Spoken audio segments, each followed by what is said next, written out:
There's no time left. Li Yunshu's eyes were bloodshot as he stared fixedly at the sand table before him. This was the Fireseed Joint Command, the final line of defense for humankind. On the sand table, the red area, symbolizing humanity, had shrunk to a single remaining patch tightly encircled by 4 colors: blue, green, purple, and yellow.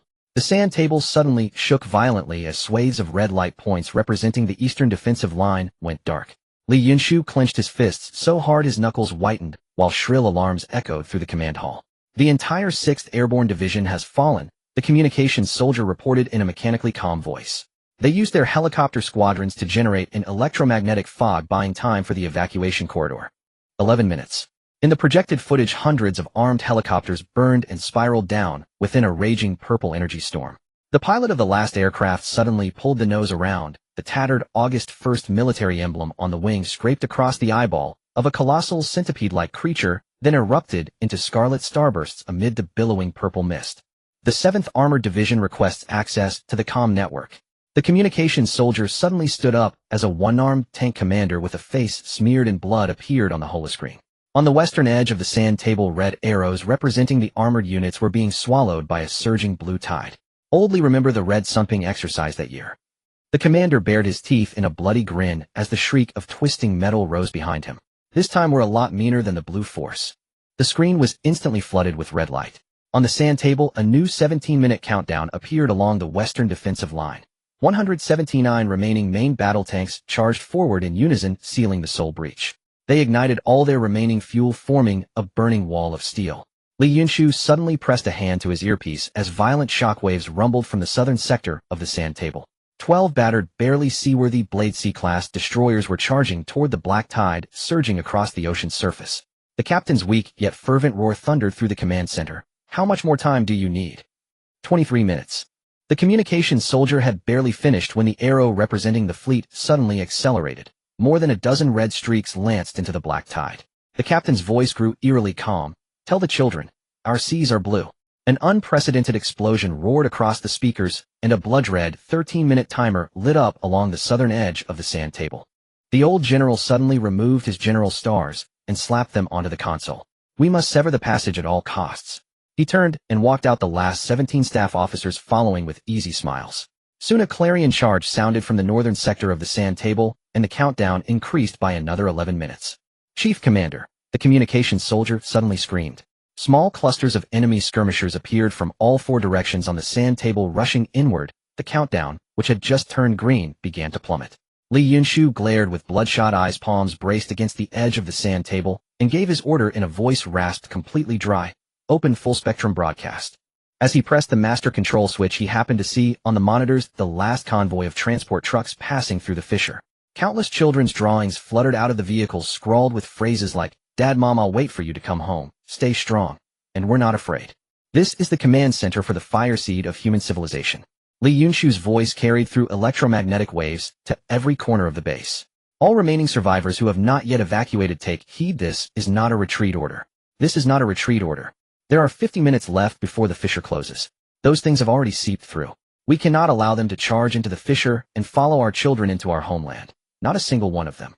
On the simulated sand table, 10,000 red lines burst forth at once as countless civilians grabbed improvised weapons and surged out from behind cover. An old man hugged a gas cylinder and hurled himself into the beast tide. A schoolteacher led her students to stand before the advancing alien spearhead. A burn-covered, still flaming, wounded man laughed as he threw himself into a swarm of insects. The countdown numbers began to flicker wildly, then once more turned green. Li Yunshu flipped open the cover before him, revealing a blood-red button beneath his hand. They had lost, utterly, completely. Everyone had fought bravely. The failure was his in his own incompetence. He slammed a fist into the sand table in front of him. 12 years ago, all of humanity had been forced under the control of an unknown power to cross over to this world over the span of 3 years. 9 more years had passed since then, and at last they had reached the very end of the road. If only they had not squandered so much time at the beginning trying to integrate resources. If only the nations of old had found a unified direction sooner. If only they had not delayed the rebuilding of industry until it was too late. If only. Li Yunshu let out a long sigh. There was no point in saying anything now.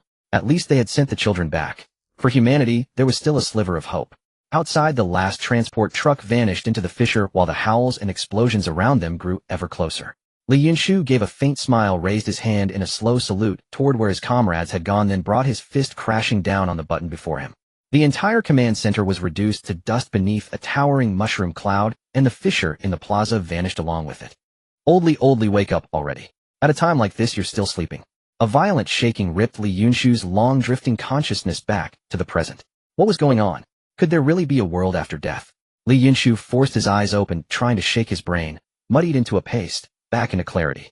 In front of him stood a burly man wearing a flashy eagle flag camouflage uniform, 2 bars and 4 stars on his shoulder, looking at him with teasing amusement. What's wrong? Did you fry your brain just to beat me? I'm telling you, Li Yunshu, this time your side is doomed to lose again.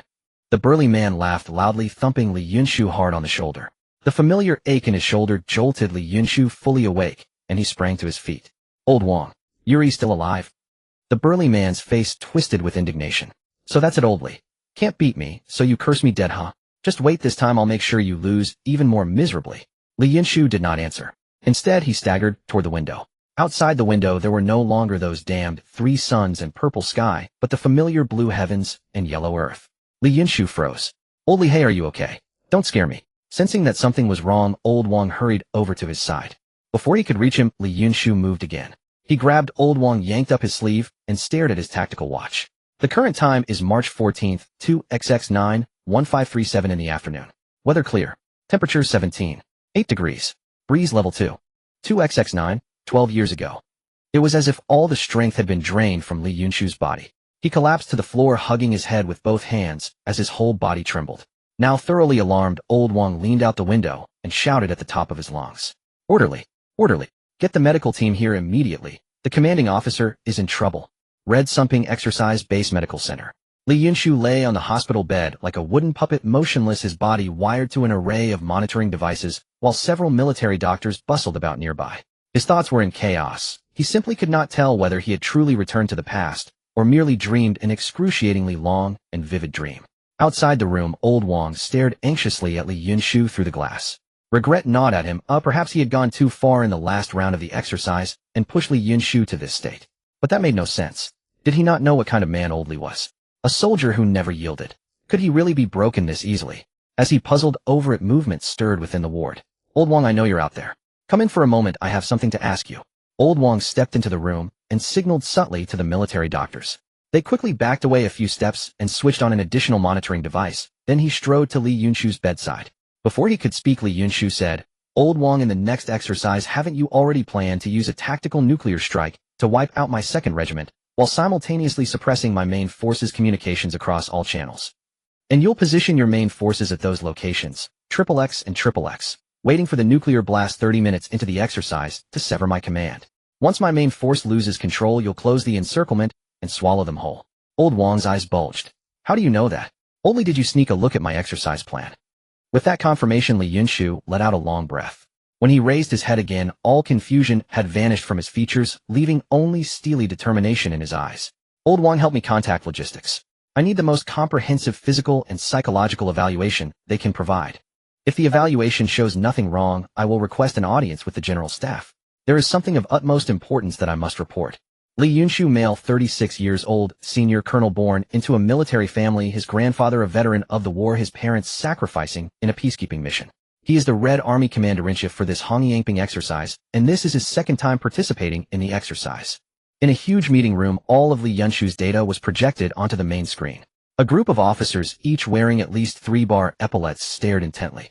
Before the 2nd round of this exercise began, Li Yunshu showed some unusual behavior and requested a dialogue with the general staff. Detailed explanations have been distributed to you. Please have a look. Oh, by the way, Li Yunshu also requested a comprehensive physical and mental evaluation.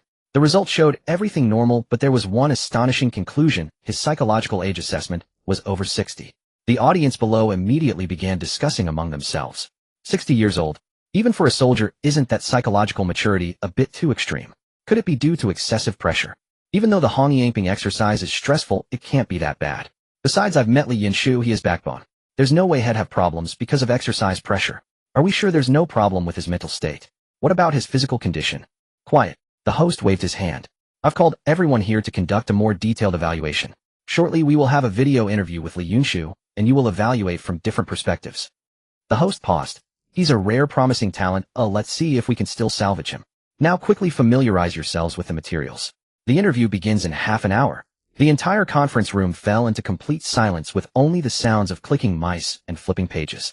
Half an hour later, a giant screen rose at the front of the conference room.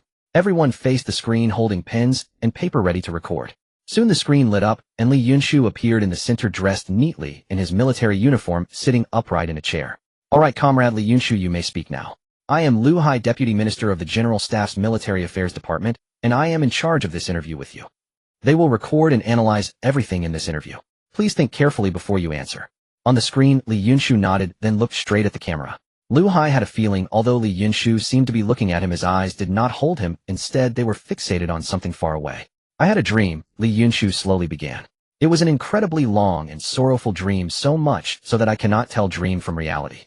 The evaluators exchanged bewildered glances. They never expected Yunshu to say something like this. Could he actually be having a mental problem? This thought instantly appeared in everyone's mind and lingered for a long time.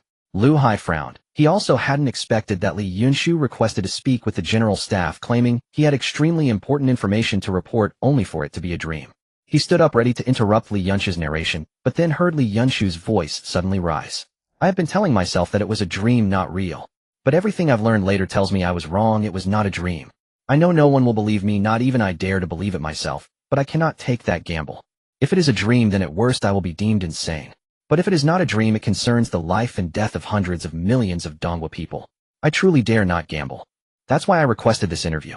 Please help me inform the High Command the apocalypse is coming. Liu Hai stared at the screen in shock. Although Yunshu's words were exaggerated, his soldier's intuition told him that Yunshu was not lying. However, such unscientific and baseless things he couldn't and shouldn't believe, and it was impossible to notify the High Command based on just a few sentences.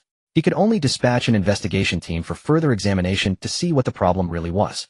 What a pity, a promising talent for a general. Liu Hai side nodded at Yunshu on the screen and said, "We have received your report. We will handle it as appropriate. You rest assured and await our reply." Yunshu in the screen suddenly smiled. "I know you think I'm crazy and won't believe anything I said. That's normal because I don't dare to believe it myself." He abruptly stood up from his chair, walked straight up to the camera, and lowered his voice. Operation Migratory Bird 5639362 FDRB 42.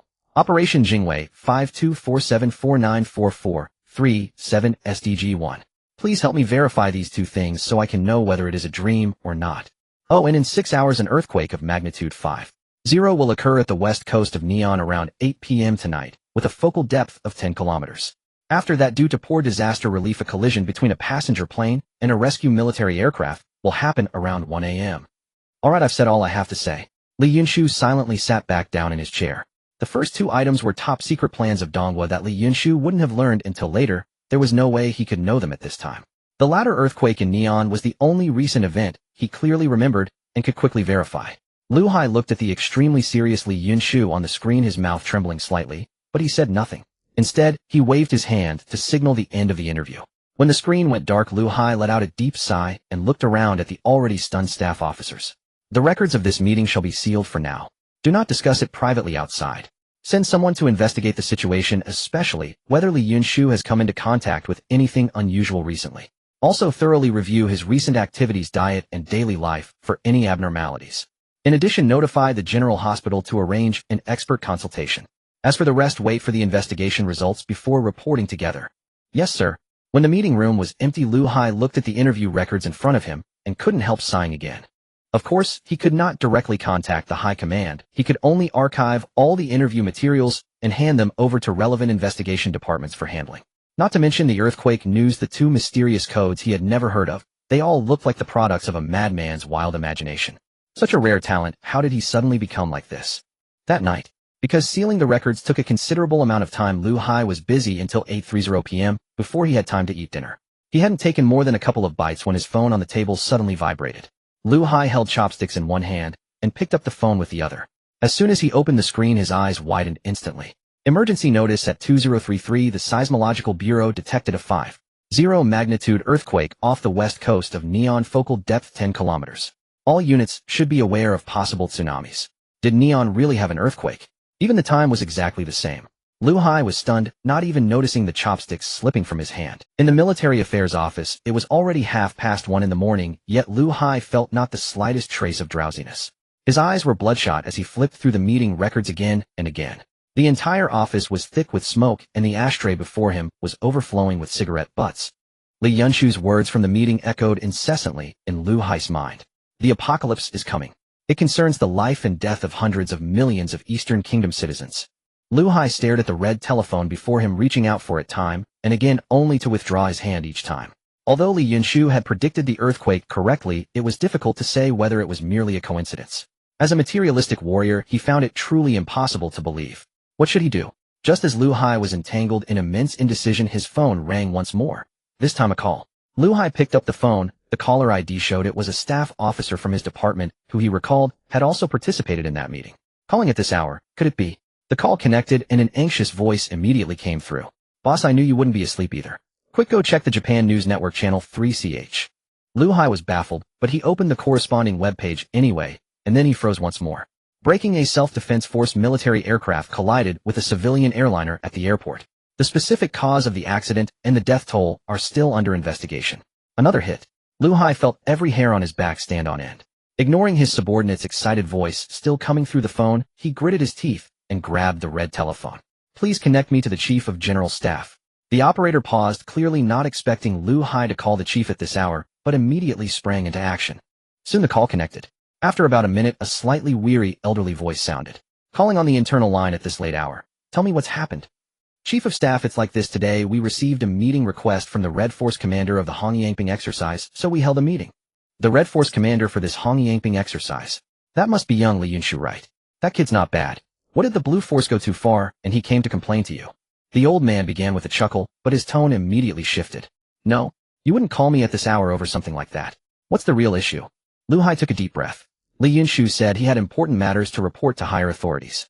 He told us that a major earthquake would strike Japan and that a military aircraft collision would follow the quake. And both of the events he predicted occurred with not a single error. The line fell silent with only the soft sound of a finger tapping lightly on the desk coming through. Lu Hai knew that was the old man's habit when deep in significant thought. After a moment, the old man's voice came through, calm, yet profoundly serious. Did he say anything else? It shouldn't be just this, should it? Li Yunshu also mentioned two peculiar names and codes: Operation Migratory Bird 5639362 FDRB 42 and Operation Jingwei 5247494437 SDG1. What did you say? At the Hongyangping Exercise Base Medical Center, Li Yunshu lay on the hospital bed staring wide-eyed at the ceiling above. Since the meeting ended, he had been temporarily relieved of his duties as Red Force commander and ordered to undergo mandatory recuperation. During this time, whenever he closed his eyes, those tragic and harrowing images would incessantly surface, leaving him unable to find peace. It was now March 17th. If his memories were real, then there were less than 3 months until the start of the transmigration. He had already wasted 3 days. He must hurry. As he was pondering, a sudden clatter of chaotic and hurried footsteps came from outside the ward. A group of fully armed soldiers filed into the room, conducting inspections all around. Similar sounds came from outside the ward, indicating the soldiers were not deployed here alone. They're here. Faced with this sudden development, Li Yunshu felt no panic, only eager anticipation. Soon, amid the roar of an aircraft, an elderly man bearing 3 gold stars entered the ward alongside Lu Hai, who had conducted the earlier meeting. How did you know those 2 code names? And this apocalypse you speak of, what exactly is the situation? The old man strode briskly up to Li Yunshu and demanded without preamble. Chief of General Staff Ding. Li Yunshu immediately stood up and saluted the old man, his heart filled with reverence. In his memories, this old man had led the Eastern Kingdom soldiers to repel wave after wave of alien attacks, ultimately dying of exhaustion at the command post. Undoubtedly the pillar of the Eastern Kingdom. I have extremely important matters to report. At the Hongyangping Exercise Base Command Room, the vast room now held only Li Yunshu, Lu Hai, and Chief of General Staff Ding. Li Yunshu sat properly in a subordinate seat watching Chief Ding, while Lu Hai sat to the side, his notepad filled with notes, as he restlessly tugged at his hair, occasionally letting out sighs. Chief Ding sat in the seat of honor, surrounded by cigarette butts, tapping his fingers rhythmically on the table before him, his eyes closed as if lost in thought. After a long moment, he seemed to make a decision. If you have any further evidence to corroborate what you've said, prepare it quickly. We still need to verify. Chief Ding looked at Li Yunshu. Yes, sir. Li Yunshu replied immediately. He'll go prepare right now. With that, he turned to leave the command room to gather the intelligence from his memories. Come back, the old man barked. Prepare on the way. Come with me now. Where are we going? Li Yunshu looked up, gazing at the old man with immense anticipation. To see the central leadership. The old man tugged at his collar in some irritation. Damn it, I've never believed in all this superstitious nonsense my whole life, but now in my old age you've managed to shake me. You're right. We don't dare gamble, and we can't afford to. This matter is too big, we need the old comrades to plan together. At the central sea the lights blazed through the night. In the heavily guarded small meeting room 7 elderly figures having gone through shock, disbelief, awe, and agitation all sank into deep contemplation. Old Ding, you're a seasoned soldier too. Do you yourself believe what you've just said? The elder at the head spoke in a somewhat hoarse voice, picking up his enamel mug to take a sip of the long-cold goji berry water. I dare not believe it. Chief Ding slowly shook his head. But I dare even less to gamble, he added. Indeed, we dare not gamble. The old man sighed. He cleared his throat. Everyone has heard it all. Tell me, what are your thoughts? Old Ding, you brought the man here, and you were the first to know. You speak first. Yes, sir.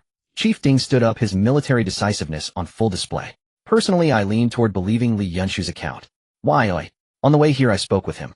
The feeling he gave me was not that of a green young man, but a veteran who had fought his way through mountains of corpses and seas of blood. To be honest, the killing intent and ferocity emanating from that kid were so intense that even I found it overwhelming. That's absolutely not something a peacetime soldier could possess. I've fought wars my whole life, old Ding. Some things cannot be faked without experiencing them. Moreover, those 2 plans Li Yunshu mentioned only took shape in my mind last week. I never told anyone the specific codes. There's no way he could have known them. The old man nodded, then turned his gaze to the left. Old Qian, you're in scientific research. Tell us your thoughts from a scientific perspective. On the left sat an elderly man with silver hair and glasses, the current president of the Eastern Kingdom Academy of Sciences and one of the world's most brilliant physicists, Academician Qian. Academician Qian was dazed for a moment, then smiled bitterly. From a scientific perspective, I'd say none of this is scientific from the very start. All of humanity transmigrating to another world over 3 years under an unknown force. And that world will be besieged by countless alien races attacking humanity 3 years later, leading to our total defeat. Am I not watching some shoddy Hollywood movie? No, even movies wouldn't dare write something like this. So do you not believe it? The elder at the head asked. No, I do believe it. Academician Qian shook his head. Whether it's predicting the earthquake or various other minute forecasts, none of this can be explained by science. The only possible reason is his claim of coming from the future. The old man nodded, and then inquired with the other veterans from various fields, ultimately reaching similar conclusions. They dared not believe, yet they dared not disbelieve. Above all, they dared not gamble. Good, it seems everyone's views are largely aligned. The old man stood up, bracing his hands on the table, and fixed his gaze on the others. The question now is, what should we do? What should we, the people of the Eastern Kingdom, do? What should we, humanity, do? After waiting anxiously outside, Li Yunshu finally received a response, and entered the small meeting room once more. Now immediately tell us everything you know, especially anything that can be verified in the near future, so we can conduct further verification. Chief Commander Ding took the lead, grasping Li Yunshu's wrist with his calloused hand, his knuckles turning white from the pressure. The seasoned general who had seen countless battles had red-rimmed eyes and trembled slightly all over. Come with me to the Academy of Sciences shortly. We need to perform a comprehensive scan of your thoughts to verify your statements. Elder Qian also approached, adjusting his glasses and gazing seriously at Li Yunshu. Don't worry, it's just a scan of your brainwaves and won't cause you any harm. Elder Qian added earnestly. Li Yunshu smiled and immediately agreed. After all, as long as he could prove his claims, he wouldn't mind being sliced apart, let alone just having his brainwaves scanned. At that moment, another elder approached him. It was Elder Zhu, who was in charge of the civil affairs of the Eastern Nation. You will need to describe everything you know about the other world, including all the details of the crossing. I will have the supercomputer 9 chapters know. 3. Create a large data model and simulate calculations to develop the most effective response strategy as soon as possible. 9 chapters no. 3 was the strongest supercomputer in the Eastern Nation, possessing the most powerful computational capabilities in the world. No problem, Li Yunshu replied. Very good, the elder at the forefront, who was the current central authority of the Eastern Nation, spoke. Time is of the essence. I can give you a maximum of 3 days to complete all verifications and inform me of the answers. 3 days later, if the verification is successful, then Li Yunshu, the lives and deaths of the hundreds of millions of citizens of the Eastern Nation will depend on you. Now let's get to work. Without any idle chatter, everyone immediately began their tasks. Li Yunshu, accompanied by Elder Qian, arrived at the Central Academy of Sciences under layers of protection. A cutting-edge laboratory had long been prepared. Elder Qian led Li Yunshu to a machine in the center of the lab, pointing at a scythe-looking helmet placed beside it. Put this helmet on and try your best to recall everything you experienced in that world. This is the latest brain-computer interface developed by the Eastern Nation, capable of quantifying your brainwaves. Li Yunshu hurriedly donned the helmet and sat on the adjacent machine. Elder Qian nodded at him and moved aside to turn on the machine. A booming sound erupted, but Li Yunshu felt no discomfort aside from the slight heaviness of the helmet and a mild warmth on his scalp. Alright, now recall everything you experienced in the other world, the more detailed the better. Elder Qian's voice came through the helmet. Li Yunshu closed his eyes, beginning to recall those memories he wished to forget, but dared not, and found it impossible to erase. The smiles and resolve of comrades, the roars of otherworldly beings retreating time and again until there was no way out, the last hope represented by fluttering pieces of paper. He didn't know how long had passed when he suddenly felt a chill on his head. It turned out Elder Qian had come to remove the helmet. In his moment of confusion, Elder Qian handed him a tissue. "Wipe your tears," Elder Qian said gently before turning to check the results. Li Yunshu realized to his surprise that he had been silently shedding tears, his face wet. After a few wipes, Li Yunshu hurried to Elder Qian's side.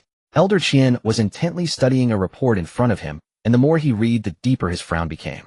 The report resembled a typical electrocardiogram, but with less fluctuation, showing only a thick black line that wavered slightly. "Do you know?" Elder Qian's voice was particularly hoarse at this moment. "The memories of dreams differ completely from those in reality based on the hippocampus, and no one can change this. Most memories in dreams lack details and cannot be coherent, so their representation in brainwaves is usually one after another, at most a few fragmented short lines. And you?" Elder Qian tapped the report in his hand. "This is definitely not a dream." Meanwhile, Chief Commander Ding arrived at the intelligence center with a document provided by Li Yunshu detailing major events that were to happen soon or had already occurred. A coup was about to happen in the non-state, with rebels occupying the presidential palace and establishing a new regime. A volcano on Cold Island, dormant for hundreds of years, will erupt in 3 days, and ash will cover half of Cold Island. Eastern shrimp merchant Su will sell several transport hubs to the Eagle family, which will have a significant impact on the Eastern nation. The Eagle family will publicly release a confidential document detailing numerous official scandals, but the publicly available portions of the document will be entirely blacked out and meaningless. One by one, messages were sent out by Old Ding to arrange personnel for verification, even starting to investigate those that had not yet occurred, and soon results began to flow back to Old Ding. All were correct without exception. Time flew by, and in the blink of an eye 3 days had passed. Li Yunshu entered the small room of less than 30 square meters for the third time. The atmosphere in the small meeting room was filled with gravity. Everyone had red eyes as they seriously reviewed the thick documents at hand. At the top of the document, there was a bold line. "After multiple verifications, the probability that Li Yunshu's claims about the future may be true is 96.35. If the situation is true, and we do not act quickly according to the current developments, the likelihood of the worst outcome occurring is 99.9. Now there is no doubt." The central authority waved the document in hand, making a rustling sound.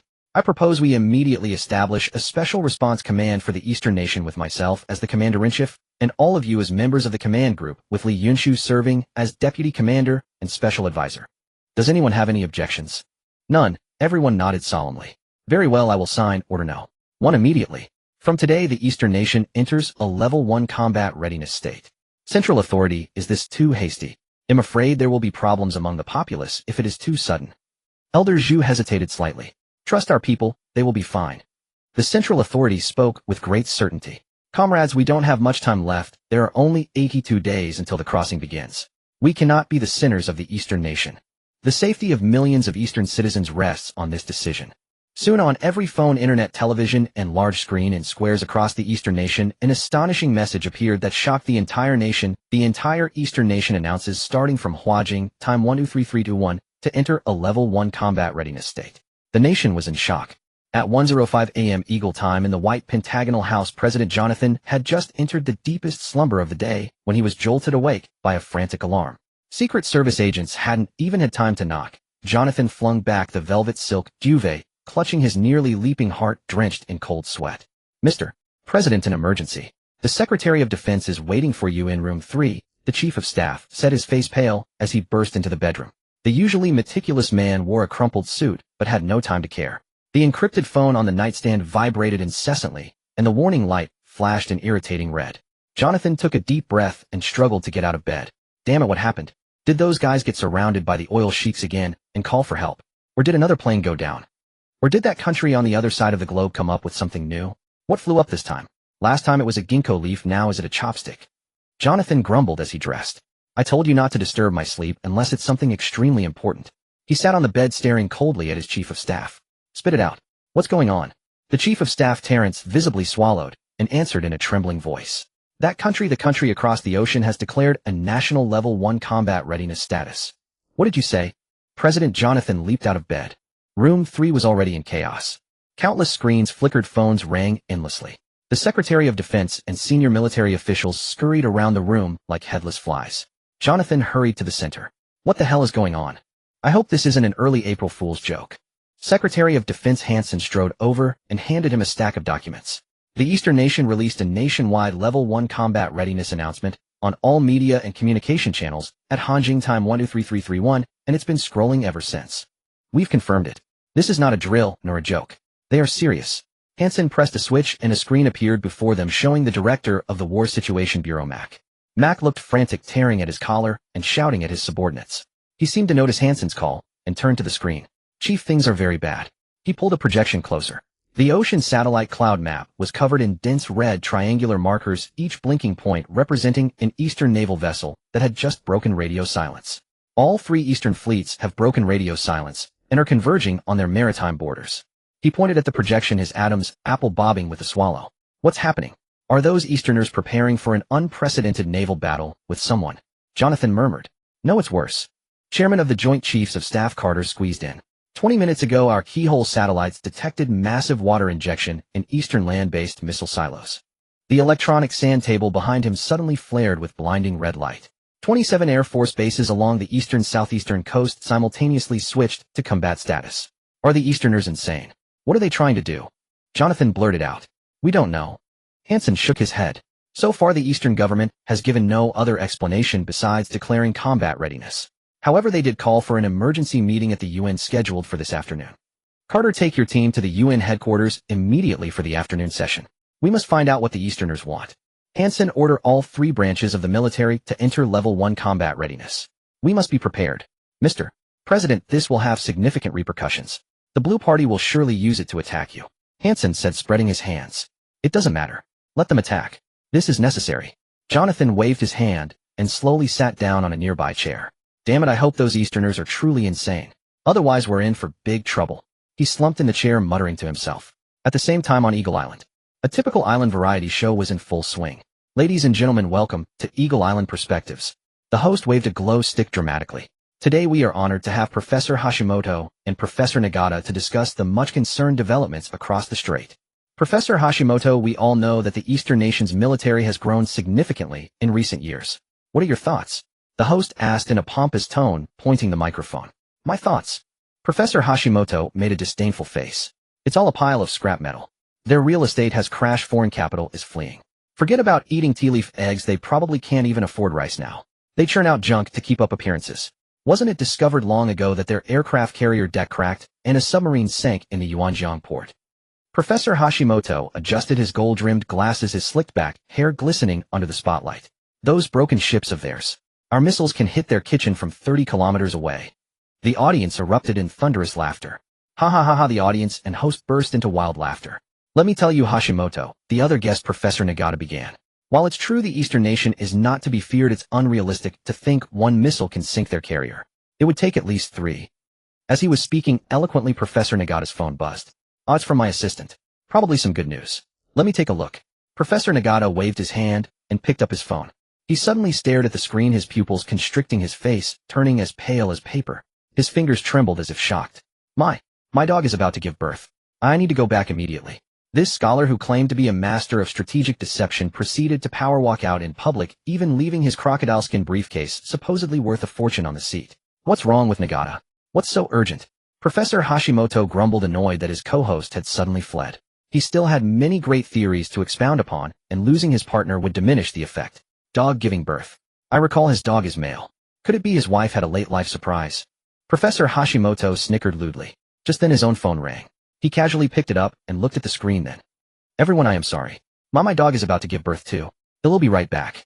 Without even grabbing his jacket from the chair back, Professor Hashimoto also sprinted out, leaving the studio host and audience staring at each other in bewilderment. Electronic chimes began to ring out one after another in the studio. The political and business elites in the audience simultaneously received the same message. By the time Professor Hashimoto's Ferrari and Professor Nagata's Porsche were enacting a real-life Initial D on the airport bridge, the international airport was already crammed with elites lugging Hermes suitcases, their panic resembling ants whose nest had been kicked over. The same scene repeated itself in every corner of the world. In Neon Mingan Monkey Island, Haitian, the common people watched in bewilderment as their nation's bigwigs scrambled to board outbound flights, leaving the ordinary populace utterly clueless. Until people discovered a shocking piece of news on the Eastern nation's social media. The Eastern nation declares national Level 1 combat readiness status. In the Eastern nation, nearly an hour had passed since the declaration of a nationwide first-level combat readiness. Initially, a few ripples stirred across society, but soon a peculiar atmosphere enveloped the land. It was a unique state where calm and fervor intertwined. The entire social order remained orderly without a hint of turmoil, yet a surge of impassioned emotions quietly fermented in the hearts of the people, burning ever brighter. Long queues formed outside the armed forces departments and military compounds in every city, comprised of reservists and veterans. These were only the first batch who had received the news or lived nearby. As time passed, the numbers would swell. After all, the Eastern nation boasted over 50 million veterans and reservists, and countless more would answer the nation's call to join the military. They rushed forward with burning anxiety, hurrying to the nearest military registration points, fearful that a single moment's delay would cost them the chance to serve their motherland. Online, the scene was even more vibrant. First-level combat readiness. What is our mother up to? Have aliens really come knocking? Who cares what mother is doing? Just ask yourself if you're excited or not. Excited? How could I not be? I'm practically bursting with adrenaline. You have no idea, there are quite a few exchange students from kimchi country at our school, always strutting around like they own the place. When this news broke, the look on their faces was priceless. Now they're meek as lambs, practically begging on their knees. What good is just being excited? I'm already on my way to the military registration point. Third-term retired non-commissioned officer, heading back to the barracks soon. Upstairs, you haven't made it yet. Take your time in line. Let me tell you, I'm almost their same third-term retired NCO. I envy you all. Why does this only call for veterans and reservists? Defense students want to fight too. You little rascals, this isn't your turn yet. You're still wet behind the years. We can't trust you with this. A 10-year veteran is already on the high-speed rail to the barracks. By the way, have you noticed? Whenever our mother makes a move, the monkeys and the mud islands always protest up a storm. Why are they silent as mutes this time? Why? Need you ask? Because mother means business this time. Would they dare to yap? Even though first-level combat readiness isn't aimed at those few pests, the aftershocks would grind them to dust without issue. Haven't you heard?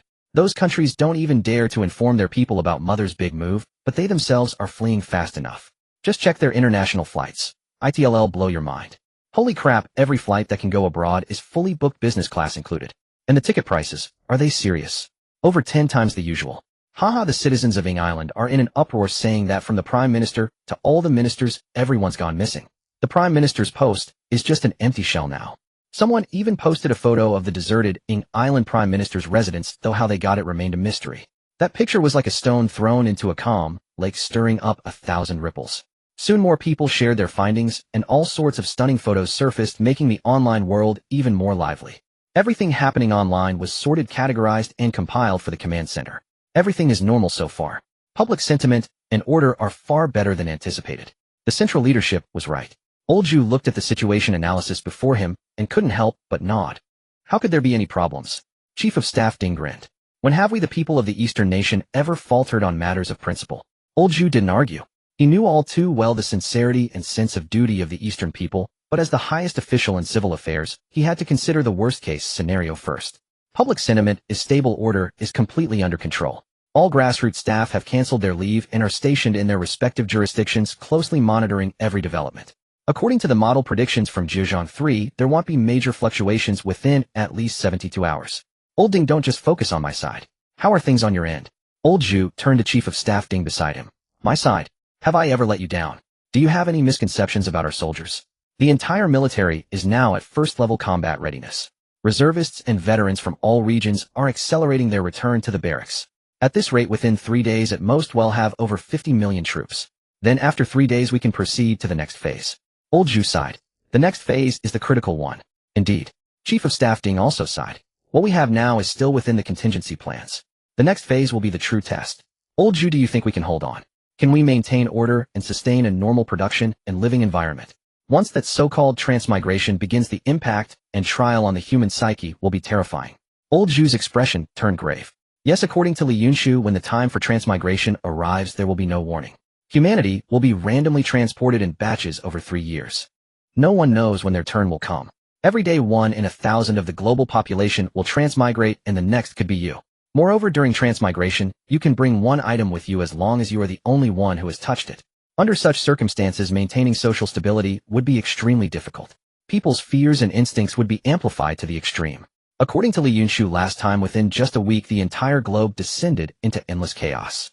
Even the Eastern nation barely managed to maintain a minimal level of order.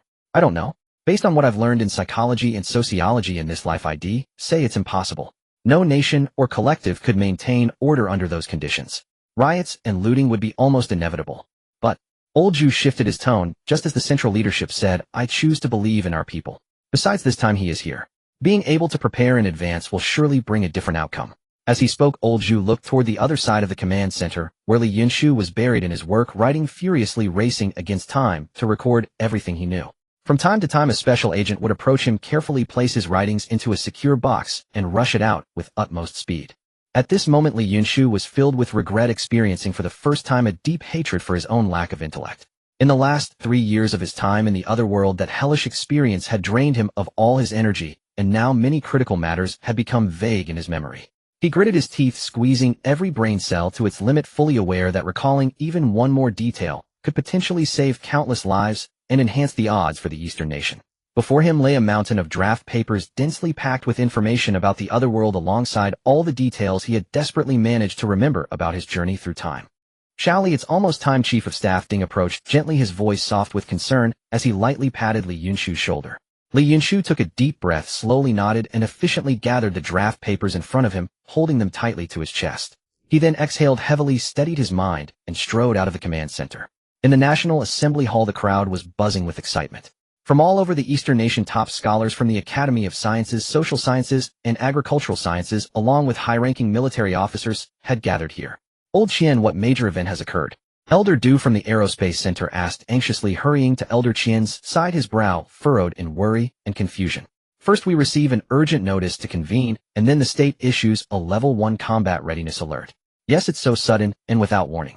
Several important projects I'm overseeing have been forced into emergency suspension. Elder Lu, the chief engineer of Yin, Fei, chimed in, shaking his head in resignation, his face reflecting confusion. Just then a tall soldier strode onto the stage with a thick stack of documents in hand, walking with a powerful gait, and sitting down directly among Elder Qian, Elder Zhu, and others.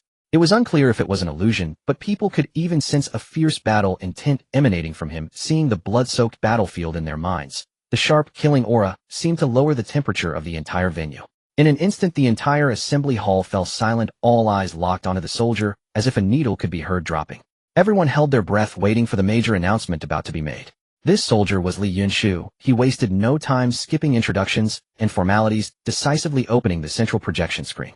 Emergency meeting of the Special Response Command Department of the Eastern Nation. As soon as the text appeared on the giant screen, the audience erupted in chaos, gasping and murmuring in surprise. But soon they suppressed their shock and gradually quieted down, all holding their breath, waiting for what was to follow. Yunshu paused briefly, his gaze sweeping across the audience until the hall was completely silent. Then he spoke loudly, what I am about to say may be hard for many to believe at first, but I kindly ask everyone to listen patiently until I finish. Oh, feel free to ask any questions afterward. His voice was deep and powerful, carrying an undeniable authority. As soon as he finished speaking, he began projecting the prepared information one by one. In an instant, the entire venue fell into an eerie silence.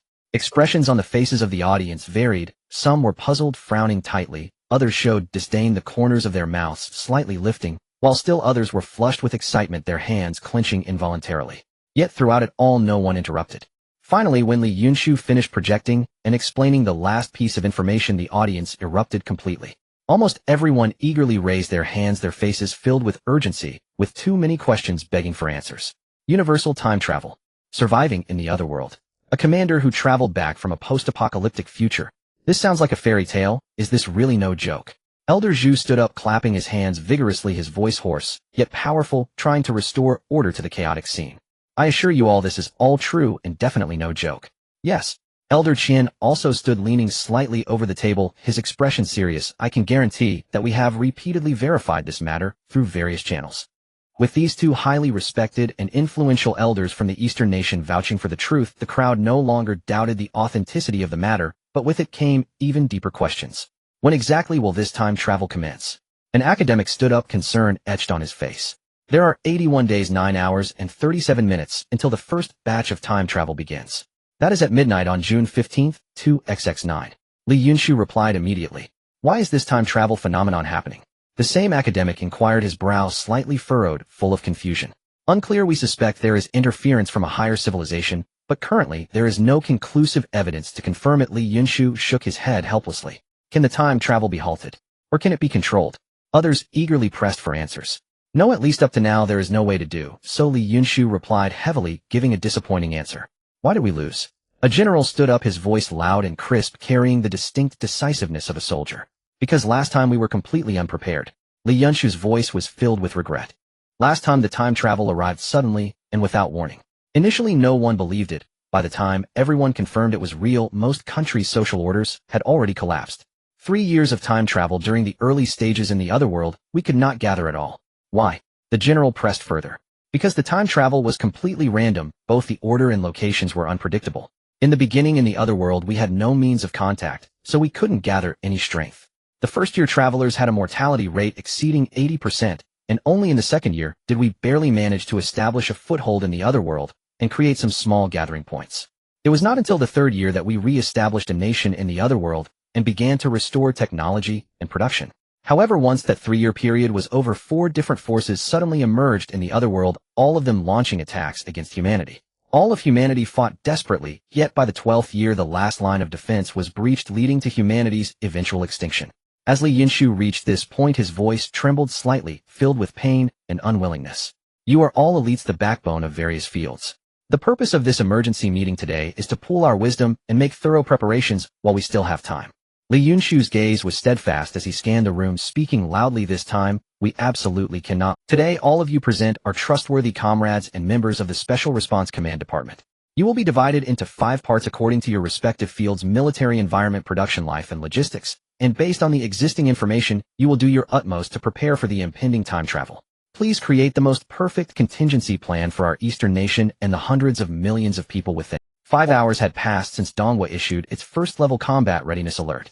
Yunshu remained in the Great Hall, engaged in heated deliberations with others, while on the other side a larger-scale meeting had already commenced. At the United Nations headquarters in the main hall, the number of attendees exceeded historical records, with nearly every nation dispatching special envoys. Each representative was in communication with allies nearby, particularly those from the Pickle and Monkey Island delegations who clung almost desperately to the Eagle Nation's envoy. As the appointed time arrived, Zhao Li, Dongwo's ambassador to the United Nations, swiftly ascended the podium. All eyes converged upon him. Clearing his throat, Zhao Li announced in a resonant voice, "First, on behalf of the Dongwa Ministry of Foreign Affairs, I welcome representatives from all nations to this emergency session of the General Assembly convened by our country. I believe every representative here shares one pressing question: why has our nation suddenly initiated first-level combat readiness? I can provide a definitive answer on behalf of Dongwa. This first-level combat readiness does not target any country." The hall erupted into commotion instantly. Delegates from Monkey Island, Pickle, and Nihon visibly exhaled in relief. But at that moment Ambassador Zhao shifted his tone. Although we state it targets no country, there is a precondition: what our nation is about to undertake must not be interfered with or disrupted by any nation. Otherwise our nation will unleash maximum force without reservation. As his words fell, the faces of Nihon and Pickle representatives visibly paled, while the Monkey Island delegate even began to tremble. Ambassador Zhao surveyed the reactions of the delegates with satisfaction, shaking his head slightly with a hint of regret. Some may have guessed, but I must tell you, you are wrong. Though I personally wish your guesses were true, this time they are not. Dongwa will not launch any offensive nor target any nation or region. Then what exactly are you doing? Carter, the Eagle Nation's representative, could no longer contain himself. You've amassed so many troops. Is it merely to showcase your military strength? Impossible, the cost is too great. You claim it targets no nation or region. Are you planning to fight aliens? Correct. Ambassador Zhao replied with a grave expression, but not entirely. The entire hall was stunned, including Carter, who stood with mouth agape, staring at Ambassador Zhao. Our nation has received confirmed intelligence that humanity will face an unprecedented crisis starting at midnight on June 15th, 2XX9. Our initiation of first-level combat readiness is precisely to confront this greatest crisis in human history. Adhering to the principle of a shared future for mankind, we have convened this emergency session to notify all nations to prepare for the impending crisis. The hall exploded into chaos. Delegates from every nation gazed at Ambassador Zhao in disbelief, unable to fathom that he could utter such words. Impossible. There's no sign at all. Have the Dongwa people gone mad? Using such an excuse? What crisis? The crisis might originate from Dongwa itself. Would Dongwa be so benevolent? If a real crisis looms, would you inform us in advance? Are you hiding other motives? Zhao Li observed the chaotic scene, recalling the top-secret communication he had received not long ago. You mean in 3 months all of humanity will face an unprecedented crisis, prompting our nation to initiate first-level combat readiness? Zhao Li stared at the central leadership on the encrypted video feed, his eyes filled with disbelief. The central leadership nodded solemnly. It has been confirmed. Your task is to inform all nations at today's special UN session. Why? Zhao Li blurted out, his emotions surging. Since we received the information in advance, why tell them? Those people will never thank us for this. They might even push for more. He grew increasingly agitated, gesticulating wildly. The central leadership smiled, speaking with a calm, yet resolute tone, to prevent them from dragging everyone down in despair, and to secure a righteous cause we can proclaim. I neither overestimate their limits, nor underestimate their depths. He paused briefly, as if weighing his words. 3 months is too short. So short that whatever we do within this time cannot be achieved without alerting other nations, especially the Eagle Nation. Since that's the case, it's better to inform them upfront, so their leaders can prepare and avoid descending into irrational despair. Moreover, our nation can claim the moral high ground. If the crisis does occur, we can leverage this moral high ground to accomplish much. But what if it doesn't happen as predicted? Zhao Li grew anxious, beads of sweat forming on his forehead. Domestically, it can be passed off as a show of strength. But foreign nations will surely exploit this, and the media which they control will. Before Zhao Li could finish, the central leadership interrupted. Then we old fellows will take the blame and resign. A trace of resolve gleamed in the central leadership's eyes.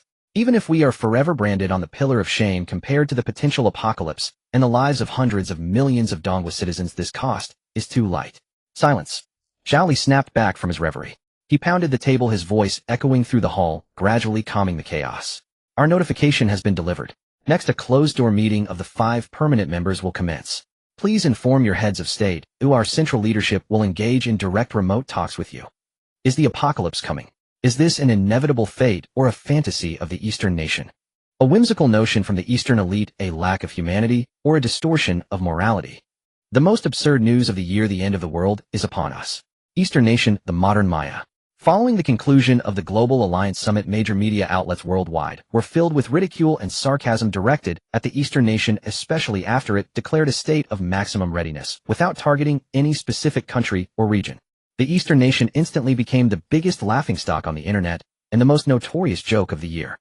A deluge of scorn swept in, and Western media, always eager to fan the flames, attacked the Eastern nation with the ferocity of sharks drawn to blood.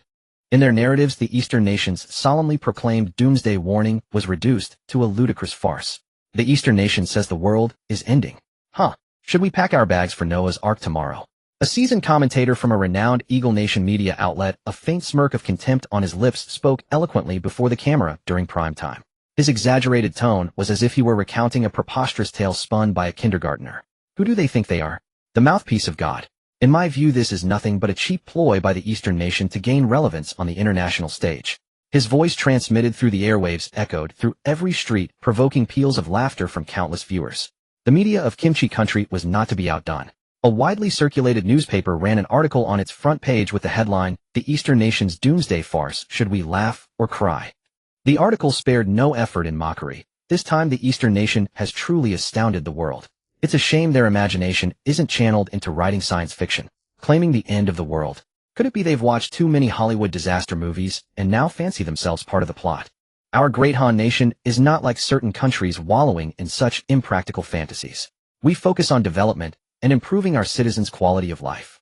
Between the lines, contempt and arrogance towards the Eastern nation were palpable. On the internet of Mud Island, a frenzy of mockery erupted. Various memes and jokes centered on the Eastern doomsday theory went viral. Someone created a hilarious video splicing the Eastern nation's representative's speech at the International Assembly with exaggerated expressions of cartoon characters, all set to cheerful comedic music. Within hours, the view count surpassed 1 million. The comment section below the video was filled with vile ridicule and abuse. Those venomous words cut like daggers into the Eastern nation. On international social platforms, the hashtag Eastern Doomsday joke quickly soared to the top of trending topics. Netizens from around the globe flocked to the tag, unleashing their so-called sense of humor. That was until the Eastern nation dropped its second earth-shattering announcement. The Eastern nation announces that effective today, all export operations will cease. The Eastern nation will no longer provide any goods to other countries. All goods and cargo that have been dispatched, but not yet delivered, will be recalled. A single pebble stirred 1,000 ripples. Citizens from various countries, especially those living on the other side of the world who had been boasting online, suddenly found their store shelves empty. People no longer concerned with spouting nonsense online rushed frantically into every supermarket. Supermarkets, usually orderly, now resembled battlefields ravaged by storms. Crowds of frenzied people, eyes reddened, shoved each other in front of shelves, all desperate to grab even a single pack of toilet paper. What's going on? The shelves were full yesterday. How are they completely empty today? Shrieked a middle-aged woman from the Eagle Nation, staring at the barren household goods aisle, her shopping basket hanging limply. Those around her ignored her cries, continuing to dart between shelves in a frantic search for any overlooked items. In Kimchi country, the situation was equally dire. Once bustling convenience stores now stood desolate, with only a few stray items remaining. Didn't they say the Eastern Nation was joking? How come we can't even buy instant noodles anymore? A young man shouted, angrily slamming the counter at the clerk. The clerk shrugged helplessly. We've been out of stock since yesterday. I heard the Eastern Nation has halted all exports. No one knows when it will resume. The young man stamped his feet in frustration, remembering how he had joined the online mockery of the Eastern Nation and now found himself frantic over the shortage of daily necessities. Citizens of Mud Island also fell into chaos. Automotive production lines ground to a halt due to a lack of crucial parts from the Eastern Nation, and electronic companies' inventories were running dangerously low.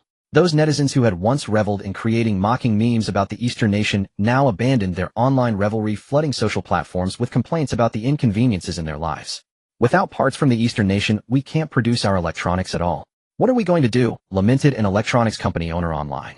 Countless replies followed, all filled with public anxiety and panic. However, these panicked citizens had no idea that even if the Eastern Nation had ceased, all trade goods wouldn't have vanished so quickly. The reason they couldn't buy anything was that someone had struck first. Long before the Eastern Nation's doomsday declaration, the ultra-wealthy in these countries had keenly sensed both opportunity and crisis. They acted immediately, frantically hoarding all available resources. While using their resources and influence to dispatch agents online, stirring up trouble, and diverting public attention towards mocking the Eastern Nation, they secretly ordered their subordinates to spare no expense in sweeping up every resource within reach. Vast quantities of supplies, from daily necessities to rare metals, from high-end tech products to precious medicines, were continuously funneled into these tycoons' private doomsday shelters and secret warehouses. These shelters, built deep in mountains or hidden on islands, were equipped with state-of-the-art defense and survival facilities, creating isolated, safe fortresses for the wealthy. This was the root cause of the material shortages. Not only that, but they also used various media outlets online to twist the truth, pointing fingers at the Eastern Nation and firmly pinning the blame for the shortages on it. They manipulated public opinion, making the uninformed populace even angrier and more panicked, further escalating social chaos. Meanwhile, they lurked in the shadows, watching everything unfold with smug satisfaction. It was at this moment that the Eastern Nation issued its third major announcement. The Eastern Nation announces that to confront the impending apocalypse, it now welcomes all wandering sons and daughters from around the world to return home and join the fight against doomsday. We will arrange special flights to pick you up from various countries. This passage will remain open for 1 week. Latecomers will not be accommodated. At the same time, for foreign friends currently within the Eastern Nation, we will provide a fast-track passage for you to leave our country. Furthermore, to ensure stability and control, we will implement a certain degree of management. If you feel this restricts your freedom, or if you find this environment unsuitable, whether you are Eastern or not, you are free to leave. We will also provide you with a fast-track passage. Those willing to return we welcome. Those who wish to leave we will not detain. In the Eastern Kingdom H City, at the Versailles Palace Lakeside Garden Estate, a crystal chandelier cast tiny fragmented specks of light overhead as William Wong stuffed a counterfeit Hermes silk scarf into an LV suitcase, a watch with a crocodile leather strap gleaming with a plastic sheen on his wrist. Amidst his bustling, he suddenly kicked over the television, still broadcasting the news. Wretched place. Even the air here reeks of servility. I can't stand another day in this bird-forsaken country. Whoever wants to go mad here can stay, but I'm leaving. Wang Defa, are you really leaving? This is a critical moment for the nation. You're leaving now. Old Zhang, the neighbor, couldn't help but speak up, seeing William Wong stuffing bags into the car. If you leave now, it'll be hard to come back. Come back? Why would I come back? William Wong rolled his eyes. To go mad with you. This is a sick country. This is not my nation. My nation is over there, that land full of freedom and hope. William Wong made an embracing gesture towards the west. Wang Defa, you. Old Zhang tried to persuade him further. Shut up. William spun around abruptly, his pupils behind the gold-rimmed glasses shrinking to pinpricks. Don't call me Wang Defa. My surname is William. William Wong. Old Zhang's lips moved as if to say more, but he was pulled back by someone beside him. Let him go. This guy has never been one of us. Old Zhang could only sigh helplessly, his eyes filled with disappointment. Thus Wang Defa drove all the way to Changhe International Airport where a large crowd of people similar to him had already gathered. I can finally leave this place and go to that dream country. A young man in a full set of branded sportswear waved his plane ticket excitedly shouting loudly. I heard the water and air there are sweet.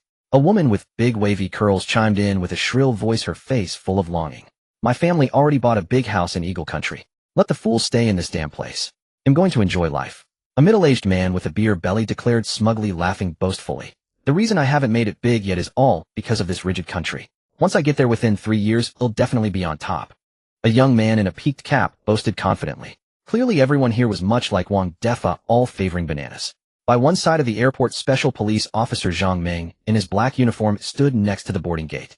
He stood with a stern face, coldly watching those jubilant individuals, his eyes filled with contempt and bewilderment. His hand unconsciously tightened around the baton at his waist, his knuckles turning white from the grip. He simply couldn't understand how these people could think of leaving the Eastern Kingdom at such a critical moment. It was one thing for those who never considered themselves Easterners, but those who fantasized about making it big abroad were simply laughable. If you couldn't achieve anything in a place you knew intimately, what made you think you could rise swiftly and shine in a completely foreign land full of prejudice? Stop agonizing over it, Mengzi the captain said, appearing beside him and patting him on the shoulder, handing him a mint. Let them go. They'll have plenty of time to regret it later. Didn't the instructor say people like them, these bananas, are ticking time bombs if they stay in the country? The captain squinted slightly, watching the endless stream of flights taking off on the tarmac, a cold smirk curling on his lips. We don't fear any external enemy, but the deadliest knife always comes from within. The same scene played out across the entire Eastern Kingdom, with countless airports and customs points operating at full capacity, sending countless William Wangs out of the country. In other countries around the world, however, a completely different picture was unfolding. Deng Chong, who had just defended his doctoral thesis, didn't even bother to collect his degree certificate. He hastily packed a few clothes into his slightly worn backpack and hurried towards the airport. Deng, are you really leaving? An elderly, well-dressed man blocked his way at the gates of Imperial Palace of Technology. Professor Smith looked serious, his eyes revealing regret. You are my most brilliant student. Staying here will lead to greater academic achievements. He spoke, gently placing a hand on Deng Chong's arm. Your motherland is going mad. Going back will throw you into that crazy vortex and shatter you. No, Deng Chong slowly shook his head. I don't think my motherland is going mad. He lifted his chin slightly, his tone filled with undeniable pride. Professor Smith, you don't understand us Easterners. We would never joke about such a major matter. Now is the time my motherland needs us most. Even if I can only contribute a little, I must go back. If you go back like this, you won't get your doctorate. Professor Smith's tone turned stern, his brow furrowing deeper, the muscles in his face twitching slightly. It doesn't matter. Deng Chong gave a light laugh, his smile full of freedom. A degree is nothing compared to my motherland. Won't you reconsider? Professor Smith was silent for a moment before asking again, a final glimmer of hope in his eyes. No. Deng Chong's answer was resolute, and he prepared to walk around the professor. Then I can only say I'm sorry. Professor Smith's face instantly twisted with malice. Almost simultaneously, a black SUV roared from the other side of the school gate, screeching to a halt right in front of Deng Chong. Several fully armed men in black jumped out and surrounded Deng Chong. Easterner, you are suspected of spying on our national secrets. You are under arrest. The lead man in black viciously threw a piece of paper into Deng Chong's face, the edge leaving a faint red mark on his cheek. Similarly, in the Rotten Kingdom, Iris Nation, and Han's country, these nations acted in unison, detaining those Easterners who wished to return home. They all shared a common trait: they were the most outstanding students from various schools. At the same time, a large number of ordinary people, Eastern wanderers abroad, including students, businessmen, workers, and tourists, all set foot on the journey back to the Eastern Kingdom. For they still remembered that they were Easterners. The Eastern Kingdom issued a proclamation, and 3 days had passed in the blink of an eye. Elder Zhu, this is the data urgently collected from various customs and airports over the past few days, Secretary Li Chong said, stepping forward and respectfully handing a document stamped with a red confidential seal to Elder Zhu. Elder Zhu took the document, his eyes quickly scanning it.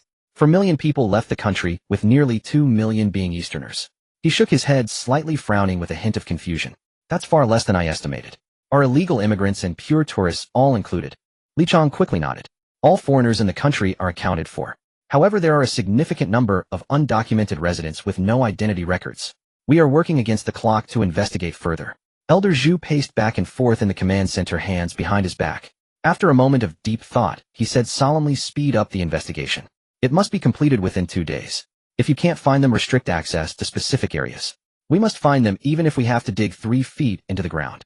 Yes, Li Chong responded crisply. After a pause, he tentatively asked, as for those 2 million Easterners who left, Elder Zhu waved his hand impatiently, cutting him off. Those are irrelevant. It's a relief that they're gone. Li Chang said no more and quickly switched topics. In the past few days, over 3 million people have returned to the Eastern Kingdom from around the world. Most are Eastern citizens, with a small number being of Eastern origin. This is good. We welcome anyone willing to return. Elder Zhu's expression softened, his tone warm. Notify all departments to prepare for reception. We must not let our returning compatriots feel disheartened. Of course, screening and preventive measures must not be relaxed in the slightest. Understood. Li Chang quickly made notes, then reported another situation. Many returning students report that their outstanding friends have been detained. Also, many people have reported that key personnel like chief engineers, advisors, and developers have also been held back and unable to return to the Eastern Kingdom. I am already aware of this. A sneer instantly appeared on Elder Zhu's face, and he snorted coldly. Those guys keep using the same old tricks, nothing new. Don't worry, we will handle this properly. At the same time, in a special small meeting room at the National League Hall, a fierce confrontation was unfolding. The atmosphere at the second remote video closed-door meeting was tense. Your actions are a serious violation of the Free Trade Agreement. Eagle Country's Grand Leader Jonard, his face flushed red and eyes wide with anger, pounded the table. Resume goods exports immediately and compensate us for the losses caused by the delay. Otherwise, we will take countermeasures immediately. The leaders of the Rotten Kingdom, Hans and Iris Nation, chimed in the meeting room, buzzing with noise. Only the Grand Chief of the Red Star Federation remained silent, leaning back in his chair, looking detached. After all, the Eastern Kingdom's Central Authority had already secretly reached an agreement with him.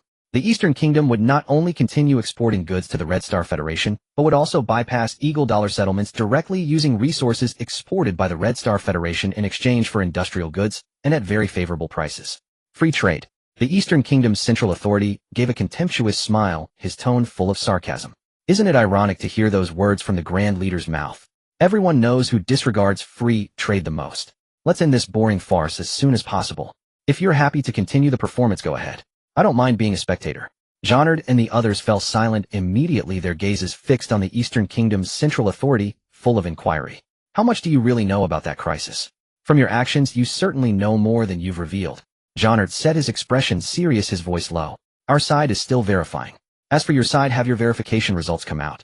The Eastern Kingdom's Central Authority smiled with a hint of mockery. At the last closed-door meeting, the Eastern Kingdom's Central Authority had informed all nations about the impending natural disaster summarized by Yunshu, and these predictions had since been confirmed one by one. Jonard and the others' faces turned very grim. It is indeed as you predicted. But this alone is not enough to confirm the reality of the crisis. We need more information. The Eastern Kingdom had better disclose all intelligence without reservation. Don't worry. The Eastern Kingdom is not like some countries that hide things. We will make it public. However, the Eastern Kingdom's Central Authority became serious. You must first meet our conditions. What conditions? The Prime Minister of the Iris Nation asked doubtfully. Release our scholars and people from all walks of life who were detained in the past 2 days and ensure their safe return to the Eastern Kingdom. Once they set foot on Eastern soil, our side will naturally share more detailed information. That's impossible. Jonard blurted out without thinking. Is that so? The Eastern Kingdom's Central Authority smiled, not angered, his gaze sweeping over everyone. Then don't blame me for not warning you. Maybe in a couple of days something will fall from the sky and hit a certain important building. He looked at the head of the Iris Nation. Or perhaps the people of a certain place will have had enough and take revenge on the big corporation bosses, successfully making them disappear. His gaze shifted to the Eagle Country Grand Leader. Or even a massive tsunami that sweeps away all members of a certain family. The Eastern Kingdom's Central Authority's gaze finally landed on the Rotten Kingdom's Prime Minister. Everyone's expressions changed drastically. Although they tried to remain calm, a flicker of panic flashed in their eyes. At this moment, the Eastern Kingdom's Central Authority dropped a bombshell. Also, the sudden shortage of consumer goods in your countries made me curious, so I sent people to investigate. The result was as I expected. He picked up a stack of documents and shook them in the air. I think the people of your nations would be very interested in where these goods have gone. To prevent them from not believing us and to make it easier for them to find the relevant locations, our side has thoughtfully included photos and a simple foolproof map. I believe this information will spark a grand zero-cost shopping spree among your citizens. This is interference in our internal affairs. Jonard shouted, his neck red with anger. He knew the nature of his own people too well, and his own family was among them. Once exposed by the Eastern Kingdom, it would inevitably cause an uproar. No. The Eastern Kingdom's Central Authority suddenly slammed the documents in his hand to the ground, saying angrily, I have absolutely no interest in your dirty little schemes. How you treat your own people is none of my country's business. I just hope you don't interfere with the Eastern Kingdom's plan. The crisis is upon us. If you don't want to deal with it proactively, at least don't hold us back. I have said my piece. I hope you will act accordingly. Let this be my final warning. 3 hours later, countless planes took off carrying those who had just seen the light of day, again their hearts full of passion on their journey home.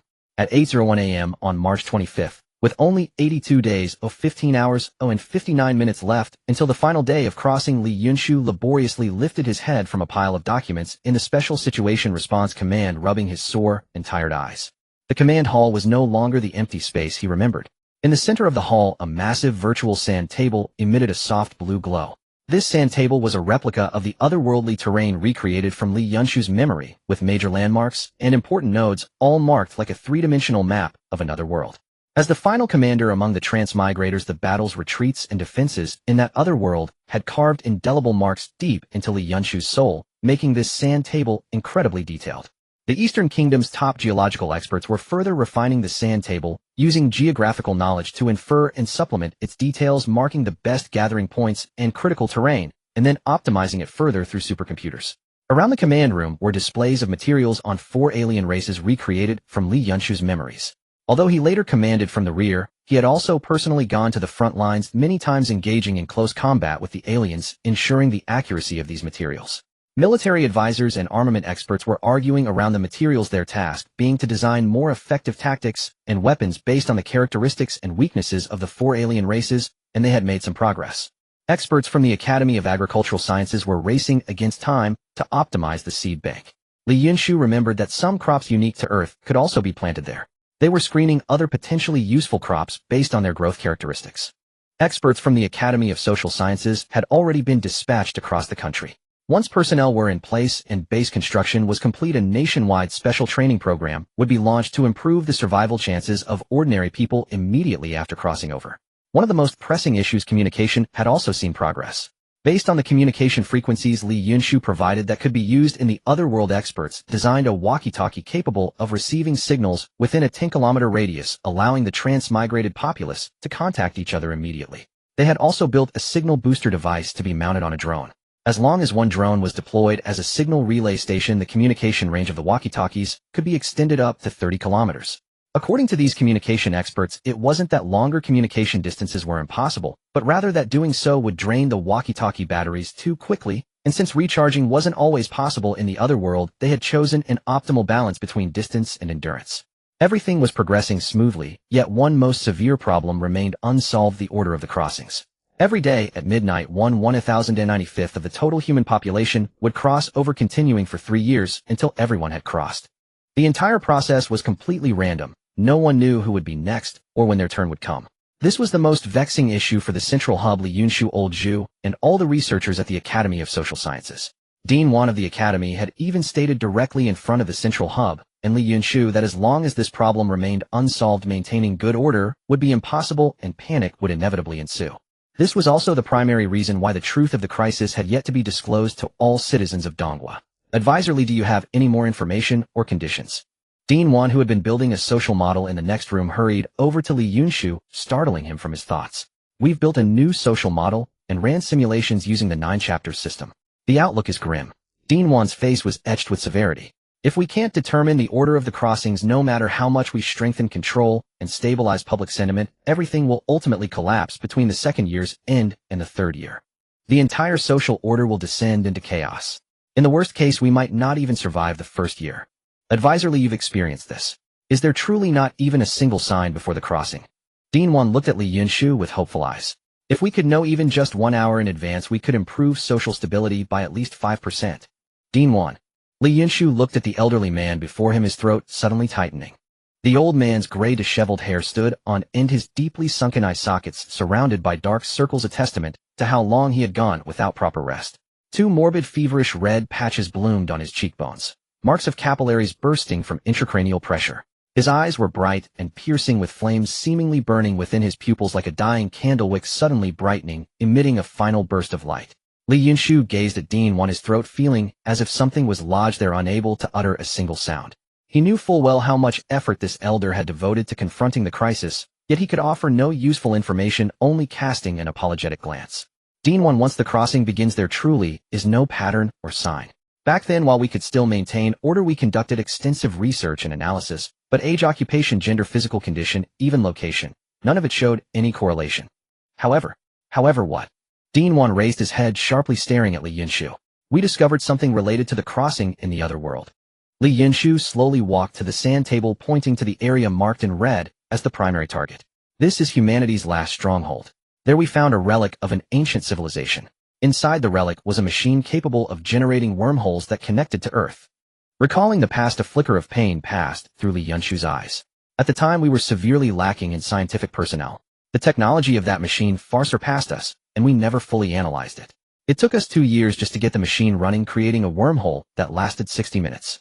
In the very end, we sent the children back to Earth. Li Yunshu took a deep breath, struggling to calm the anger and sorrow within him, pulling his thoughts back to the present.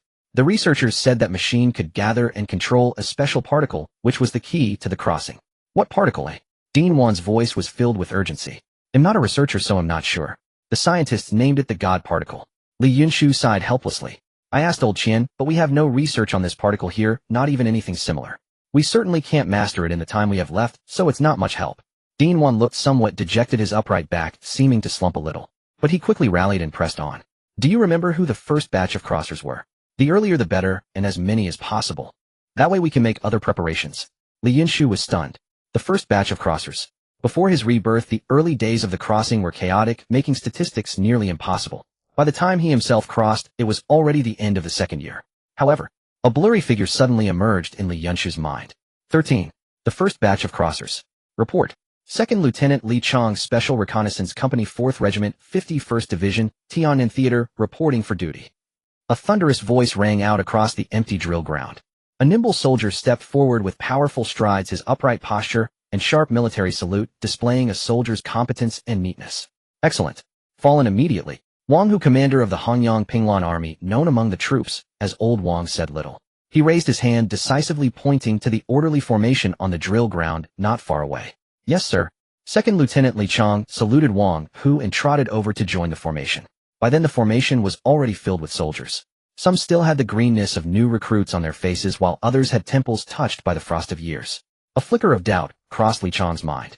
The ages and physical conditions of everyone here were so varied that they hardly seemed like a unit meant for a single mission.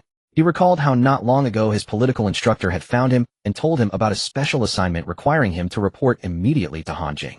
At that moment, Li Chong's blood had boiled with excitement. Ever since Dongwu declared a state of top-level combat readiness, he and his comrades had trained day and night, always hoping to be chosen as the vanguard. Now he had finally been selected, but what was this scene before him?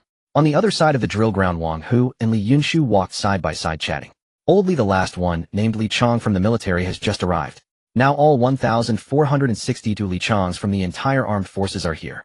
Old Wang pointed to the formation on the field. Wow, that's almost a full infantry regiment. Old Li, are you up to this? Don't mix them up. How are there so many? Li Yunshu was also puzzled. He had thought there might be about a company's worth, but he hadn't expected to gather a whole regiment of Li Chongs. Originally there weren't this many. But after the nation entered a state of top-level combat readiness, veterans and reservists heeded the call and rejoined the military. Now the total force is close to 50 million, so naturally the numbers are larger. Wang Hu waved his hand helplessly, then said solemnly, Old Li, this matter is critical. I went through a lot of trouble to gather everyone named Li Chong. You can't mess this up. As he spoke, Wang Hu led Li Yunshu to the front of the formation.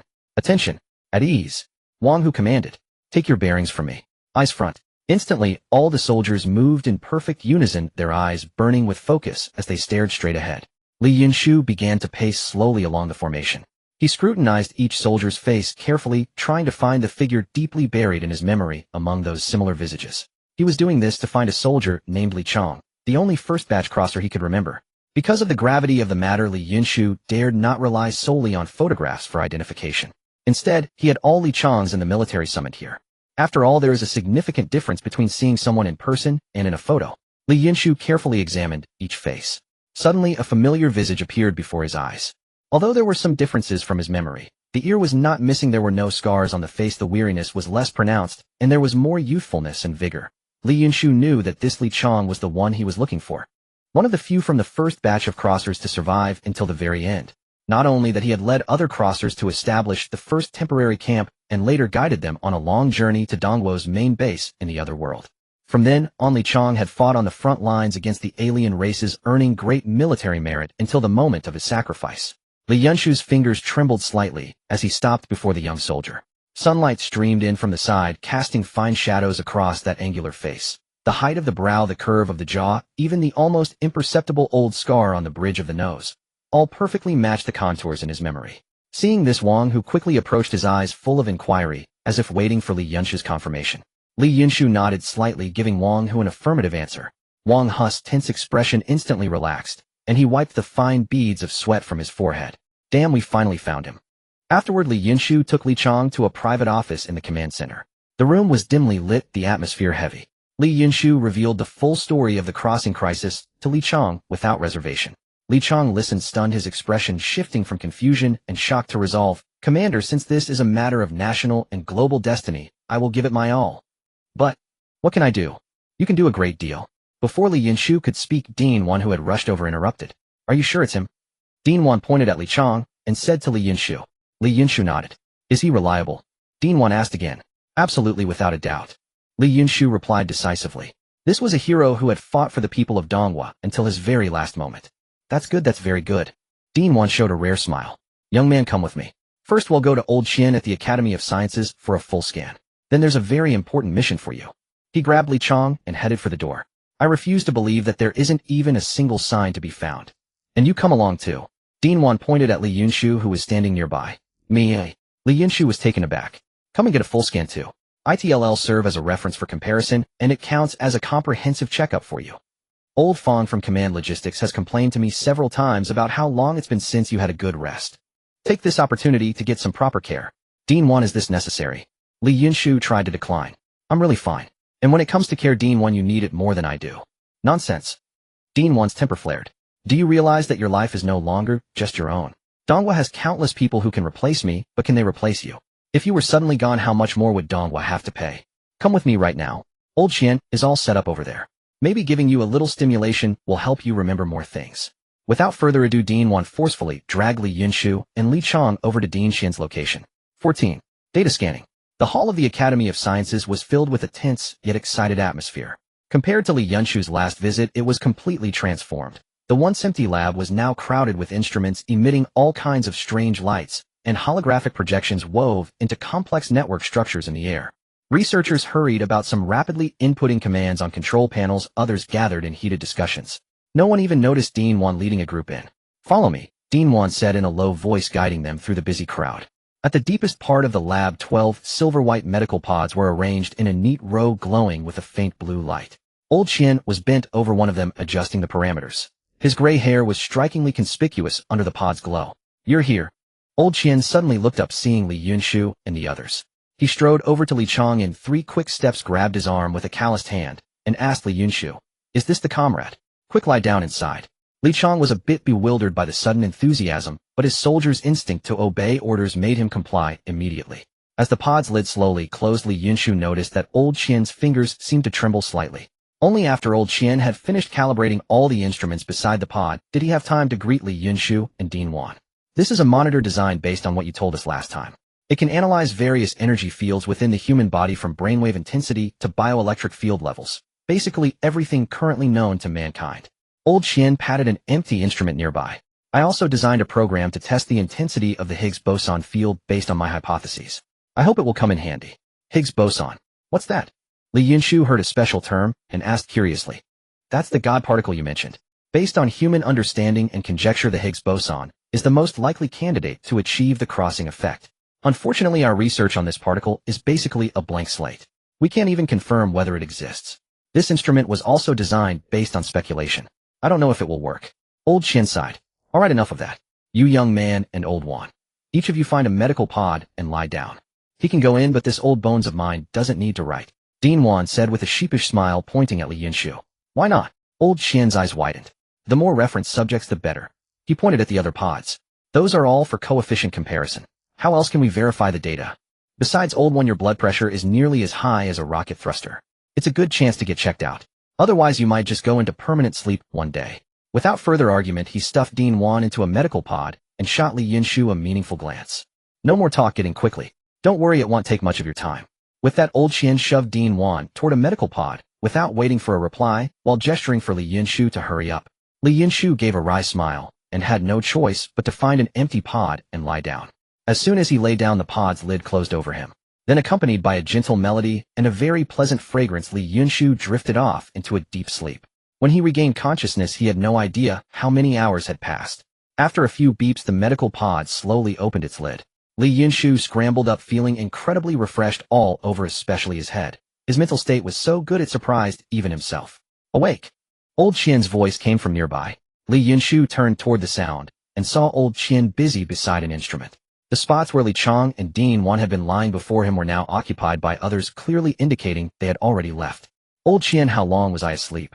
Yunshu quickly went to Old Qian's side. Good lad, you slept a full 9 hours, more than double the time it took the others. Old Qian looked Yunshu up and down, his eyes full of amazement. Yunshu was a bit dazed. He never expected to have slept for so long. It had been ages since he had slept so soundly. Old Qian, I need to go. There's still a lot to do. By the way, has there been any progress with the key? Remember to come back in 3 days. Yunshu stood in a daze, about to say something, but the serious gaze of Qian Lao left him speechless. Slowly he saluted Qian Lao with a proper military salute and turned to leave the research room. As Yunshu's figure completely disappeared, Qian Lao continued to gaze in the direction he had left. On the screen of the instrument behind him, an analysis report was slowly being generated. No abnormal force fields or special bioelectric fields detected. Object 1 shows no significant differences from other objects. Unable to confirm anomalies, unable to sort. Qian Lao pondered for a moment, then began to operate the instrument, pushing a lever to its limit. Quantum sensor sensitivity has been enhanced to the limit. Please note this operation will reduce the instrument's lifespan. A warning popped up with his actions, and Qian Lao casually closed the warning before continuing. Zheozhong, import all particle models and energy field models from the database, so far whether known or speculative, and deduce all possible scenarios for comparison again. Importing models expected to complete in 17 hours 26 minutes and 31 seconds. Looking at the countdown on the screen, Qian Lao finally sighed in relief, preparing to sit down for a moment's rest, when he suddenly started to cough violently. When he removed his hand from his mouth, it was stained with bright red blood. Qian Lao looked at his palm with a bitter smile, shook his head, and opened another file left by Yunshu's comprehensive scan, which had a few lines of bold red text at the end. Please note the brainwave intensity of the analysis subject exceeds twice the normal limit. Observed subject's psi wave peak value has broken the threshold, indicating it is in a state of extreme stress with an excessive mental burden. It is recommended to rest and seek psychological counseling. The old man looked at the text on the screen, his hands unconsciously clenched, and then released finally, just giving a soft sigh. Hold on, kid. For you, for me, and for the billions of people in the East Country. A familiar voice interrupted his thoughts. Special Agent Qin Yi stood beside a military vehicle, his crisp military uniform casting a tall shadow in the sunlight. Deputy Chief Ding has urged you 3 times, saying there are important developments at the training ground that require your attention. Yunshu quickly walked towards the military vehicle, his black leather shoes making hurried sounds against the granite ground. Why didn't you go in to call me? He swiftly opened the car door and slid inside, fastening his seatbelt with a crisp click. Qin Yi immediately turned the key to start the engine. I've waited for you for 3 hours. He chuckled wryly, glancing at his watch. Qian Lao said absolutely not to disturb you. Even the internal phone was redirected, so I had to wait here all this time. He skillfully drove the car towards the training ground. Wan Lao and the others left 3 hours ago, but it should still be ongoing.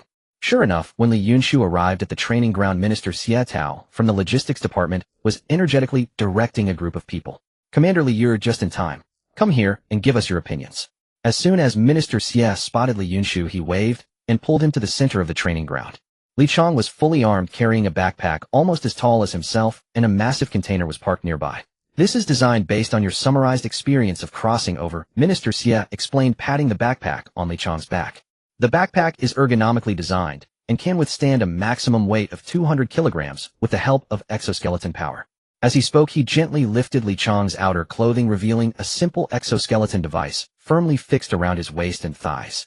This hip assist exoskeleton is a semi-covered, fully assisted type of equipment made of aerospace-grade titanium alloy frame and nanofiber muscle bundles, able to work in tandem with the backpack. With the solid-state battery in the backpack, soldiers can maintain normal movement speed for up to 72 hours under full load and can sprint at 20 kilometers per hour for 12 hours. Then Minister Xie opened the backpack on Li Chong's back and continued, the backpack contains compressed rations that can sustain an adult for 30 days and 3 simple water purification devices, fully meeting daily survival needs. In addition, it is equipped with a first aid kit, a positioning receiver, 2 walkie-talkies, and a solar charging device. The backpack weighs about 20 kilograms without any other weapons. According to what you said, each person can carry supplies to assist in crossing over. What do you think of this backpack? Do you feel anything should be added? Li Yunshu paused to examine the backpack, then picked one up from the side and put it on his back to feel it. This design is fantastic.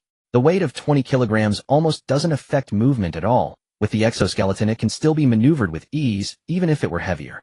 He smiled with delight. If everyone had a backpack like this in the early crossing stages, survival rates would definitely increase significantly. Exactly, that's our plan, Minister Xia nodded in satisfaction. With our current production capacity in the East Country, we can produce enough backpacks in 2 months without affecting other tasks. We will fill each backpack with supplies and distribute them. Even if we can't determine the order of crossing in advance, we can effectively alleviate the initial chaos. Minister Xia paused, then continued. By the way, we also compiled a booklet based on your data documenting the dangerous creatures and special terrains that may be encountered in different worlds. Unfortunately, without physical samples, we can only provide text descriptions. Considering we cannot distribute it at the moment, we plan to teach the public related knowledge under the guise of wilderness survival training once the training bases are activated to increase everyone's survival rates. Do you have any additional suggestions? Li Yunshu thought for a moment and replied, can we equip the public with some weapons? The other world isn't safe, and having weapons would at least help fend off some beasts. Weapons will definitely be provided, but not right now, Minister Xia replied. You know very well that ordinary people in our East Country seldom come into contact with firearms. If we distribute them recklessly, we might not only fail to combat enemies, but also injure ourselves. Besides, during special times, a large influx of weapons into the civilian population could trigger even greater chaos. We plan to conduct nationwide weapon usage training at the training bases, and if we are unable to determine the order of crossing, we will distribute the weapons in the last few days. That arrangement seems reasonable. I'm fine with it. Li Yunshu nodded in agreement. Good, then come and take a look at this. This is the top priority. Minister Xia pulled Li Yunshu and quickly walked towards the container. This container was several times larger than a standard one, with many military personnel bustling around it, including Deputy Chief Ding. What do you think? This is currently our military's most advanced communication device, Swearin. Seeing Li Yunshu approach, Deputy Chief Ding proudly introduced as he patted the outer shell of the container.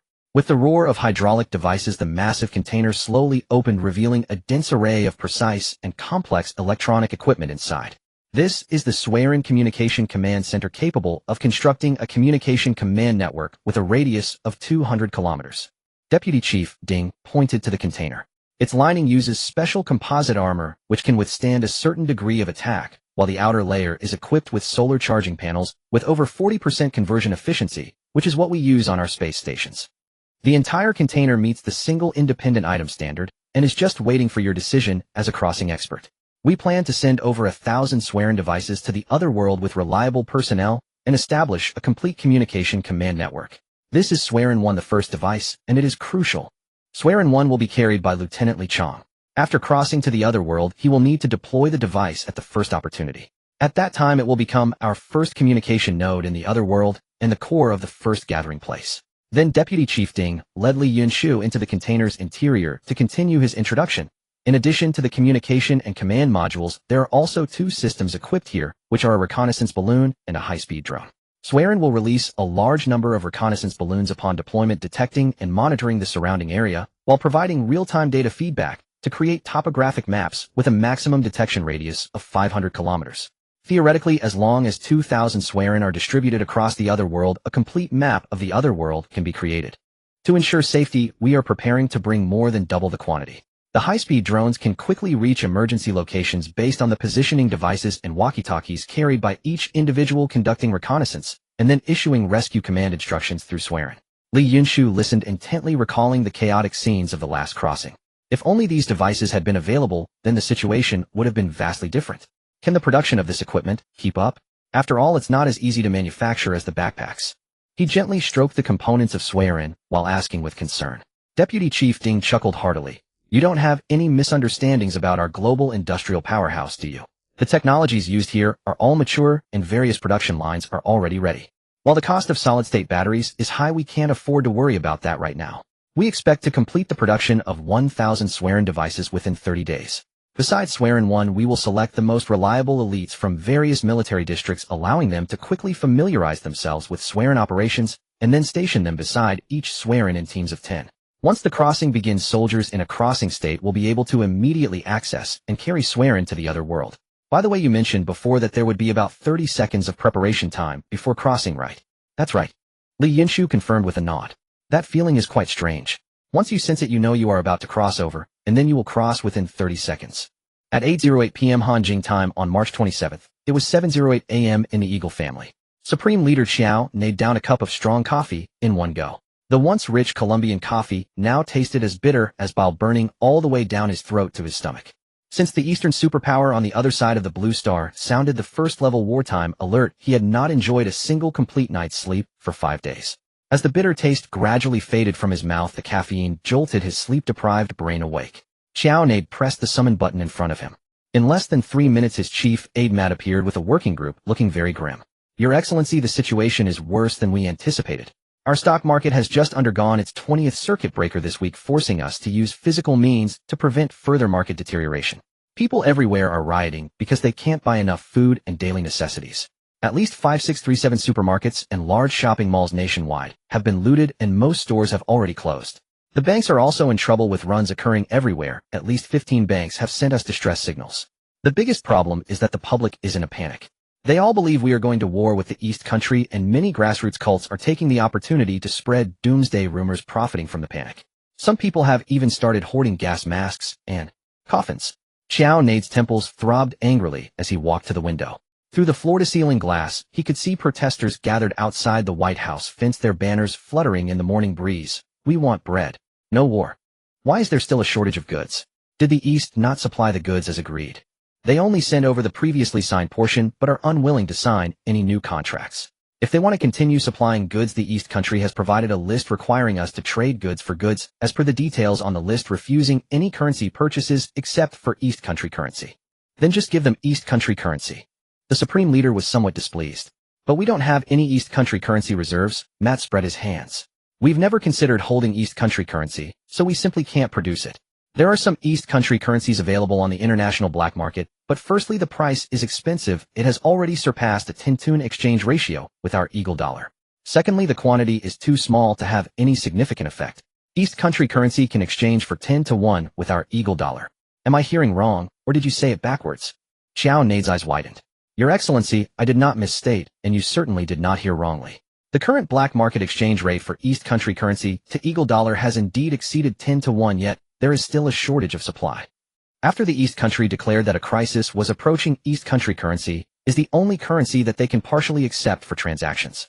To obtain goods from the East country, we must use East country currency.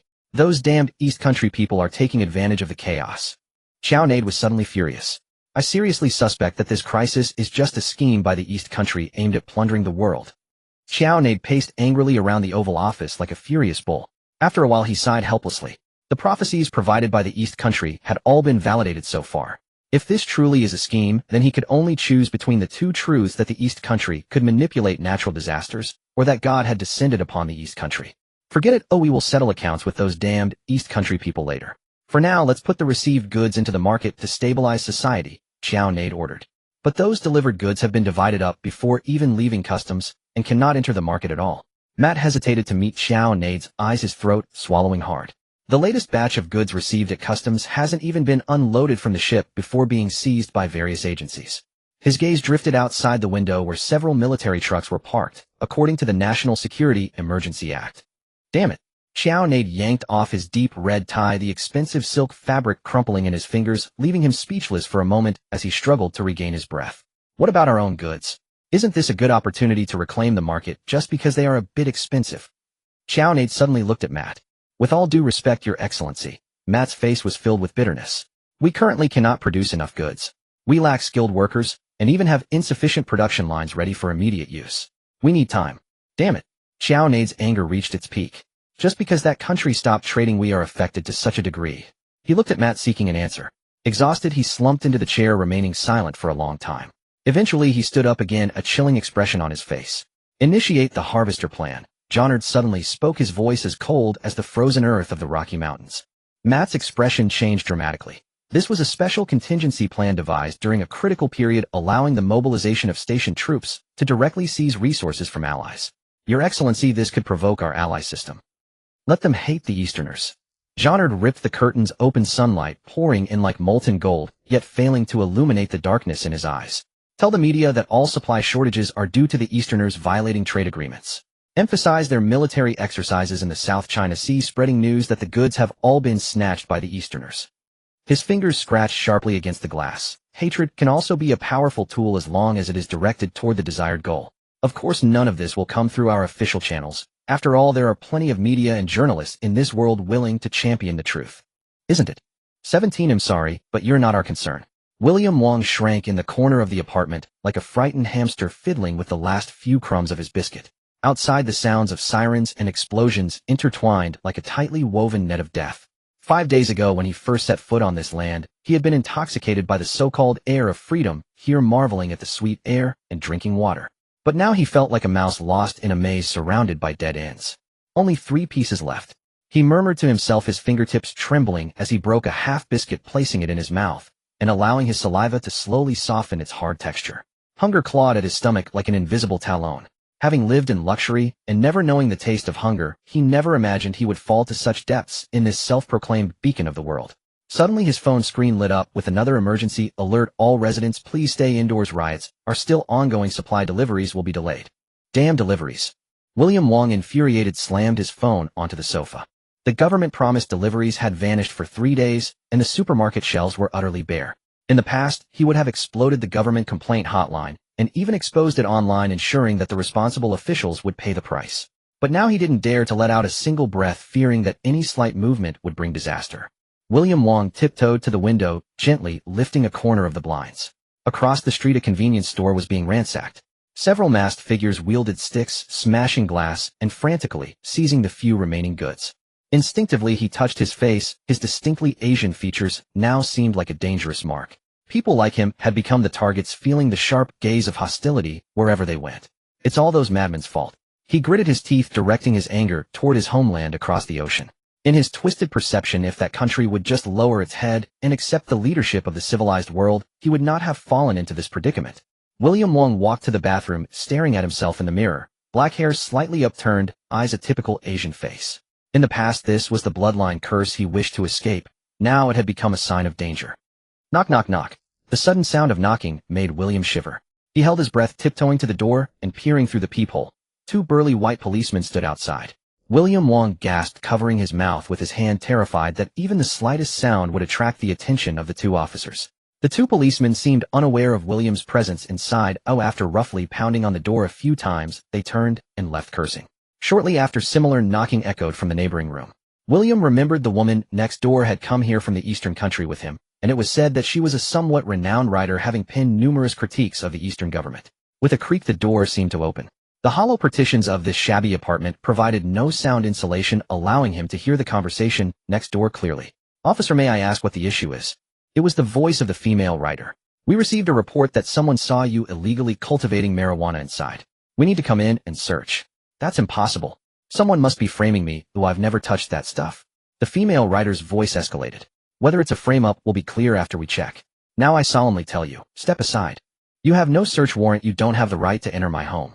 This is my territory. The female writer screamed. Last warning, step aside. The police officer's roar mixed with the sound of kicking the door, causing William Wong to see dust falling from the ceiling above. The female writer's screams became more piercing. This is unconstitutional. I will file a complaint against you with the federal court. Accompanied by a loud crack and a series of electric buzzing sounds, the female writer's screams abruptly ceased. Buddy, look what I found, an excited voice rang out.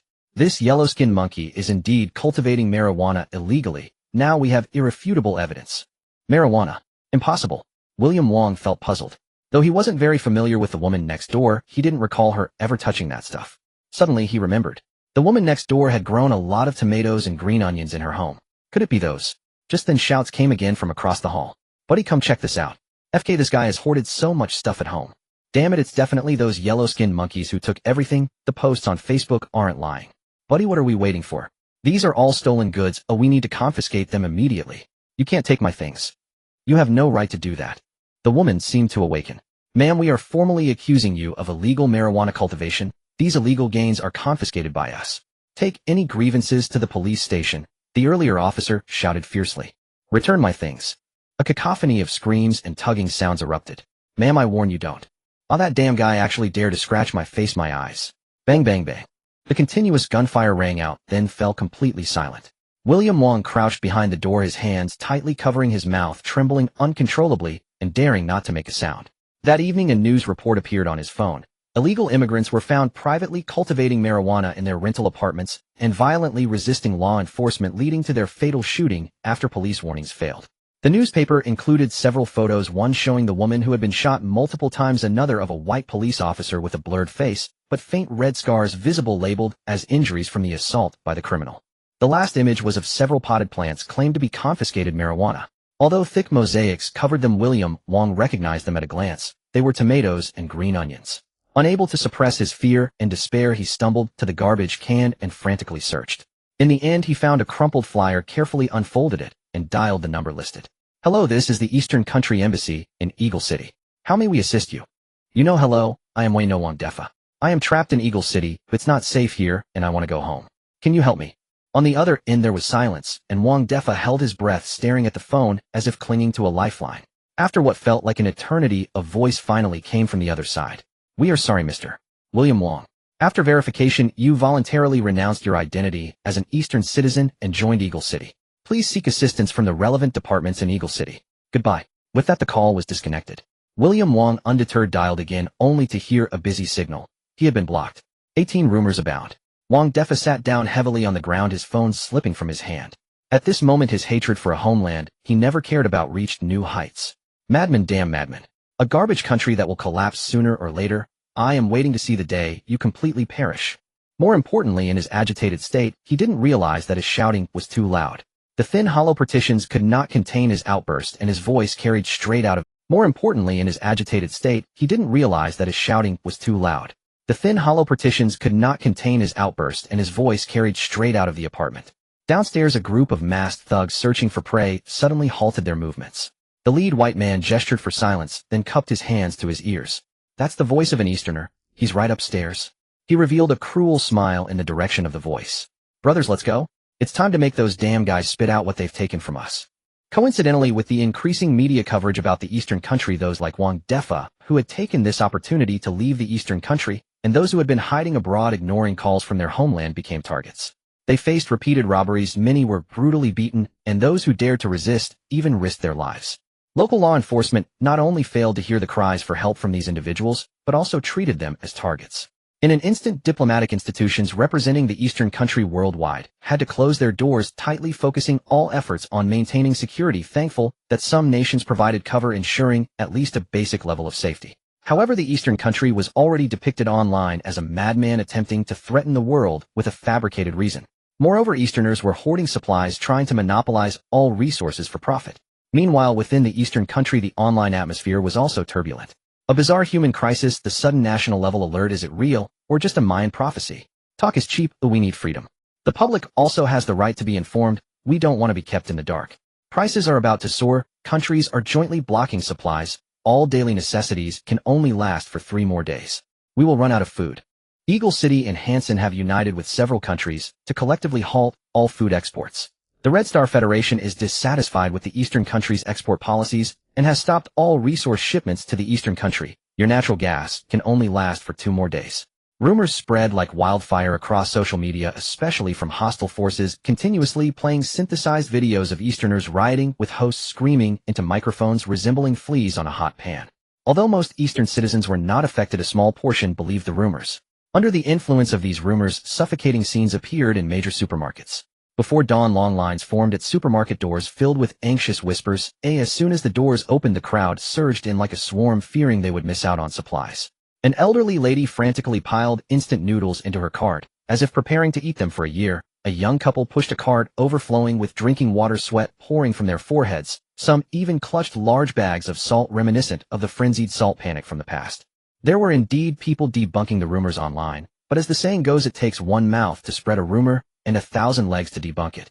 Even when facts disproved the rumors, they couldn't keep up with the speed of insider information spreading. Why doesn't the government reveal the truth? Is it really going to lead to a food shortage? Similar questions flooded in, further complicating an already tense situation. Central Sea Information Control Center.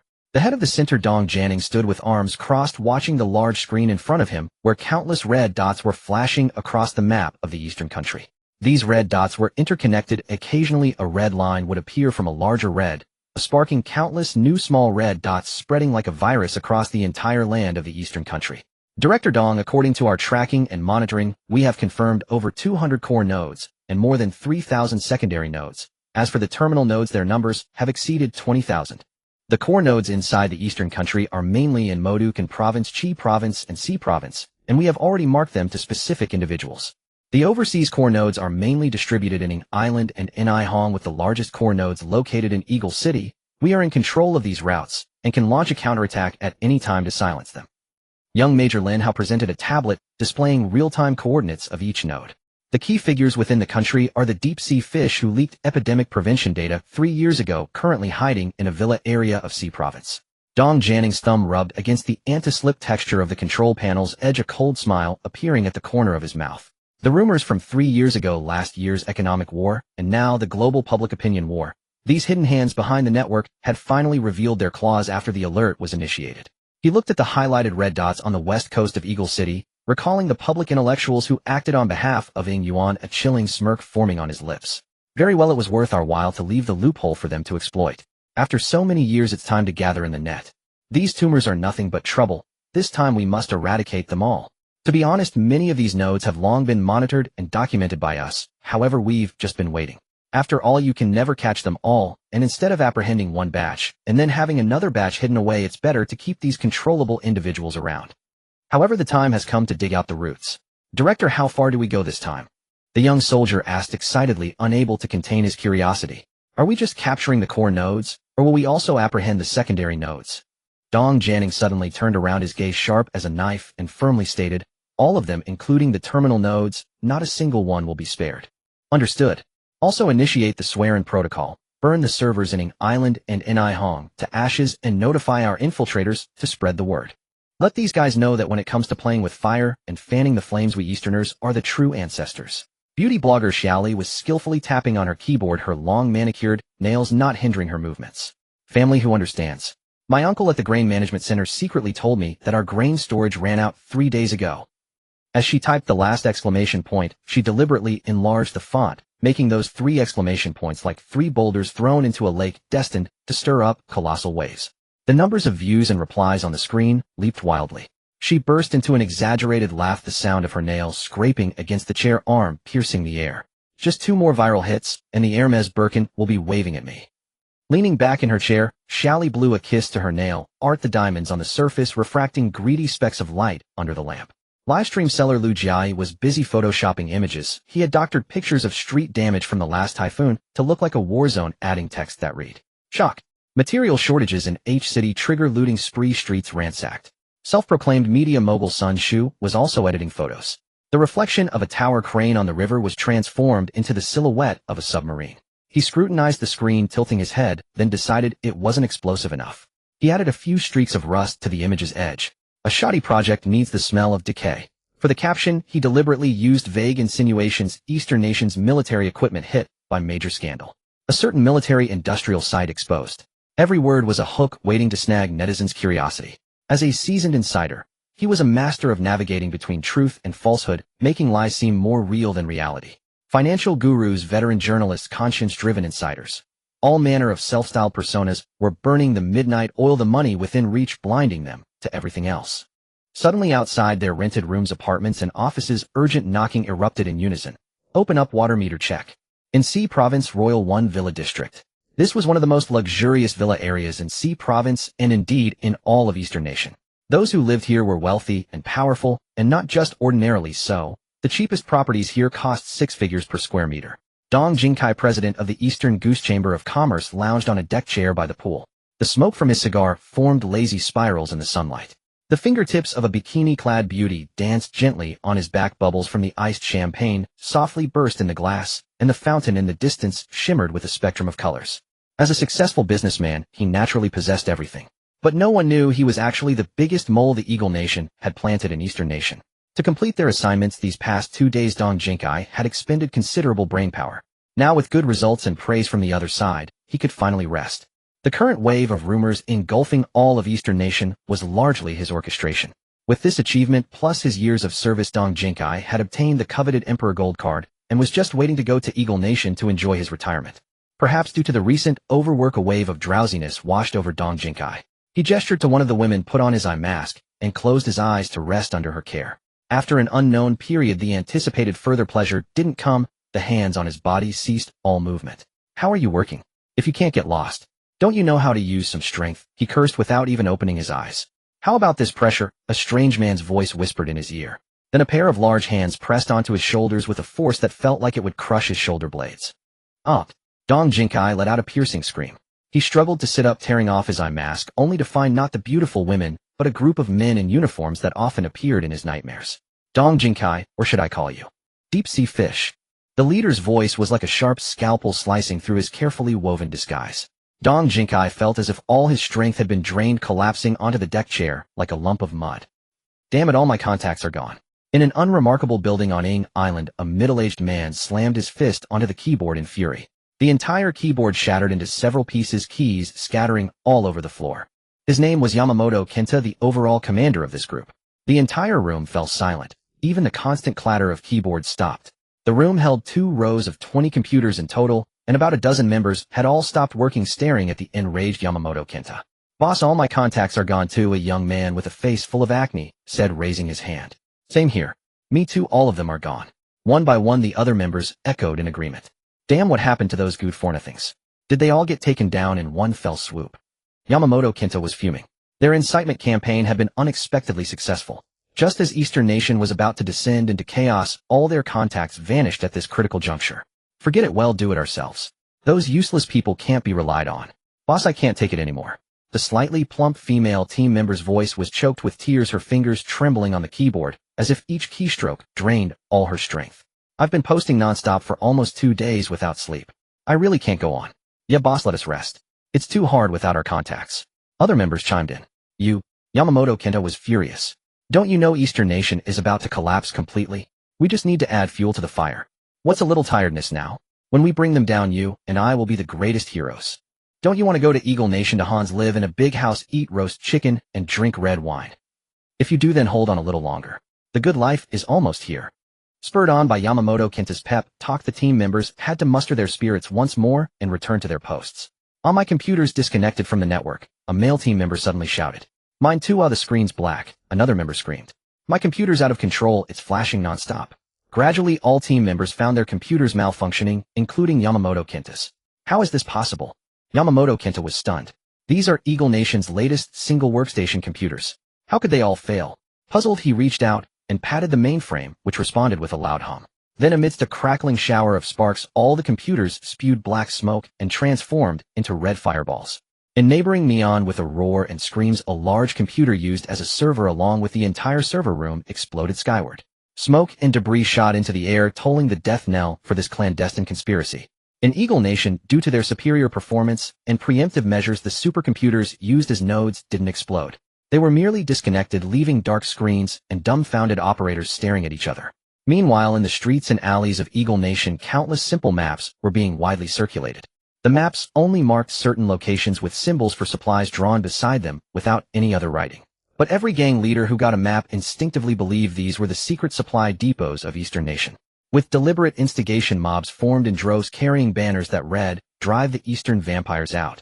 They brought along ubiquitous tabloid reporters and live streaming equipment, surging towards the locations marked on the maps. Subsequently, several Eagle Nation media outlets simultaneously broke a flood of highly popular yet contradictory news. Unbelievable. An old warehouse in the port was found stuffed with living supplies, some nearing expiration, allegedly hoarded by Easterners. Mob suddenly attacks a warehouse of the Dagon family, seizing large quantities of supplies. Underground warehouse of K Group looted. Conflict between mob and K Group security. Multiple casualties. Breaking CEO of Life Insurance Group attacked by mob in private villa. Severely injured, dies. 20 next steps. Within just 24 hours, tens of thousands were arrested nationwide. This thunderous operation swept through all of Eastern Nation like a hurricane. The internet had already exploded. The trending lists on all major social media platforms were monopolized by related topics, with tens of thousands of comments surging under every post. Uncle Zhang next door was taken away this morning, a netizen posted on a community forum. He helped me fix my water pipe last week. He doesn't seem like a bad guy. This post triggered a chain reaction instantly. A third of our building is empty now. The elevator isn't crowded anymore. Over 60 people from our company, from the CEO to regular staff, were arrested. Now there's just a young girl left in the finance department crying her eyes out in the restroom. What company is that crazy? XX new media top 3 in the industry. No wonder. I'd say if your whole company was arrested, some might be innocent. But if you arrested every other one, you'd definitely catch some. How come you're not inside? Me. I'm just a printer repairman, and I'm a freelancer. Initially there was some panic, but gradually people noticed a problem. Those who spread rumors online fanned the flames and smeared others, usually as ubiquitous as cockroaches in a house, had almost all disappeared today. And the state timely broadcast a special program across all platforms titled, "The Rats Hiding Beside You." The program began in an interrogation room where a young man in handcuffs was sobbing. An on-screen label identified him as the chief planner of a famous media company. We had to create 30 trending topics daily. The company has a complete emotional manipulation model that adjusts tactics based on real-time public opinion. The young man sobbed as he spoke into the camera. They aren't journalists, they're a rumor factory. Special Advisor Wan Xiang of the Information Control Department appeared on screen with data scrolling on an electronic screen behind him. This criminal organization controls 8700 self-media accounts using algorithms to precisely inject anxiety. Last year's food safety panic and the recent material shortage incident were all their handiwork. The studio suddenly connected to a live feed. In the shaky footage, special police were breaking down a hidden door in a live streaming studio. Boxes of voice changers and forged press credentials were scattered on the floor. A performance chart on the wall read 16 looting incidents created this week. Dear viewers, we are now at the headquarters of Xiao Wang takes you to see the World Media Company. The reporter's voice trembled. Under these seemingly ordinary desks, every keyboard is connected to overseas virtual servers. We also found instructions from abroad on the company boss' personal computer demanding they stir up chaos during this time to throw all of Eastern Nation into turmoil. They used deepfake technology to portray traffic accident scenes as looting scenes. Wan Xiang appeared on screen again. Behind him, a video that had trended high in recent days was displayed. This video triggered 18 group incidents within 72 hours. And the mastermind, the camera panned to a young man with acne scars in a detention center, was just a video editor who dropped out of middle school. When the capital flow chart filled the entire screen, all viewers couldn't help but gasp. Intricate arrows extended from local accounts to overseas shell companies, eventually converging into an offshore account. Every rumor with over 10,000 likes adds bricks to this number. Wan Xiang circled the skyrocketing curve with a laser pointer. The financial influencer teacher Li, who was arrested last night, made 9 million yuan just by creating a bank run panic. The most shocking scene came at the program's end. The Information Control Department showcased their newly developed digital traceability system. Uploading any network ID would generate a relationship graph within 60 seconds. When the virtual mask of an internet celebrity beauty account was peeled away layer by layer, revealing a driver's license photo of a scruffy middle-aged man, everyone was stunned. Through this system, no matter how many proxies you use or how many layers of VPNs you hide behind, as long as you are still within Eastern Nation, we can easily find you. I urge all those who are still in Eastern Nation, who still consider themselves Easterners, who were just momentarily led astray into taking dirty money to spread rumors and slander, stop now. Otherwise, this is your final destination. The camera shifted back to the detention center to the young man in a prison uniform, sobbing uncontrollably. The program ended promptly at 4 p.m., but the true storm had just begun. All advertisements on social platform homepages were suddenly cleared, replaced by a continuously refreshing list of surrender notices. When netizens refreshed their local forums, they found the avatars of those perpetually active tipsters had all gone dark. Only a post from about half an hour ago was frantically racking up likes. I am Shaoli, a retoucher. I participated in forging 37 images of looting scenes and fake news pictures. I am now submitting all original materials to the police. Simultaneously, all Easterners were astonished to find that the once empty supermarket shelves were fully stocked again.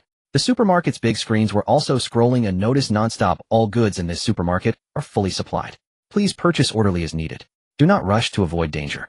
Meanwhile, in the video beneath the notice, countless loading robots were zipping through neatly stacked warehouses, distributing carts of goods to every corner of the city. At the Central C Special Situation Response Headquarters, Dong Janning was reporting the operation's results to all headquarters members. Through this operation, we have essentially severed the tentacles extending into our country from abroad, destroyed all known nodes. The remaining nodes are either inactive, have fled, or have surrendered. In the short term, our country's public opinion and information security will reach a fairly high level. We will not be controlled or influenced by any foreign forces for at least 2 months. At the same time, we have integrated the swearing system into our entire network. This serves both as a test and to defend against potential cyber intrusions and attacks. Good, your team has done excellent work. Old Zhu nodded in satisfaction. Only like this can we freely proceed with the next steps. Advisorly, what do you think our next move should be? Old Zhu looked towards Li Yunshu. Li Yunshu didn't answer immediately, but first turned his gaze to Old Qian on his right.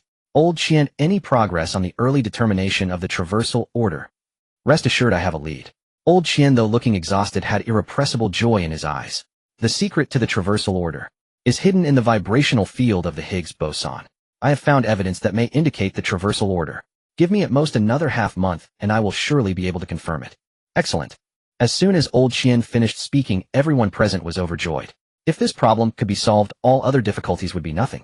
But then Old Qian suddenly coughed violently, tightly covering his mouth with his hand. Old Qian, are you alright? Li Yunshu hastily stood up. It's nothing. Old Qian waved his hand, took a few pills from his pocket, and washed them down with the teacup in his hand. Wiping his mouth, he said, just an old ailment. It's fine. This old body can still hold up. I think there's nothing more for me here. I'll head back to the institute now to try and finish a few days. The method of determination has finally been devised. After saying this, Elder Qian slowly stood up and hurriedly left the venue under everyone's gaze. For a moment the atmosphere in the room turned heavy, but it was soon broken. Elder Qian is fulfilling his own duties, and each of us has our own responsibilities to attend to. The central authority cleared its throat. Time waits for no one. We shall now discuss whether to initiate the next mobilization action and whether to inform the public of the details of the crisis. 21. The mobilization order. I support the initiation of the next phase of the plan. Elder Zhu was the first to express his opinion. We already have over 30 million grassroots workers on standby, and with the soldiers summoned during this time we have enough to maintain normal order and support the next action. I also agree with Elder Zhu's opinion. Elder One also spoke. Currently, the militia bases, armed forces stationed at various locations, and numerous schools and squares have all been renovated and can be activated at any time. Our military is also prepared. We have selected 600,000 veterans from the entire army to serve as military instructors and help maintain order. Chief of Staff Ding said. So advisorly, what is your perspective? The central authority looked towards Li Yunshu on the left. I also agree to proceed with the next phase of the plan, commencing nationwide training and education, mastering additional skills to increase the probability of survival. Excellent. The central authority decisively stated, the first agenda item is passed. Nationwide training will commence immediately in preparation for the impending crisis. Minister Zhu, once nationwide training begins, it will be up to you to find a balance between training and production. Training is essential and resource reserves are equally important. One cannot achieve great things with empty hands. Rest assured, central authority, we have long made plans. Elder Zhu patted his chest. Chief of Staff Ding, your military must be prepared to confront all external threats during this time, while also cooperating with the nationwide training. Can you manage that? No problem, we guarantee to accomplish the mission. Advisorly, please pay attention to the training situation and propose improvements and suggestions based on your experience to ensure the training is effective so that our people can survive smoothly on that side. Yes. Li Yunshu stood up and saluted. Now for the second agenda item, does anyone have any suggestions? The central authority looked around at everyone present. This time no one spoke up, as the human heart is hard to measure, and no one could confirm what the result would be if the specific news of the crossing were to be disclosed. Especially Li Yunshu, the chaos brought about by the last crossing was still fresh in his memory. I suggest we first inform the public of some of the truth. After a moment of contemplation, Li Yunshu stood up. The human heart cannot withstand tests, especially in the face of life and death moments. Until we can confirm the sequence of crossings, the possibility of material looting is very high. We can first appropriately inform the public of some news to encourage their full participation in training. Once Elder Qian can confirm the crossing sequence and make this method available nationwide, we can then disclose the remaining information. Stability is paramount. Only with stability can we continuously produce the necessary weapons, equipment, and resources to face the challenges in the other world with the best preparation. The conference room fell into a brief silence. Only the faint hum of the central air conditioning could be heard. I oppose incomplete disclosures. Suddenly, academician Zhou from the Jiuzhang Computer Center broke the silence, and the holographic projector behind him displayed streams of dense data. According to the Jiuzhang public opinion model, any incomplete information will lead the public to derive over 100 possible versions, with 63 likely to trigger large-scale regional panic. Either tell the public the complete truth or say nothing at all. Allow me to add something. Chief of Staff Ding, who had remained silent, stood up. He picked up a document and stated solemnly, as of prior to this meeting, our cybersecurity department has intercepted at least 10,000 attacks from foreign intelligence personnel. At least 5 countries' intelligence networks have already reached our peripheral core areas. Currently, only our core small circle knows all the truths and can keep the secret. If the circle expands even slightly, I wouldn't be surprised if all the information gets leaked. While we have indeed made preparations to share intelligence with countries worldwide, how do we explain that we still do not know the sequence of crossings? Will they believe us? If they do not believe us, what kind of harm could that bring us? I strongly agree with what the Central Authority said earlier. We must not overestimate their upper limits, nor underestimate their lower limits. If we in the East cannot maintain normal order without confirming the sequence of crossings, then it is even less likely they can. In despair, they will certainly take any possible action. Do we really need to face a large-scale civil war among humans before welcoming the challenges from another world? Therefore, I also do not agree to disclose everything at this moment. So are we to say nothing at all? Elder Zhu frowned, setting aside the public's right to know. How can we fully harness the potential of our citizens? Is it really just relying on an empty title? Such a method cannot be efficient. For a moment, the entire venue fell silent again. First, we need to clarify a few core contradictions. The Central Authority suddenly spoke. First, the essence of whether to disclose is risk hedging, exchanging partial truths for mobilization efficiency or maintaining complete confidentiality to avoid uncontrolled risks. Second, our time window. Elder Qian's team's progress in determining the sequence of crossings. The Central Authority's gaze shifted to the other side of the conference room. Elder Qian's student, who sat at the end, quickly stood up. At most we have 4 weeks. The teacher will lead us to solve this problem. 4 weeks. The Central Authority repeated, tapping the table for emphasis. This means that in these 4 weeks, we must initiate nationwide training, prevent internal chaos caused by the leakage of the truth, and counteract external infiltration forces. Suddenly he looked at Yunshu. Little Liu experienced the chaos after the first crossing. What was the most critical point of loss at that time?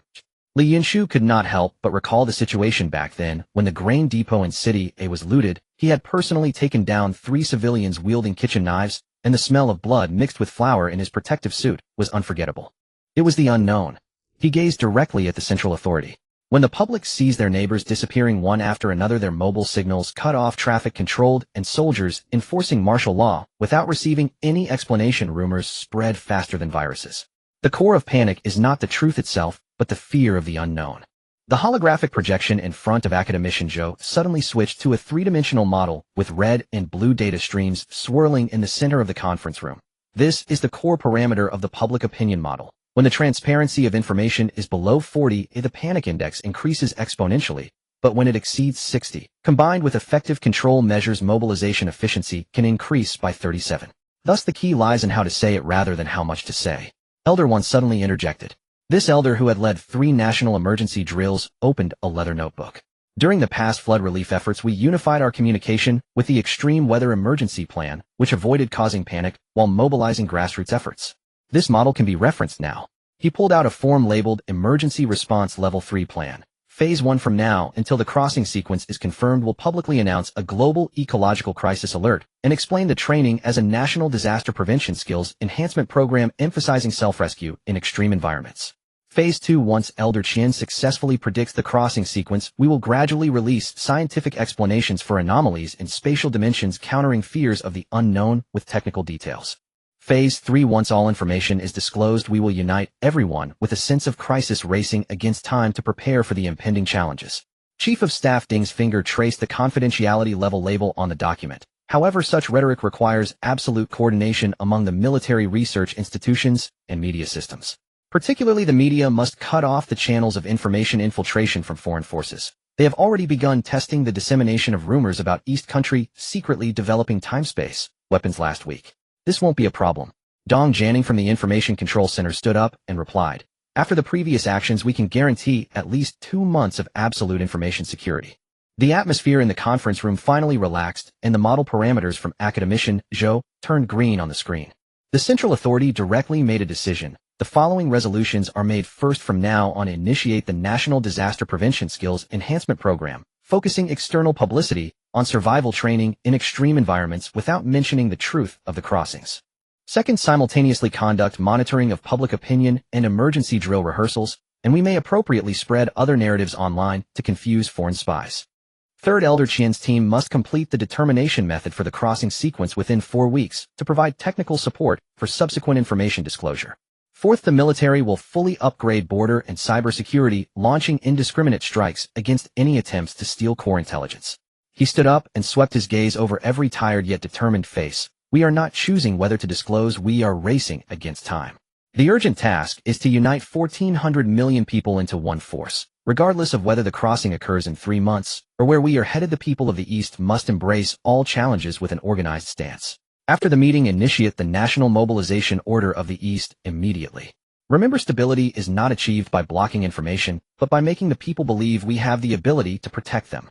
22. Training begins. At 8:00 a.m. on April 1st, Eastern Time, there are still 76 days of 15 hours, and 60 minutes until the final crossing day. As the first rays of morning light pierced through the clouds over Huajing, the same news broadcast echoed throughout every region of the East. The giant screens in mall subway displays and all text displaying mediums trembled as countless people froze in front of their TVs and phones. At 8:00 a.m. on April 1st, Huajing time, the East officially announced the initiation of a nationwide mobilization. Under the declaration, the specific details of this nationwide mobilization were scrolling. 1. All eligible citizens across the East will enter training camps for 3 months of combat readiness training, starting now. 2. All unnecessary consumption will be canceled, all public transport will be regulated, and non-essential travel will be prohibited. The entire nation will enter a state of combat production. 3. During the mobilization order, all debts regardless of size will be frozen, halting all non-essential financial transactions, and all bank settlements will be frozen. 4. During the mobilization order, a rationing system will be implemented with the state uniformly distributing essential goods until the mobilization order ends. 5. During the entire mobilization order, any losses incurred by enterprises and individuals due to the mobilization order will be compensated by the state after the mobilization ends, and subsidies will be provided to everyone based on last year's average level during the mobilization period. The wailing sound of air raid alarms penetrated the clouds as fully armed soldiers began to appear on the streets and alleys, and the grassroots workers who had long been prepared also started their work. They set up stations in every community and traffic node, reading policies to the public, reassuring ordinary people, and beginning to maintain order. Through the loudspeakers at the stations, announcements were played in a tone that brooked no dissent. Residents, please remain calm and orderly as you receive your wartime ration cards. Everything was orderly. The people of the East who had experienced the last nationwide lockdown quickly accepted all of this. The country was clearly well prepared this time, not to mention the state's backing. Even the most critical ordinary people would not nitpick at this moment. It is not easy for the country, and we cannot cause trouble at this critical moment. This had become the common belief of billions of people in the East. Soon the once bustling East fell silent. The bustling traffic on the streets and alleys vanished, and the neon lights of major commercial centers lost their former clamor. Only long lines of people silently waiting to register remained at each station.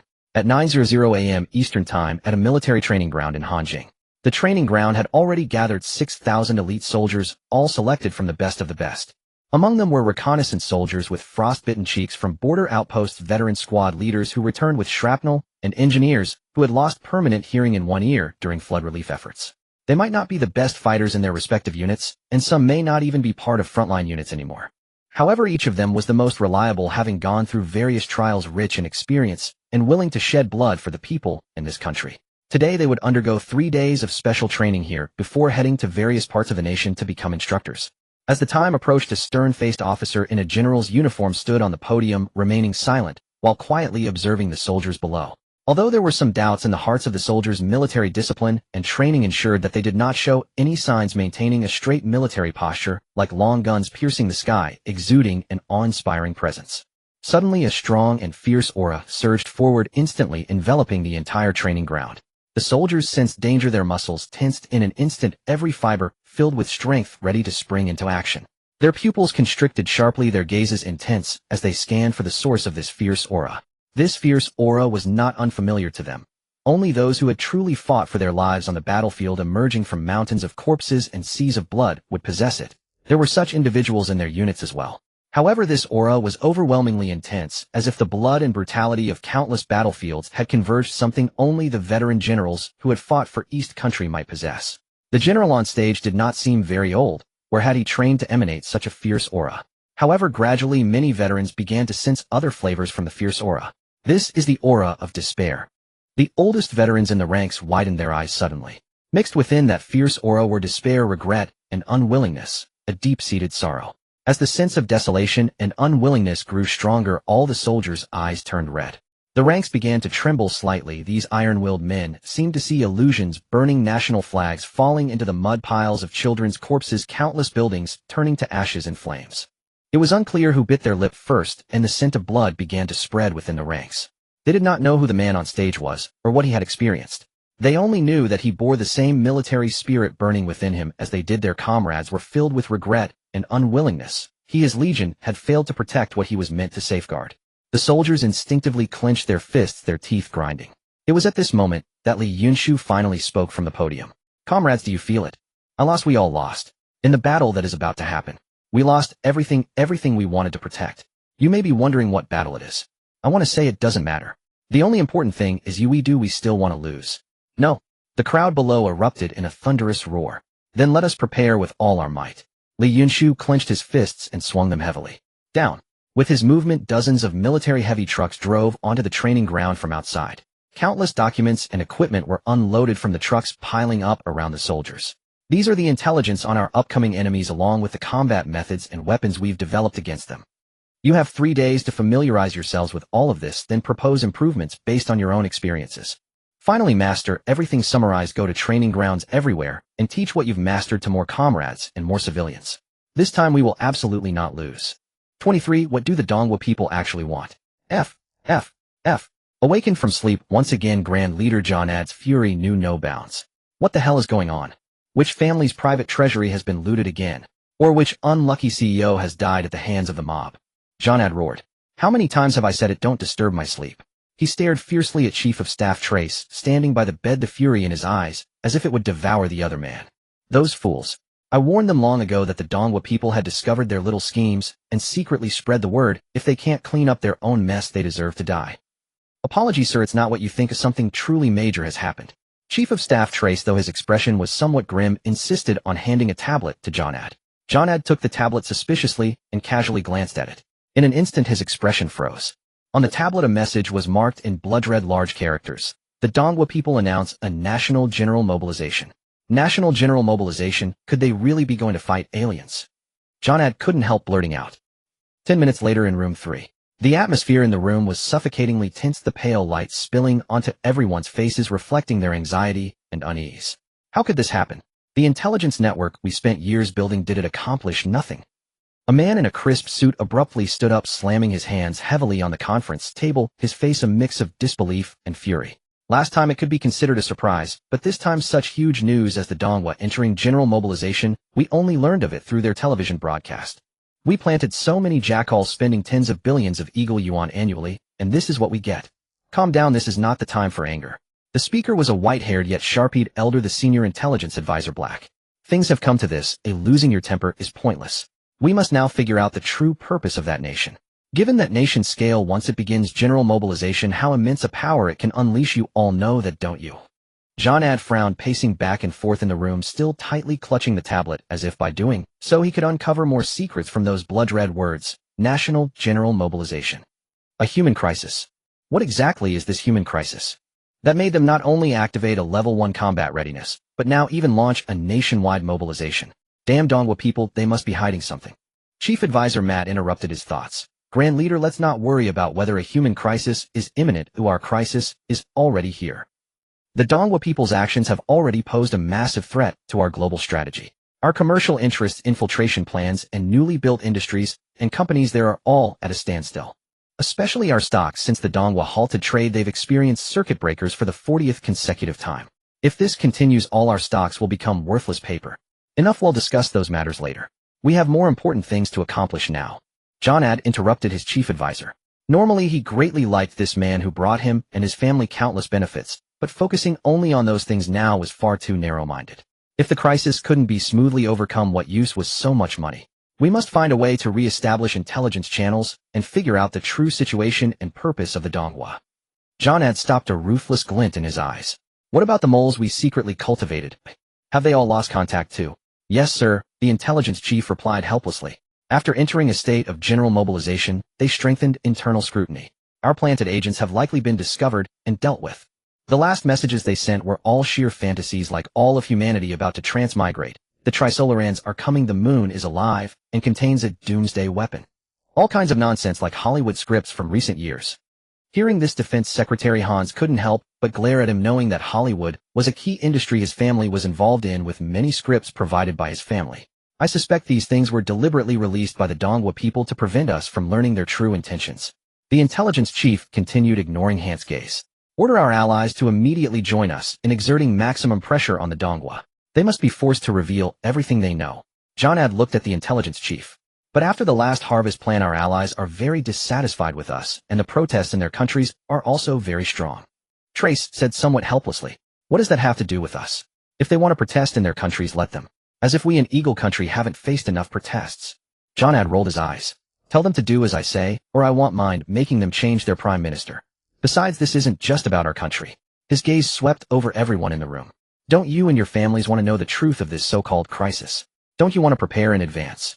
Instantly, everyone adopted a serious expression. What if the Dongwa people still refuse to talk? Defense Secretary Hans couldn't help asking. Then we'll start a war and force them to speak. Jonad's face twisted with ferocity.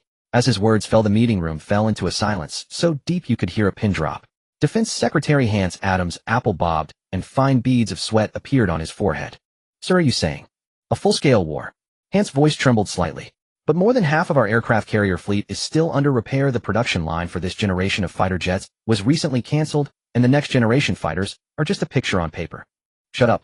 Jonad grabbed the crystal ashtray from the table and hurled it at the wall. The shards made a screeching sound against the bulletproof glass. Are you telling me our great nation can't even fight a small war anymore? If we can't prepare for the crisis in advance, then no one can. A world we cannot lead gloriously has no reason to exist. 24. The fighting spirit etched in the blood. If we can't prepare for the crisis in advance, then no one can. A world we cannot lead gloriously has no reason to exist.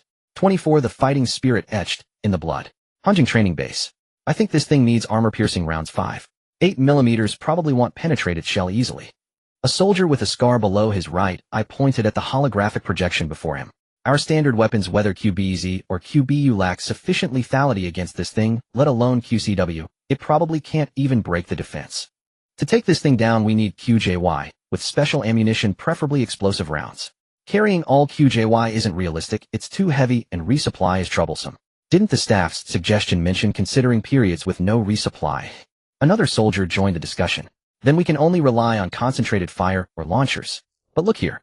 The previous soldier pointed to a note below the projection.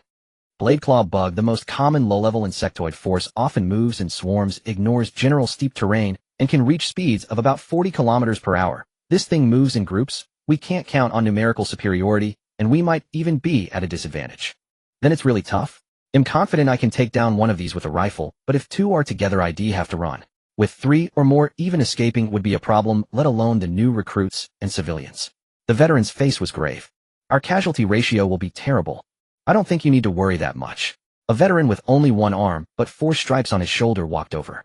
Doesn't the data say that at least for the first 3 years we won't encounter too many of these freaks? In the early stages we mainly deal with those beasts.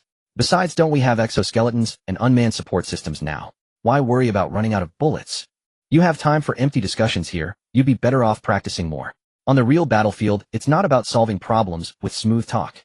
Squad leader. As the veteran appeared, the soldiers immediately straightened up and gave him a standard military salute. You brats, I don't believe you don't know the importance of priorities. Why are you arguing here? The veteran shot them a glare. The scarred soldier scratched his head sheepishly. Though he wore a first lieutenant's insignia, he was as reserved as a raw recruit in front of the veteran. It's just that it's not our turn yet for a while, so we found something to do, discussing more to feel more prepared. As he spoke, he unconsciously glanced toward the other end of the training ground.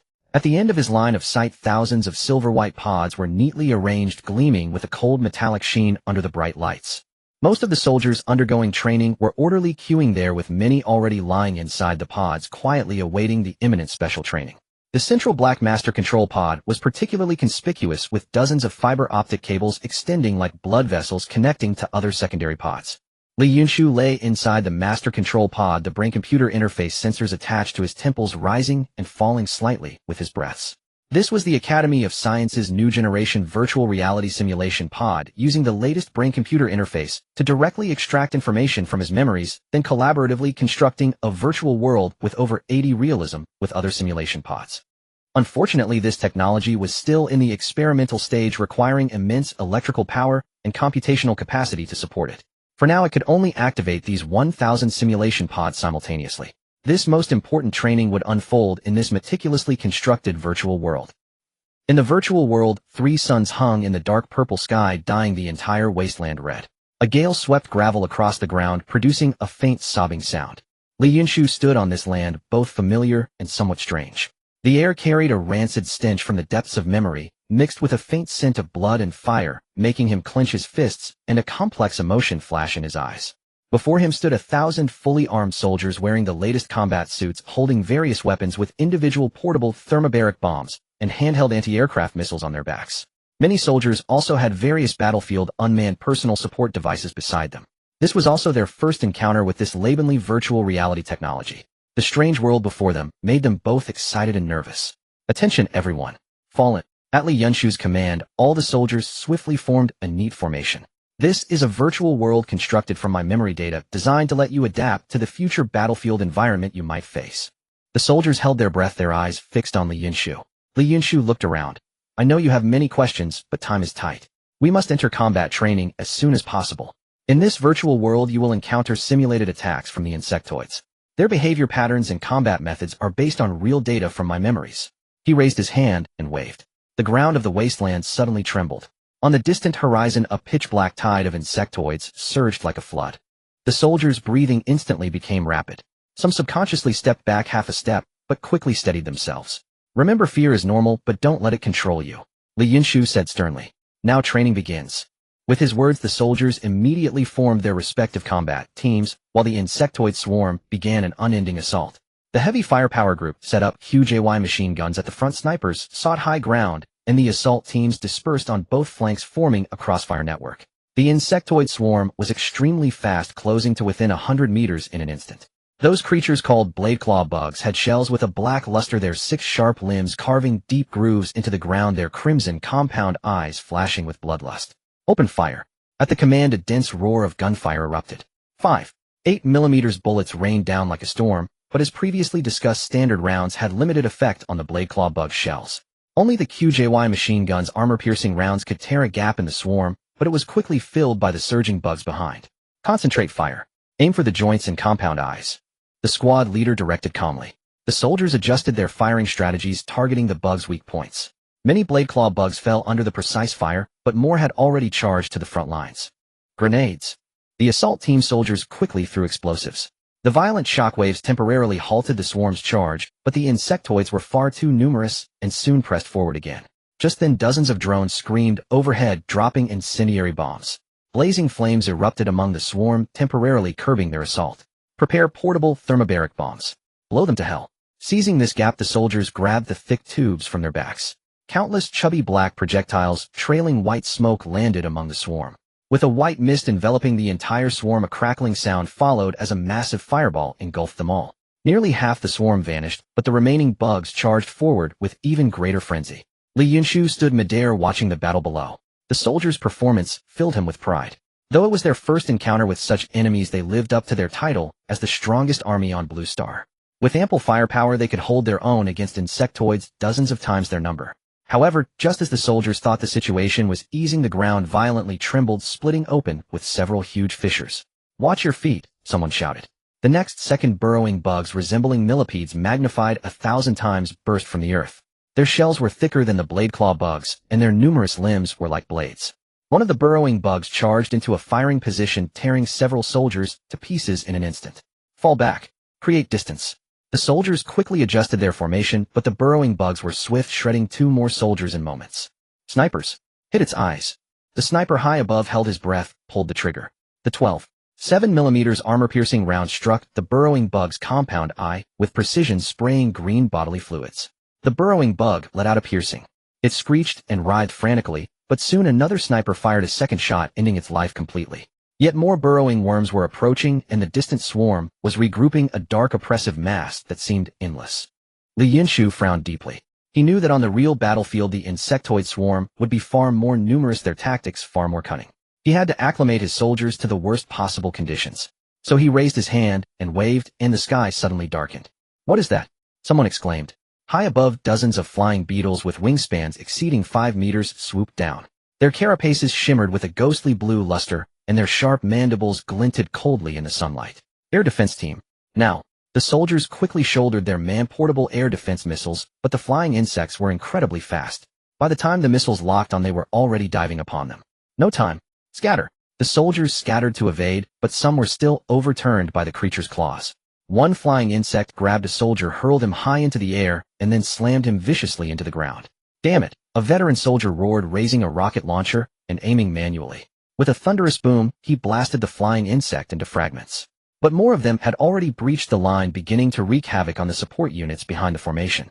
Hold the line. Don't panic. The squad leader's rasping roar echoed across the battlefield. The soldiers gritted their teeth and held on, reorganizing their defenses. Assault teams used incendiary grenades to block the advance of the ground swarm, while a wave of robotic wolves surged to the front, detonating themselves once their onboard weapons were depleted. Snipers focused on suppressing the flying insects' attacks, while the heavy firepower group concentrated their fury, tearing apart any creature that neared the perimeter. The battle reached a fever pitch. The soldiers' stamina drained rapidly, ammunition began to run low, and casualties mounted, yet not a single one retreated. 1 hour and 37 minutes later, as the last soldier embraced a burrowing worm, detonating a bomb and taking it with him, the entire battlefield fell silent. Li Yunshu stood quietly in midair, gazing at the battlefield below. These were the soldiers of the East, whether in the future or now, forever the most beloved people. Even fighting these insectoids for the first time, they displayed formidable combat prowess worthy of the title of the Blue Planet's strongest army. If only they had had enough heavy firepower last time, they wouldn't have lost. He couldn't help rubbing his eyes before slowly descending to the ground. With Li Yunshu's gesture, the ravaged battlefield restored itself to its original state. The soldiers, many still locked in combat stances, appeared before him with a hint of bewilderment. Although death in the virtual world didn't truly take life, the pain and fear were real. Many faces were pale, clearly still reeling from the fierce battle. How do you feel? This is the enemy we will face in the future. Of course, these are just a tiny fraction of them, both in number and quality, Li Yunshu said calmly. They are fearless and overwhelming in number. The slightest gap, and they will tear through your defenses. In the future, you will encounter even more terrifying insectoid hordes, even creatures the size of warships. To verify his words, Li Yunshu focused his mind, and a phantom image appeared above their heads. The colossal insectoid he had witnessed in the final battle of his past life. A massive centipede was spewing venom, while a dozen armed helicopters poured munitions into it, yet they couldn't inflict any damage. Compared to the centipede's colossal body, those helicopters seemed like mere moths. This is the largest insectoid we encountered last time. Whether there are even bigger ones, I can't say for sure, because we never managed to force the swarm to reveal all its trump cards. Now I ask you, do you still dare to fight this war? With Li Yunshu's words, the soldiers who had been somewhat weakened straightened their backs. Fire blazed in their eyes, and their fists clenched so tightly they creaked. We dare. Why wouldn't we? Soldiers of the East have never thought of surrender. If one company can't kill it, well, send a battalion. If a battalion can't kill it, well, send a brigade. As long as we haven't all died, we will kill it. The soldiers roared, raising their weapons at the phantom image in the sky. These are our soldiers. A smile involuntarily crossed Li Yunshu's face, but it quickly vanished. Then let the training continue. The time ratio in this virtual world is 50-1 with the outside. So each of you can undergo 10 days of training here every day. During this time, I will impart everything I know to you. Strive to master it. Combine what you learn with your own experience to make it stronger, more efficient, and more lethal. Then take what you've gained here and teach every willing fighter in the East. 3 days passed in the blink of an eye. When a completely exhausted Li Yunshu forced himself up from the main control pod, the two medics waiting outside immediately supported him. Before them stood 6,000 soldiers standing in perfect formation. Attention! Salute! At the command of the two veterans at the front, all the soldiers saluted Li Yunshu, who was still unsteady on his feet. Commander, you have worked hard. Every soldier's eyes were fixed on him. Without the need for words, all that his comrades wanted to say was conveyed to his heart through their gazes. Over 120 days and nights in the virtual world filled with brutal and even hopeless battles had made them understand the burden Li Yunshu carried. During the training, he recreated every unforgettable battle he had experienced and simulated his former comrades fighting alongside the trainees. Now each of these 6,000 soldiers could be considered an expert in combating the otherworldly realm. Of course, they had also summarized a large number of improvement suggestions from their combat experiences. Last time in the other world, they had to make do with whatever was available. This time, they would absolutely let those damned aliens witness what it meant to have everything they needed. The trained soldiers gradually left the training ground. From now on, they would head to training centers across the country to become instructors there. Li Yunshu was urgently sent to the training grounds medical center by the medics. As soon as he entered, the medical team, which had been waiting, gave him a full workup, attaching various monitoring and treatment devices to him. The head of the medical center, Sun Lao, one of the nation's best doctors, looked helplessly at Li Yunshu, who was already collapsed on the hospital bed, trembling all over. I told you that thing is still a prototype. The load on the main controller's operator is too great. Try not to exceed 1 hour each time, and don't operate continuously for more than 24 hours. But you did 4 hours each time, and kept at it for 3 days straight. As he spoke, he grasped Li Yunshu's wrist, carefully taking his pulse, then took out several long, thin silver needles, and inserted them into Li Yunshu's head. As the needles entered his body, the frequency of Li Yunshu's trembling gradually decreased, and his clenched jaw slowly relaxed. "I'm fine, Sun Lao. I can still hold on," Li Yunshu said, forcing a smile onto his pale face. "This thing is incredibly useful. We've summarized a lot of experience these past few days, and the suggestions from our comrades are also very helpful. If we could do this a few more times, I believe." "A few more times?" Sun Lao interrupted Li Yunshu before he could finish. "Do you know that your brain nearly exploded, Oi? The monitoring report shows multiple lesions in your amygdala region." Sun Lao turned a holographic projection toward the bed. "There are 17 bleeding points in the folds of your hippocampus. Any more, and it would be either a cerebral hemorrhage or brain atrophy. Forget a few more times. Even 1 more hour in there could kill you. If your brainwave intensity weren't much stronger than an average person's, your brain would have already been fried into a lump of tofu." Sun Lao's tone was severe. As he spoke, he hooked up an 4-drip for Li Yunshu containing a formula he had personally prepared to effectively nourish Li Yunshu's brain nerves and make him more comfortable. "But," Li Yunshu tried to say something. "No buts. I will absolutely not permit you to use that thing again." Sun Lao glared at Li Yunshu. Then, as if remembering something, his tone softened. "I know you want to do more, do better, but it's truly not possible. Li Yunshu, you should listen to Sun Lao's advice." With these words, Chief of Staff Ding also entered the ward. Using that thing was a risk in itself. If Professor Qian hadn't said your brain could handle it, and if Sun Lao and his team hadn't been monitoring your condition, we would never have let you try. Those 3 days were already extremely risky. Do you know that Sun Lao and his team were staring at your vital signs monitors the whole time, not daring to sleep? 3 days was the limit. What, you think you can finish everything in one go? Chief Ding, you know that's not what I meant, Li Yunshu said with a bitter smile. Of course I know, Chief of Staff Ding said seriously. He walked over to the bed and gently patted Li Yunshu on the shoulder. "Yunshu, we all understand how you feel. But you need to understand that you are not just a soldier now. You are our hope against the other world. Your experience and wisdom are more important than anything else. Trust your comrades and us old folks." Sun Lao, who was adjusting the drip rate, nodded in agreement. "The data shows that your brain nerves are showing signs of overfatigue. They simply can't sustain the consumption of the main control pod."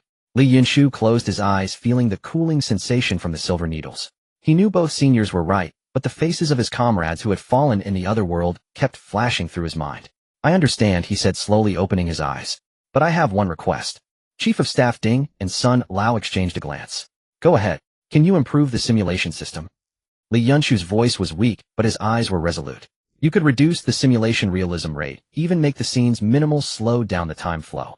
Anything to reduce the load on the operator. This simulation training system is too effective. It can really increase our chances of winning against the aliens." Chief of Staff Ding laughed heartily. "Don't worry, Yunshu. Director Ma from the data center and his team have already started working on that right while you were in the simulation. Using your data, Director Ma and his team are working overtime on a 2nd-generation device. They're almost done. It's said that the 2nd-generation device is an improvement on the existing virtual helmet. It doesn't focus on scene construction and realism just like mainstream virtual games, with a realism rate of about 30 to 40%. It no longer requires a neural interface. Instead, it directly accesses the virtual battle scenarios from these past few days. One server can support several hundred people going online simultaneously, and we can guarantee at least one such training system for every training center." Li Yunshu's eyes lit up. Although using pre-existing data meant less variety, the hundreds of battles from these days were enough to train for most situations. The soldiers needed combat experience. They needed to understand the enemy's behavior patterns and weaknesses.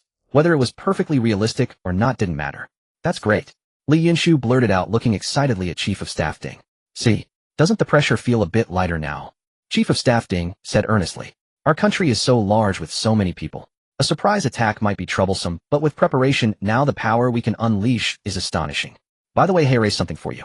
It should make you feel a bit better." So saying, Chief of Staff Ding handed a tablet to Li Yunshu. "Take a look and give us your thoughts." Li Yunshu took the tablet, puzzled. The moment he opened it, his gaze was immediately locked by the data inside. East Response Command, First Production Capacity Adjustment Plan. As of now, the total national working age population is 880 million. The estimated maximum number during the mobilization order is 1/4 billion. The nation has activated 4.0 various production lines to be increased to around 1 million within a month. Over 2 million intelligent assistant robots have been newly activated, gradually increasing to 10 million. Current primary production plan various types of drones, robotic wolves, and other support systems. Expected to increase monthly production to 1 million units within a month and to over 3 million units per month within 3 months. Production of various bullets and shells is expected to peak next month, with monthly bullet production rising to 20 billion rounds and various shells to around 10 million. Yunshu grew more and more excited as he read. He knew better than anyone what such production capacity meant. As long as order could be maintained, every citizen of the East who crossed over could be fully armed, carrying at least a month's worth of supplies without resupply. Combined with the Swearin system's unmanned reconnaissance, they could find scattered citizens of the East quickly and form a formidable force. By the way, there are quite a few improvement suggestions for current weapons below, Chief of Staff Ding said, pointing a finger at the tablet. It's a bit embarrassing to say, but most of our current weapons are designed for fighting humans. They can't achieve the best effect against those things. Based on the simulated battles, the General Staff and the Weapon Design Bureau have provided these modification suggestions. Give them your input too. Yunshu scrolled down the screen and saw a series of exciting improvement plans. Development of 7.62mm tungsten core armor-piercing rounds specifically for alien carapace characteristics. Expected daily production 50 million rounds. Improved man-portable thermobaric warhead, lethal radius expanded to 50 meters, designed specifically for clustered small alien units. Portable electromagnetic pulse device can paralyze the exoskeleton nervous system of medium-sized aliens. Man-portable air defense missile backpack specifically targeting small aerial units. Underground mine-laying vehicle can deploy cone-shaped mines directly underground, effectively preventing burrowing worm ambushes. These, Yunshu's fingers trembled slightly. If we could have developed these back then. Chief of Staff Ding placed a hand on his shoulder. It's not too late now. The research teams at Light Soldier Group and Narinko are working overtime studying the materials you provided and combining them with the simulation battle records. More new weapons can be mass-produced by next month. Yunshu took a deep breath, gently placed the tablet on the table, a complex light flickering in his eyes. Chief of Staff Ding, these pieces of equipment. If we had had these back then. His voice choked slightly and his fists clenched involuntarily. Chief of Staff Ding was silent for a moment. Yunshu, those things are in the past. Now we have a chance to make sure they never happen. He pointed to the tablet on the side. Look, the entire national machine is turning for this day. Suddenly, an alarm blared throughout the entire training base. Both of them changed color. Chief of Staff Ding quickly activated his communicator. What's the situation? The Eagle Nation and the Northern Alliance have jointly declared war on us, came Defense Minister Jiang Lao's stern voice from the other end. We have observed naval fleet concentrations in bases of surrounding countries. The Central Command wants us to prepare immediately. I'm on my way. Chief of Staff Ding put down the communicator, a trace of sarcasm curling his lips. So they've come, have they? Oi. Yunshu, get some rest. He'll go and deal with them. A bunch of cowardly bullies. Do they really think it's still 100 years ago? At the Zhongshu, see the National Defense Center. How is the situation? Chief of Staff Ding hurried to his station. The Eagle Nation, together with the Britannia Hans Iris and 5 other nations, have jointly lodged a protest against our country, demanding that we provide a specific explanation for the mentioned crisis within 24 hours and submit all crisis data in our possession to the League of Nations. It has been observed that the Eagle Nation's 3rd, 5th, and 7th fleets are assembling, targeting our country's waters. Bases such as Yen Island and Neon are already on war footing. A large number of Eagle Nation satellites are moving into orbit over our country, and the orbital path of the Star Ring satellite system is also being modified, expected to pass over us. Nations like Britannia Hans and Iris are also showing signs of troop mobilization. The Red Star Federation has taken no action for now, nor have they issued any statement, seemingly adopting a wait-and-see posture. The staff quickly compiled the information for him. Chief of Staff Ding let out a cold laugh, his fingers swiftly sliding across the combat command console to call up a global strategic situation map. On the screen, dense red dots represented the enemy's movements like a net gradually tightening. It seems they are truly panicked, just as we anticipated. However, Chief of Staff Ding looked at the red dots closest to the Eastern Nations waters. There were only a sparse few. Just this little bit. Who are they underestimating? What's the situation with Neon? He pointed to a solitary red dot beside Neon. I recall they have quite a few troops stationed there. Why is only one showing up?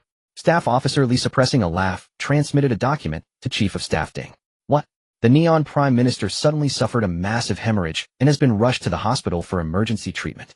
Another massive protest erupted on Yen Island, blocking the military from getting out. Chief of Staff Ding looked at the documents in his hand, speechless. That Neon chicken isn't stupid, it knows jumping out now will lead to no good. But this act is way too exaggerated. At that moment, the information officer responsible for dynamic monitoring received new intelligence. Report the Eagle Nation's Grand Leader posted new content on Twitter stating that if we do not meet their demands, they will not rule out the use of nuclear weapons against our country. A paper tiger. Chief of Staff Ding snorted coldly. Trying to cover their bases before the fight has even started. It seems the Eagle Nation is well aware of their lackeys' true nature and their own condition. Now they see their lackeys are just going through the motions, and their own fleet can't be fully manned. They likely can't win a conventional war against us, so they immediately resort to nuclear deterrence and threaten to flip the table. Who are they trying to scare? Chief of Staff Ding slammed the table. Old Ding, don't be careless. That is after all the former beacon of humanity, the world's #1 power on paper. Defense Minister Jiang, having just attended an emergency meeting, also arrived at the command center. By the way, I've brought the resolution from the Central Committee passed in the meeting just now. Minister Jiang handed a document to Chief of Staff Ding. The Central Committee demands that we yield not an inch, not a single crack. But we must absolutely not affect the domestic preparations for the crisis. This time we will let those accustomed to bullying know that thinking they can make us Easterners bow with these tricks is a pipe dream. Old friend, rest assured. We've thoroughly mapped out their behavior patterns and have long prepared contingency plans. Just wait and watch the show. Chief of Staff Ding directly issued the order. Notify everyone, initiate Project Jingwei, let those Western folks cool their heads. Also tell our fleet it's no longer time to hide our capabilities. Show them all our new toys. We must achieve area denial, repelling the enemy beyond our territorial waters. Oh, and tell them to advance the fleet 100 nautical miles into international waters. From now on, that is our first line of defense. 27 Unparalleled talent of the nation. April 5th, 6:03 a.m. Less than 73 days until the transmigration begins. A message like a boulder thrown into a calm lake instantly stirred 1,000 waves across the internet, spreading at an astonishing speed, engulfing the entire digital world. The Eagle Nation, in coordination with the Britannia Hans Iris and 5 other nations, flagrantly declares war on the Eastern Nation. In an instant, the entire internet erupted like a powder keg set ablaze. What the hell? I wake up and see the 8-Nation Alliance of the new century. The 8-Nation Alliance invading China. These guys want to play the same old trick again. Do they still think we're a pushover? It is indeed the 8-Nation Alliance, but times have changed. We are not the corrupt and weak Qing dynasty of the past, trying to bully us. No way. No wonder our motherland suddenly went on highest alert and issued a mobilization order. They must have anticipated this situation. We must teach these bastards a lesson. Even if I'm in a factory tightening screws until they smoke, I have no complaints. We strongly urge our motherland to continue conscription. If we don't settle old scores and new grievances this time, we are unworthy of being Easterners. For a time, the war clamor across the Eastern Nation surged like a mighty tide, unprecedented in its intensity. Yet amidst the crowd, some pessimistic voices were inevitably present. Don't you see? This time the world's most powerful nation is coming at us with 7 allies, all developed countries. How can we fight this war? Yeah, the Eagle Nation is even threatening to use nuclear weapons. They've actually dropped nukes before, unlike some countries that just talk. Let alone whether we have the strength to fight so many nations simultaneously. Even if we miraculously win, once a nuclear war breaks out, won't it be the end for all humanity? So what do you suggest? Should we just raise our hands and surrender? Don't even think about it. Just as the online debate was raging, major media outlets suddenly began looping a brand new program. In the footage, within a long subterranean tunnel of unknown location, densely packed missiles were lined up. These missiles had already been fueled and stood on their launch pads like a herd of steel beasts poised to strike. In a single unbroken shot, no fewer than 100 missiles were displayed, and such shots appeared no fewer than 20 times throughout the video. Then a powerful resonant voiceover began. Project Jingwei is the core component of our nation's strategic counterattack. Its central tenet is that should our country suffer a nuclear attack from any nation, it will automatically initiate a nuclear counterattack procedure at the earliest possible moment, a process that overrides any obstruction or delay. A total of 2,000 nuclear missiles will be launched to strike all designated targets at the earliest opportunity. To ensure the counterattack is foolproof, the Jingwei system will simultaneously activate land-based, sea-based, and space-based forces like the mythical Jingwei bird, trying to fill the sea persistent until the goal is achieved, even unto death. The scene shifted back to the surface. On a certain highway, dozens of heavy missile launcher vehicles were speeding in formation.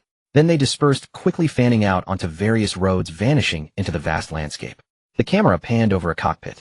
The numbers on the electronic screen before a soldier were jumping wildly. Real-time target coordinate parameters. For those in the know, the implications of these coordinates were all too familiar, each one pointing to places that needed no introduction. The scene switched again, this time revealing a massive underground seaport. In the harbor, over a dozen dark submarines lay silently at rest. They all had large humped backs like silent behemoths, exuding a chilling aura. The scene shifted. The submarines that had been in the harbor were all gone, leaving only the empty port as if they had never been there. They had silently slipped into the deep sea ready to deliver a fatal blow to the enemy at any moment. Next, a vast production workshop appeared in the frame. On various fully automated assembly lines, missile after missile was being assembled in a tense, orderly fashion. An engineer wearing a mask and sunglasses clad in a deep blue work uniform turned to face the camera. The nameplate on his chest read Deputy Director, 918 Research Institute. Each missile is meticulously equipped with 3 independent guidance systems. Even if an EMP attack disables 2 systems, the remaining one can still accurately deliver the package to the Western Hemisphere and complete its mission. Finally, the footage showed a live broadcast of a hypersonic missile launch. Over a vast desert, a missile shot up, piercing the clouds in an instant. The immense thrust left the launch sound far behind, leaving only a long white contrail. Then over a certain sea area, a fiery line first tore across the sky, followed by dozens of beams of light crashing into the ocean surface. The program ended. It seemed to have said nothing substantive beyond an introduction to Project Jingwei, but on closer reflection, it seemed to have laid everything bare.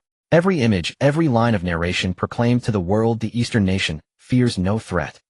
A furious roar erupted in the white pentagonal building. Grand Leader Jonard was incandescent with rage. He violently hurled his coffee cup at the carpet. The cup shattered, instantly splashing coffee everywhere. How dare they?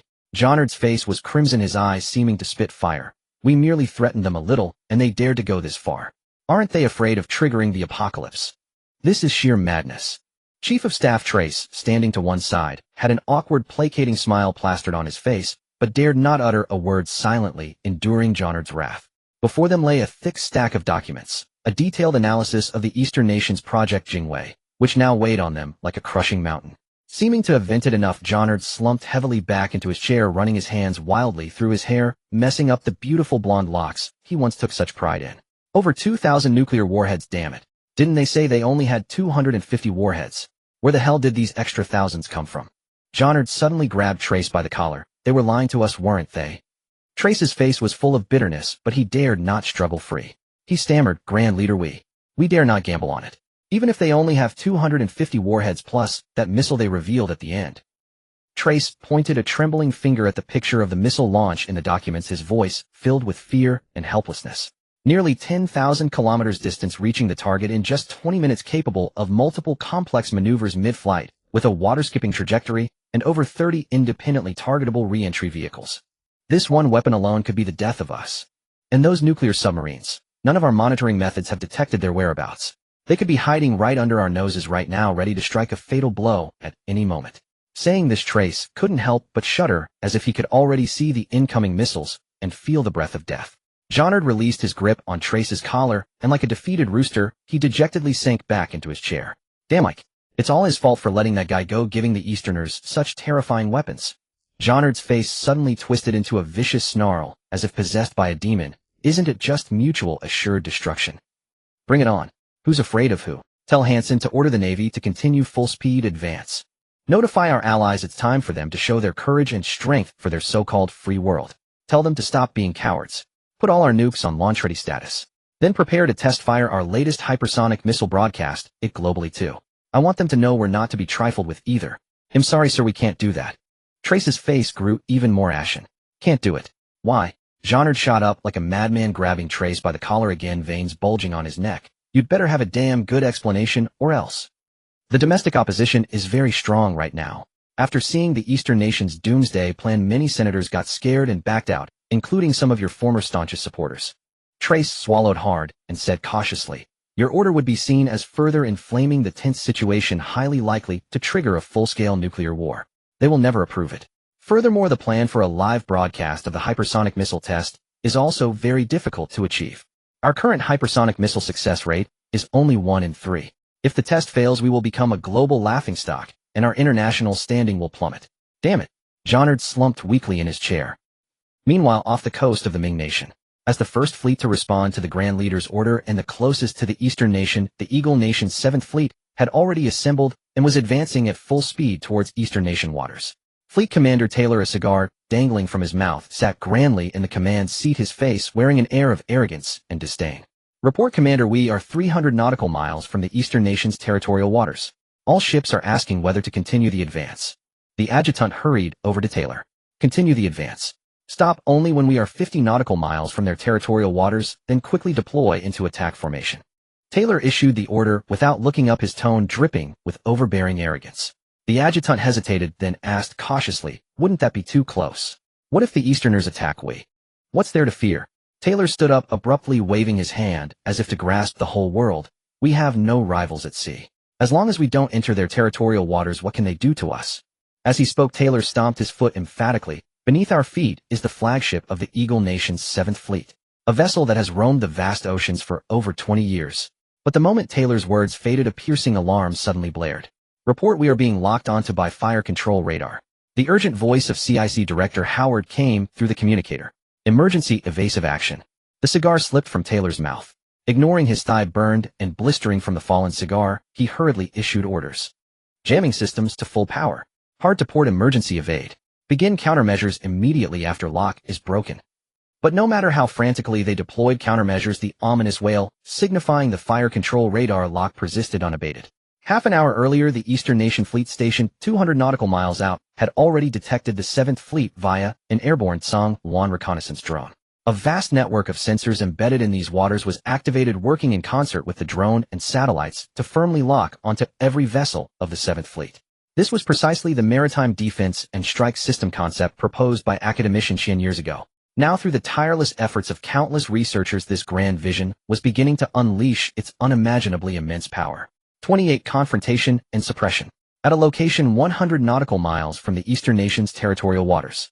Eastern Nation's Xianhai Fleet 3rd Mixed Combat Group, flagship Dongshan-class Renhe-class destroyer. Inside the operations center, a holographic projection clearly displayed the situation within a 200 nautical mile radius on the central tactical table. Operations Officer Zheng Haitao stared at the blinking red dots, his Adam's apple bobbing involuntarily. "Captain, is this the Eagle Nation's fleet?" His voice carried an incredulous tone, the words trailing off as if afraid to offend something sacred. "Vulnerable." Captain Ding Zhun's lips curled into a faint, elusive smile. In his early 40s with graying temples, he continued, "Haitao, never underestimate them. They are, after all, one of the strongest and most experienced navies on this planet. The reason they appear this way now, aside from our surprise attack, is primarily due to their underestimation of us. You see, it has been far too long since they last faced an opponent of equal strength, or even one capable of approaching their own level. Bullying rookies for too long dulls one's edge. But they still have a solid foundation. They won't remain disorganized forever." As if to validate his words, the chaotic radar blips of the Eagle Nation's 7th Fleet quickly reorganized into a standard battle formation. See, this is the experience forged through decades of combat, finding a solution in any situation. Ding Zhun paced to the tactical table, his fingertip tapping lightly to magnify the 7th Fleet's formation. "Look at their recovery speed, from chaos to battle formation in just 7 minutes and 20 seconds. His voice carried a note of admiration. This is the heritage tempered by decades of real warfare. For a fleet to rally so quickly after falling into disarray without even colliding into one another is commendable. Truly the Eagle Nation's main force, we must learn from them." "Indeed impressive," echoed Deputy Captain Dong Rue. "Even caught off guard, an ordinary opponent with such quality could launch a counterattack or even turn the tide. Unfortunately for them, this time they are up against us." "Yes, unfortunately they face us." Captain Ding sighed, as if regretting the shattering of an idol. "All hands hear my command. Open all missile launchers. Prepare Shuangwang 27 missiles for launch. Target every enemy warship. Saturation strike. Combat Command Center allocate targets. Each must receive at least 10 missiles. Maintain lock and launch readiness. Do not fire until they breach our territorial waters or fire the first shot. Ensure they cannot fire a second shot." Aboard the Eagle Nation's 7th Fleet, after the initial chaos, Taylor swiftly redeployed the entire fleet. His earlier smugness was gone. He sat behind the Combat Command Center desk, his expression grave. With over 3 decades of naval combat experience, he was undeniably a renowned commander. The various abnormal signs had made him realize that the opponent before him was no simple foe. "Howard, tell me why the fire control radar warning is still screaming. Haven't we shaken them off yet? No, the damn lock is persistent. We can't even pinpoint its origin." Howard's voice had lost its earlier panic, now steadier. "Can you triangulate their position from the lock?" Taylor asked. "Probably not. They aren't locking us directly from their fleet. It's through drones, satellites, and something in the sea. I've detected at least 3 different radar waves." Howard sounded resigned. "In the sea? Submarines? Around us? Unlikely. Too many signal sources much smaller than submarines. Those damned Easterners have blanketed this area with detection devices. We've been tricked." "Captain, what are our orders?" Operations Commander Oliver asked over the comms. The boys are getting impatient. We should strike first. No, wait, Taylor refused outright. We're locked. A blind attack could get us sunk. We must find them first. Order the fleet to retreat 10 nautical miles. Activate all anti-submarine sonar on every ship. Stir up the waters. Kruger, Taylor hailed the Air Wing Commander. Get our boys airborne, but have them fly in the opposite direction first to avoid provoking an immediate attack. Have your Tomcat squadron carry electronic countermeasure pods. Remember, he raised a finger, flying above the earth. Burn through their eyes with the EW pods. Once radar suppression is lifted, full fleet assault. Lock onto the Eastern Fleet. With his orders, the 7th Fleet began to turn sailing away from Eastern territorial waters. Aboard the Eastern Fleet. Are the Eagles retreating? Deputy Captain Dong asked, staring at the radar blips in confusion. Their entire fleet is locked. Any move invites a thunderous strike. What else can they do but retreat? Operations Officer Zheng Haitao said excitedly. After all, this was the undisputed premier navy of Blue Star fleeing after a single engagement. Don't let your guard down. Captain Ding shook his head. Their commander is Taylor. Arrogant, yes, but a true naval legend. He won't give up so easily. Sure enough, minutes later, intelligence analysts detected the enemy carrier launching aircraft. It seems they want to gamble. Captain Ding perked up. Let's see what move you make. Order frigates Hushan and Heishan to activate all air defense radars. Lock onto the enemy planes. If they head our way, shoot them down. Notify carrier Chonquin to arm all fighters with air-to-air munitions and prepare for battle. Just then, alarms blared in the command center. Massive electronic jamming and deception detected. It's an electronic warfare aircraft. Network Warfare Technical Director Zhao Ba's voice rang out. We've been waiting for you. Captain Ding's eyes glinted coldly. Activate beacon protocol, he ordered decisively. I'd. Zhao swiftly input a series of commands, the bridge lights switching to a dark crimson. 3 seconds later, the ship's electronic warfare systems hummed to life. Dozens of phased array jammers hidden throughout the vessel activated simultaneously. 20 kilometers above the main control computers of 2 Jutian large drones lit up as well. Protocol confirmed. Activating onboard large electronic warfare pod. Full spectrum signal jamming initiated. The static on the radar screen cleared.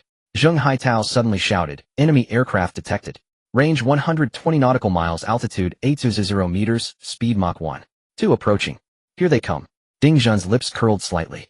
Order Vermilion Bird Squadron to intercept immediately. Hushan and Heishan maintain alert focus on ultra-low altitude threats. Meanwhile, aboard the Eagle Fleet. Jamming successful, Howard reported excitedly. Enemy radar shows significant blind spots. Taylor stood abruptly. Full fleet immediate turn and attack. Oliver, prepare all harpoon missiles. Target, Dongshan. The 7th Fleet executed a beautiful arc. Over 30 warships turned simultaneously. Vertical launch systems on destroyers opened hundreds of missiles primed for launch. But at that moment, every electronic device on the 7th Fleet, radar communications, first filled with static, then emitted only a piercing hiss. Full spectrum barrage jamming. Communications down. Lost contact with the aircraft. Navigation and targeting systems offline. Can't lock on. Howard screamed. Immediate retreat.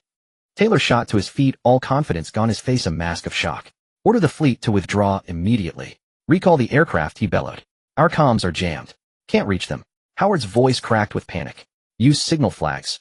Flares. Taylor roared, his voice frantic. Use any means to get the fleet back.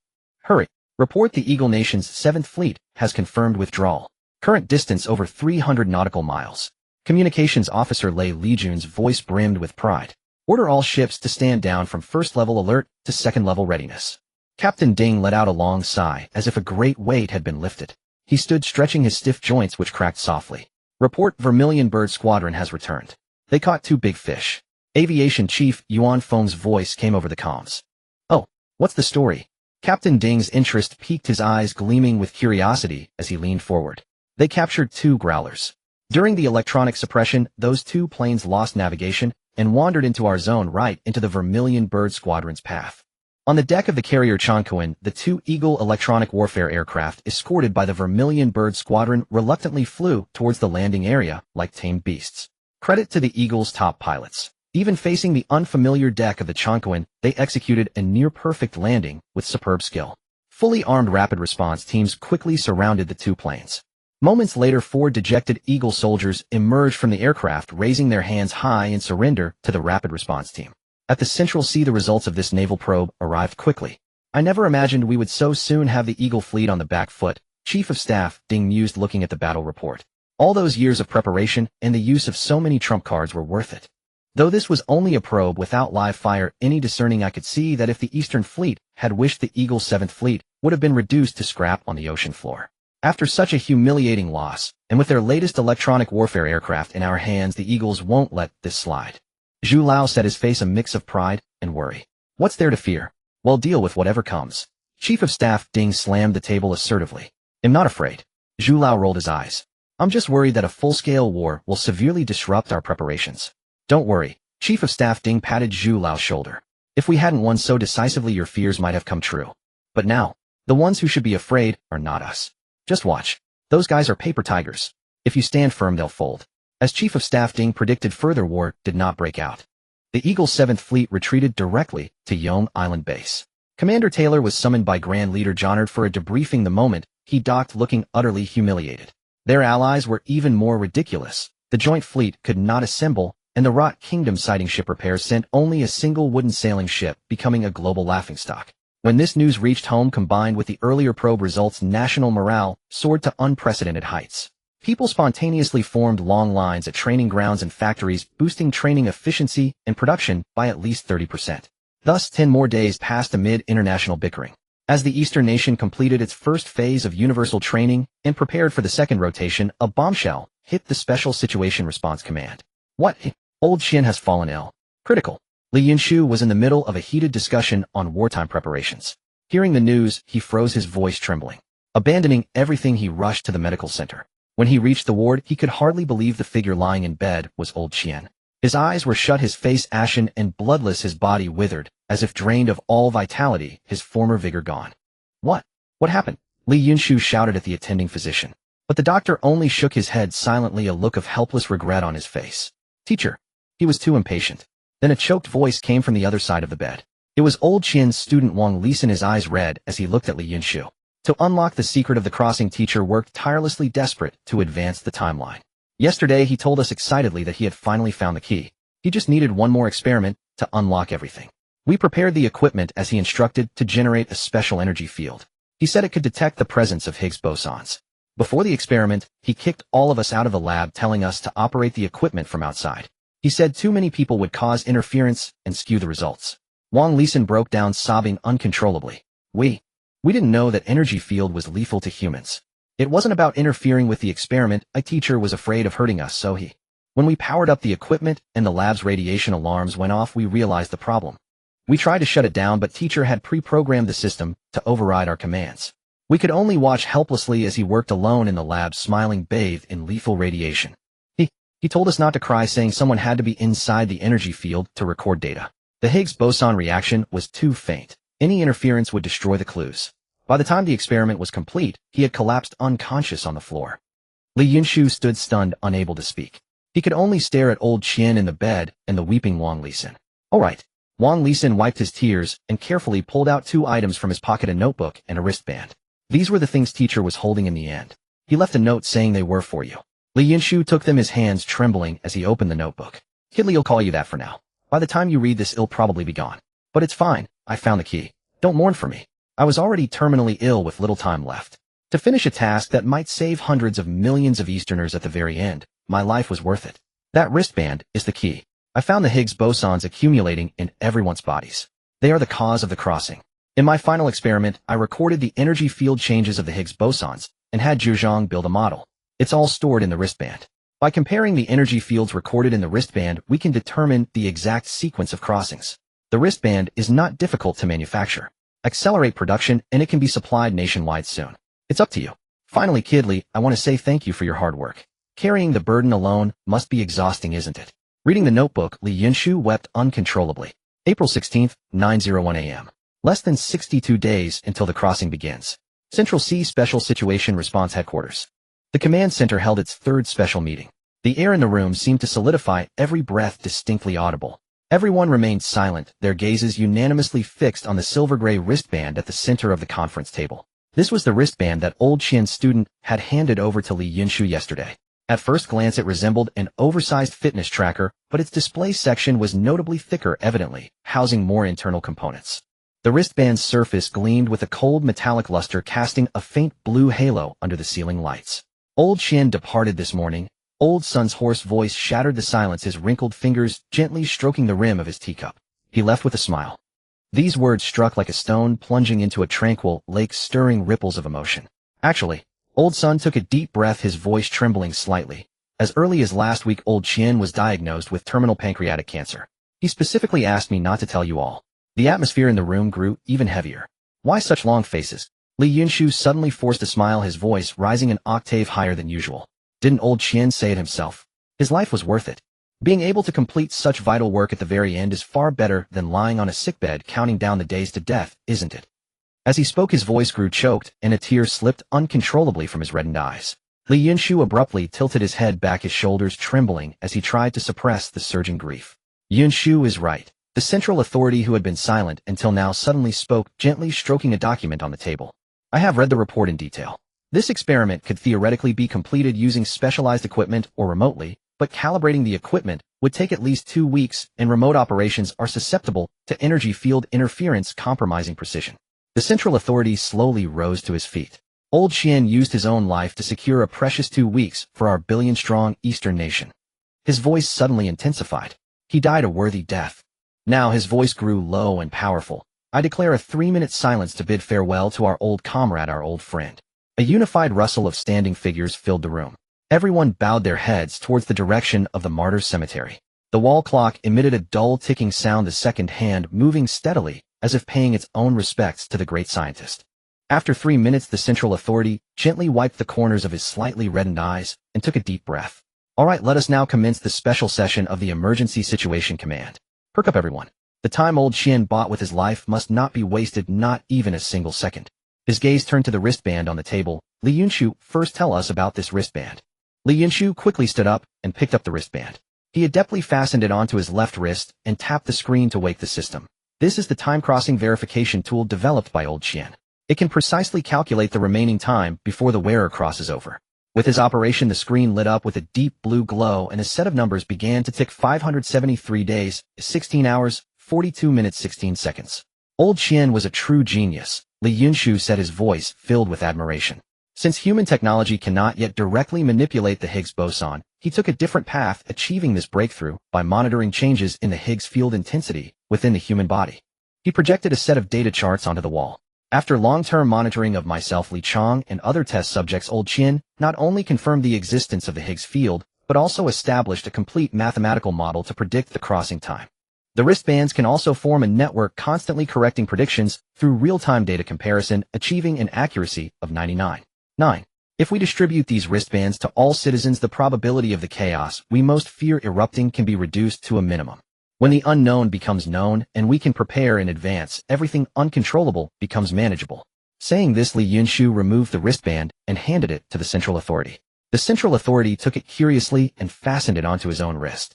The moment the wristband closed, a new countdown appeared on the screen: 462 days, 7 hours, 8 minutes, 11 seconds. The central authority chuckled softly, the wrinkles around his eyes relaxing. It seems this old bones of mine will be taking the lead ahead of you. The atmosphere in the room lightened slightly as the wristband was passed around. Everyone saw their own crossover countdown. Old Ju's countdown was the shortest, less than 100 days. Old Sun's was the longest, his crossing scheduled for the final month. Old Qian was a genius seen once in a century, the central authority mused, stroking the wristband. The Eastern nation is truly fortunate to have him. He suddenly turned serious. Can this be mass-produced? Will there be enough time? Absolutely no problem, Li Yunshu replied with confidence. Apart from the core force field sensing module, any fitness tracker manufacturer can produce the other components. We can even modify existing fitness and medical wristbands. He brought up another set of data. As for the core force field sensing module, Old Qian selected mature technologies. The production line just needs slight adjustments to start immediate production. Excellent. The central authority slammed the table. He immediately coordinate with all national manufacturers to push for mass production. Achieve coverage of 1 wristband for every 10 people within a week and 1 for every person within a month. Understood. Minister he responsible for industrial production immediately stood up. I've done a preliminary survey. Production capacity is fully adequate. However, he opened his notebook. This force field sensing module requires a large amount of the element dysprosium. Currently our country accounts for over 95% of global dysprosium production. Existing reserves and production capacity can meet the demand for approximately 3 billion wristbands within 2 months. The module requires extremely high purity dysprosium. Even slight impurities can affect measurement accuracy. Therefore, recycled and secondary dysprosium cannot be used. Minister, he adjusted his glasses, the lenses reflecting a sharp glint, requesting instructions on whether to control wristband exports and foreign trade of dysprosium. Hearing Minister Dus' words, the central authority fell into deep thought. Although the Eastern nation had ostensibly cut off trade with other countries, many back-channel deals still occurred, just not using hawkish dollars. After all, the Eastern nation still needed to import many essential resources. Once wristbands began distribution, other nations would know instantly and would try every possible means to obtain them. Minister, he is the manufacturing process for this wristband difficult. If we add an encryption module, can we prevent other countries from replicating it to a certain extent? Minister, he shook his head. I'm afraid it would be very difficult. This wristband doesn't use particularly complex technology. It wouldn't be too hard for other countries to replicate. At least those established industrial nations could do so without much effort. We could add a layer of deceptive camouflage through the Academy of Sciences, but I can't guarantee how effective it would be. In that case, we'll dispense with any disguise altogether, the central authority declared with a wave of his hand. Useless camouflage serves no purpose other than to invite suspicion. We will display the wristband openly and honestly to the whole world. However, the central authority shifted his tone. Classify dysprosium as a national-level strategic material. No exports without special approval. Have the military take over all aspects of dysprosium production. Anyone who smuggles large quantities of dysprosium out of the country will be treated as a traitor and dealt with severely without leniency. The Eastern nation's industrial machine began operating at full speed. Tens of thousands of wristbands streamed off the production lines, immediately alerting the intelligence networks of various countries. In Eagle Nation, are you saying the Easterners are now mass-producing a very special wristband? That's correct, sir. Look, here is a photo we obtained through special channels. Terrence handed a picture of the wristband to Jonad. The Easterners are guarding this thing very tightly, almost entirely under military control. We barely managed to get a single photo. Obtaining the actual item proved impossible. Jonad took the photo and examined it closely. The image was extremely clear, displaying every detail of the wristband vividly. It was hard to believe it was a clandestine shot. What in the world is this thing? Jonad was completely baffled. The Easterners claim it's key to dealing with the crisis. We've already had the national lab analyze it, but without a physical sample, they can't reach a conclusion, Terrence said, spreading his hands helplessly. Jonad was about to lose his temper. Just a single photo. Nothing else useful. That's not quite it. Terrence quickly added. Our intelligence operatives discovered that the Easterners have brought all their rare earth production enterprises under control. We suspect it's related to the wristband production. Rare earth elements. Jonad frowned. The mere mention of Eastern rare earths gave him a headache. It wasn't the first time the Easterners had used that as a bargaining chip against him, yet he was powerless. Yes, rare earths. Our technical analysts strongly suspect the Easterners are targeting dysprosium. Although all rare earth elements are under control, the production chain for dysprosium is the most tightly regulated. Moreover, the Easterners have halted all exports of dysprosium regardless of the transaction type, even barter trade. Currently, over 95% of the world's dysprosium is under Eastern control. Investigate immediately. Find out everything. At any cost. Hearing this, Jonad's gaze turned dangerously sharp as he commanded coldly. Order the military to assemble. Apply pressure on the Easterners again. Tell those generals that our last defeat to the Easterners has already put us in a very passive position. This time, even at a great cost, we must not back down. Yes, sir. Terrence nodded hastily and turned to relay the order. But at that moment, Chief Aide Matt rushed into the office in a fluster. Sir, the Easterners have issued another announcement. A global broadcast. In the broadcast studio of the Eastern National Television DR, Wang Lisan took a deep breath and adjusted the national emblem on his chest. Under the spotlight, his image was projected onto billions of screens worldwide. To all political leaders and ordinary citizens watching this broadcast, I am DR. Wang Lisan from the Eastern Academy of Sciences. Today I am here to introduce something to you. Saying this, he took a wristband from beneath the desk and placed it on the broadcast table. I believe certain countries, especially a few specific ones, will find this object familiar, as you have been diligently probing its secrets lately. I imagine photos of this wristband have already appeared on the desks of your leaders. Do not doubt it, those were deliberately leaked by us. I will now reveal the secret of this wristband and the nature of the crisis the Eastern nation has predicted. Dr. Wang then made public a dossier compiled by the command center. In this dossier, aside from concealing Li Yunshu's existence, the information he brought back was altered to appear as the result of a string of codes the Eastern Observatory had fortuitously received and deciphered. Through that code, we learned that all humans on Blue Star will randomly cross over to another world over a period of 3 years starting at midnight on June 15th, 60 days from now. Whether this is a joke played by an advanced civilization on humanity, we have no way of verifying. However, the code clearly stated that in that other world civilizations will face a trial, and only the strongest will survive. The code also predicted various recent natural and man-made disasters on Blue Star, all of which have been confirmed. This is why we do not believe this information is a joke. Recently, under the leadership of our academician, Chin, we finally found evidence that the crossing may occur, and that is this wristband. Dr. Wang finished speaking and fastened the wristband onto his own wrist in front of the camera. Academician Chin discovered the legendary Higgs boson. This particle, previously only theorized by humanity, is now appearing spontaneously within each of us, although at varying rates of increase. We suspect that when the concentration of this particle reaches a certain level, forming a special force field, the crossing will begin. Wang Lisan displayed the wristband on his hand before the camera. The lens zoomed in, making the decreasing string of numbers clearly visible to the world. 79 days, 23 hours, 58 minutes, 57 seconds, 56 seconds. After this broadcast, our country will provide a batch of wristbands to other nations free of charge. However, due to the complexity of the manufacturing process and material shortages, the quantity of this initial batch will be limited. Additionally, through our research, we have partially understood the rules of the crossing, which will be shared with all nations. Finally, I invite the central authority of our country to address the world. The broadcast feed switched from the studio to the most famous podium in the Eastern nation. The central authority stood there holding a scroll, his expression solemn. A proclamation from the Eastern nation to all nations of the globe. As a global crisis approaches, the Eastern nation chooses to make this life-or-death information public. We seek neither praise nor reward, only the continuation of the flame of human civilization. But if anyone dares to hinder or even stab us in the back during this time of existential peril, the central authority's gaze pierced through the screen like a sharp sword. Do not say we did not warn you. The Eastern broadcast exploded like a bomb, unleashing an unprecedented storm across the globe. Everyone who watched it was in a frenzy of discussion. Social media was flooded with comments in every language, wave after wave. The Easterners are serious. Doomsday is upon us. A trembling post topped the international forum's trending list, accompanied by the Eastern nation's proclamation. It's aliens. Aliens are coming to take us. That's what the Easterners said. A notorious conspiracy theory blogger went viral, his comment section filled with hysterical speculation. What's really going on? Can someone explain? Ordinary people were in complete panic.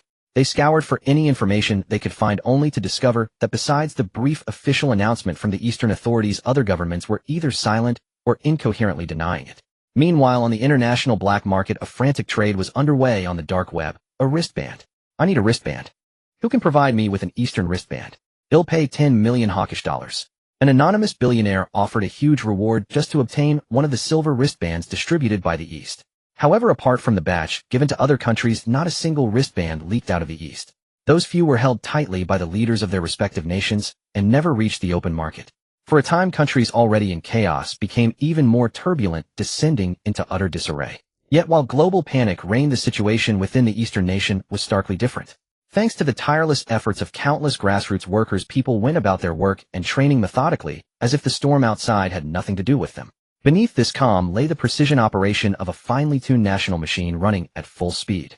In every training ground, every factory, and even every basic workstation, the wristbands that other nations coveted at a king's ransom were placed in the most conspicuous spots. The Emergency Situation Command had equipped every location with a batch of wristbands.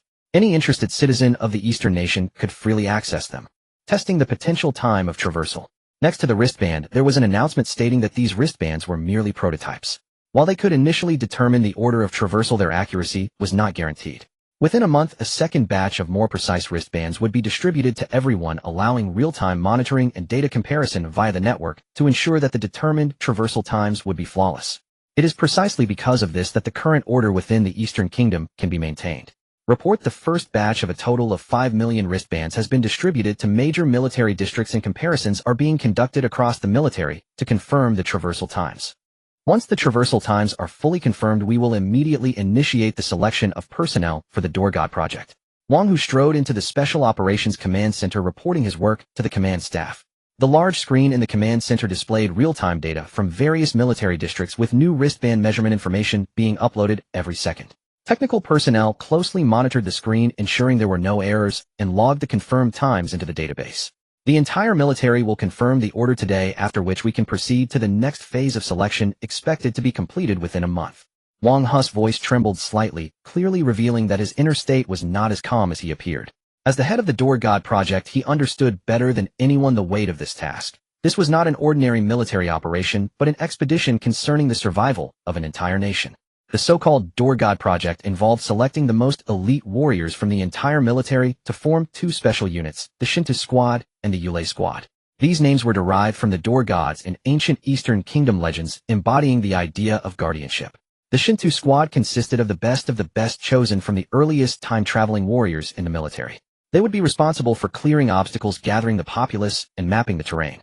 Each member of the Shinto was an expert in combat and survival, standing at the forefront to shield billions of ordinary citizens of the Eastern Kingdom from danger. Only the most fearless warriors could fulfill this role. Unlike others, they could not remain in a relatively safe place. They had to actively explore everything around them. A realm potentially filled with lethal creatures, harsh environments, and threats humanity had never encountered. If the Shinto were the sharp spear, then the Yulei was the solid shield. The Yulei Squad's mission was to transport critically important equipment and resources. Various gear, quantum computers, gene banks, agricultural seeds, industrial equipment. Each item was vital for the Eastern Kingdom's survival in another world. Therefore, the selection for Yulei was even more stringent than for Shinto. They not only needed extraordinary physical abilities, but also ironclad will. Because once they entered the other world, they could not afford to falter or lose any trace of essential supplies. After reporting his work, Wang, who stared at the continuously fluctuating data on the screen, unable to restrain himself from venting to Li Yunshu, I say, "Old Li, why do I feel like something about this traversal is off?" "Off? Do tell," Li Yunshu asked while browsing through the materials in his hands. "Yeah, it's my intuition," as a soldier, Wang, who nodded. "I just feel that these traversal rules are fraught with malice. Look, first off, there's the sudden onset of this traversal issue. If it weren't for you, we might have remained oblivious until the traversal actually happened, which would have been disastrous. Knowing nothing and just watching people around us disappear one after another without any explanation, who knows what kind of situation it is. Moreover, the random traversal is ridiculous. It seems designed to deepen conflicts and increase difficulty, as if a hidden hand is afraid of us uniting. Plus, that rule about carrying materials causing people to lose their minds makes it seem like it's determined to throw us into chaos. Only you've experienced it once, you must have some strong feelings about it, right?" Wang, who looked into Li Yunshu's eyes. "Strong feelings? That's an understatement." Li Yunshu recalled the chaos of the last traversal starting, and he still felt a lingering anxiety. It was chaotic, far too chaotic. "Only do you think there's really some alien manipulating all of this? Just like those electronic cricket battles and cyber pets we often see online, is it all just to mock us humans?" Wang, who grew increasingly agitated, his tone eventually laced with killing intent. "Old Wang, don't overthink it." Li Yunshu set down the materials and looked directly into Wang Ha's eyes. He and Wang, who had been comrades and rivals for a long time, he knew that old Wang was always considering the underlying conspiracies behind things, given his habitual position as the commander of the Blue Army in Hongyangping. "These speculations of yours were also raised by some of our people back then, but there was never any evidence. Moreover, even if we knew the truth, what could we do about it? Do we have the capital to flip the table? Aren't we just forced to go along with it? Right now, the most important thing is to stay alive and get through the current difficulties." Li Yunshu's voice suddenly became deep and powerful as for other accounts. A cold light flashed in his eyes. "Once we stabilize our footing, we can slowly settle the scores." 34. Material Carrying Test. April 20th, 8:00 a.m. There are less than 56 days until the traversal begins. Lieutenant Li Chang, please wear the specially designed wristband in front of you and cooperate with us to complete the upcoming test. Li Yunshu's voice came through the communicator to Lieutenant Li Chang, who was standing in the center of the testing ground. As one of the first confirmed soldiers for traversal, along with an outstanding record and his recommendation, Li Chang had been selected for the Door God Project, becoming a captain of the Shinto Squad. Li Chang picked up the wristband, the cold metallic touch causing him to frown slightly. The device was much heavier than he had anticipated, weighing at least 20 pounds. Unlike the mass-produced versions, this wristband was larger and connected to numerous cables extending to various monitoring devices surrounding him. He looked up at the control desk and saw Dr. Wang Lisin busy tuning the equipment with a dozen researchers with various instrument indicator lights flashing continuously. "Don't worry, this is just a prototype." Dr. Wang's voice, laced with static, seemed to sense his confusion. "This time the main purpose is to ensure the accuracy of the experimental data. The final version will be optimized to the size of a standard wristband." Li Chang nodded, took a deep breath, and pressed the activation button on the side of the wristband. A soft beep sounded, followed by the wristband lighting up. "Higgs boson force field visualization successful." Dr.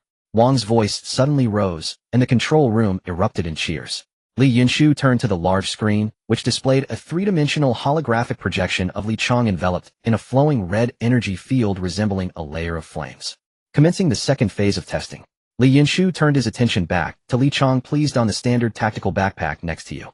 Li Chang walked to the side of the area and picked up the standard military backpack.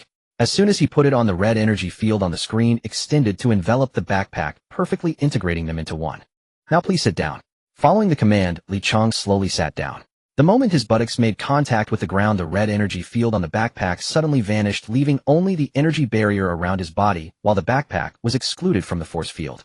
Just like last time, Li Yunshu murmured, his fingers tapping on the control panel. Items must maintain a standing posture. Once you sit down, they get excluded. And it seems this judgment of standing must be maintained. It's not enough to merely stand up. This judgment is somewhat rigid. It doesn't seem very intelligent. After thinking for a moment, he pressed the communication button. Please, put on another backpack. Hearing this, Li Chang removed the standard backpack and reached for an enormous pack that was several times larger. He struggled to slip the backpack straps over his shoulders, but could not manage to stand. That backpack weighed at least 400 to 500 kilograms. Even a top-notch soldier like Li Chang could not bear it. At that moment, two staff members rushed over, one driving a small forklift to help Li Chang stand, while the other placed a support frame under the backpack. Now Li Chang was considered upright, though he could not move. The screen soon enveloped both the pack and Li Chang in the red light, symbolizing the Higgs field. It really is this way, with such a rigid determination. A glimmer of excitement flashed in Li Yunshu's eyes. It was time to proceed to the next experiment. Lieutenant, please touch those models in order and maintain contact. On the other side of the testing area, various miniature models were neatly arranged, from ordinary civilian vehicles to main battle tanks, from new generation fighter jets to aircraft carriers, and even scaled-down military bases and residential complexes. Li Chang walked to the first model and placed his palm flat on the tank turret. Similar to what happened with the backpack, the red energy field spread from his palm, quickly enveloping the entire tank model. However, when he tried to touch a nearby base model, the force field only covered the main building, while the surrounding walls and auxiliary buildings remained unchanged. Additionally, he had to maintain contact at all times. If he stopped touching, the force field would instantaneously vanish. As expected, Dr. Wang recorded the data. The force field can only cover the directly contacted structural entities and things within that structure. External items are excluded. Shall we try a real building, Li Commander? Half an hour later, Li Chang stood in front of a laboratory building at the Academy of Sciences. All personnel inside the experimental building had been evacuated, and they now stood in the open space nearby to observe the experiment. Li Chang pressed his palm against the wall of the experimental building, and the force field on him spread toward the entire structure, similar to when he touched the models. However, like the model test, the force field only covered the building he was in contact with, and adjacent facilities were entirely unaffected. Subsequently, at Li Yunshu's request, a laboratory staff member began to approach the experimental building. The moment the staff member touched the experimental building, Li Chang's force field shattered instantly. It seems most of our previous conclusions regarding the material carrying rules for traversal were correct. What was once mere speculation has finally been validated. Li Yunshu set down the communicator, indicating that Li Chang could conclude the test. Advisor Li, this should be the reason why traversals can carry materials. It's still the Higgs force field. Dr. Wang Lisan came to Li Yunshu's side, his face filled with excitement. Now that we can visualize the existence of the force field, we can guarantee that every material can be carried without issue. He'll go back and improve the wristbands. Within 5 days, we can create a special wristband with built-in scanning display, which can then be distributed to our soldiers. What a pity, Dr. Wang suddenly shook his head. This Higgs boson force field can only be observed. We cannot interfere with it. Otherwise, we would be more assured. It's already quite good. Being able to reach this point gives a chance for many future arrangements to succeed. Besides, we just can't control the force field. It doesn't mean we can't change the necessary materials, right? Can't take the entire base. Simple, well, just wrap it all up with something. Now it's finally a whole. 34. Disappearing wristbands. While the Eastern Kingdom was busy, the Eagle family on the other side of Blue Star was also hard at work. In the office of the Grand Leader of the White Pentagonal Building. As the first nation to receive wristbands after the Eastern Kingdom, Grand Leader Jonathan of the Eagle family was currently wearing a wristband, his expression shifting between worry and determination as he stared intently at the screen on the device. Countdown: 475 days, 11 hours, 37 minutes, and 21 seconds. This string of numbers was like a death knell, each tick striking hard against Jonathan's nerves. His face fluctuated between shades of green and white, clearly revealing that the outcome of this traversal time made him extremely uneasy. Eric, what do you think of this thing? After a long silence, Jonathan finally spoke, his voice laced with impatience and urgency, as he turned to his chief scientific advisor, who was engrossed in studying the wristband. Eric was entirely absorbed in the exquisite design of the wristband, oblivious to Jonathan's inquiries. Jonathan frowned deeply, raising his voice to ask again, and seeing Eric still unresponsive, he slammed his hand on the table and roared, "Eric!" This shout finally snapped Eric back to reality. "A brilliant design, Your Excellency. The scientist who created it is a genius. Eric looked awestruck, stroking the wristband in his hand as he responded. To design a method to sense a particle that current human technology cannot detect or control through another means is truly unparalleled. I'm not asking you about that, I'm asking whether this thing is reliable or not. Are the Easterners telling the truth? Jonathan's voice grew louder, almost a roar. Seeing the Grand Leader's anger, Eric reluctantly set the wristband down, adjusting his glasses. Your Excellency, I find it difficult to guarantee anything, as this all seems beyond reason. The only assurance I can give you is that if the God particle exists, then it must be what this wristband is detecting. Are you saying that the Easterners are telling the truth? Jonathan felt a bit despondent. It's a possibility, Eric nodded. Is it not possible that those Easterners are deceiving us? They may have merely discovered a particle that has existed for a long time and created a bizarre wristband to deceive the whole world. Your tone is filled with skepticism and self-comfort. With all due respect, Your Excellency, Eric shook his head, that's impossible and meaningless. After obtaining the wristband, we conducted many tests, and apart from humans, no other animals exhibited this force field. It exists only within living bodies. Do you understand my point? Only the living possess it. Even those who have been dead for just a few minutes show no trace of this force field. Even more absurd, we specifically sought out a critically ill patient who could live for no more than 3 weeks, yet we found no trace of this force field within him. It is as if it is the hand of God. Only those who can participate in that trial can obtain a ticket. If this isn't the means of a higher civilization, then I can only conclude that it is divine intervention. Damn it.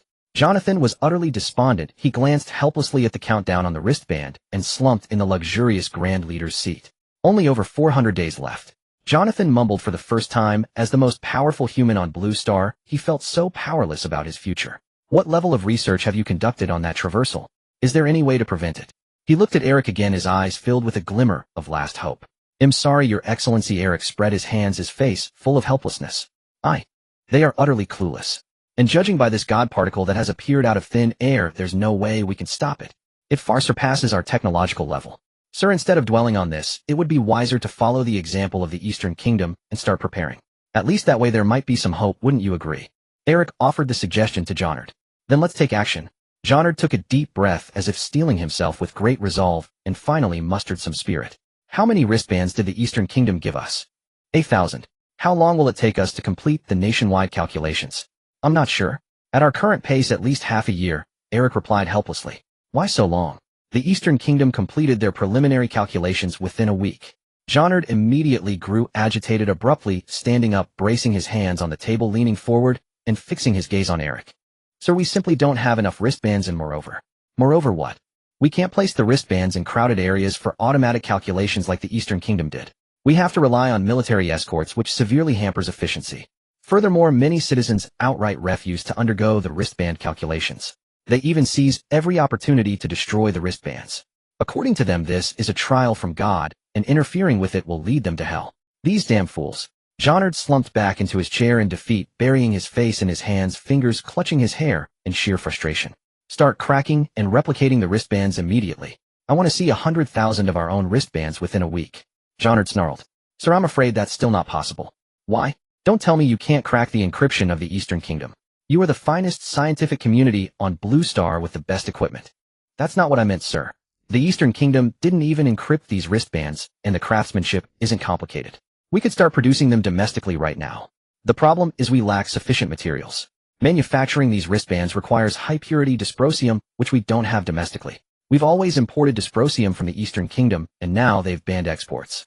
We can't obtain enough dysprosium in the short term. Our current domestic stockpile can only produce another 1,000 wristbands at most. This again. Damn rare earths, damn dysprosium, damn Eastern Kingdom. Jonard was consumed by a rare fury. He abruptly stood up, kicked over a nearby chair, and cursed incessantly under his breath. Just then Chief of Staff Trace hurried into the Grand Commander's office. His forehead was beaded with sweat, and he clutched an urgent telegram tightly, his expression fraught with panic.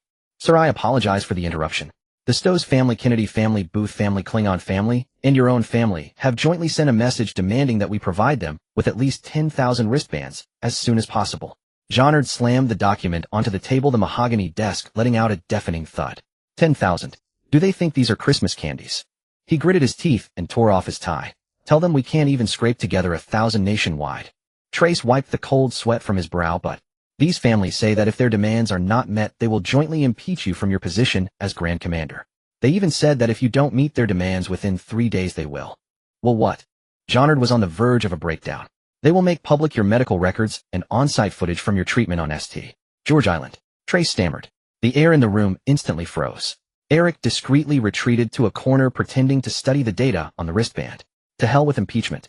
Jeannard suddenly erupted, hurling the crystal paperweight on his desk against the wall. The world is on the brink of destruction, and these fools are still playing political games. Calm yourself, sir. Trace quickly moved to Jeannard's side. Actually, there is a way for us to get our hands on a batch of wristbands. What way? The Eastern Kingdom keeps a tight leash on them. Jeannard said weakly. There is a batch of wristbands that are not under the watch of the Eastern Kingdom. Trace leaned in and whispered into Jeannard's ear. Aren't there many countries whose wristbands are being transshipped through our aircraft? The Eastern Kingdom just leaves them at the port and doesn't bother. We could easily. Trace made a clenched fist gesture. The next day, numerous allies and vassals of the Eagle Kingdom were astonished to find that the wristbands promised to them by the Eastern Kingdom had inexplicably vanished during transit through the Eagle Kingdom. 35. The Great Encapsulation Verification. Jeannard stood by the floor-to-ceiling windows of his office, gazing at the gloomy sky outside. The matter of the wristbands and the countdown lingered in his mind. Commandeering the wristband supplies of allies was something he had long grown accustomed to. It was merely the timing that was a bit peculiar this time. More than that, the threats from those families kept him awake at night. Sir, the first batch of wristbands has arrived. Trace pushed open the door and reported in a low voice. The 800 transshipped from the Rot Kingdom, 600 from the Kangaroo Kingdom, and the 1 Israel urgently seized from customs in Neon and Ming Kingdoms have all been safely stored. Combined with the portions we intercepted earlier, we have now provided nearly 8 of Israel wristbands to the major families. Jeannard turned around, his expression slightly easing. What are their reactions? The Rot ambassador has lodged a protest. The Kangaroo Kingdom's Prime Minister's office has called 3 times to inquire, and while Neon and Ming Kingdoms haven't called, the public outcry there is significant. Trace wiped his sweat. For those inquiries, we followed the plan and claimed the logistics system had issues and was under urgent investigation. I wasn't asking about that. I was asking about those bastards. Jeannard glared at him impatiently. Oh, Trace finally caught on. The major families have asked me to convey their gratitude to you, saying they will fully support everything you do. Also, a sudden fire broke out on St. George Island, reducing the medical center where you often convalesce to ashes. Jeannard let out a long sigh. What a pity. The medical expertise at that center was truly excellent, wasn't it? Indeed it was, sir. Trace also wore a nostalgic expression. Who knows when we'll see another medical center of such high caliber. Just then, Director of the War Situation Bureau Mike burst in, frantically waving a document. Sir, the Eastern Kingdom's Ministry of Foreign Affairs has just issued a statement.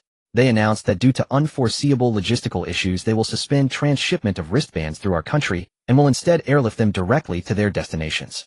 Special Meeting Room of the International League. Given the unforeseeable logistical issues encountered during the transport of most wristbands, our country has decided to dispatch another batch of wristbands to all nations. Zhao, the spokesperson for the Eastern Kingdom's Ministry of Foreign Affairs, smiled at the assembled international journalists during the press conference. Acting with a sense of responsibility and to prevent a recurrence of the same problem this time, we will directly dispatch transport aircraft to deliver the wristbands to each country. We ask all nations to open their airspace in advance and prepare for reception. The faster the speed, the sooner the wristbands will arrive. In an instant, a flurry of camera flashes lit up the room. A reporter from the Rot Kingdom pressed further. There are rumors that the previous batch of wristbands was smuggled back to the Eagle Kingdom. What is the Eastern Kingdom's view on this? Well, we can't directly comment. Perhaps, as some countries have said, there were unforeseeable logistical issues. However, I would like to say one thing. Zhao Li let out a cold laugh. I believe that a truly responsible nation would not in a time of crisis resort to forcibly seizing its allies' life-saving supplies.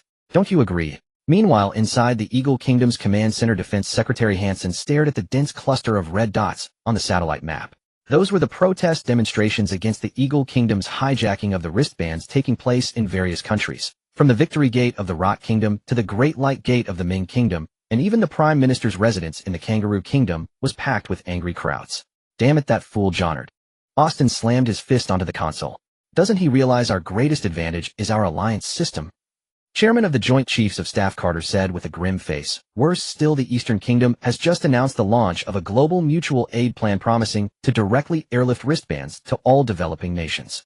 He pulled up a video showing the Eastern Kingdom's Tianquan transport aircraft landing at multiple airports in the Black Continent, with local crowds cheering joyfully as they welcomed technicians wearing blue armbands. Inside the office of the White Pentagon building, Jeannard watched the live broadcast of the Eastern Kingdom's leader addressing the world. When humanity faces a common crisis, unlike those who would snatch away the last lifeline of their allies, we choose to share the last piece of bread. This sarcastic remark, delivered through simultaneous interpretation, made his temples throb with rage. Sir, the latest polls show our support among the Northern Alliance allies has plummeted to 31. Tress' hands trembled as he held the tablet. Now countries are ignoring our warnings and have unilaterally opened their airspace to the Eastern Kingdom. They've even sent their air forces to escort the Eastern Kingdom's transport aircraft all the way to the airports. With a crash, the cup in Jonard's hand shattered against the screen in front of him. I wonder if the Eagle Kingdom's Grand Commander regrets it. Seated in a helicopter, Chief of Staff Ding watched the distant transport aircraft formation fade into the sky and shook his head with a smile. Regret? How could they ever regret? Li Yunshu let out a scoff. They will only regret that we were given this opportunity, but they will never regret anything they have done. Alright, let's drop this. Their actions were already within our predictions anyway. Li Yunshu waved his hand. The most important thing now is to focus on our own great encapsulation plan. As he spoke, he and Chief of Staff Ding looked down at the experimental site below. There lay a large military factory that had already ceased operations, covering nearly 20 hectares, including all its auxiliary buildings. Now the entire factory complex was shrouded by a massive framework.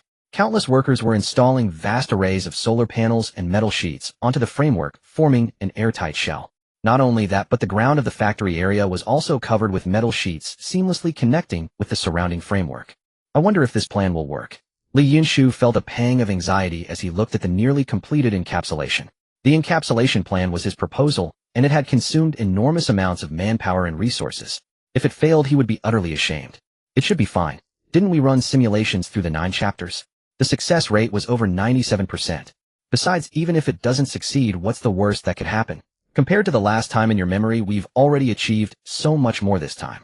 Chief of Staff Ding was quite philosophical, trying to reassure Li Yunshu. As the final solar panel was welded into place, the encapsulation of the military factory was declared complete. The helicopter landed with Li Yunshu and Chief of Staff Ding in front of the encapsulated factory. By now, the entire factory had been transformed into a massive sphere. Countless drones were scanning the sphere's surface, ensuring there were no leaks. Commander Li, the force field monitoring equipment is in place, and the encapsulation inspection has been confirmed flawless. We can proceed to the next phase of the experiment. Dr. Wang Lisan hurried over, handing a tablet to Li Yunshu. Li Yunshu took the tablet, which displayed a three-dimensional rendering of the entire encapsulated structure resembling a flattened egg. There were no breaches on the three-dimensional rendering. This encapsulation was evidently perfect. We can proceed to the next phase of the experiment. Following Li Yunshu's command, Li Chong, who had been waiting, stepped forward wearing a more complex wristband. He slowly pressed his hand against the surface of the encapsulation shell. 36. The mountain moving plan. Everyone held their breath, their eyes glued to the monitoring screens. On the monitor, a red ripple began to spread from the point where Li Chong's right hand made contact, slowly extending across the entire encapsulated structure. Finally, the red force field enveloped the entire encapsulation body, and Li Chong forming a massive orb of light.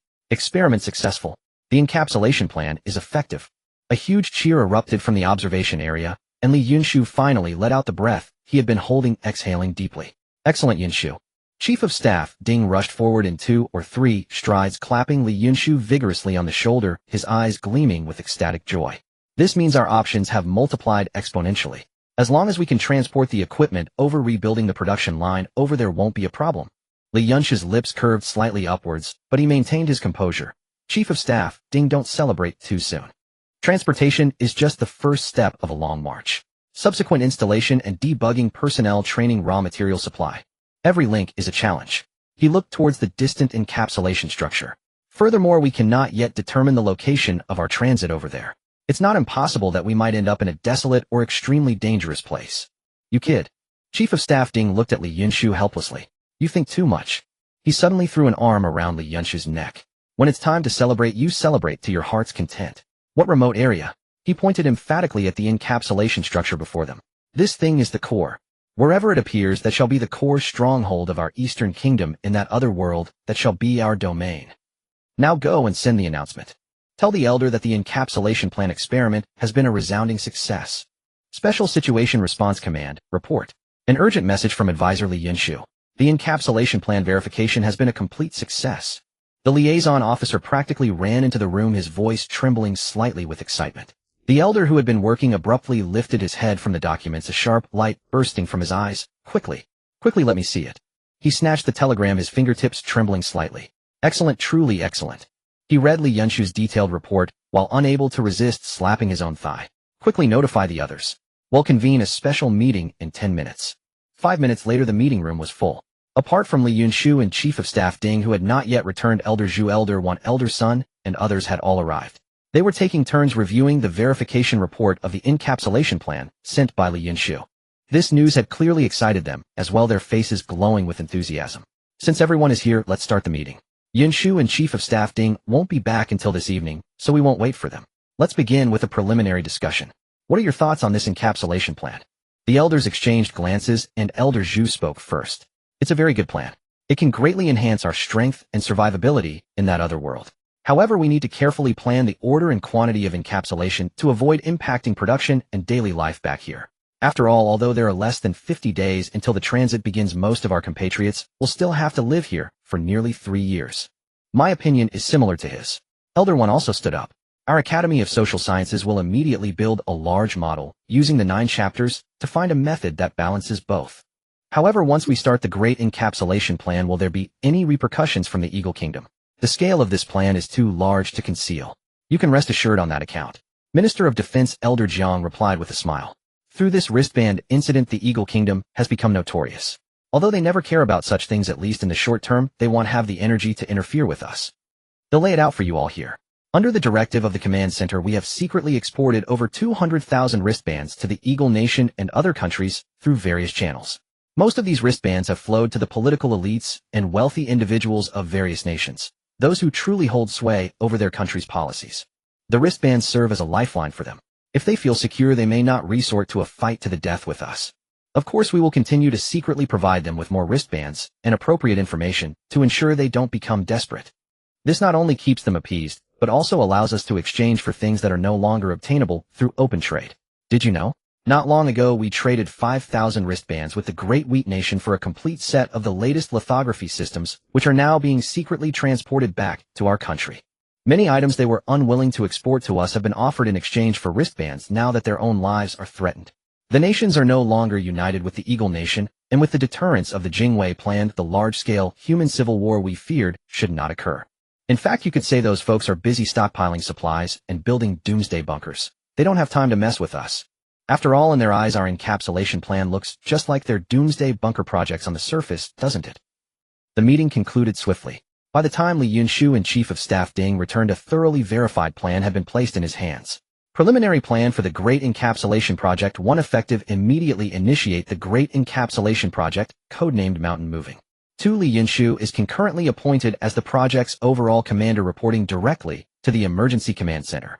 3. Preliminary decision under the premise of not disrupting domestic production and daily life, proceed with the encapsulation of various military production and medical facilities. Except for facilities that are extremely special and cannot be modified, the main structures of other facilities should be redesigned as modular units to facilitate disassembly and transport on the other side. Production equipment that can be replaced with artificial intelligence should be converted accordingly. 5. Encapsulation materials shall primarily consist of metal and silicon crystal panels, utilizing materials in high demand to minimize waste of manpower and resources.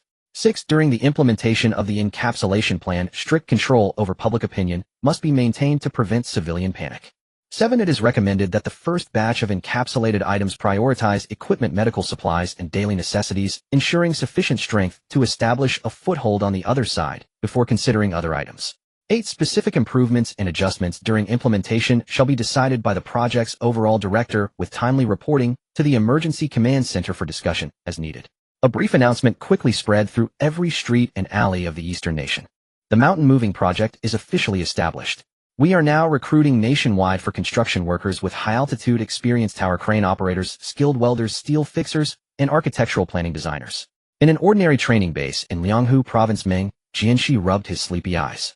Just as he got out of bed, he saw his dorm mate Chen Lifeng packing his luggage, seemingly ready to leave. Old Chen, in his 50s, was a veteran construction worker and had a good relationship with Meng Jianxi. Old Chen, what are you doing? Training is about to start. He sprang up from the bed in alarm and asked hastily. Chen Lifeng paused in his movements, his calloused fingers stuffing a faded work uniform into the large woven bag before him. He looked up, the fine wrinkles at the corners of his eyes spreading as he revealed a gentle yet resolute smile. I'm leaving, Xiao Meng. Leaving? Why? Have you lost your mind? Meng Jianxi snapped, fully awake in an instant. He strode over to old Chen and 2 or 3 steps grabbed his wrist and pointed at the wristband he wore. There are less than 70 days before your transit. If you don't train properly now, are you planning to go over there and wait to die? Have you finished your training, or given up? I know that in your last shooting practice you only hit one bullet. Dead last among this batch of trainees. I have indeed given up. Chen Lifeng smiled earnestly. I'm really not cut out for it. After all this training there's been no improvement, and even the newcomers are better than me. I'm just wasting training slots and resources here. It's better to give the training opportunities to the younger ones. Hearing old Chen's words, Meng Jianxi was momentarily at a loss for words.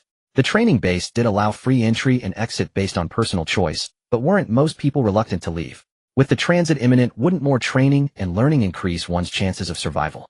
Looking at old Chen's serious face before him, he could only offer a well-meaning reminder.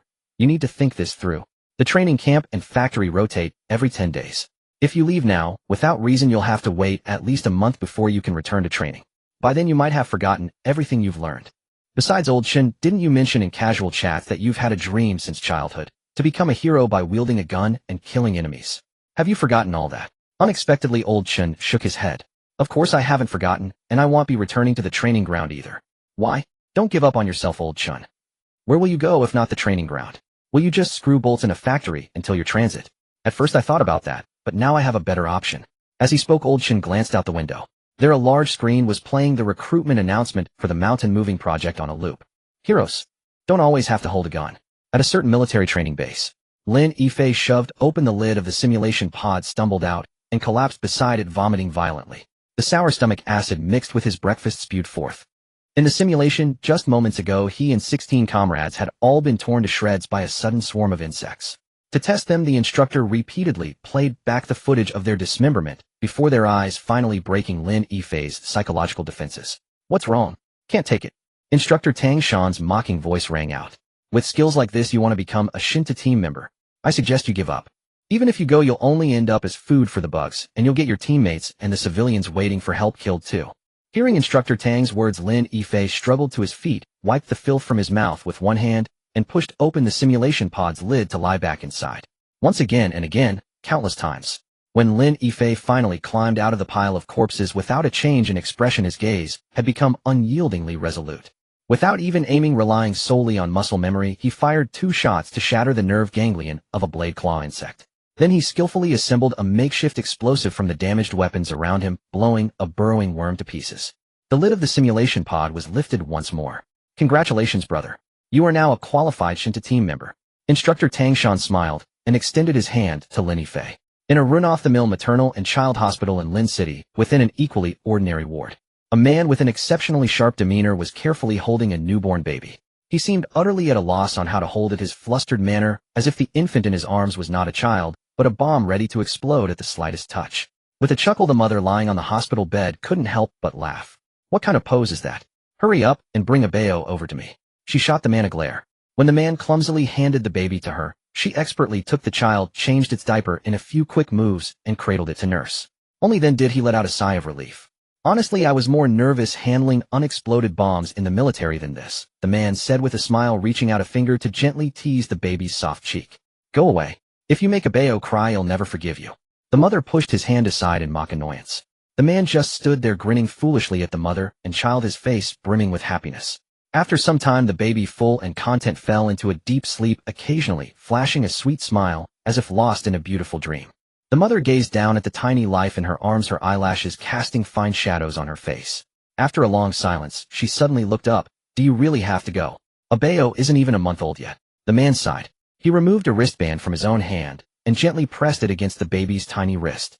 Countdown: 432 days, 17 hours, 21 minutes, 13 seconds. His gaze turned as sharp as a drawn military blade. Tell a bao that Dad has gone to fight for a peaceful world for him. Don't worry, Dad is a formidable Yulei team member. Dad, along with countless uncles and aunties just like him, will surely make sure he lives in a good place.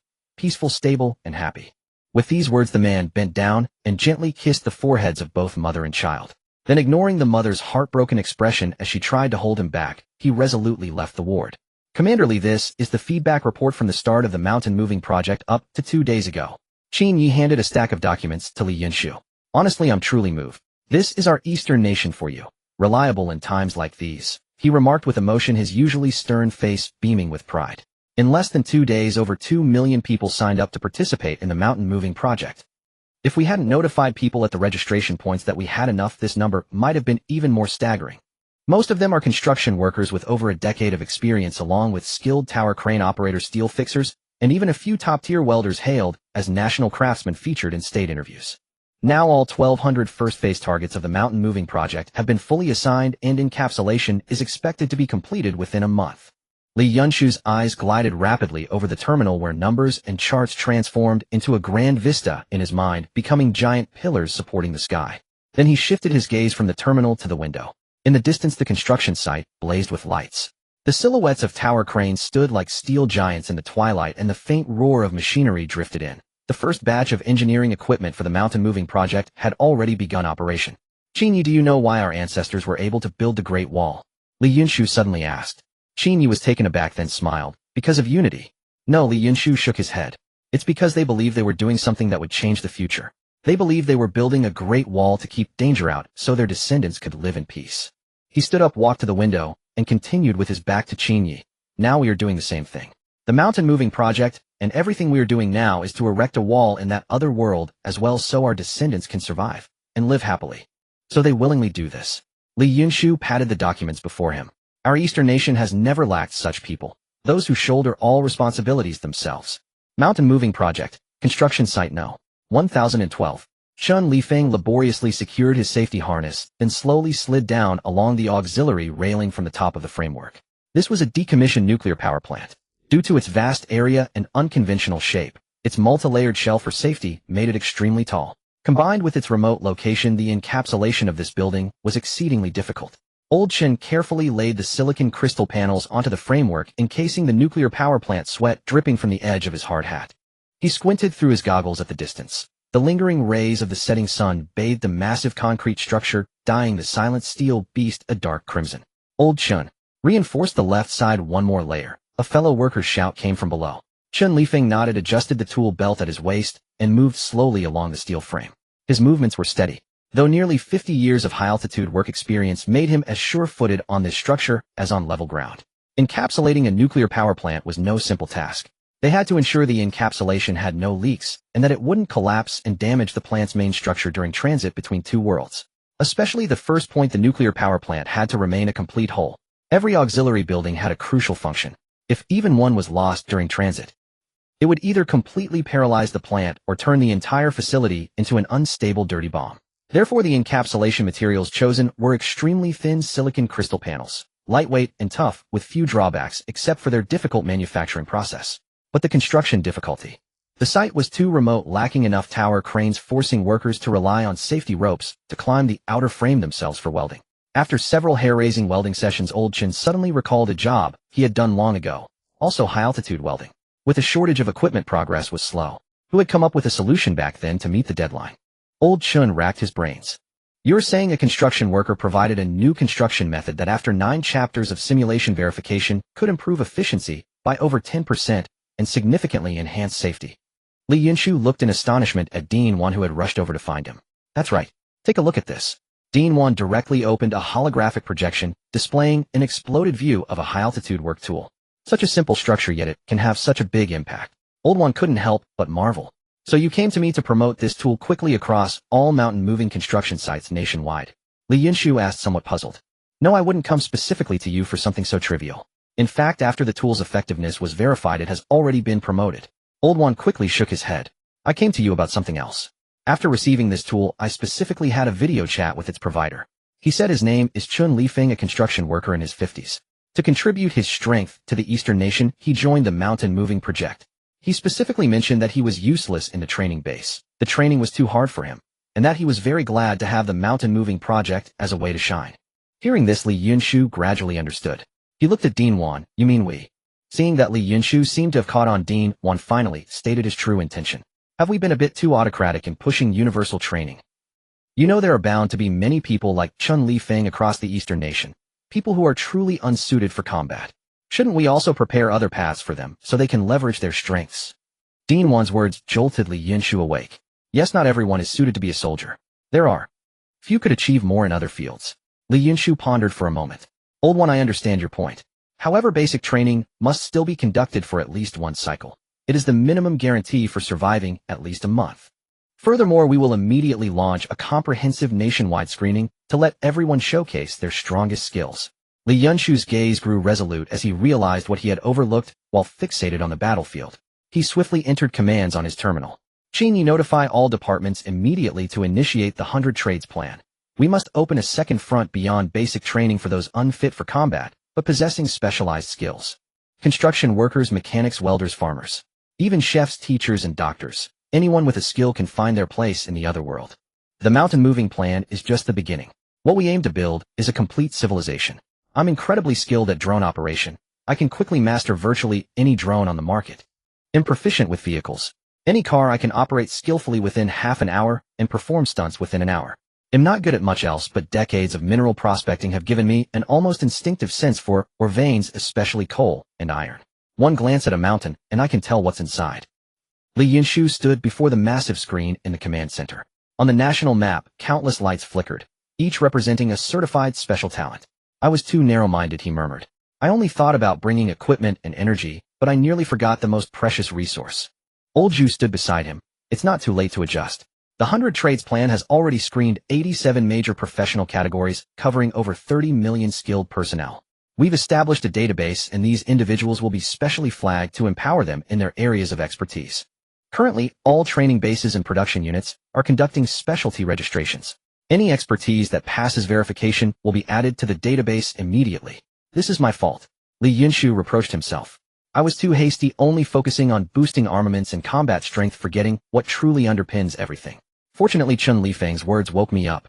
The memory of the last battle's total annihilation had hung like a boulder before Li Yunshu's eyes, consuming all his attention and leaving no room for other thoughts.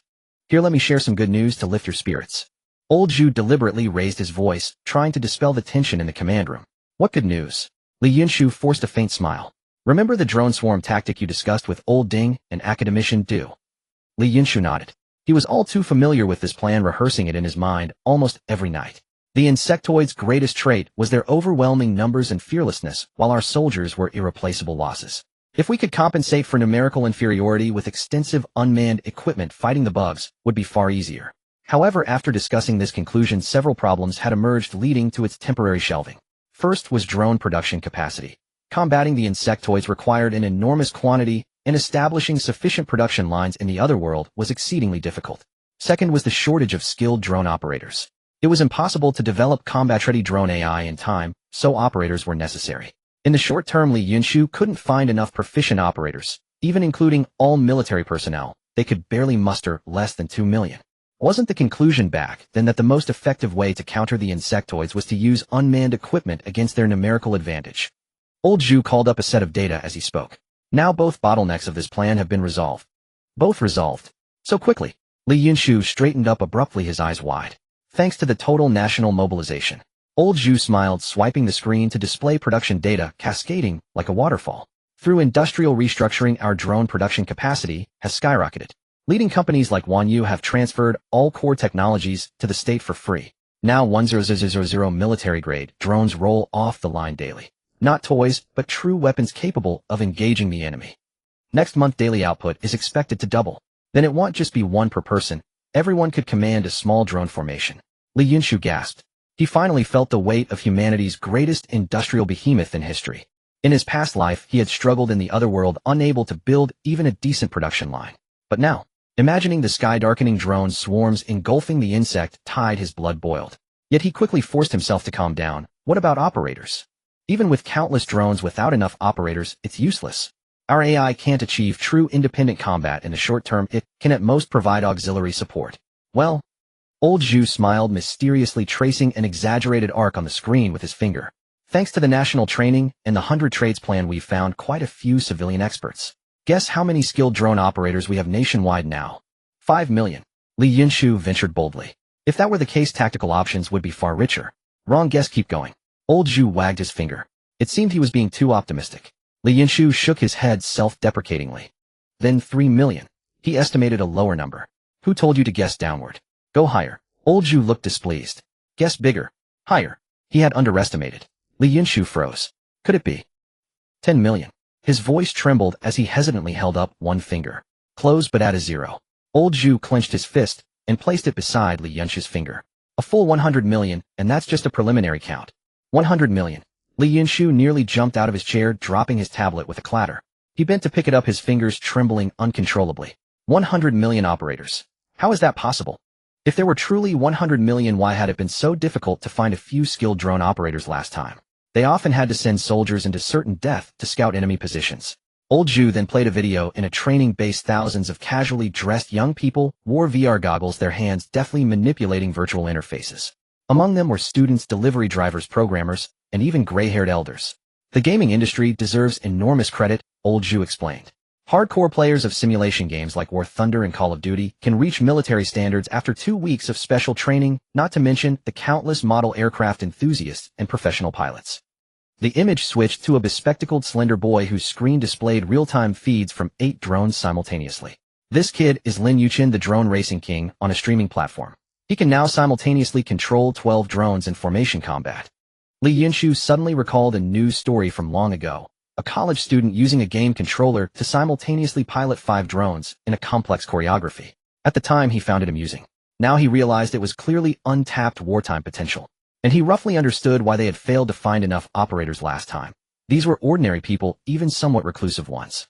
In that situation, they likely wouldn't have survived to the end. Old Wan and his team developed a group control system. Old Zhu continued his presentation. A top operator can command hundreds of drones in a swarm, while ordinary operators can simultaneously control 35, aided by AI-assisted decision-making. Chief of Staff Ding suddenly burst in, energetically interrupting Old Zhu's demonstration. Yunshu, come quick. I have something great to show you. Before the words faded, Ding had already rushed to Li Yunshu's side, grabbing his wrist and pulling him out. The sudden movement left Old Zhu stunned mid-presentation. When he came to his senses, he quickly stepped forward to block Ding. Old Ding, what's the rush? And dragging Yunshu along with you. Ding seemed to notice Old Zhu's presence for the first time. Old Zhu, you're here too. What do you mean here too? I've been here all along. Old Zhu fumed. What's going on? You're so excited, like your pants are on fire. Unexpectedly, Ding didn't answer, but smiled mysteriously, grabbing Old Zhu's arm with his left hand. Perfect timing, you're here too. Come on, let's go see together. Dean Wan and his team have come up with something impressive. Without further explanation, he dragged both of them away. Central Academy of Sciences Auxiliary Testing Ground. By the time Ding brought Li Yunshu and the others to the testing ground, it was already crowded, everyone staring at something in the center. Seeing Ding, Li Yunshu and the other two approach, the crowd parted to reveal the object in the middle of the field. It was a black box-like object with 6 enormous wheels underneath. Dean Wan was conducting tests beside it. When he saw Ding and the others arrive, Dean Wan smiled and walked over, then pointed at the large box with evident pride. The Fertile Soil Unit, a Pandarain multifunctional modular self-assembling platform, the civilian crystallization of our space station technology. He slapped the shell of the platform hard, producing a dull sound. Under the sunlight, this 3-meter-square behemoth was pitch black, its 6 massive all-terrain tires showcasing its extraordinary off-road capability. Old Zhu adjusted his glasses, circling the tech-laden device. Old Wan, this thing looks like it drove straight out of a sci-fi movie. This is far more practical than those flashy but useless things in sci-fi films. Dean Wan snapped open the control panel, and a blue holographic projection immediately displayed a 3D structural diagram in the air. Check out the specs: an 800V semi-solid battery pack with a 100-liter range-extending generator providing a 2,000 range. 6-wheel independent hydraulic suspension with sponge memory material solid tires. It can climb slopes even without roads. The outermost layer uses the highest efficiency perovskite silicon tandem solar cells to partially replenish the unit's power consumption. Li Yunshu noticed the neatly arranged universal hook system on the side of the device. These interfaces are... Great question. Dean Wan's eyes lit up. This is its essence, modular combination. He called up a demonstration video. Each unit can be freely disassembled and combined. 2 units can form a field emergency shelter with water purification and air filtration systems supporting up to 10 people for short-term living. 3 units in series become an articulated transport vehicle with a payload of over 20 tons capable of lateral movement and sharp turns. In the video, several units precisely connected like building blocks, combining into various forms via hydraulic connectors and latches. We've tested it. Dean Wan pointed to the deployable auxiliary track module at the device's base. Even in extreme environments like dense forests or wetlands without roads, activating the track module allows it to move. An engineer nearby added, its main processor is a Rueline chip with L3 autonomous driving, enabling multi-vehicle coordination via 5G. With just one relay signal station, it can synchronize all platforms connected to the network. Old Zhu stroked his chin thoughtfully, so no matter what the environment is over there, this thing can work. Absolutely. Dean 1 picked up the thread. 2 units in parallel form an engineering platform capable of mounting a crane and a breaker. A single unit deployed becomes a mobile command station, raising a 6-meter communication mast and enabling drone takeoff and landing. With at least 20 units you can assemble a medium-sized survival center supporting over 1,000 people without difficulty. The more units, the more complex the structures that can be built. With thousands of units, constructing a mini-city from scratch is not impossible. This technology originally came from our nation's space station. After simplification and adaptation, it became the fertile soil unit. We plan to dedicate the remaining time to mass-producing these units, allowing as many of our people as possible to bring them to the other world. Yunshu's eyes sparkled with excitement. He circled the unit, touching and examining it, even stepping inside to experience its automated operation. This thing is absolutely amazing, he couldn't help but exclaim. With this we can quickly establish a foothold in the other world and significantly improve early survival rates. But isn't this difficult to produce? He looked hesitantly at Dean 1. Indeed, Dean 1's smile faded. Currently most production lines cannot directly manufacture the fertile soil unit. They can only produce some components. I estimate that even under the best scenario we can produce at most around 100 units by June 15th, then maintain a daily output of 100 until the end. Thus it can only be supplied to some elite members of the Shun 2 squad. Seeing Yunshu's expression darken, the old Dean suddenly smiled mysteriously. But we also have an alternative. With that, Dean 1 handed his tablet to Yunshu and opened a file. Simplified fertile soil unit. By abandoning the overly complex main body of the unit and producing only its shell, it can be combined with most civilian vehicles to form a simplified version. These simplified units enhance the durability and off-road capability of civilian vehicles. The shell includes a transmission-driven auxiliary track powered by the vehicle's engine. Simplified units can also be joined to achieve some basic functions. Dean 1 explained while pointing at the screen. Although the functions are reduced, the advantage is rapid mass production. Combined with our country's vehicle stock, we can achieve widespread coverage, giving more transmigrators an extra layer of security. Yunshu stood in the open-air testing ground of the Central Academy of Sciences, gazing at the mobile fortress assembled from fertile soil units. These fortresses demonstrated impressive defensive capabilities and mobility, easily breaking apart into smaller units and reassembling. Dean 1 stood beside him, his tablet displaying real-time data. The simplified fertile soil unit has completed compatibility tests with various vehicle types. He swiped the screen, pulling up a video. As you can see, after installing the shell, vehicle traversability on simulated otherworld terrain improved by 67, with armor thickness equivalent to 30 millimeters of homogeneous steel. We have also specially reinforced the simplified ver.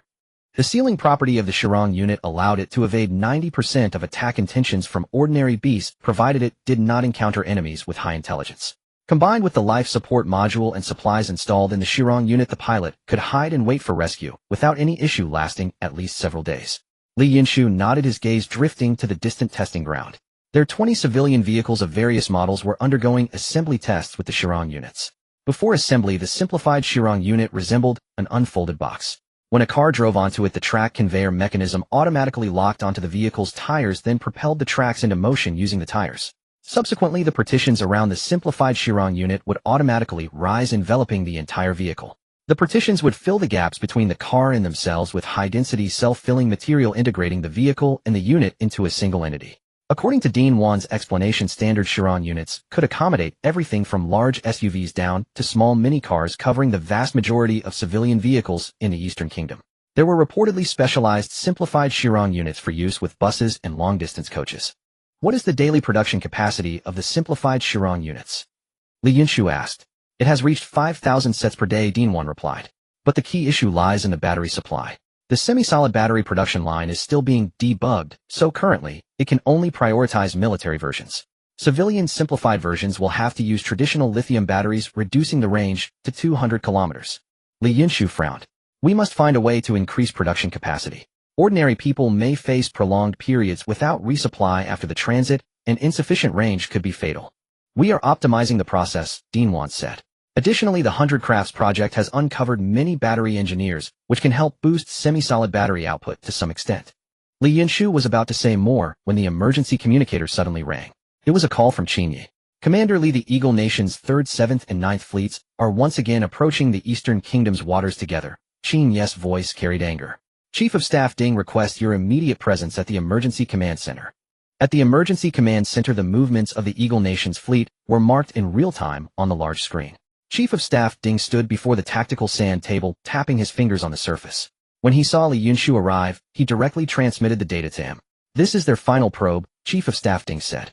According to intelligence, the Eagle Nation is in chaos at home. The Grand Chancellor's approval rating has fallen below 20%, so they can only divert domestic conflicts through military adventures. Li Yunshu looked at the red dots on the sand table. They've brought quite a lot this time. It's not just the Eagle Nation's 3 fleets. Many countries have also dispatched their navies, especially the Kangaroo Kingdom, which has committed its entire force, Defense Minister Jiang said. According to our inside sources, their main goal this time is to apply pressure theoretically without escalating the intensity. They just want to use this to force us to meet their demands. They're dreaming too big.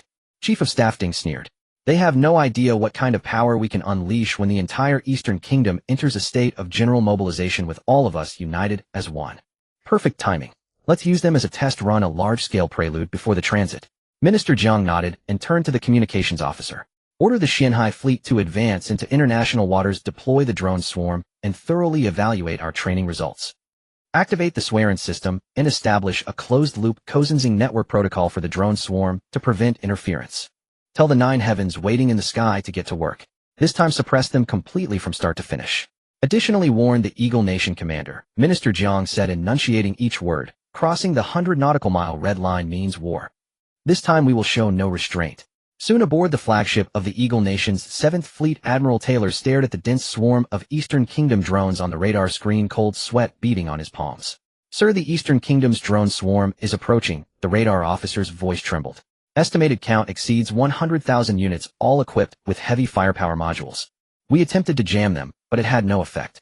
We suspect these drones are using a special communication protocol. Taylor swallowed hard, recalling intelligence reports about the Eastern Kingdom's massive production of various drone models. But he never imagined the numbers would be so staggering. Commander, the Rock Kingdom's fleet is turning around. They're fleeing. The Hans and Iris fleets are also retreating. Taylor rushed to the porthole and saw the distant Rock Kingdom fleet changing course, black smoke billowing from the funnels of several destroyers as they made their escape. Those unreliable cowards. Taylor cursed inwardly. He wanted to retreat, but remembered the Grand Chancellor's stern orders before departure. Announce to the fleet, all Closian defense systems stand by to open fire, all carrier-based aircraft launch immediately. Have the Mud and Ming fleets move forward to serve as the vanguard. Order all destroyers to fire their harpoons targeting the areas with the densest signals. That must be the drone mothership. Open fire. Following Taylor's command, countless fiery serpents erupted from every ship in the coalition fleet, streaking toward the Eastern Kingdom's waters. A large number of carrier-based aircraft launched simultaneously, trailing behind the harpoons. We're experiencing large-scale, full-frequency signal jamming. Contact with the harpoons has been lost. The information warfare officer screamed again. It doesn't matter. The harpoons' targets were preset. Even under signal suppression, they can still hit their objectives. As the harpoons and carrier aircraft ascended, the distant hovering drone swarm immediately sprang into action. They moved like a swarm of bees, tracing erratic curves as they charged toward the Eagle Nation's coalition fleet. Report. Those drones are coming in fast. The radar officer's voice was filled with despair. All ships target the drone swarm. Closian defense systems full power. Open fire.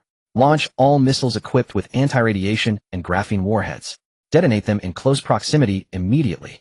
As the dense fire from the ship's Closian defense systems erupted, bursts of sparks bloomed one after another within the drone swarm in the sky. The explosions from anti-radiation and graphene missiles cleared vast swaths of the drone swarm in an instant. Yet more drone swarms surged forward, gradually closing in on the Eagle Nation's coalition fleet. Report. Over 50% of the ship's Closian defense systems are overheating and can no longer engage, the fire control officer shouted. They're coming. Evasive maneuvers. Taylor screamed as he watched the overwhelming wave of red dots approach. A series of explosions accompanied by violent tremors flung Taylor from his command chair. As he struggled to his feet, piercing alarms blared from every piece of equipment. Hull under attack. Hull under attack. Flight deck completely destroyed. Port side breached. We've lost 30% of our power. All arresting cables for carrier aircraft are damaged. Planes cannot land. The Rand is taking on water and sending out a distress signal. The Bright has lost combat capability and requests permission to withdraw from the operational area. The Mud and Ming fleets have suffered over 80% casualties. More than half of their ships are sinking. The Mud Snow Wind has sunk. The Iris fleet requests immediate withdrawal. Before Taylor could assess the full extent of the damage, the radar officer screamed again. They're coming again. On the radar, dense red dots reappeared. Another drone swarm, even larger than the last. How can there be so many? How many drones have the Easterners built? Damn it. What happened to our harpoons and carrier aircraft? Why haven't they sunk their command ship? Taylor roared. Their drone swarm is too massive, the radar officer who had been observing the enemy replied. Their drones occupy almost all aerial corridors. Our harpoons were shot down before reaching their positions. The same goes for the carrier aircraft, they can't break through. The Eastern Kingdom fleet has issued an ultimatum demanding our immediate surrender and cessation of all hostile actions. Dream on. We are the Eagle Nation's coalition fleet, the mightiest fleet on this planet. Taylor fumed. The drones are entering combat mode, the radar officer wailed. Taylor stared at the sky-darkening drone swarm outside the porthole, hovering over the fleet like the sword of Damocles. A bead of sweat trickled into his eye, stinging like fire. Order the fleet to cease fire. Signal with flags. We surrender. Taylor collapsed weakly to the floor, removing his cap, his voice suddenly aged by a decade. Inform the Grand Chancellor. I failed to carry out his orders. We cannot breach the Eastern Kingdom's defense network. Overhead, a sky-covering swarm of drones circled the coalition fleet, monitoring every vessel. Any unusual movement would invite their merciless attack. At an altitude of 20,000 meters above the battlefield, hundreds of Nine Heavens drone motherships circled. The second wave of drone swarms had been deployed from them. In the command center 1,000 miles away, Yunshu, Minister Jiang and Chief of Staff Ding watched the entire battle unfold. Through the swearing system and the Nine Heavens drones in the sky, every detail of the battlefield was laid bare before them. So, we won. The opponent was the Eagle Nation. The Eagle Nation's coalition fleet, the strongest fleet that has roamed this planet for years, our primary adversary we've prepared against for so long. Chief of Staff Ding's expression was complex and subtle as he murmured to himself. Isn't winning perfectly normal? Minister Jiang remained remarkably calm. We made extensive preparations and concentrated unprecedented power. Add to that the Eagle Nation's limited will to fight this time along with their disunited allies. They can handle a straightforward battle, but thinking they can win a conventional war against us now, that's nothing but a fantasy. Don't think this victory was easy. We used over a third of the drones produced during this period. Nearly 100,000 elite drone operators meticulously selected from the entire nation and military. Combined with fighting from a position of strength and a pre-prepared battlefield, that's how we secured this victory. Remember, our goal is the entire otherworld. Our preparations are made accordingly. If we couldn't even defeat the Eagle Nation's fleet like this, then what's the point? Yunshu gazed at the surrendering Eagle Nation fleet on the screen and suddenly smiled. It seems our preparations are more thorough than we thought. Chief of Staff Ding's expression also relaxed. Good. The last obstacle before the transit has been removed. After suffering such a loss, these guys should behave for a few days. We can now fully focus on preparing for the upcoming otherworld transit. Just thinking about the drone swarms we expended pains me. Those were produced by the entire nation, working day and night, wasted in a senseless battle. Now we have to make up for those losses as quickly as possible. The Eagle Nation is committing a crime against humanity. This was no senseless battle, Yunshu said. Given the Eagle Nation's typical behavior, this conflict was almost inevitable. The fact that we only suffered these losses is already very fortunate. Chief of Staff Ding smiled and stopped him from continuing. Of course I know this battle was necessary. I'm just a bit reluctant. At least it's all over now. No, this is only the beginning. Minister Jiang spoke. He turned and pointed to the world map. Immediately activate the East Wind contingency plan. Order all overseas personnel to prepare for evacuation. Simultaneously notify all war zones to be on combat alert to prevent the enemy from acting desperately. Better safe than sorry. The command center immediately buzzed with activity. Just then Xin Yi rushed in. Latest intelligence. The Eagle Nation's Grand Chancellor has announced his resignation, and the Eagle Nation's Congress has invoked the State of Emergency Act. Additionally, over 27 countries have requested dialogue with us through secret channels. Minister Jiang and Chief of Staff Ding exchanged a glance. It seems our drone performance was quite effective, Chief of Staff Ding chuckled. After the overseas battle, the entire world fell into a strange calm. The Eastern Kingdom merely issued a symbolic public statement on its official website condemning the nations for approaching its territorial waters without authorization and demanding explanations and apologies. The Eagle Nation also issued a statement mentioning a friction with the Eastern Kingdom in international waters, but remained tight-lipped about the actual circumstances and results. However, the Grand Chancellor's resignation made it clear to keen observers that the Eagle Nation had likely suffered a major defeat. Some clamored for nuclear attacks on the Eastern Kingdom, but such individuals quickly disappeared from key positions, replaced by more rational successors. After all, most people did not wish to die, especially those who had already made extensive preparations. Representatives from the Red Star Federation arrived. They brought resources equivalent to 1/10 of their national reserves and a long-term resource supply agreement pledging to supply the Eastern Kingdom with all of the Red Star Federation's resource output for the next 3 years except for their own needs. In return, they hoped the Eastern Kingdom would provide sufficient wristbands and industrial goods. They also brought various weapons data and seeds from the permafrost zone, exchanging them for the design blueprints of the Chiron unit. Upon parting, the Red Star Federation's representative emphasized one sentence: "We hope to become neighbors in the other world." A delegation from the Eagle Nation arrived covertly. They brought a private message from the new Grand Chancellor apologizing to the Eastern Kingdom for Jonard's reckless actions and assuring that similar issues would not recur in the future. They also brought a complete set of the latest chip manufacturing equipment and 100 million various cutting-edge chips. Of course, they took away 10 million first-generation wristbands that the Eastern Kingdom had already phased out. The Rot Kingdom Hans Iris. Nations openly or covertly made their way to the Eastern Kingdom through various channels. After signing numerous contracts, they departed just as discreetly. For a time, countless cargo ships sailed from around the world to the Eastern Kingdom, bringing advanced products that had previously been banned for export, while also taking away many items they desired. May 21st, 25 days remaining on the countdown. The packaging of the Eastern Kingdom's mountain-moving project's 1,000th target was nearing completion. Chen Lifeng sat astride a high framework, the welding torch in his hand, spitting a pale blue flame as he welded the final few casing panels. A young technician beside him held up the blueprints. "Master Chen, this casing interface doesn't align. The blueprint is wrong," Chen Lifeng said, tapping the steel frame with his welding torch. "Trim the left rear bracket by 5 millimeters and try again."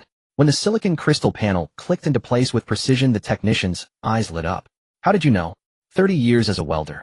Chen Lifeng wiped the sweat from his brow. "The grain of the steel tells its own story." He looked up at the banner hanging above the workshop. "Every rivet is a seed of civilization." May 25th, 20 days remaining on the countdown. The selection for the Door God Plan Shinto Squad was complete, totaling 200,000 personnel. At the Shinto Squad's oath-taking rally squad leader, Li Chong raised a handful of bullets. "These are armor-piercing, high-explosive rounds for dealing with the Zerg. These are signal flares for. Mark the coordinates. This is a blank round." He paused, saying, "If you are fortunate enough to survive until the end, use it to celebrate with gunfire. You are the first sparks of hope." His voice resonated within everyone's ears. "Remember, your mission is not to fight, but to survive. Survive to establish the first communication node, survive to draw the first map, survive to locate all the isolated people from the Eastern Kingdom, survive to set up temporary bases, and survive until the main force arrives." May 30th, 15 days left in the countdown.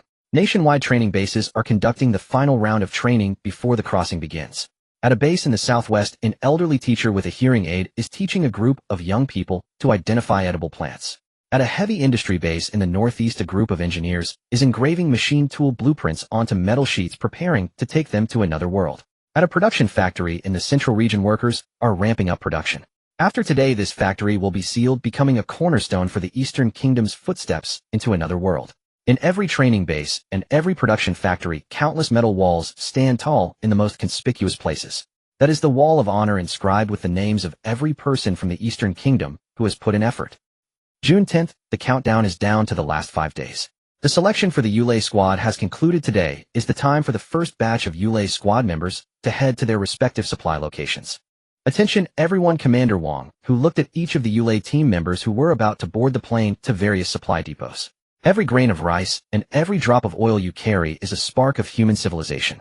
Remember, when you set foot on alien soil, your footprints will be the boundary marker of the Eastern Kingdom. Protect what you carry, survive. Deliver them to the main force. I look forward to the moment we meet again.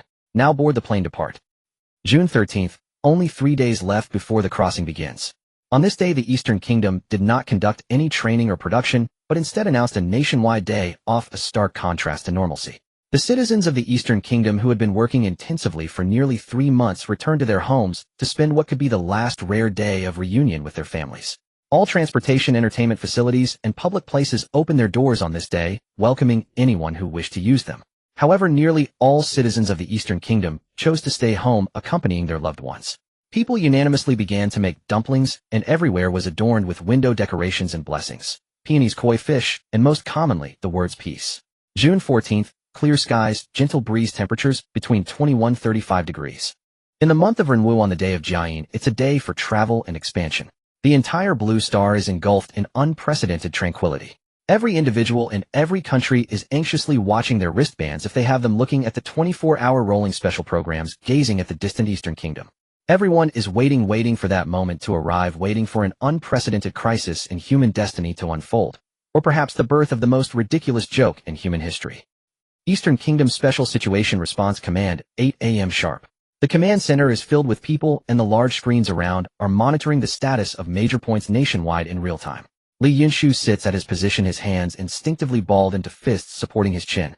This was a habit he developed in his previous life, when he felt overly tense. To be honest, even at this critical moment Li Yunshu still felt a bit incredulous. He was still doubting himself, fearing that it was all just a figment of his imagination, that the so-called crossing did not exist at all. If that were true, he would be the greatest sinner in the history of the Eastern Kingdom. Sensing Li Yunshu's tension, Chief of Staff Ding approached him and patted his shoulder firmly. What's wrong? Are you getting nervous now? Don't worry, it's fine. We've done everything we can and there won't be any problems. But what if my memories are really faulty and the crossing doesn't happen? Li Yunshu looked at Chief of Staff Ding, voicing his fears. If that happens, wouldn't that be even better? Chief of Staff Ding chuckled. If it really doesn't happen, how many lives can we save? That's a good thing. Are you afraid of being blamed for getting it wrong? Don't worry, we'll bear it with you. Hearing this from Chief of Staff Ding, Li Yunshu suddenly felt a sense of relief. Indeed, if it really doesn't happen, that would be a good thing. Compared to the lives of millions of citizens of the Eastern Kingdom, what do personal honors and disgraces matter? Just then news came from one side of the command center. Report: the last wristband network verification has been completed. All wristbands nationwide have been incorporated into the network, and currently they are verifying the force field data in real time at a rate of once per minute, ensuring that there will be no errors in the verification of the crossing sequence. Very good. Inform all units to maintain this. Report immediately if there are any changes. Li Yunshu quickly stood up. This was not the time to think about unrelated matters. Is there any change in the calibrated crossing sequence? He approached the staff member responsible for recording the crossing sequence of the wristbands. No, based on Lieutenant Li Chong, as the anchor point, the first batch of 152734 people has been fully marked. Currently, this first batch of crossing participants is making final preparations for the crossing. All units are observing this batch of crossing participants, preparing to adjust plans accordingly. How are the reactions from other countries? Li Yunshu asked again. So far everything is normal, aside from a few who still disbelieve it. All other countries are preparing for the imminent crossing. Of course, most of their attention is still focused on us. Very good. Continue monitoring. Report any unusual movements immediately. Yes. 2:30 p.m. Lieutenant Li Chong is inspecting all his weapons and equipment with 500 team members. As the leader of the first batch of crossing participants and the leader of the Shinta squad, he cannot help but feel immense pressure. They will be equipped with 400 Shirang units and 100 Swearin systems, becoming the first vanguard. Beside them, a busy group of staff members is making final adjustments and maintenance on this batch of Shinta team members' equipment. The first batch of 100 Yulei team members has also arrived at their respective supply locations. These critical supplies have long been packaged with a blockade established around them to prevent any accidents. In addition, over 500 soldiers are making final preparations in their respective military camps. They are the first crossing participants set to become the most reliable support for ordinary citizens of the Eastern Kingdom in another world. Beijing time, 8 p.m. sharp. Only 4 hours remain until the crossing begins. Now every street and alley in the Eastern Kingdom is displaying the final countdown on every information carrier. People gather around their loved ones who are about to cross, offering blessings, helping them don their equipment, and stabilizing their mindset. Each of these crossing participants carries the latest model emergency backpack equipped with various weapons issued only after completing training.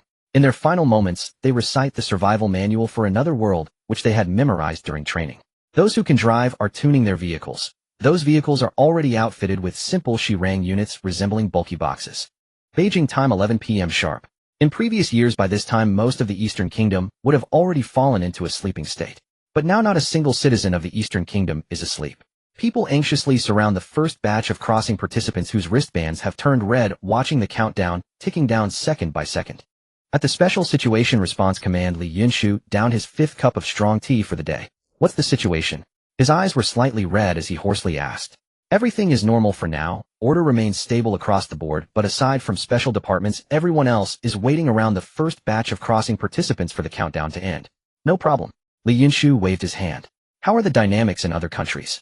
There's some chaos, but it's all still under control. Li Yunshu glanced at the wristband on his hand. There were less than 30 minutes left, and the last few digits on the countdown would soon reach 0. He took a deep breath, his gaze sweeping across every tense face in the command hall. On the large screen, real-time footage from across the country was constantly switching. Crowds in the squares, soldiers lining up in military camps, medical teams ready to deploy. Everyone is waiting for that unknown moment. Time ticked by second, getting closer to midnight. The bustling Blue Star had never been this quiet. At this moment, every country had ceased all actions. People were waiting, praying, watching, anticipating the arrival of the final moment. 10 minutes remaining. The countdown displays across the Eastern Kingdom turned red, and the wristbands of all first batch crossing citizens began flashing red lights simultaneously, emitting a beeping alarm. 5 minutes remaining. All soldiers loaded their bullets, entering a state of combat readiness, their nerves taut alert to everything around them. 3 minutes remaining. All Shirang units ignited, preparing to respond to any potential impact. 1 minute remaining. Everyone held their breath, silently starting the countdown in their hearts.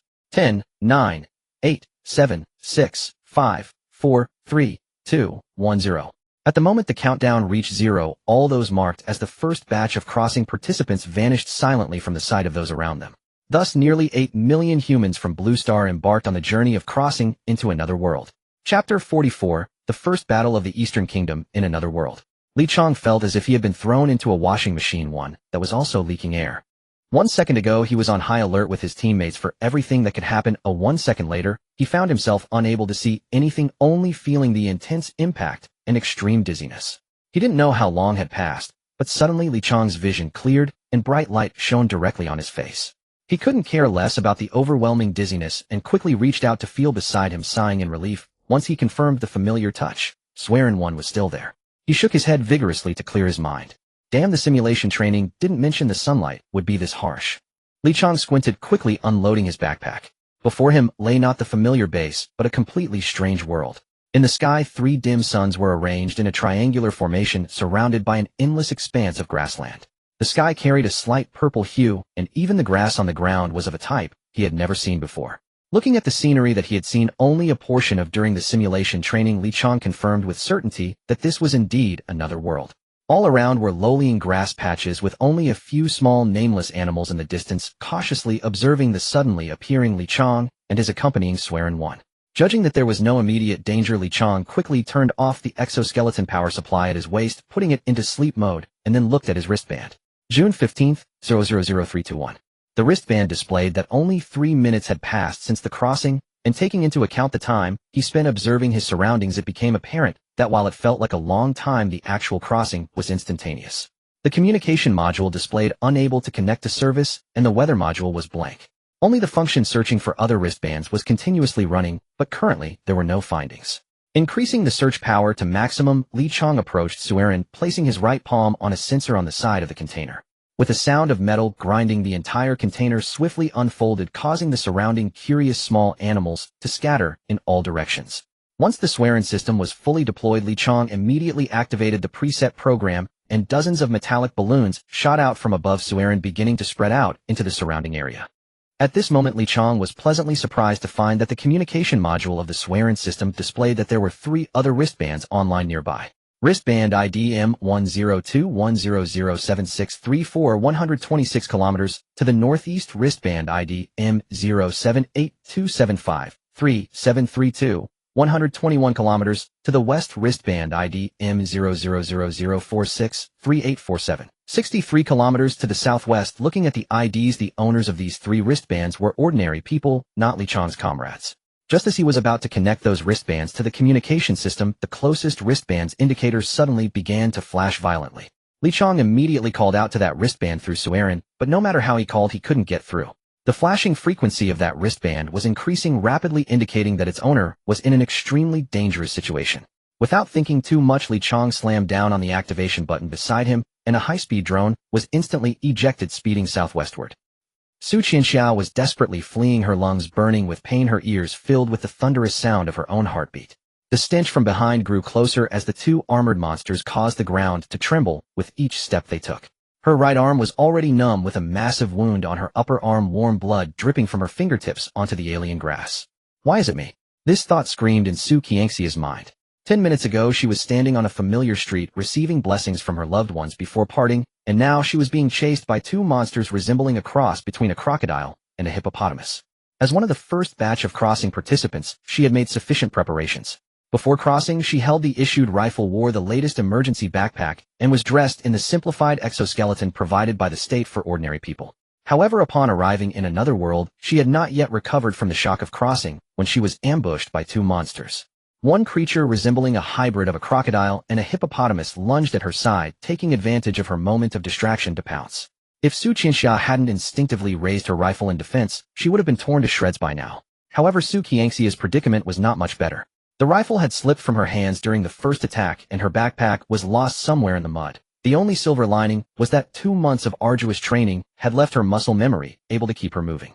With the assistance of the simplified exoskeleton, she wore the 2 monsters couldn't catch up to her for the time being.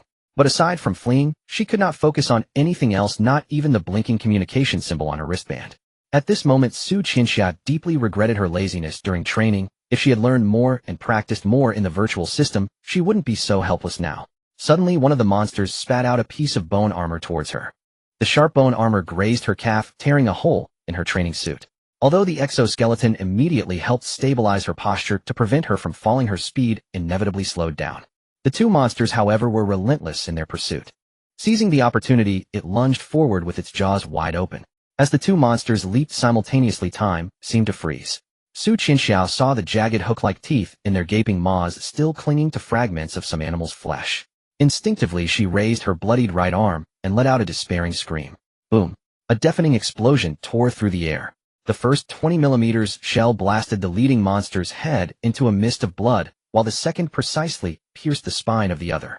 The creature's proud bone armor was utterly meaningless against the 20mm caliber. The monsters collapsed before Su Qianxiao, and it was only when the foul-smelling fragments of entrails rained down like a storm that she realized she was still alive.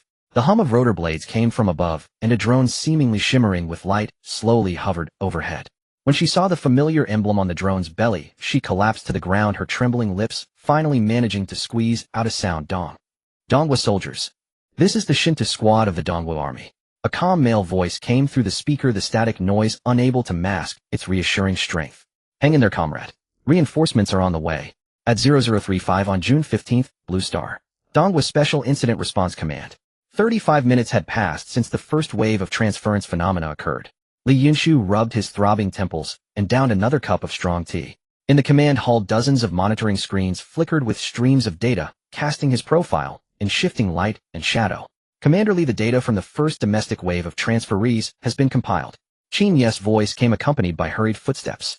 Sweat still clung to the brow of this capable special agent who had clearly just rushed back from a busy data analysis site. Yunshu quickly swiped through the data streams on the holographic projection, pale blue light dancing on his glasses. Every number silently proved it. Prediction accuracy 100, transference synchronization error less than 0.001 seconds, material delivery integrity rate 99. 98. What about the Shinto and Yulei squads? Yunshu's voice was a bit tight, his fingers unconsciously tapping the console. All personnel transferred safely. Qin Yi pulled up the final surveillance footage showing fully armed soldiers saluting in unison before vanishing. The 12 encapsulated units of Project Ishan have also been transported successfully. As Yunshu reviewed the data, Qin Yi began to elaborate. All domestic transferees from the first wave have completed the transfer with the exact number matching the wristband's predictions. No citizens transferred outside the predicted order. Based on our observations, all transferees essentially disappeared at the exact moment of 00 on the 15th, with virtually no time discrepancy. Using large-scale observation equipment set up nearby, we detected a burst of the Higgs boson field, but it vanished instantly, preventing any follow-up observation. Yunshu nodded as he listened. This was already the most perfect scenario he had envisioned, with nothing deviating from the plan. It seems things are going smoothly for now. Any anomalies anywhere? He asked casually. Anomaly? One did occur. Qin Yi's answer was somewhat unexpected. What anomaly? Yunshu quickly pressed. Qin Yi suddenly put on a helpless expression. Well, you see, many of the first-wave transferees had family and friends seeing them off, right? There was this couple, whether they were too deeply in love or just couldn't bear to part. They clung to each other tightly right up to the last second of the transfer. Guess what happened? Qin Yi deliberately teased. Yunshu shook his head. He wasn't good at guessing games, so he waited for Qin Yi's answer. Because they held each other so tightly and didn't let go until the transfer began, it affected the field. Qin Yi didn't keep him waiting and immediately gave the answer. Whether it was field interference or something else, the transfer went wrong. The male of the couple, one of the transferees, brought nothing with him except himself. You mean?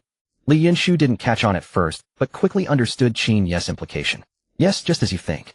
The man's supplies and equipment were left in the woman's arms along with all his clothes. So the man went over completely naked.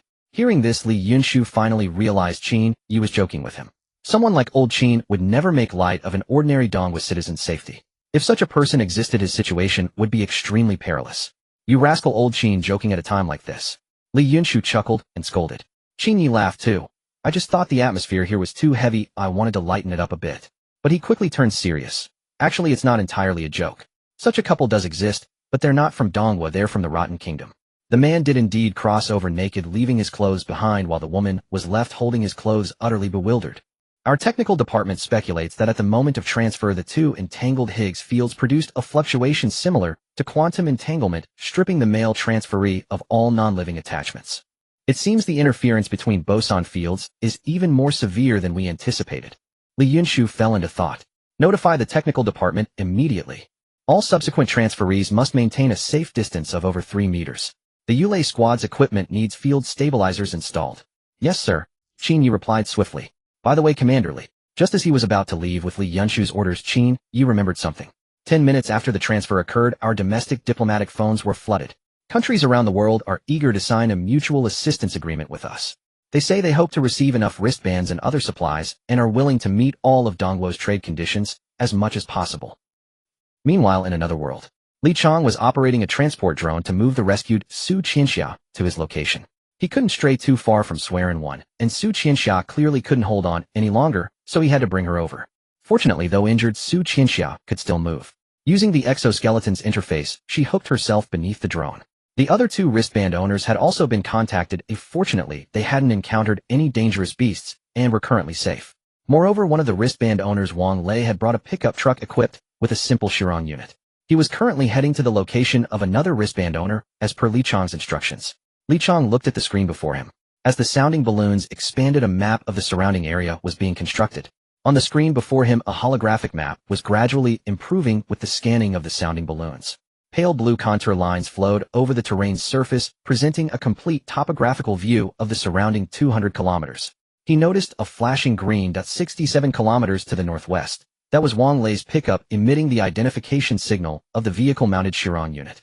The wristband suddenly projected a communication interface, and Wang Lei's face, smudged with oil, appeared in the image.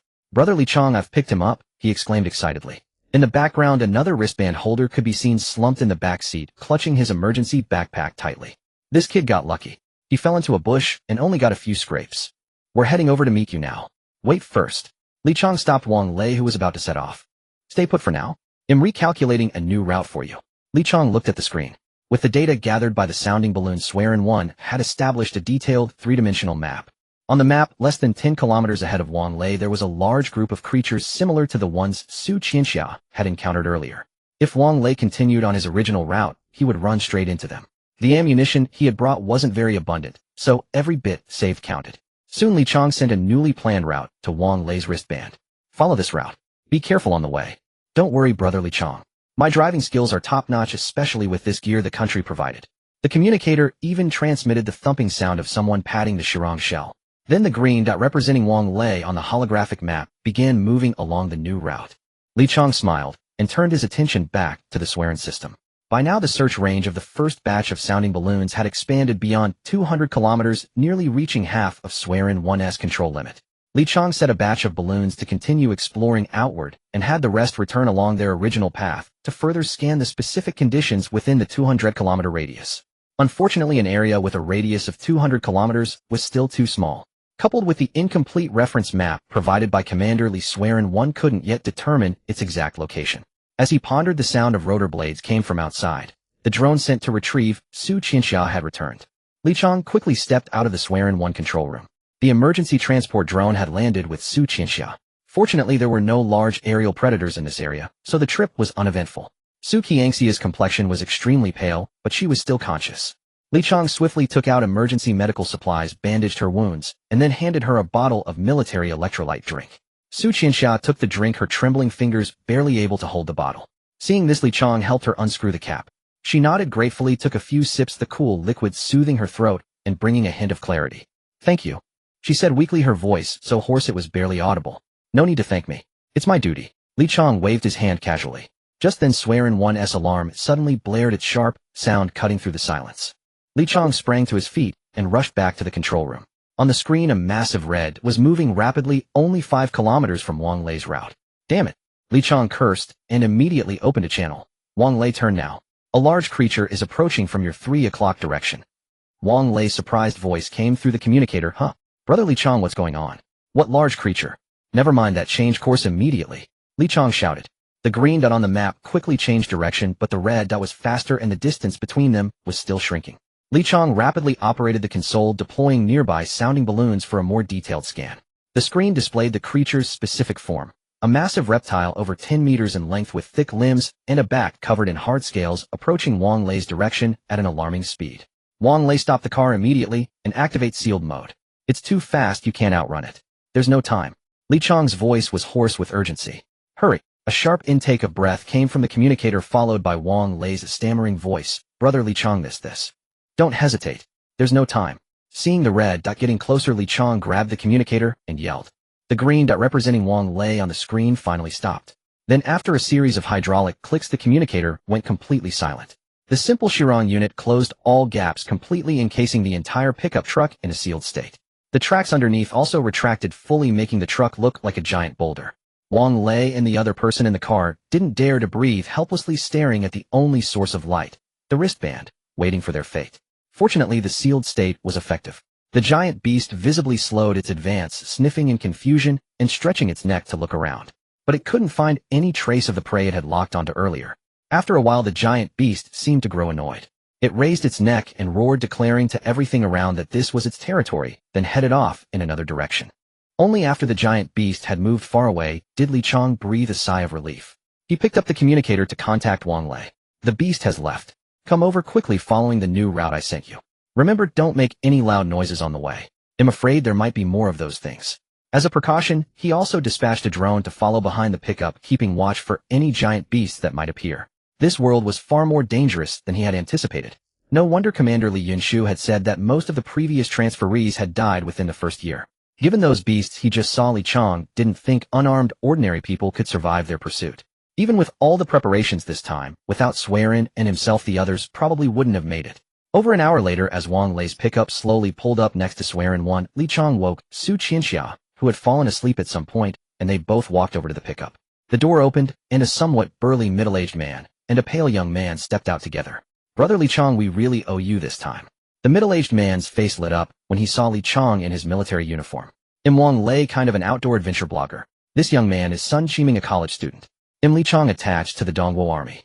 Li Chang introduced himself first. And this is... He looked at Su Qianxia beside him. Su Qianxia, just an ordinary office worker. Su Qianxia quickly introduced herself. After hearing the three introductions, Li Chang breathed a sigh of relief. They matched the registered information on his wristband, none of them had lied, and their profiles were in order. He slightly lowered the alert status of the robotic wolf that had been standing by. Swearin 1 was of utmost importance, no risks could be taken. Then Li Chang looked seriously at the three still somewhat bewildered ordinary people, and said, "This is Dongguo's first temporary outpost in the other world. On behalf of the Dongguo army, I welcome you. These are special times, so we'll keep it brief." Li Chang looked at the three. "I believe you have some understanding of the situation. This is indeed another world, and contact with our original world has been completely severed. I've roughly scanned the wristband signals within a 200-kilometer radius. Barring any surprises, we four are the only first-wave Dongguo transferees within this area. This will be our first temporary outpost under military management. I hope you'll cooperate. We need to quickly establish a survival foundation and prepare for any compatriots who may arrive." After hearing Li Chang's words, the three didn't hesitate long and agreed. "Good, then let's get moving." Li Chang clapped his hands. "Wang Lei, go and unfold all the solar panels on your pickup truck. We need to ensure its battery is fully charged. Also all the solar panels are in your care. Make sure they remain in perfect condition. They are our lifeline." "No problem, Brother Li Chang." Wang Lei nodded in agreement. "Sun Qiming, can you operate drones or weather balloons?" Li Chang turned to Sun Qiming. "Yes, I had some basic skills and received additional training at the base." "Good. They'll grant you access to a batch of weather balloons. Use them to survey the entire surroundings. Document every unusual terrain, animal, and plant. Can you handle that?" "Yes." "As for you." Li Chang looked at Su Qianxia. "You're injured. Assist Sun Qiming with the records, especially marking edible plants and animals." Commander Li." Sun Qiming seemed hesitant. "Don't call me Commander. Just call me Comrade, or my name." Li Chang smiled. "Then he'll call you Instructor Li. You're about the same age as our trainers at the base." Hearing Li Chang's words, Sun Qiming visibly relaxed. "Instructor Li, do you mean we're the only four within 200 kilometers? "Correct. I scanned all wristband signals within that radius and only detected you three." Sun Qiming was taken aback. "I recall the announcement said the first wave of transmigrants was about 1,000th of humanity. Only 4 in 200 kilometers. If it's truly random, the total area must be staggering." Li Chang's eyes lit up. Sun Qiming was clearly analytical, and his skills were needed now. How large do you think it is? He asked, moving beside him. Li Yunshu and his team had never fully mapped the place, so their reference maps were incomplete. Sun Qiming pondered. If it's completely random, every region should have a similar density. Instructor Li, are there people other than Eastern Nation citizens here? He emphasized the words, Eastern Nation. Yes, quite a few. Li Chang casually opened his wristband. I discovered these during my earlier scan. They're far away, so I didn't bother. The wristband displayed images. A white man driving a car, a black man exploring a confused brown-skinned person, and even human remains being devoured by a beast. Shouldn't we rescue them? Sun Qiming's voice trembled. Li Chang shook his head. With our current strength, we can barely protect ourselves. My primary duty is to safeguard Eastern Nation compatriots. He looked at Sun Qiming. Survive first, though only then can you talk about saving others. Sun Qiming turned away, forcing himself not to look at the grim images. Despite 2 months of training, the impact was overwhelming for a university student from a peaceful nation. Instructor Li, approximately how many people from other nations have you found? Hard to say. I only did a rough scan. They don't carry wristbands like yours, so they can't link to our system for precise scanning. But from sporadic observations, their density seems similar to ours. In that case, Sun Qiming fell into thought. Based on current numbers alone, the total area here is at least 2 to 3 times that of Blue Star. But with only one data point, it's hard to be certain. I need more data. He looked at Li Chang. More data. Li Chang checked the time on his arm. Soon. In less than 12 hours, the second wave of transmigrants will arrive. On Blue Star, 12 hours had passed since the transmigration began. Li Yunshu rubbed his sore eyes. He hadn't slept for over 30 hours. Unable to contact the transmigrated compatriots, they could only guess the situation based on whether material deliveries were completed. This time Dean Wan planned to equip the second wave with the latest quantum communication devices to see if they could send back messages. Commander Li, you should rest. Qin Yi looked at Li Yunshu's weary eyes with concern. I'm fine. I can hold on. Li Yunshu waved his hand and downed a cup of strong tea.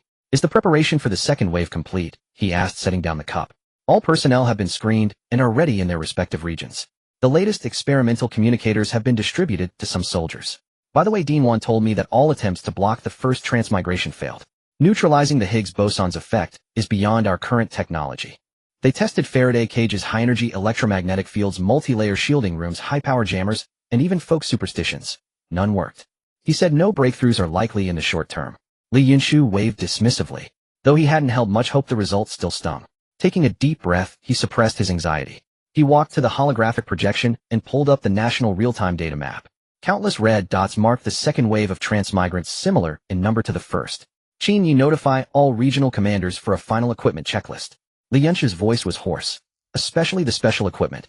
Not a single piece can be missing. Understood. Qin Yi turned to relay the orders.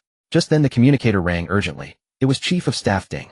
Li Yunshu's heart tightened as he answered. What's happening? Yunshu, a massive riot has broken out in the White Elephant Nation. Central Command warns us to prepare for possible refugee waves and extreme reactions. Why? Li Yunshu blurted out.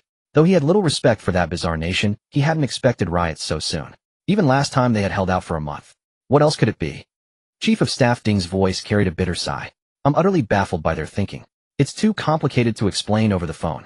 Come here quickly. Central Command wants a viable plan as soon as possible. When Li Yunshu rushed to the command center, he found Chief of Staff Ding raging over a stack of documents. Seeing him enter, Ding's expression grew even more complex as he thrust the papers into his hands. See for yourself. Li Yunshu opened the file with confusion. After a few pages, he couldn't help but rub his forehead. The source of the White Elephant Nation's riots was the tens of millions of homemade wristbands flooding their country. A month ago, Eastern Nation had indeed provided them with 10 million obsolete, first-generation wristbands in exchange for over 10 million tons of fragrant rice. But the greedy White Elephant leadership had secretly sold most of the wristbands, keeping only a few for themselves. To appease the public, they manufactured tens of millions of inferior wristbands and sold them at exorbitant prices. The force field sensing cores were crudely made from recycled dysprosium and dysprosium-containing waste. True to White Elephant style, anything functional sufficed. After all, most users were mixed race and presumably used to such treatment. So, those wristbands are useless. Li Yunshu sighed, looking at the equally resigned Chief of Staff Ding. Useless? If only they were useless. Ding laughed bitterly. Those wristbands can detect force fields and display results, but damn it, the results are all random. Random? Li Yunshu nearly choked on his own saliva. That's the problem. Ding rubbed his temples. When the first transmigration occurred at midnight yesterday, those who had used White Elephant wristbands to check their order never imagined that their life-saving devices bought at the cost of their fortunes were a scam.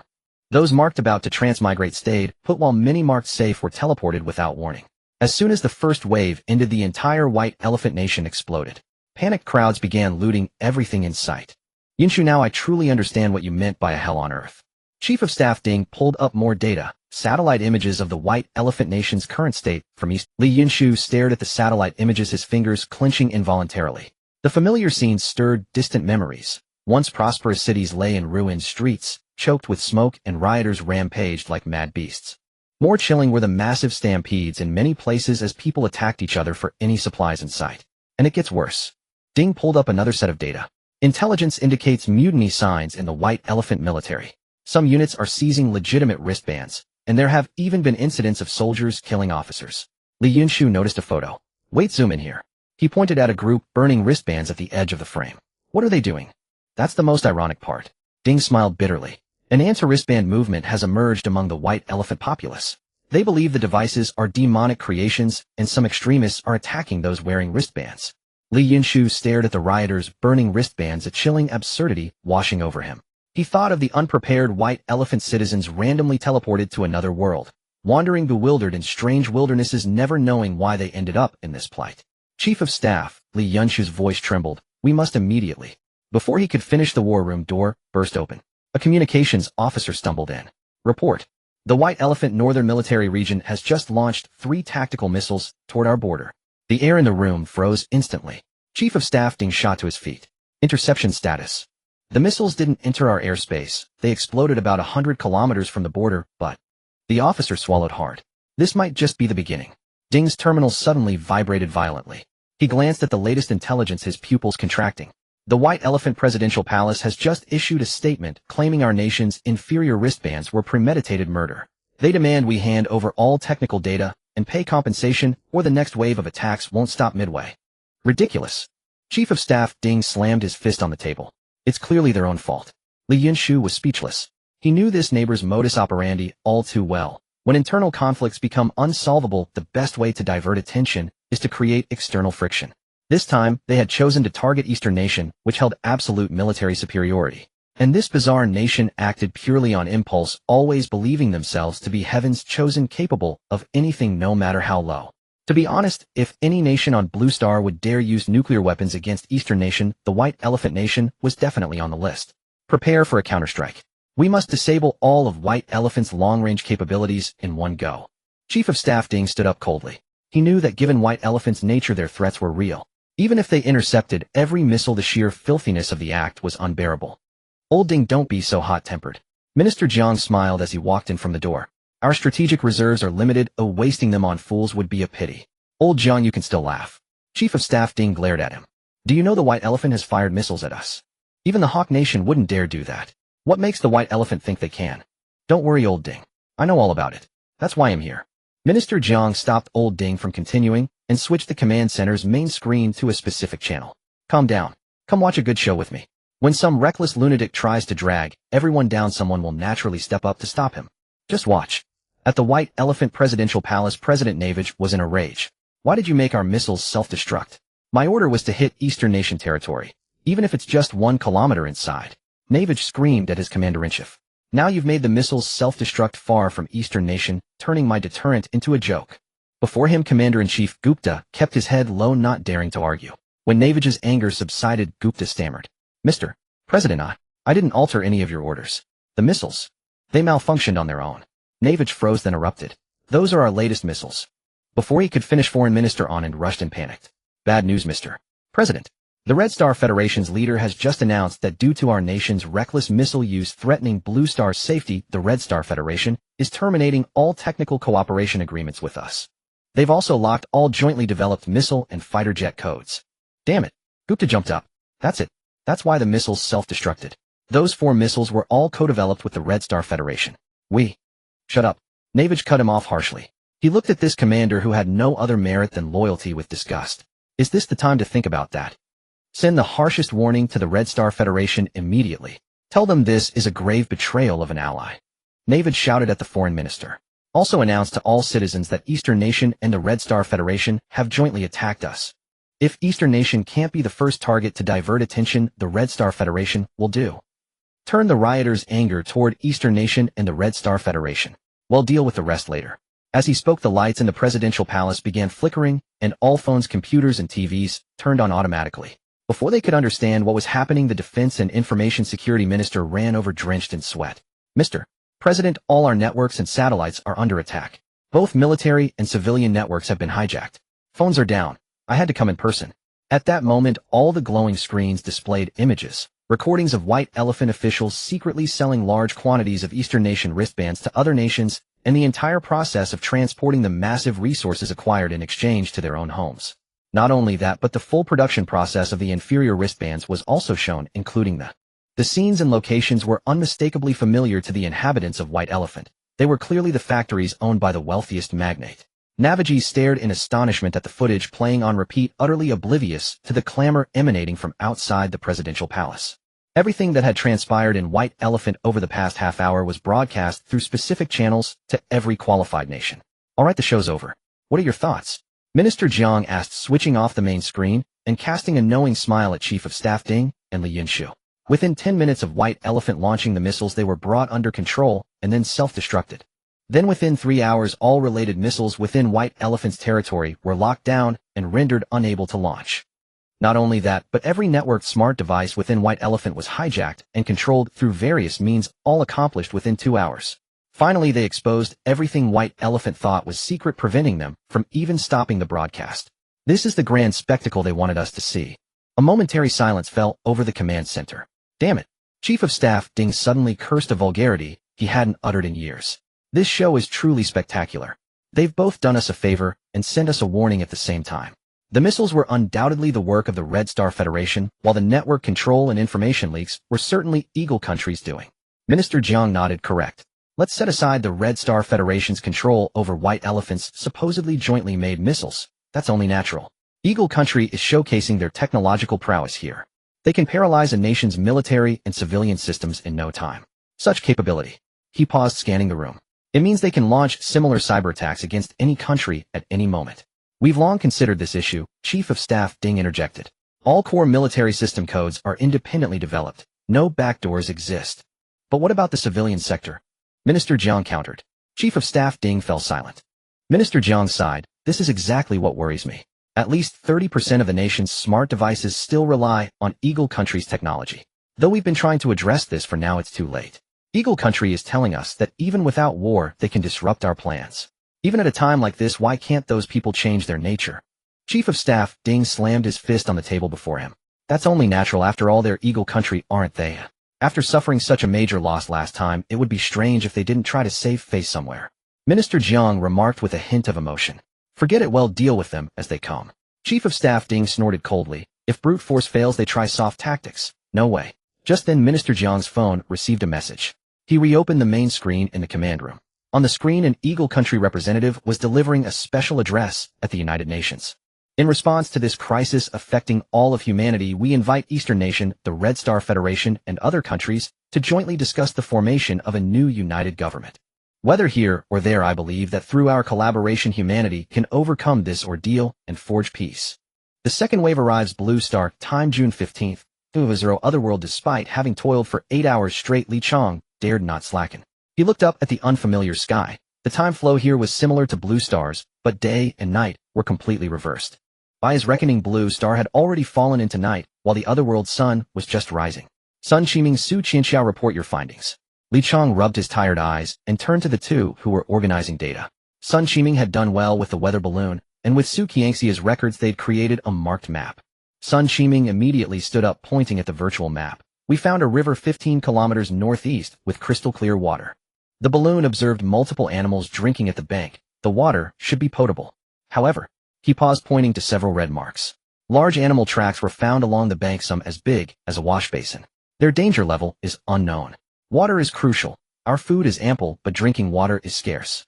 Could you and Wang Lei drive the pickup to check it out? Sorry, I can't leave here easily, so I'll have to trouble you.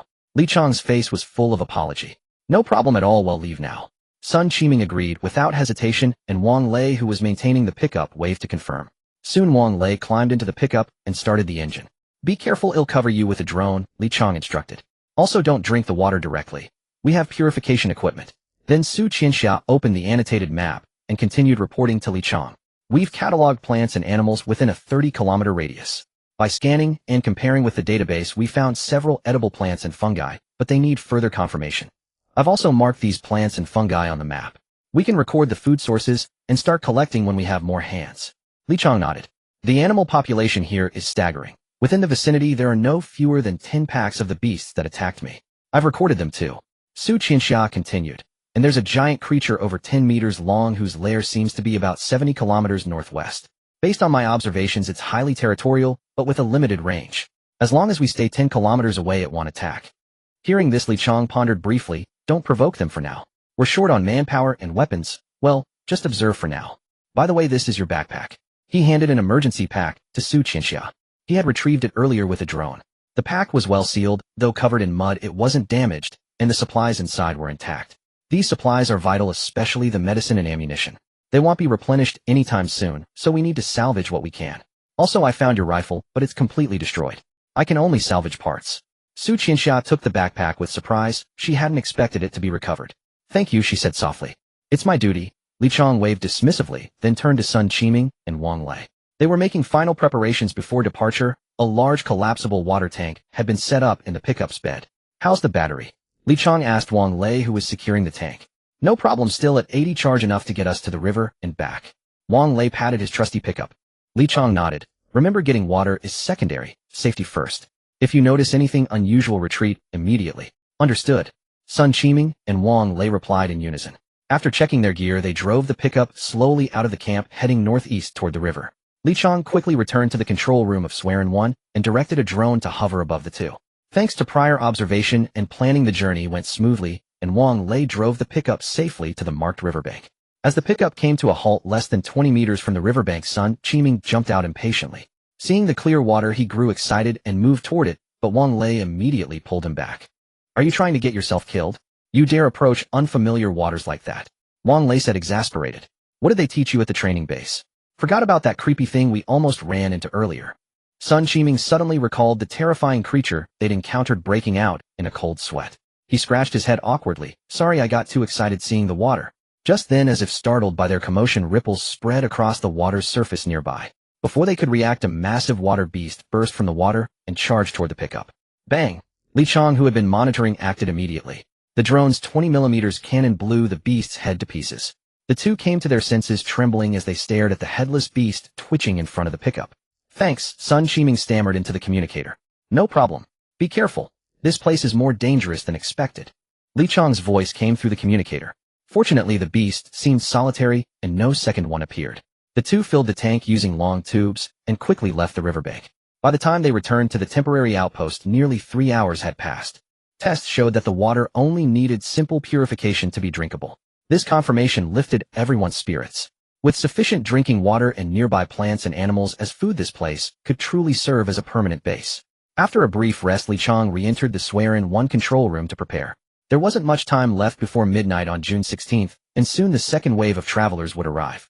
Blue Star time, June 16th. Li Chang, who had been staring at the communication module, jolted as 7 new bracelet signals appeared on the screen. 51 reunion, the 7 new bracelet signals. The closest was less than 30 kilometers away, the farthest nearly 200. Li Chang's attention was soon drawn to one bracelet's number. J0000035282. A special number, a comrade. He immediately connected to that bracelet. Calling. This is Swearin 1 temporary outpost. Outpost Commander Li Chang. Over. Soon the call connected, and a steady male voice came through. Reporting, sir. Corporal Zhao Mingwei of the Eastern Nation Army.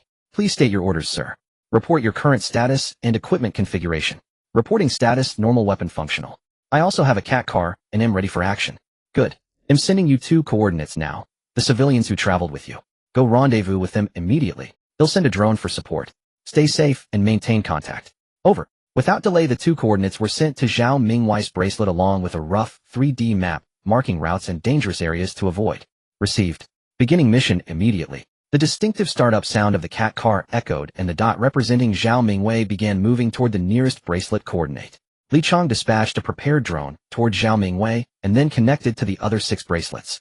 This time seemed luckier than before. None of the 7 new travelers were attacked immediately. Apart from their mandatory emergency packs, 2 had cars equipped with simple fertile soil units, an SUV, and a sedan. After instructing them to take cover and avoid unexpected incidents, Li Chang began the next phase of the rescue operation.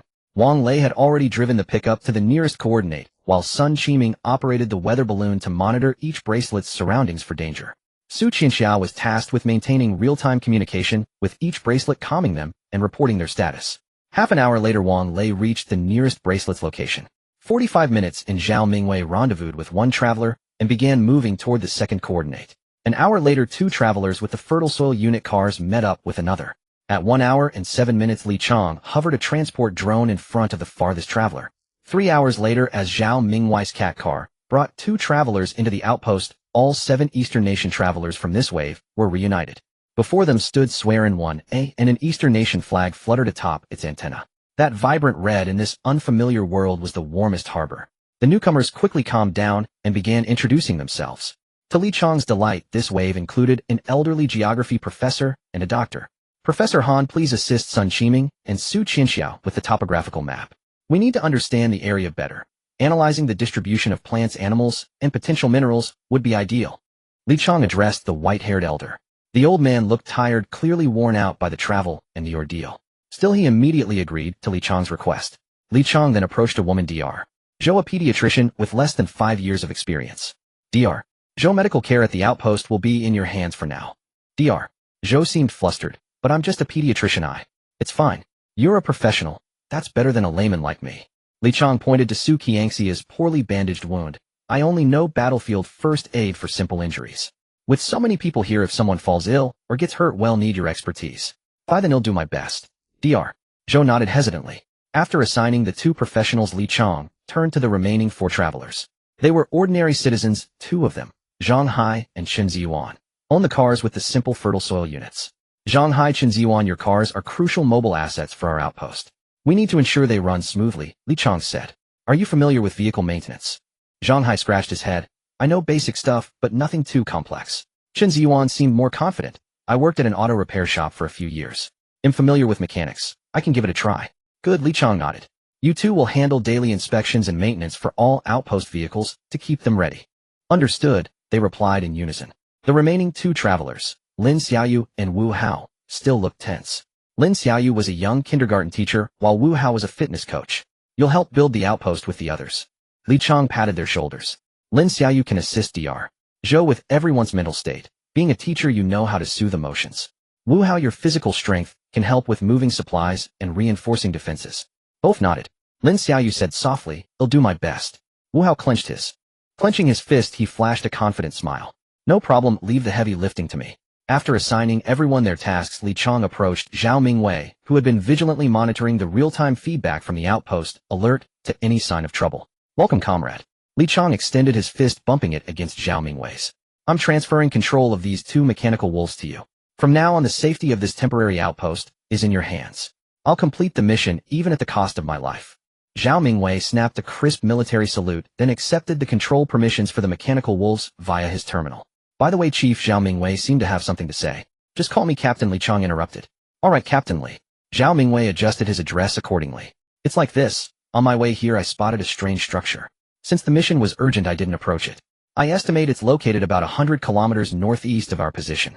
Should we conduct further reconnaissance on it? A peculiar building. Li Chang was taken aback. He recalled that his earlier search hadn't revealed anything like that in the vicinity. Yeah, how should I put it? Zhao Mingwei began gesturing with his hands. It's roughly like a half-cut beehive turned upside down on the ground, covering an area at least as big as a basketball court. What in the world was that? Li Chang's interest was piqued. Let's go check it out. He immediately led Zhao Mingwei into the control room of Swearin 1 and dispatched a reconnaissance drone in the direction Zhao had indicated. Soon the drone located the structure Zhao Mingwei had described. From a distance, the building indeed looked like a half-toppled honeycomb, though much smoother in texture. This thing must have appeared suddenly. Li Chang pulled up a recent scan, confirming the structure hadn't existed before. Let's get a closer look. He maneuvered the drone closer to the honeycomb structure for a better view. Just then a small window opened at the building's peak, and a drone that both of them found very familiar flew out. That's the Wanyu Sky Spirit, last year's latest model, the export version, Zhao Mingwei blurted out. The drone began exploring its surroundings, and in an unfortunate turn it locked eyes with Li Chang's reconnaissance drone. Then the drone sped back toward the honeycomb building several times faster than before. Whether due to excessive speed or pilot error, it crashed beside the small window it had emerged from, turning into a heap of scrap metal. The small window quickly sealed shut, and all went silent. "I think I know what that thing is," Li Chang said. "Me too," Zhao Mingwei replied with a wry shake of his head. By now it was clear to both of them the sudden structure was a doomsday bunker that had come along with the other transmigrate owned by some wealthy individual from another country, most likely from Eagle or Red Star. "Forget it. It's none of our business. Since there's no second-generation bracelet signal, it's definitely not one of ours. No need to bother with it," Li Chang said, indifferently preparing to recall the drone. Inside the bunker, Eagle architect Lucas stared intently at the screen before him, hardly daring to breathe. On the screen the image had frozen, the last photo transmitted by the crashed drone. A clearly non-civilian drone hovered in midair, its markings unmistakably prominent. "Easterners," Lucas muttered to himself, unable to resist touching the pistol at his waist. Beside him a corpse stared blankly at the ceiling with unseeing eyes. This was one of the reasons Lucas dared not make contact with the Eastern drone. The corpse belonged to the bunker's true owner, Eagle's famous real estate tycoon Brooke. To seize the bunker he had built himself, Lucas had hidden in a secret chamber he'd secretly constructed, enduring 7 long days. Thinking back to the final minutes before the transmigration, when he had appeared pistol in hand before Brooke, who had been waiting alone in the bunker hoping to take away his masterpiece, and the shocked, twisted expression on Brooke's face, Lucas couldn't help but feel an unparalleled sense of satisfaction. But why had this damned corpse come along too? On the other side, Li Chang retrieved the drone and walked out of Sueren's control room with Zhao Mingwei. No matter who owned that doomsday bunker, it had nothing to do with them. Besides, it seemed the bunker's owner had no desire to connect with them. "What's wrong? Something happened?" Wang Lei, who had been waiting outside, asked. Their earlier hasty entry into Sueren 1 and the drone launch had made the others a bit worried. "Oh, nothing. Just spotted a strange building and sent a drone to scout it. It's probably some country's doomsday bunker. It's quite far from us, so no need to worry about it for now." A doomsday bunker. Professor Han suddenly grew interested. As a geographer, he knew a fair bit about special structures from various countries. "Here, take a look." Li Chang pulled up a photo and handed it to Professor Han. Eagle's single-person bunker, a luxury item costing over 100 million Eagle dollars. Professor Han recognized the structure at once. With that distinctive double-arc design, it should be the Hope Estate of Eagle Real Estate Mogul. Brooke started a few years ago. It's quite famous in our circles. Word has it was only finished last month. Never thought I'd see it here. They say this bunker can withstand a nuclear blast with enough supplies inside for one person to live for 20 years. Wang Lei let out a whistle. So this guy hit the jackpot. Transmigrating to another world and still living in a mansion. With that much space he'll be set. Professor Han shook his head. Actually, none of us think much of that kind of thing. For one thing, if something goes wrong, while someone's shut in there alone, no one would ever know. Even if a person could really survive alone in a bunker for 20 years, what's the difference from being dead? Humans aren't meant to live alone. Who knows what those Eagle rich folks are thinking? On Blue Star, similar words came from Chun Li-Feng, who was taking a break. He was eating dinner in the construction site cafeteria with a special Eagle program playing on the TV. In the program, a wealthy Eagle entrepreneur was enthusiastically introducing his company's doomsday bunkers. He repeatedly emphasized the bunker's safety and durability, and even introduced Eagle's latest doomsday bunker cluster plan. This was a new show that had appeared on Blue Star after Eagle announced at the International Coalition its desire to form a joint effort with the East and the Red Star Federation. It mainly showcased the measures various countries had prepared to deal with the otherworldly crisis. Although Eagle had indeed pushed personal protection to its limits, Chun Li-Feng and his fellow workers still couldn't understand why they had to make individual survival conditions so extravagant. Wouldn't it be better to use those resources and time to prepare more things for the majority? Not to mention, they basically only brought supplies and weapons, never considering production, as if they were planning to be turtles hiding in another world. Chun Li-Feng picked up a piece of braised pork, staring at the slick-suited billionaire on TV boasting about the bunker's absolute safety, and couldn't help but snort. That thing is nothing but an iron coffin. No matter how luxuriously it's decked out, what's the point? Beside him, fellow worker old Zhang took a bite of rice and chimed in indistinctly, "You said it. Shut in alone, even a healthy person would go stir-crazy. If you ask me, it's not as comfortable as our container housing on the site. At least you can chat with folks." The cafeteria erupted in laughter. The billionaire on TV continued, "Our bunker is equipped with the most advanced life support systems and built-in virtual reality entertainment, fully capable of meeting the occupants' psychological needs." Bullshit. A worker slammed his chopsticks on the table. If you're really in another world and can't even see a living soul, what good is the best VR? Humans are social animals. Shut in too long, and you'll go mad. He then looked worriedly at Chun Li-Feng. "Hey, old Chun, that Eagle invited our Central Axis to discuss strategies and said they'd share and exchange technology. We're not going to follow Eagle's lead and build those doomsday bunkers, are we?" "How could that be?" Chun Li-Feng scoffed. "Would our Central Axis waste time on something so useless?" If they were, would they have us busy with all this packaging? Absolutely not. That's just Eagle's wishful thinking. Don't believe me? Wait till the meeting's over and you'll see. Chapter 53, Distress Signal. International Coalition, Closed Door Meeting.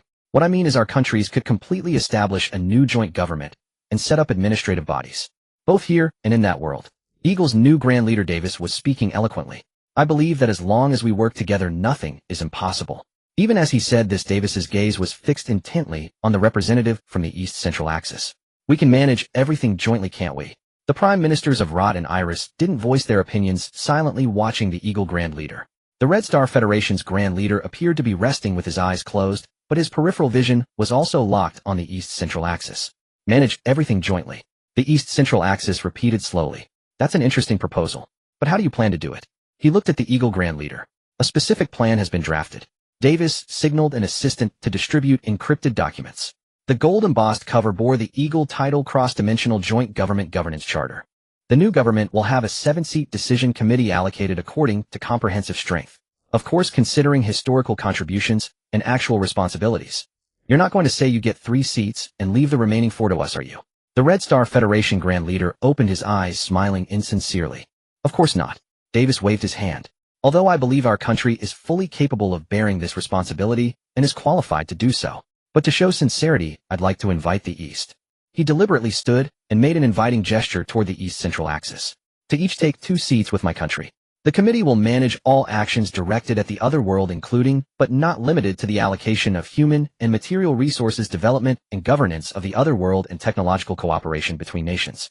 Of course, as before, any major multinational plan must be approved by a majority of committee members to pass. At the same time, any plan can be vetoed with just 2 opposing votes.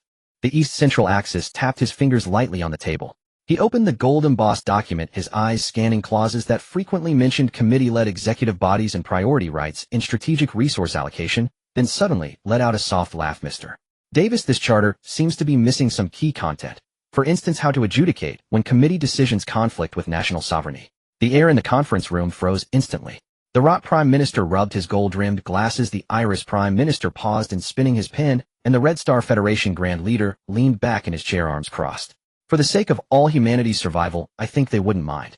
Davis spoke with utter certainty. After all, without us, how many of them could survive in another world? A very interesting proposal. The East Central Axis snapped the document shut. However, I disagree. We Easterners are used to doing things our own way. We'd probably find it hard to adapt to your theories. Besides, I'm sure the citizens of your countries wouldn't want to take orders from an Easterner. Let's each prepare according to our own national methods. However, I agree that countries should share technology and information, and I also support mutual assistance between nations in the other world. As for the rest, we'll discuss it when the time comes. Davis's smile froze on his face, but he quickly recovered. A snicker came from the Red Star Federation Grand Leader's seat, though he appeared perfectly normal. There are many domestic matters I need to attend to. I'll take my leave now. With a snap, the Red Star Federation Grand Leader's hologram vanished from his seat, but a trail of laughter still echoed from the empty space. Then I'll take my leave as well. The East Central Axis also left the conference room. The room was left with Davis, whose face had turned extremely grim amidst the laughter, and the 2 prime ministers who didn't know what expression to wear. East Special Incident Response Command. Looks like the Central Axis's meeting ended with nothing accomplished, Minister Jiang said teasingly. It was never going to work out anyway. Given their nature, what this meeting wanted to achieve was obvious. Chief of Staff Ding wore a look of disdain. You can't get on the negotiating table what you couldn't win on the battlefield. That's just a pipe dream. All right, enough of that. It's a complete waste of time. Until they're truly cornered, those people will never genuinely unite. Yunshu, update us on your progress. Has the new communication device from President Wan's team shown any results? Li Yunshu, who had been waiting by an instrument, shook his head helplessly. Still no luck. Even the quantum communication device hasn't been able to send back any messages from over there. President Wan's team had the second batch of transmigrators carry over 2,000 communication devices, but none of the receiving terminals have been activated yet. Other worlds swear in one temporary outpost. Li Chong and Zhao Mingwei were gathered around a device just unloaded from the cat car. Zhao Mingwei carefully adjusted the various knobs on the device according to the manual, while Li Chong pressed his ear to the device's speaker, afraid of missing even the faintest signal. But even after Zhao Mingwei twisted the knobs back and forth repeatedly, there was still no response. This thing doesn't work, Zhao Mingwei said, regretfully releasing the knob. I heard this is a test model quantum communicator. I had high hopes when I brought it, but it looks like a no-go. The Academy's academicians said this device could transmit signals to the nearest other communicator without any obstruction, and could even send signals back to the receiving terminal on Blue Star through multi-node resonance. So why is there no response at all? Li Chang smiled. It's not that simple. We don't even know how vast this damn place is or how far it is from Blue Star. Trying to contact Blue Star in one experiment. I doubt even President One would have such expectations. Take it slow. The solution will come eventually. Just then suddenly a very faint sound came from the speaker that had been silent all along. Li Chang immediately made a shushing gesture and pressed his ear against the speaker, calling. This is Gung Yunlong, a member of the East Shinda Squad. We are in extreme danger and need backup. Repeat, we are in extreme danger and need backup. Chapter 54, there's a package there. A distress signal. Li Chang quickly grabbed the transmitter and shouted into the microphone, tell me your position, where are you? But from the speaker there was nothing but the crackling of electric current and the roar of engines with no reply whatsoever. At that moment Zhao Mingwei snapped to attention, rushed to the instruments, and opened the display panel. There to the west, about 300 kilometers from us, he shouted to Li Chang. Head east, due east, will come to rendezvous with you. Li Chang continued yelling into the microphone. His efforts seemed to bear fruit. Though no reply came from the speaker, Zhao Mingwei saw on the screen that they had adjusted their course. We must find a way to support them immediately. Realizing that the other side had no chance to respond, Li Chang understood they were in an extremely perilous situation. The operational range of weather balloons and drones is only 200 kilometers. They'll take the cat car. Zhao Mingwei immediately ran toward the parked vehicle. No, it's too late. With this terrain, it'll take you at least 3 hours in the cat car. They can't wait that long. Li Chang glanced around and suddenly had an idea. They'll go. You guard Swearin 1. Li Chang activated the exoskeleton power switch on his waist, then retrieved an emergency drone remote control from a recess in Swearin 1. He attached himself beneath a transport drone, just as he had when he went to rescue Su Xiaxia, tucked the device, showing their position under his arm, and said to Zhao Mingwei, quick, fly the drone to send me in their direction. Zhao Mingwei quickly reacted, operating the transport drone to lift Li Chang off the ground. After the transport drone had flown westward for some distance with Li Chang, he used the remote control to send the attack drone flying as well. Approximately 290 kilometers from the Swearin 1 temporary outpost, a cat car, carrying 2 people, sped eastward. A massive horde of beasts resembling giant wolves with armored shells pursued the cat car relentlessly. In the driver's seat was a young man, his eyes bloodshot, hands gripping the steering wheel fiercely, foot pressing the accelerator to the floor. Yes, that's it, boy, a weak and hoarse voice came from behind him. Don't cry. Keep your eyes on the road, hold the wheel tight, and floor it. The cat car drives easily, right? Don't worry, it'll make sure you survive. In the compartment behind the young man, an Eastern Kingdom soldier was cheering him on, wearing a combat uniform similar to Li Chang's. Now he was drenched in sweat, trembling all over. His legs were severed at the thighs, blood soaking his clothes and pooling in the cat car's compartment. The soldier leaned his upper body against the driver's seat back, one hand gripping the side of the vehicle, the other holding a rifle. He pulled the trigger from time to time, firing at the armored wolves behind the vehicle. But due to his severe injuries, his aim was poor, and the wolf pack numbered over 100. Even though each burst killed a few wolves, a large number still followed them. The distance between the armored wolves and the cat car was shrinking. They were about to catch up. Many impatient wolves had already begun leaping toward the cat car. Once a wolf jumped onto the vehicle, given the state of the 2 occupants, they would have no chance of survival. Boy, keep driving, don't look back. Complete the mission entrusted to you. A wristband was removed by the soldier and tossed beside the young man. Tell my comrades I failed the mission. Take my wristband and carry on. As he spoke, he used his hand to short-circuit the exoskeleton battery at his waist. Go. An armored wolf leaped into the cat car's compartment, but the soldier locked its neck with his arm and rolled out of the vehicle together with it. Boom. The overloaded exoskeleton battery exploded into a massive fireball, separating the wolf pack from the cat car. The young man bit his lip, hard, tears falling uncontrollably from his eyes. He dared not ease up on the accelerator, only catching a glimpse in the rearview mirror of the fading flower of flame. The wolf pack was temporarily distanced. The young man gripped the steering wheel tightly, following the sound from the device beside him, continuing eastward. 280 kilometers. 270 kilometers. The cat car was getting closer to Swearin 1's coverage area, but then the wolves caught up again. The young man dared not look back, only drove on, having already cast aside thoughts of life and death, focused solely on completing his entrusted mission. The wolves drew nearer, ready to pounce on the cat car once more. A whistling sound came from the sky, and the head of the nearest horned wolf exploded into a mist of blood. About 70 kilometers away, Li Chang hung in midair beneath the transport drone, holding the emergency remote control. Thanks to the sudden explosion of fire, he had finally located the cat car. Li Chang quickly adjusted the remote, and the 20mm autocannon locked onto the wolf pack, pouring out human fury. A series of blood mists burst behind the cat car, accompanied by screams of agony, and the armored wolves finally retreated. When the last wolf was blown in two, the young man finally drove the cat car into Li Chang's sight. Seeing Li Chong descending from the sky, the young man finally released the accelerator foot, bringing the cat car to a shaky stop. Before Li Chong could speak, he handed over a wristband stained with blood. He said his name was Gung Yunlong, a member of the Shinta squad. He saved me, and now. The young man couldn't continue crouching down and crying. Li Chong looked at the wristband with a complex expression, then carefully tucked it into his chest. This isn't the place to talk. Come, I'll take you back to our outpost. Li Chong extended his hand to the crouching young man. The young man suddenly seemed to remember something, frantically rolling up his sleeve to reveal a wristband. This wristband looked somewhat similar to Li Chong's, but bore an additional gate-shaped mark. This was a Yulu squad member's wristband. Li Chong's pupils contracted sharply. He grabbed the young man's hand, examining the mark on the wristband closely. Yes, this was indeed the unique wristband of Yulu. The young man raised his other hand, pointing in the direction they had come from. He's over there at the bottom of that valley guarding something very important. 55 Two Uncles. 2 hours later, Swearin, one temporary outpost. The young man had been handed over to Dr.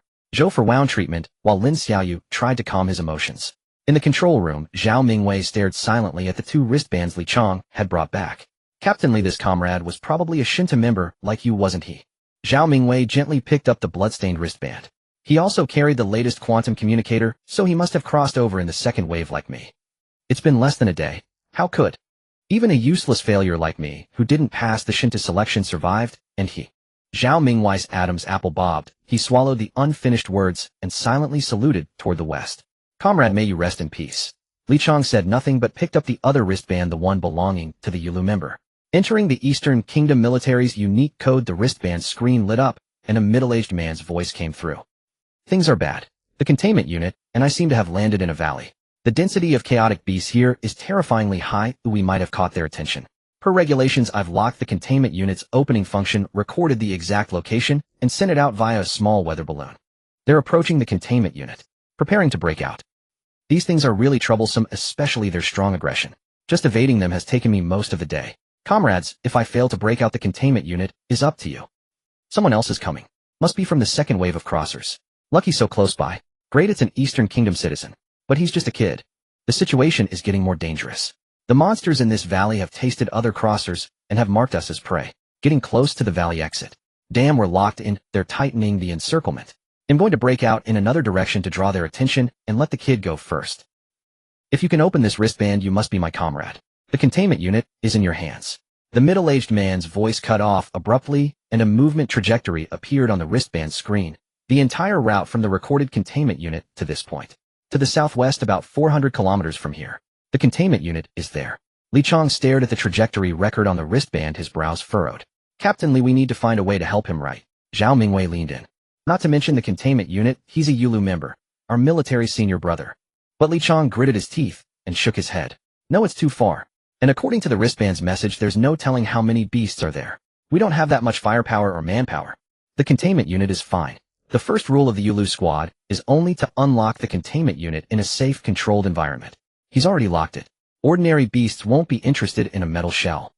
Though he said this, Li Chong's hands clenched into fists, the veins bulging, revealing his inner turmoil. Captain. Zhao Mingwei wanted to say more. Enough. Our primary task is to guard Swearin 1 and protect this temporary outpost. Li Chong cut him off. But. No buts. Li Chong's voice rose as he glared at Zhao Mingwei. The atmosphere in the control room grew heavy. Just then Lin Xiaoyu's hesitant voice came from outside. Instructor Li, the kid has calmed down. Let's go. Li Chong patted Zhao Mingwei on the shoulder. Let's get the details and see how Gung Yunlong died. I refuse to believe our Shinta members died without meaning. With that, he strode out of the control room. In the simple tent outside, Sun Cheng was sipping a cup of hot tea. Though his face was still pale, his emotions were clearly calmer. Seeing Li Chong and Zhao Mingwei in military uniforms enter, he quickly put down his cup and stood up.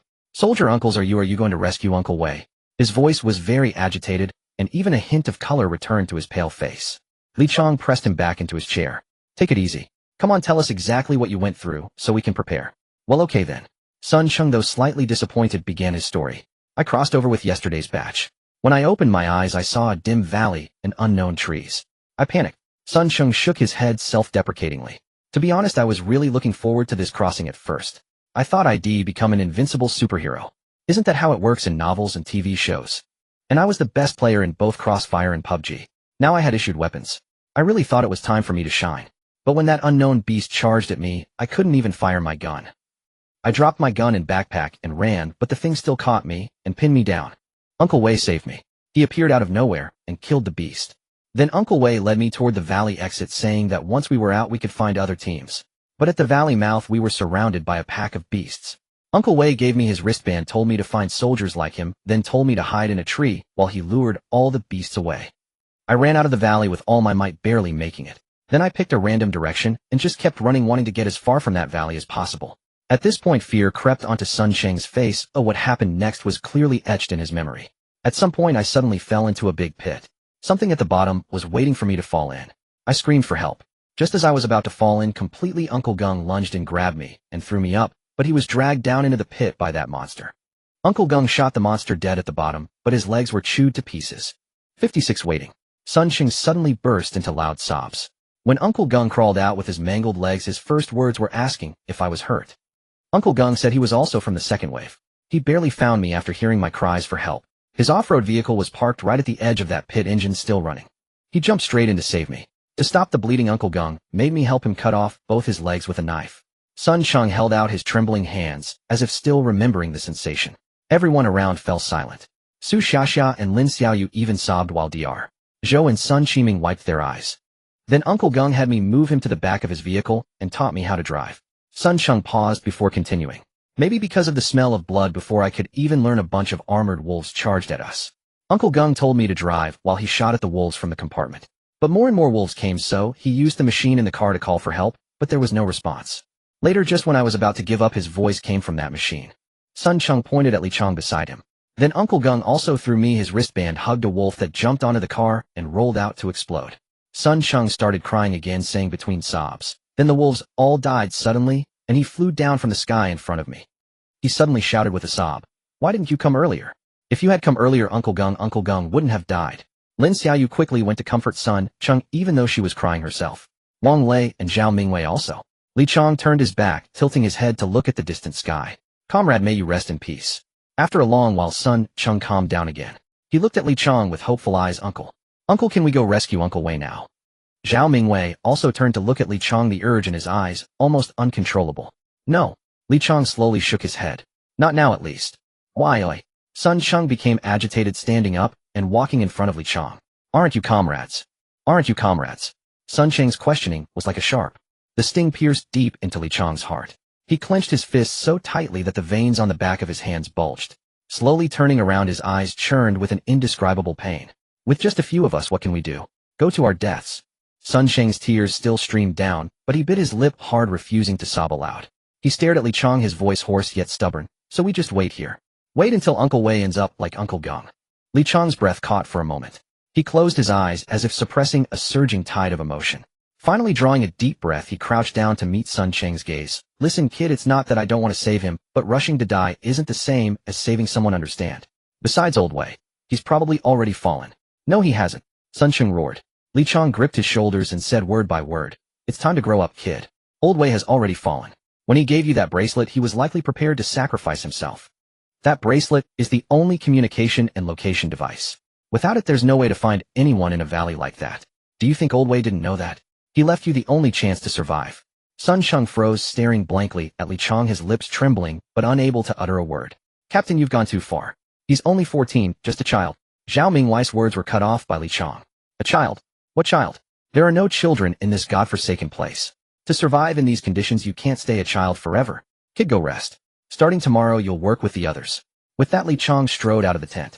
Zhao Mingwei let out a bitter laugh, patted Sun Sheng on the shoulder, and followed after him. Not far from the tent, Li Chong was cleaning the bloodstains off the cat cart Sun Sheng had driven back. The residual blood in the cargo bed had already semi-coagulated, and the metallic stench was overwhelmingly strong. If left to spread, it would inevitably attract wild beasts, jeopardizing the outpost's safety. Li Chong first covered the bloodstains with soil, then rubbed them until the blood and earth were thoroughly mixed. He then dug up the blood-soaked soil and dumped it into a pre-dug pit. Zhao Mingwei, who had followed him out, helped with the work. "Captain, you really were a bit harsh back there," Zhao said while filling the pit, glancing at Li Chong. "I understand your intentions, but forget it." Zhao shook his head and continued burying the soil. After a while, when the bloodied earth was nearly dealt with, he couldn't hold back any longer. "Captain, is there really no way to save Old Wei? He might still be alive." Li Chong sighed, his voice thick with helplessness. "No.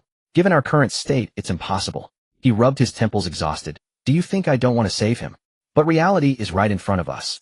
Our supplies are limited, our manpower is insufficient, and we know nothing about the valley situation. Acting rashly won't save Old Wei, and will only put everyone in danger. So we just do nothing. Zhao Mingwei said painfully. No, there's plenty we can do. Li Chang added some loose soil to the filled pit, and stomped it down firmly. We can fortify the outpost, repair the equipment, charge the solar batteries, and inspect all the weapons. And then we wait. Li Chang pressed down the last mound of soil, speaking in a voice that was eerily calm. Wait for the next wave of travelers to join us. Wait for more weapons and supplies to arrive.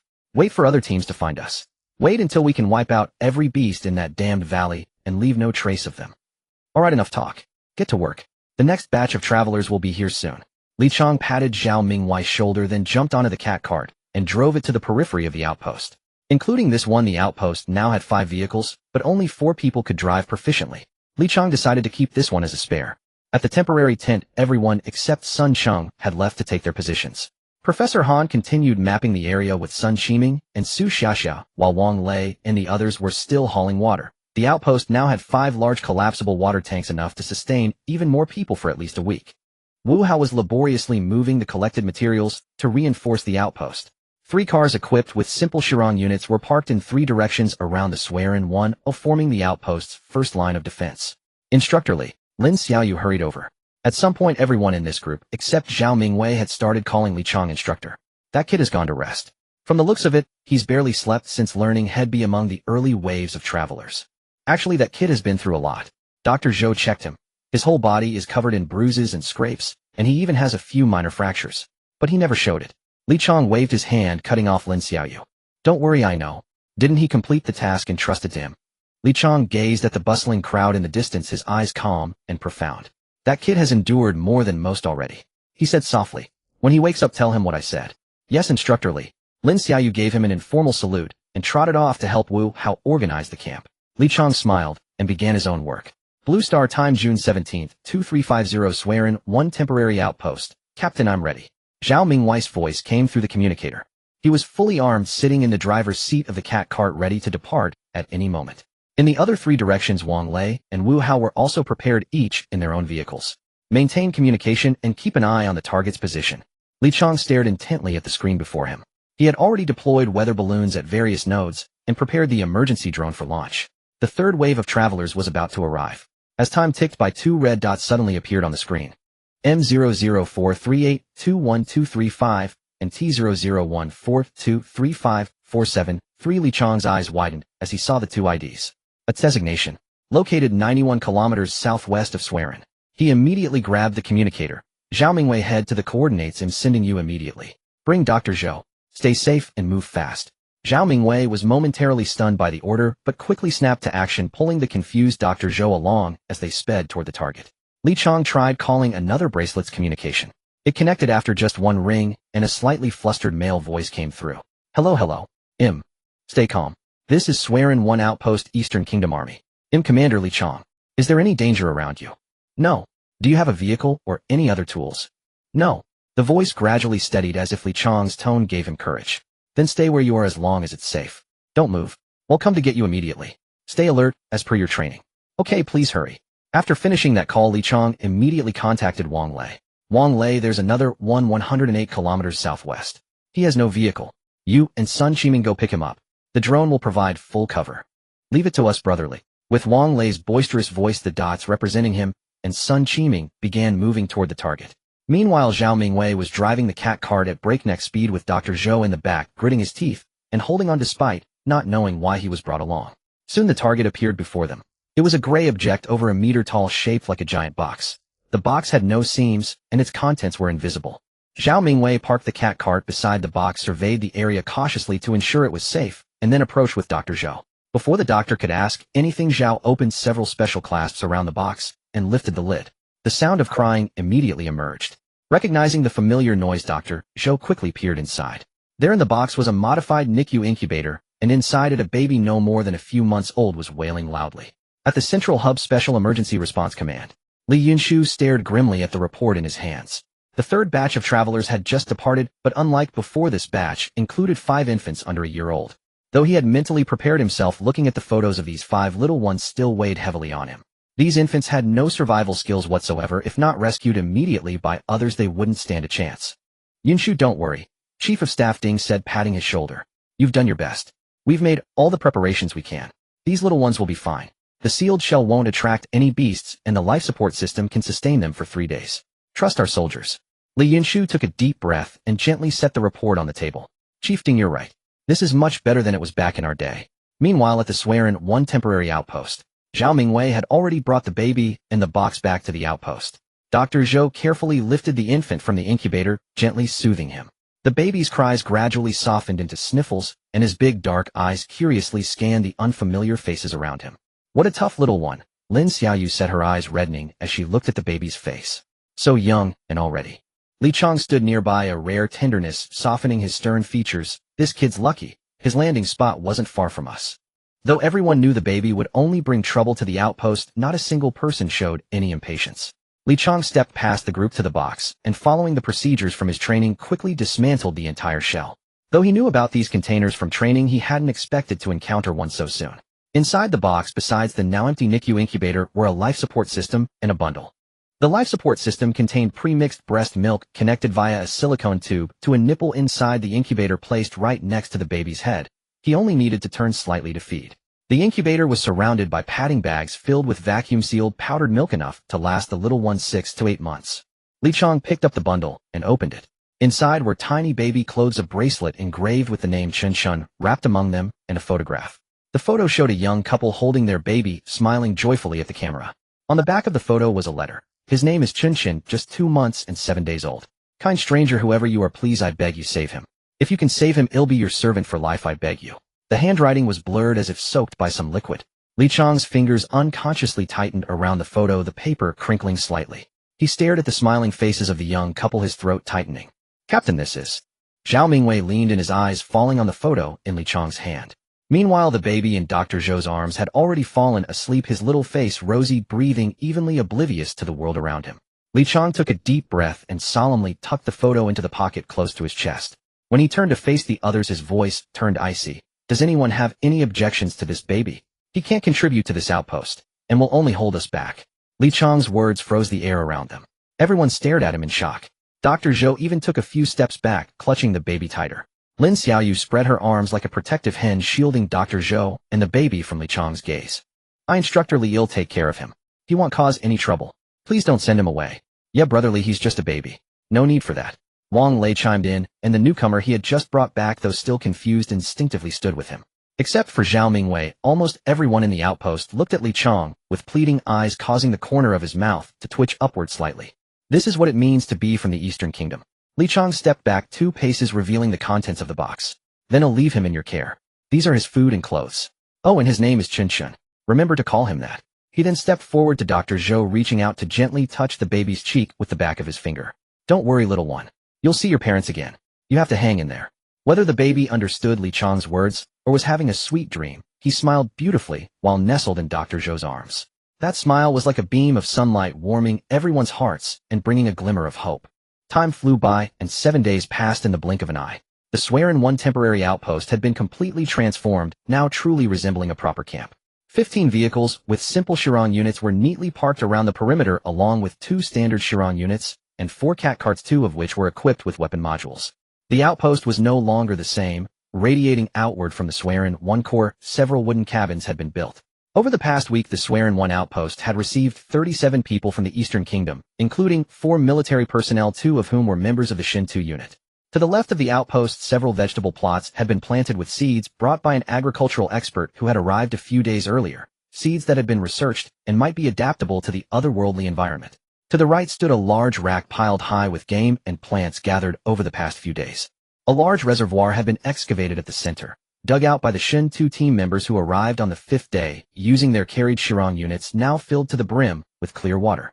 Beside it, an Chiron unit was purifying the reservoir water through its built-in filtration system and transferring the purified water into several large collapsible storage tanks nearby. Less than 3 kilometers from the outpost, a massive gathering of foreign transmigrants had formed, nearly 100 strong. After being denied entry into the Donghua base, they established their own camp directly adjacent to its perimeter. They were not unarmed nor unarmored, but the Chiron units parked around the outpost, coupled with the constant patrols of drones, and mechanical wolves sufficed to dissuade any hostile intentions. Those foreign transmigrants, unwilling to approach the Dongwa outpost, instead congregated around the apocalyptic bunker. The bunker's owner had recruited numerous followers by offering food and supplies surrounding the structure to form a fortified encampment. Li Chang and his comrades had not entirely ignored these foreign transmigrants. Once manpower stabilized, they systematically cleared surrounding beast swarms, and even slew the colossal beast, thus enabling the current concentration of people here. Alas, though 9 days had passed, Li Chang still failed to establish network connectivity with other Swearin systems. This world appeared vastly larger than they had imagined. Since transmigration events occurred in unpredictable numbers, Sun Qiming could not yet determine its precise scale. Yet, even using the smallest plausible dataset for estimation, this realm spanned at least double the size of Blue Earth. It was precisely 6 o'clock in the evening on June 24th, Blue Earth time. Li Chang, deep in contemplation inside the Swearin No. 1 control room, was abruptly startled by a sharp, urgent knocking at the door. Before he could rise to open it, Sun Qiming's anxious voice rang out from beyond the threshold. "Instructor Li, hurry. We've detected an extremely perilous anomaly." Chapter 59: The Origin of the Beast Tide. "Look here, Instructor Li." Sun Qiming pulled up a video, recorded recently via weather balloons. On screen, countless disparate creatures from other realms surged forward together in frenzied unison toward a single direction. At first, only small animals appeared, but soon their numbers multiplied exponentially. Even natural predators and prey, normally locked in lethal enmity, moved side by side in eerie harmony. Professor Dong declared this utterly unnatural.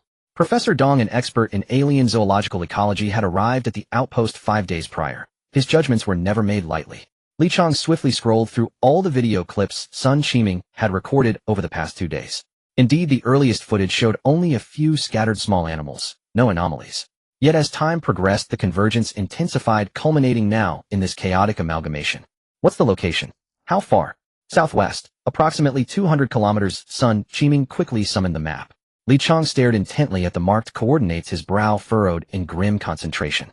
200 kilometers southwest lay an expansive plain teeming with ferocious beasts, one of which, the armored wolf that had pursued Sun Cheng's group, was native to that very region. And beyond that plain stretched the valley recorded in Lao Wei's wristband log. Has Professor Dong hypothesized what might trigger such a phenomenon? Li Chang asked, voice low and grave. Sun Qiming shook his head. He stated only that this defies natural law. Predators and prey cannot coexist peacefully without cause, nor migrate en masse without compulsion. He suspects a shared, overwhelming threat, one so dire it suppresses even their most primal instincts. Li Chang's fingers tapped softly upon the map, his gaze hardening with mounting gravity. A shared threat, he murmured, echoing the professor's words as his mind raced through every conceivable possibility. Only something extraordinary, not mere natural disaster, could compel diverse species to flee collectively while suppressing their innate predatory urges. Though this realm's ecology diverged from Earth's, its creatures still obeyed the fundamental law of survival: the strong devour the weak. Unless, attention all personnel, heighten vigilance immediately, especially along the southwestern perimeter. Li Chang seized the outpost intercom and issued the order without hesitation. Tang Yao and Zhao Mingwei, you two take the Miao Miao vehicle to the nearest point relative to these coordinates for reconnaissance. Load ample ammunition and portable drones, and depart immediately. Prioritize safety.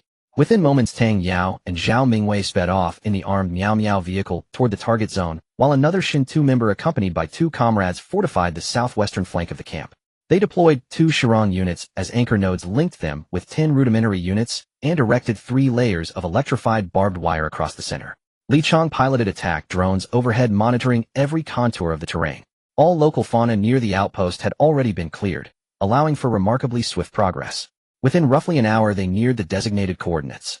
Commander Li, did you call for me? Professor Dong entered the control room at that moment, a silver-haired elder renowned throughout Dongwa for his expertise in animal ecology. Professor Dong, your timing is impeccable. Li Chang stepped aside from the display. Regarding the mass migration Sun Qiming observed, what do you believe is the most probable cause?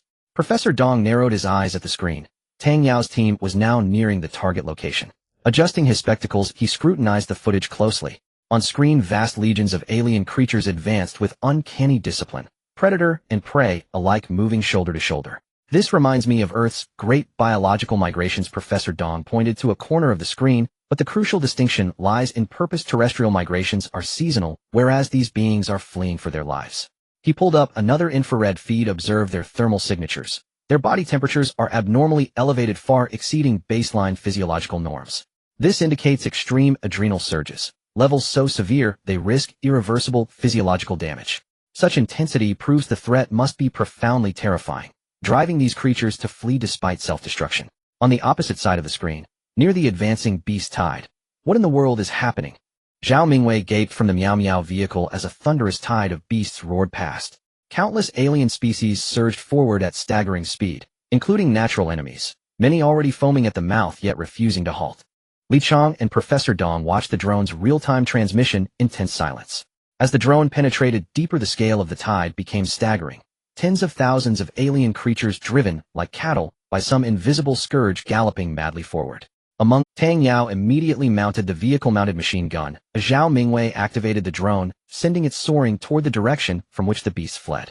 Its live feed streamed directly to the control room display. Li Chang and Professor Dong watched the drone's real-time transmission in tense silence. As the drone penetrated deeper, the scale of the tide became staggering. Tens of thousands of alien creatures driven, like cattle, by some invisible scourge galloping madly forward. Among them prowled armored wolves, and even towering behemoths exceeding 10 meters in height. At the tide's vanishing edge stretched a relentless black line. Any creature overtaken by it, be it armored wolf or leviathan, toppled instantly, then dissolved into nothingness. Move closer, get as near as possible. Li Chang's voice grew hoarse, dread coiled cold in his gut. The lens zoomed, blurring then resolving into countless tiny black specks, swarming jet-black creatures advancing like a ravenous flood, devouring a colossal alien beast in seconds, leaving not even bone behind. Damn it, it's really them. Li Chang and Professor Dong cried out in unison. Li Chang had encountered them during initial training. Professor Dong had participated in high-level strategy sessions addressing these extreme hazard entities. In Li Yunshu's memories, they were the deadliest common life form in this world, swarming relentlessly, ignoring all barriers, consuming any living thing caught in their path. Numerous human settlements had already fallen to their onslaught. Tang Yao, return immediately. Do not draw the tide's attention. Sun Qiming, deploy every available weather balloon. Monitor the tide's movement from all angles. Calculate its velocity, and prepare for worst-case scenarios. Chapter 60 The Black Tide, Mo Tao. Damn it. According to records, Mo Tao aren't even in breeding season. Why are they appearing now? Professor Dong muttered under his breath. Instructor Li, we must act immediately. Devise a way to divert the Mo Tao's path away from our base, or losses will be catastrophic. He turned urgently to Li Chang, who remained silent, eyes locked unblinkingly on the screen. Mo Tao, the name given to those black creatures, possessed insatiable appetites, consuming virtually any organic matter, and fought with suicidal ferocity. Once the weather balloons were positioned, the tide's trajectory was confirmed, advancing steadily eastward from the southwest. If unchanged, it would bypass the base entirely. Li Chang exhaled, only to tighten his jaw anew. That direction pointed straight to the Eagle family's apocalyptic bunker. Calculating speed and vector, he realized the tide would reach the bunker within 3 hours at most. Send word to the bunker. Inform them a beast tide approaches their position. Advise immediate preparedness. Boss, the Dongwa people just relayed a message: a beast tide is coming. We're told to prepare evacuation. Outside the bunker's outer encampment, a burly white man dialed a direct line into the bunker. Beast tide? What the hell is that? Lucas frowned at the other end. Fortify your perimeter. I'll scout via drone. Understood, boss. Seeing Lucas opt not to open the bunker's main gate, but instead launch a drone from the ejection port, the white man's eyes flickered with disappointment, quickly masked. Lucas hung up, then scoffed audibly. Beast tide. More Dong was psychological warfare. He strode toward the bunker's surveillance hub, fingers impatiently drumming the drone control console. The drone's live feed flickered onto the main screen, initially showing only a chaotic mass of wild beasts sprinting blindly. Lucas adjusted focus, the image sharpened. What the hell? His frown deepened. Across the screen surged a black wave, moving with terrifying velocity. Where it passed, beasts vanished as if erased by an invisible eraser. Lucas zoomed further, revealing their true form: fist-sized black creatures resembling mutated rats, yet bearing 6 limbs and a pair of razor-sharp pincers.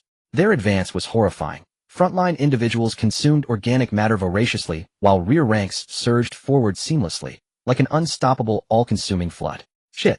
Lucas's face drained of color. He scrambled backward, tumbling off the drone console in panic. The white man still waiting by the phone received no reply. As he whistled, idly watching camp dwellers laugh, and just the bunker suddenly stirred. Every ventilation aperture sealed automatically. Even the drone ejection port slammed shut before the returning drone could re-enter. Boss. Boss. The white man snatched up the phone, but no response came. Only dead silence. He hurled the communicator against the bunker's reinforced exterior wall. By now he understood perfectly. The cowardly turtle had abandoned them without hesitation. Just when they'd nearly tricked him into opening the hatch, this happened. The white man scanned the area, his earlier movements unnoticed, then quietly gathered 5 loyal subordinates. Minutes later he and his 5 men commandeered the camp's only 5 vehicles, departing under the pretense of a hunting expedition, heading resolutely in the opposite direction. Swear and no. 1 outpost. All preparations were complete. Vast quantities of provisions loaded onto vehicles equipped with rudimentary Shirong units. 15 such units formed a massive square formation, with 2 Shirong units anchoring the front line. The 2 Shirong units had fused into a single fully sealed structure. Elderly residents and infants, including Yunshu, had already taken shelter within. Should danger escalate, all rudimentary Shirong units would likewise seal themselves. Mo Tao moved with terrifying swiftness. They lingered nowhere after stripping land bare, nor did they show interest in the metallic alloys composing Shirong unit exteriors. The 4 encamped 3 kilometers away had also received the alert and was relocating away from the tide's projected path. Li Chong remained in Swear and No. 1's operations chamber, where the unit itself had retracted from its expanded state back into its compact container form. His gaze remained riveted on the tide's trajectory, speed approximately 60 kilometers per hour, course unchanged, approaching the bunker encampment. Weather balloon imagery left Li Chong stunned. The bunker camp remained chaotic with no visible countermeasures deployed against the approaching tide. What was that sound? A sentry posted outside the bunker camp jolted awake, startled by a sudden deafening roar. Before full consciousness returned, he glimpsed, on the distant horizon, a churning wave hurtling forward at impossible speed. My God! He screamed, frantically triggering the alarm. Camp dwellers finally sensed something amiss. The ground began trembling violently, intensifying. With a thunderous crash, stampeding beasts shattered the camp's flimsy outer fence and tore through its heart. Terrified inhabitants braced for death, yet found the usually savage armored wolves and titanic beasts ignoring them entirely, surging past without pause. Aside from a few trampled victims, most escaped serious injury. Before relief could settle, however, the black line trailing the tide surged forth, and with no time even to scream, the bunker camp's inhabitants vanished like snowflakes dropped into boiling water. The black deluge swept across the entire camp, yet a smaller current peeled away, encircling the apocalyptic bunker as if drawn by scent. In an inconspicuous corner of the bunker, a breach had already been drilled, a sewage outlet where below a half-decayed corpse emitted the very odor luring the black tide. Chapter 61. As you sow, so shall you reap. Chief, are we really abandoning them? 1 subordinate asked hesitantly aboard the speeding vehicle. Tom has already located the bunker's sewage conduit and opened a breach. Give him 2 more days, and he'll infiltrate for certain. Though called subordinates, the 5 had never met before joining Lucas's camp, yet instantly recognized each other among the crowd. Identical hyena-like aura, same origin. Andrew's strongest and best equipped naturally assumed leadership. Their sole purpose in joining Lucas's camp had always been seizing his apocalyptic bunker. Die! Andrew, the burly white man, let out a cold laugh. That coward might be a turtle, but his instincts for danger are impeccable. Last time, because of a crashed drone from the Easterners, he nagged us for ages. This time, he didn't even bother retrieving the new drone. Do you want to stay in the camp and wait for death? Besides, can't you see that? Andrew pointed at the beast tide now visible to the naked eye. But are we just giving up? That's a whole doomsday bunker. Taking it would secure our survival for a long time. Tom felt a pang of reluctance. He had paid a heavy price to find that sewage channel. Give up? How could we? Andrew laughed. Once all those fools in the camp are dead, that guy will still need someone to keep him informed about the outside world. We can always come back then. Then where do we flee? Another subordinate asked. The farther from the camp the better. We'll return when it's all over. Should we lure those things to the Easterners' camp? The subordinate who had spoken earlier made a throat-slitting gesture. Do you want to die? Those Easterners have said anyone approaching their camp without reason will be treated as an enemy. Besides, do you think the Easterners don't know why you're near their camp? Andrew pointed to the sky. There's several attack drones circled above the eastern camp. Any approach within a certain range would invite ruthless strikes. Let's go. The Easterners are not to be trifled with for now. Let's secure that doomsday bunker first. By the way, Tom, your entrance won't be discovered, will it? That'll be our gateway into the bunker. Discovered? How could it be? Tom patted his chest in assurance. That hole is only the size of a fist now. I've camouflaged both sides thoroughly. No ordinary person would find it, and even if they did, they'd think it's a hidden vent for the bunker. Little did Tom know the hole he deemed foolproof was now in a very different state. Around the doomsday bunker, countless ink gluttons had encircled it entirely. The scent of cooked food emanated from the massive stone before them, yet no entrance could be found, driving the ink gluttons into a frenzy. They crawled over every inch of the bunker. Suddenly, a sharp leg of one ink glutton sank into a flip-up leaf. An even stronger aroma of food wafted from the half-opened hole. The swarm of ink gluttons paused for a moment, then scrambled frantically into the suddenly appeared opening. Inside the bunker, Lucas tried to reassure himself. It's fine. This bunker is my masterpiece. As long as it's sealed, those things can't get in. He kept encouraging himself, slowly calming down. Gurgle, gurgle. Lucas frowned, clutching his stomach. The intense emotional turmoil and stress had made his digestion extremely uncomfortable. After a moment's hesitation, he made his way to the bunker's restroom. He sat on the toilet trying to relax. The bunker's restroom was exquisitely designed with a ventilation system swiftly removing odors, but today, he felt something was off with the smell. Maybe it's just too much pressure. He muttered to himself, reaching out to press the flush button. Let me add some more for you. Lucas stared at the disappearing waste. Brooke's corpse lay in the recycling pool below, awaiting processing into organic fertilizer along with the sewage. The water gurgled, but then he heard an unusual sound, like countless tiny claws skittering along the bunker's pipes. Lucas froze, springing to his feet, eyes fixed on the toilet. Impossible. This can't be. His voice trembled. The next second, a black tide erupted from the toilet. A dense swarm of ink gluttons. Attracted by the scent in the sewage pipes, they had crawled through the hole Tom had dug and into the bunker's waste recycling system. Now they had found an exit. Lucas let out a terrified scream and bolted for the restroom door. But the ink gluttons were faster. Several larger ones leaped onto his calves, their sharp legs piercing through his pants and into his flesh. The searing pain made him stumble, nearly falling. Get off! Get off! He frantically slapped at the ink gluttons on his legs, but more surged from the toilet, spreading like black ink across the floor. Lucas staggered out of the restroom, fleeing desperately into the depths of the bunker. Thousands of ink gluttons chased after him, unwilling to give up this soon-to-be meal. Now Lucas bitterly regretted his earlier decision. To make it easier to ambush Brooke, he had convinced Brooke to agree to no closed doors within the bunker for ease of movement. Now he was reaping the bitter fruit. As the ink gluttons were about to catch up, Lucas' eyes lit up. He charged straight at a wall ahead. A hidden door swung open, and he vanished into the wall. Inside the secret room, Lucas gasped heavily. This was the hidden chamber he had built to seize the doomsday bunker. He frantically locked the hidden door, then collapsed onto the floor. Outside, the ink gluttons, having lost their prey, grew restless. They scurried about like headless flies, unable to find any trace of their target. Then the ink gluttons discovered a far more perfect target: the bunker's warehouse. On its shelves were enough resources to sustain a person for over 20 years. Abundant food, a sealed space. The swarm claimed the bunker as their new nest. The ink gluttons came and went swiftly. In less than 2 hours, they vanished like a black tide across the horizon, leaving behind a barren patch of land. At Camp Swearin, Li Chong, who had been monitoring the black tide's direction, finally breathed a sigh of relief. Thanks to timely sealing and the distance, this black tide had not targeted Camp Swearin's location. Professor Dong, the ink gluttons leave quickly after devouring an area, not lingering long. After sending his observations to Professor Dong, Li Chong issued the order to lift the lockdown. Following Li Chong's command, the sealed silt soil units opened one by one, reverting to travel mode. The group emerged from the units, looking at the direction where the ink gluttons had vanished with lingering fear. These things are terrifying, Sun Chiming couldn't help but shudder. If only we could get a few samples, Professor Dong said with a hint of regret. During our strategy discussions, we only drafted temporary contingency plans for these creatures. Without physical specimens, it's hard to devise a complete countermeasure. Wang Lei and the others shook their heads vigorously, hoping never to encounter them again. Professor Dong sighed. I'm afraid that's impossible. This area is clearly within their hunting range. Encountering them again at any time wouldn't be surprising. We still need to find a way to capture a few and quickly develop a countermeasure. Unfortunately, the ink gluttons wasted no food. Though some were injured or died during the hunt, they were all devoured by the others. Don't worry, Professor Dong. If the chance arises, we'll help you get some ink glutton samples. Li Chong had also joined the crowd. Behind him, Swearin 1 was slowly unfolding. In its container state, Swearin 1's signal control range was less than 100 kilometers. It was almost midnight Blue Star time, so preparations had to be made in advance. Over 100 kilometers away, Andrew and his group were heading toward the doomsday bunker. Speed up.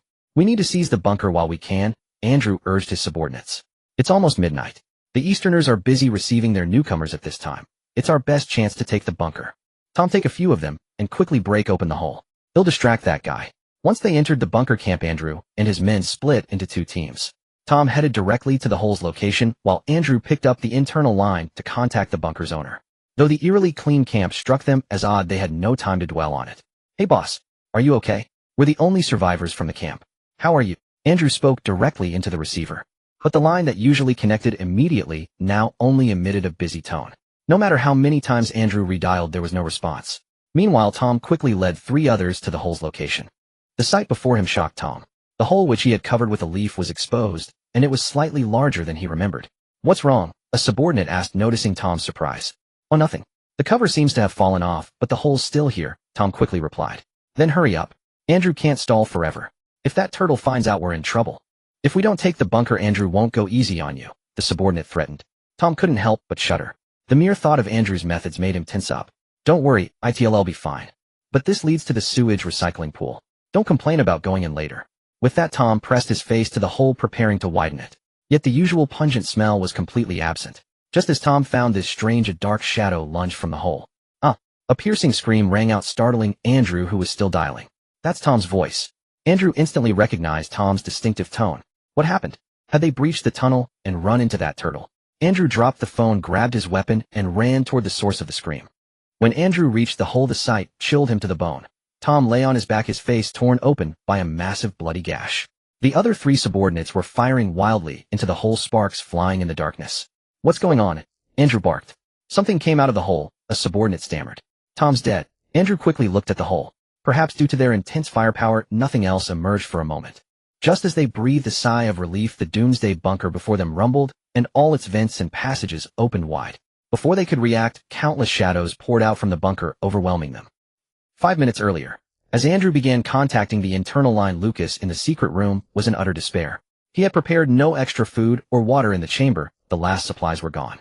His leg was injured, and the barbs on the ink glutton's limbs seemed to have torn his blood vessels. Nothing in the chamber could stop the bleeding. From the sounds outside, the monsters showed no intention of leaving. The scraping of limbs on the floor was like a death knell reaching Lucas' ears. Then he heard Andrew's voice from the internal line next door, followed by gunfire from the sewage pipe. An idea struck him. Ignoring the searing pain, he moved to a button in the chamber. This button would open all the bunker's passages, a contingency he had prepared in case he failed to eliminate Brooke. Now it came in handy. He pressed the button. Sure enough, the scraping sounds outside soon faded. The monsters had found new prey. After a moment's wait confirming silence outside, Lucas quickly opened the secret door. He needed to treat his wounds while the monsters were out, and find a way to reclaim his bunker. But what he saw outside the chamber stunned him. Everywhere were dense clusters of eggs, and a creature far larger than an ordinary ink glutton stared at him with crimson eyes. 63 Time Bomb. Welcome to Camp Swearin' 1. I am Commander Li Chong. At the camp's entrance, Li Chong in military uniform gave a crisp salute to the 5 new transmigrators. "You're lucky," Wang Lei remarked. Honestly, if these compatriots had arrived a bit earlier, before the black tide had fully passed, he dared not imagine the outcome. The 5 nodded in agreement. Receiving a message right after transmigrating, being rescued by compatriots, and then having such a camp. Wasn't that luck? They looked at Li Chong with gratitude, especially at the touch of red on his uniform's chest. "Wang Lei'll leave it to you to show them around the camp and get them involved in its construction." Understanding Wang Lei's implication, Li Chong didn't elaborate, simply assigning Wang Lei to take care of them. The 5, 3 men and 2 women, were ordinary people. According to their introductions and wristband data, they comprised 2 workers, 1 grassroots staff member, and 2 freelancers. They brought 2 cars equipped with simple silt soil units, bringing the camp's total to 17. "Captain, you need to see this." Tang Yao suddenly ran over with a grave expression, holding a drone controller. Without further explanation, he handed the controller to Li Chong and pointed at the screen. "I think we're in big trouble." On the screen was the doomsday bunker northeast of the camp. Now the entire bunker camp was eerily silent, with no sign of anyone. The outer fences had collapsed, and the temporary tents and wooden huts were in shambles. Yet the camp's vehicles were neatly parked outside, seemingly undamaged. Stranger still, the doomsday bunker's exits and passages, which had never been opened, were now fully exposed. "Captain, we've been monitoring this bunker camp's movements. Not long ago, the vehicles that fled the black tide returned." Tang Yao pulled up the surveillance footage. In the video, Li Chong saw Andrew and his group returning, then splitting into 2 teams heading toward the bunker's 2 sides. Suddenly, a sight made Li Chong's scalp crawl. The bunker's passages opened and countless ink gluttons surged out, overwhelming Andrew's group, then retreating back into the bunker. So many of them were hiding in that bunker. Li Chong blurted out. In the Swearin' 1 control room, Li Chong and his team stared at the screen, using a small drone to survey the bunker's current state. Their descent through that opening. Zhao Mingwei, relying on his previous memory, guided a drone. The humanoid machine flew into the bunker through its drone launch port. Li Chong and Professor Dong gathered around it, watching the real-time video transmitted back by the drone. The scene before them soon made their skin crawl. Inside the bunker, semi-hibernating ink gluttons densely covered every inch of the floor. Disturbed by the drone's entry, many awoke and waved their foreclaws at the airborne intruder. "Fly deeper, but avoid the ground, and keep enough distance from those things," Li Chong said, sweating. Fortunately, the bunker was spacious and Zhao Mingwei's piloting skills were adept. The drone dodged all the ink gluttons and ventured further in.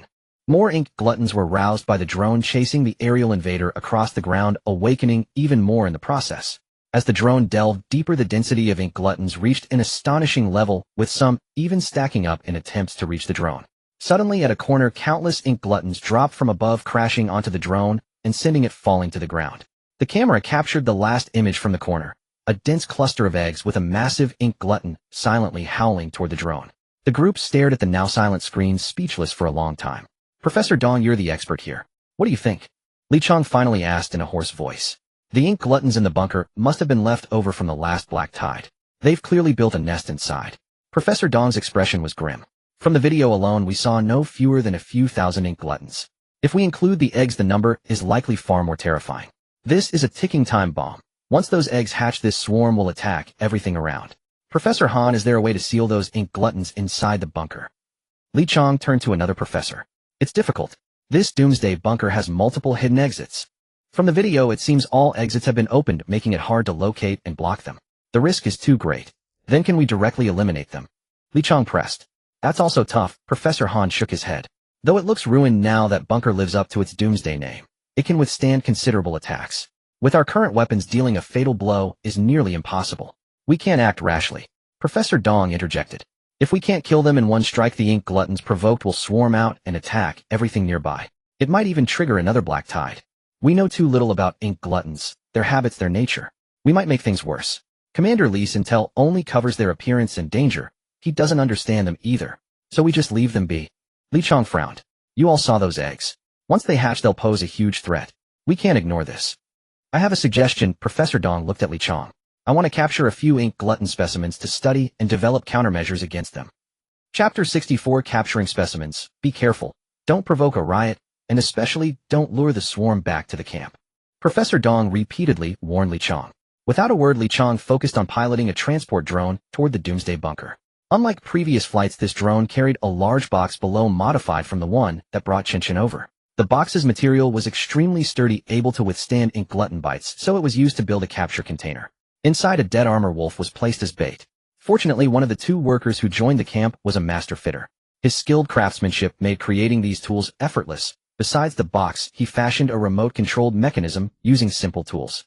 This mechanism could open or lock a hatch on one side of the box. With precise control, the lured ink gluttons could be trapped inside.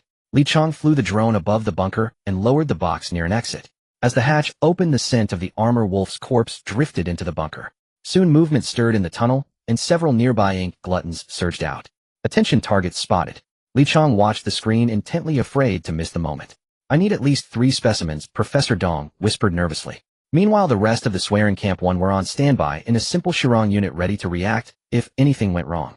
Soon 2 ink gluttons entered the box and began tearing at the armor wolf's corpse. Its tough armor ripped like paper under their assault. As the corpse was shredded, more ink gluttons emerged from the tunnel, charging toward the box. The number inside quickly exceeded 5, with over a dozen more crowding the entrance. Almost there. Li Chang prepared to press the button to seal them inside.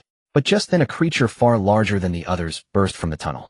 The other ink gluttons seemed to fear this giant parting to give it way. It reached the box opening and gaped at those still tearing at the bait. Silently, the smaller one stopped eating, even squeezing deeper inside, leaving the meat outside. The giant closed its mouth, crawled in, and began feasting. Now the box held 4 ink gluttons, 1 large and 3 small. Now, Li Chang seized the chance, pressing the button. The hatch slammed shut, locking the box tight. Startled, the giant opened its mouth again.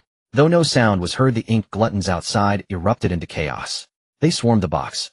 As they neared, Li Chang lifted the drone, hoisting the box high into the sky. From every tunnel of the bunker, ink gluttons poured out, chasing the box.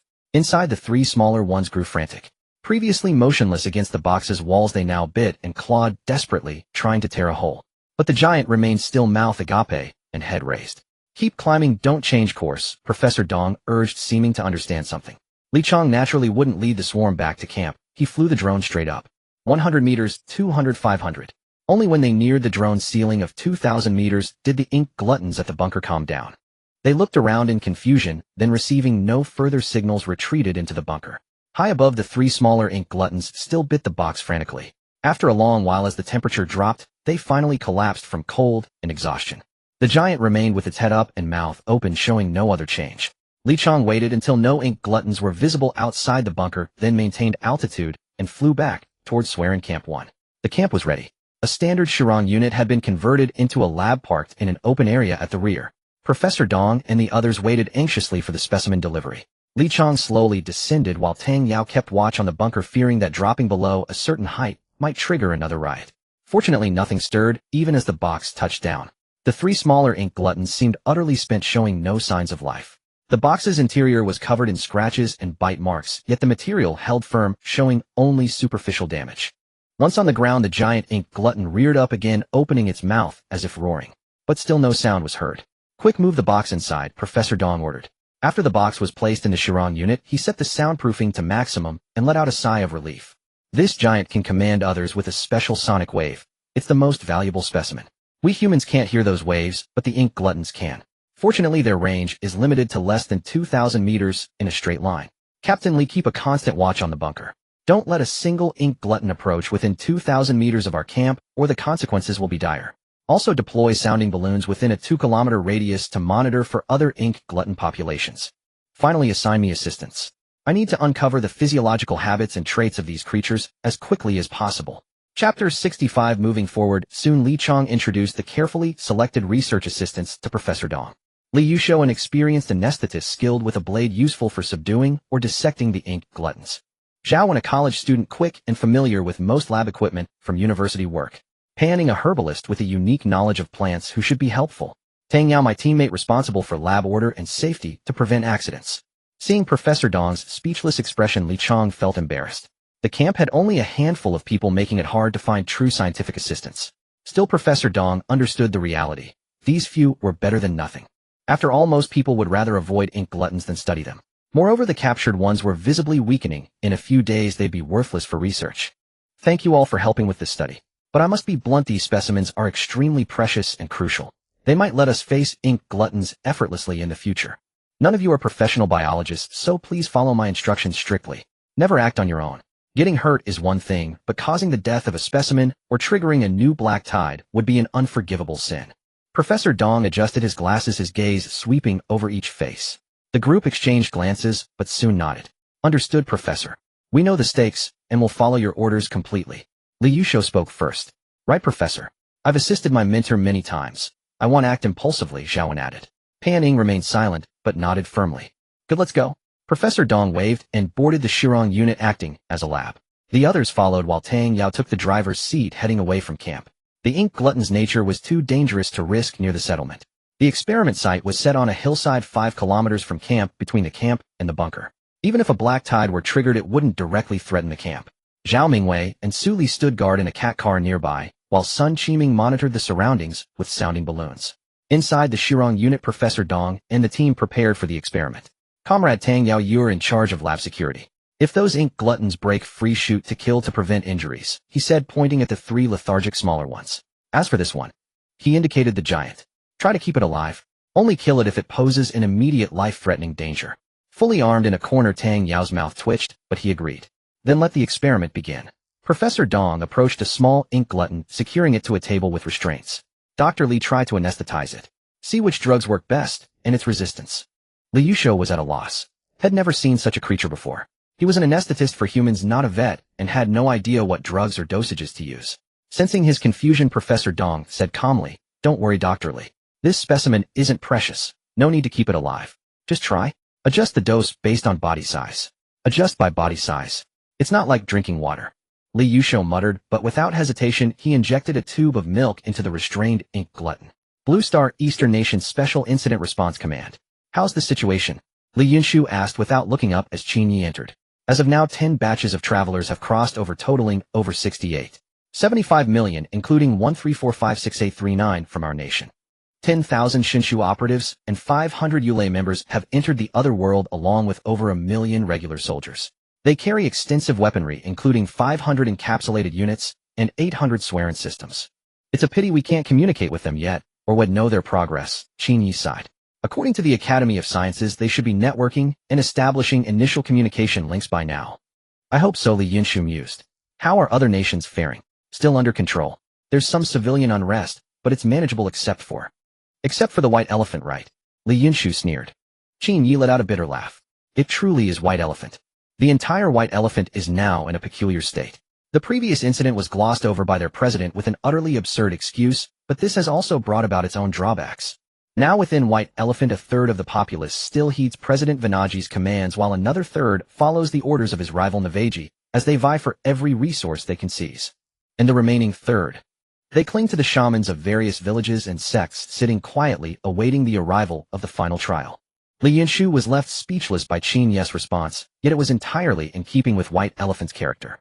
Does this affect us? No. Then let it be. Yunshu waved his hand. We never counted on White Elephant anyway, as long as they don't cause us trouble. Cause trouble. Their networks and communications are still down, even their power grid is failing. It's a miracle they haven't exploded, so how could they possibly cause trouble? Qin Yi couldn't help but complain. Oh, I almost forgot the main issue. His expression suddenly turned serious. Commander Li, the Central Command has summoned you for a meeting to plan the next steps for the transmigration. 6-6 proposal to accelerate network formation. By the time Li Yunshu arrived at the meeting room, discussions were already in full swing. All right, Yunshu is here. Let us officially begin the meeting. The Central Commander seated at the head clapped his hands, and the room fell silent. Today's meeting has two main agendas. The Central Commander pointed to the banner beside him. First, a summary of our preparations so far. Second, improvements and suggestions for the next phase of the transmigration. Let us start with the first item. I believe everyone has some understanding of this, but it may not be complete. I have all the data here, and I will share it with you now. Dean Zhou released the data. Following the Central Commander's order, Dean Zhou activated his personal terminal. The main screen began scrolling through the summary data from the first phase. As of now, our nation has produced and stockpiled 20 billion rounds of various ammunition, half of which are special projectiles. 18,000 Shirong units have been constructed and provided to the soldiers of the transmigration. Over 10 million simplified Shirong units have been built and are being allocated according to the transmigration sequence. More than 50 million drones of various types have been manufactured and distributed, including over 200,000 large drones. The production of mechanical wolves and various exoskeletons can now cover all subsequent Dongwa transmigrators. Exoskeletons in particular have been issued to every individual. With the advancement of automated industrial chains, we have gradually reduced the number of workers on the production lines, increasing their training time. The current ratio of training time to work time is 3:1. Training content is also being refined based on effectiveness, ensuring that each trainee can at least respond to certain emergencies. Food reserves are ample. In addition to supplies carried by each transmigrator, large quantities of food have been prepared in sealed containers ready to be sent to the other world at any moment. The development of new weapons is proceeding smoothly thanks in part to technology exchanges conducted covertly with some nations. More specialized weapons have been developed ahead of schedule and are undergoing practical testing. They will be distributed to the entire army shortly. Each piece of information stirred Li Yunshu's emotions. He stared intently at the data on the screen. Behind these numbers lay the tireless efforts of countless researchers and workers, the formidable cohesion and execution displayed by Dongwa in the face of unknown challenges, and the most powerful guarantee that Dongwa people could truly survive in the other world. It seems our preparations have yielded remarkable results. The Central Commander surveyed the astonished crowd, a note of satisfaction in his voice. Comrades, I can proudly say that in the past 3 months, Dongwa's industrial output has accounted for over 90% of the entire blue planet. As of now, we have made history. We have taken a great step forward on the path to changing our destiny. Therefore, on behalf of Dongwa and its billions of people, I say to all of you, and to those who have been tirelessly working at their posts, you have worked hard. The Central Commander stood up and bowed to the other attendees and to the billions of Dongwa people far away. The 90-degree bow lasted a full 3 seconds. Thunderous applause erupted, and several senior generals even had red-rimmed eyes. The applause in the meeting room continued unabated, everyone clapping with all their might. The Central Commander sat back down, clasping his hands on the table, his expression gradually turning serious. However, the challenges we face are just beginning, he said in a deep voice. Although the transmigration has been confirmed, we still cannot obtain any intelligence from the other world. We do not know if our preparations are effective. We do not know the current situation of our soldiers and compatriots there. We do not know if our strategies are working.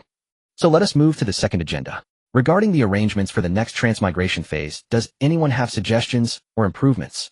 He'll start. Old Zhu stood up first. Given the confirmed fact of transmigration, I propose increasing the quantity of sealed containers in the early stages.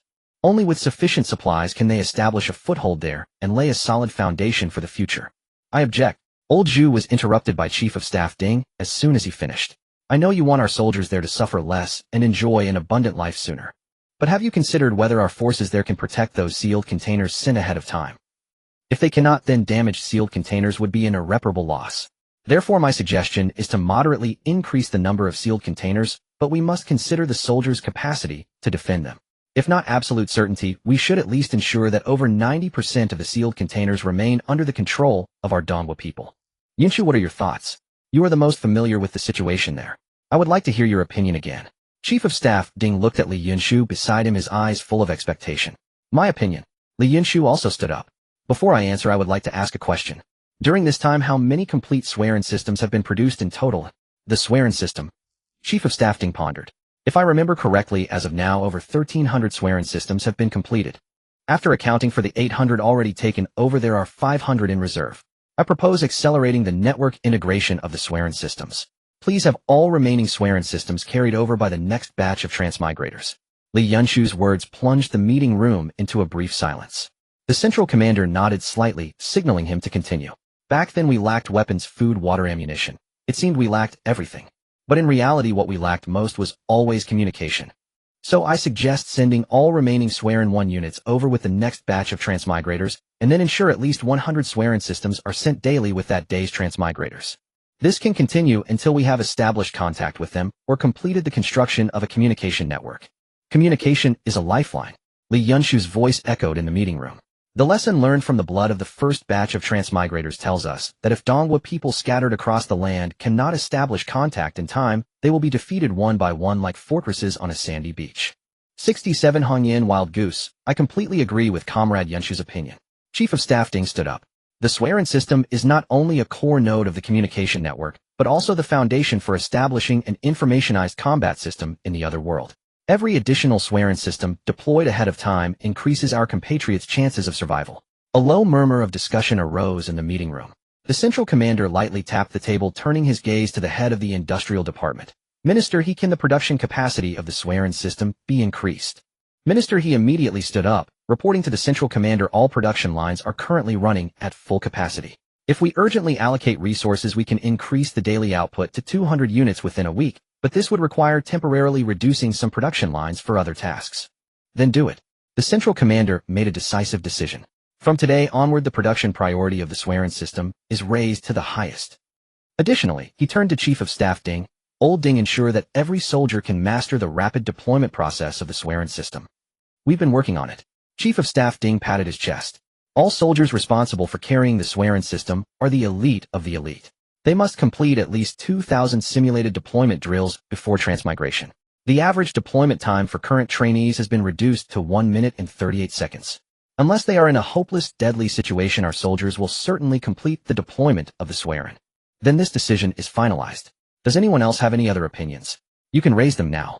The central commander surveyed the meeting hall. We would like to propose some minor improvements. Dean 1 raised his hand. Instantly, everyone in the meeting room focused on him. Regarding the Swearin system, we have recently had some other ideas. Dean 1 directly opened a holographic projection. Everyone please take a look. This is something we successfully experimented with recently. We call it Hongyan. The image showed an ordinary weather balloon, but hanging below, it was a long string of objects resembling bombs. This is a special type of explosive. Dean 1 pointed at the bombs. It is modified based on DRFM technology. Its function is the opposite of normal DRFM. Instead of jamming detection, it forms a strong signal source instantly, leaving a trace on the Swearin system's search radar. As Dean 1 explained, the balloon on the screen began dropping explosives one by one. Each explosive would detonate into a ball of light after falling a certain distance. Subsequently, a split screen on the holographic projection showed several Swearin systems at varying distances. Each explosion appeared as a bright spot on the Swearin detectors. We have also loaded a program that can estimate the approximate distance based on the strength of the detected signal. Generally, after 3 to 5 detonations, the distance can be pinpointed to within 10 meters of error. The weather balloon itself is a signal feedback system capable of confirming the Swearin system's position within a certain range based on signal feedback. This range is much larger than that of the Swearin system itself, approaching 1,000 kilometers. As everyone knows, due to the unpredictability of the otherworldly teleportation, we cannot guarantee that each Swearin system will be spaced at specific intervals. It is highly possible that many Swearin units will be scattered within one area, while another area has none at all. This can easily lead to gaps in the communication network or an inability to connect to the network. Through this Hongyan system, they can intuitively understand the distribution of nearby Swearin units. More importantly, Dean 1 continued, the Hongyan system can actively guide the deployment of the Swearin systems. When soldiers discover a signal dead zone in an area, they can quickly locate the nearest swearing node by launching Hongyan and adjust their deployment strategy. The meeting room fell silent, everyone staring at the flickering signal points on the holographic projection, lost in thought. The central commander nodded slightly. This design is very innovative. However, what are the production costs and deployment difficulties of the Hongyan system? Dean Wan was prepared. The cost is very low. The main materials are readily available. Weather balloons can be mass-produced, and the DRF-modified explosives are not complicated. During testing, we easily made several thousand sets of Hongyan.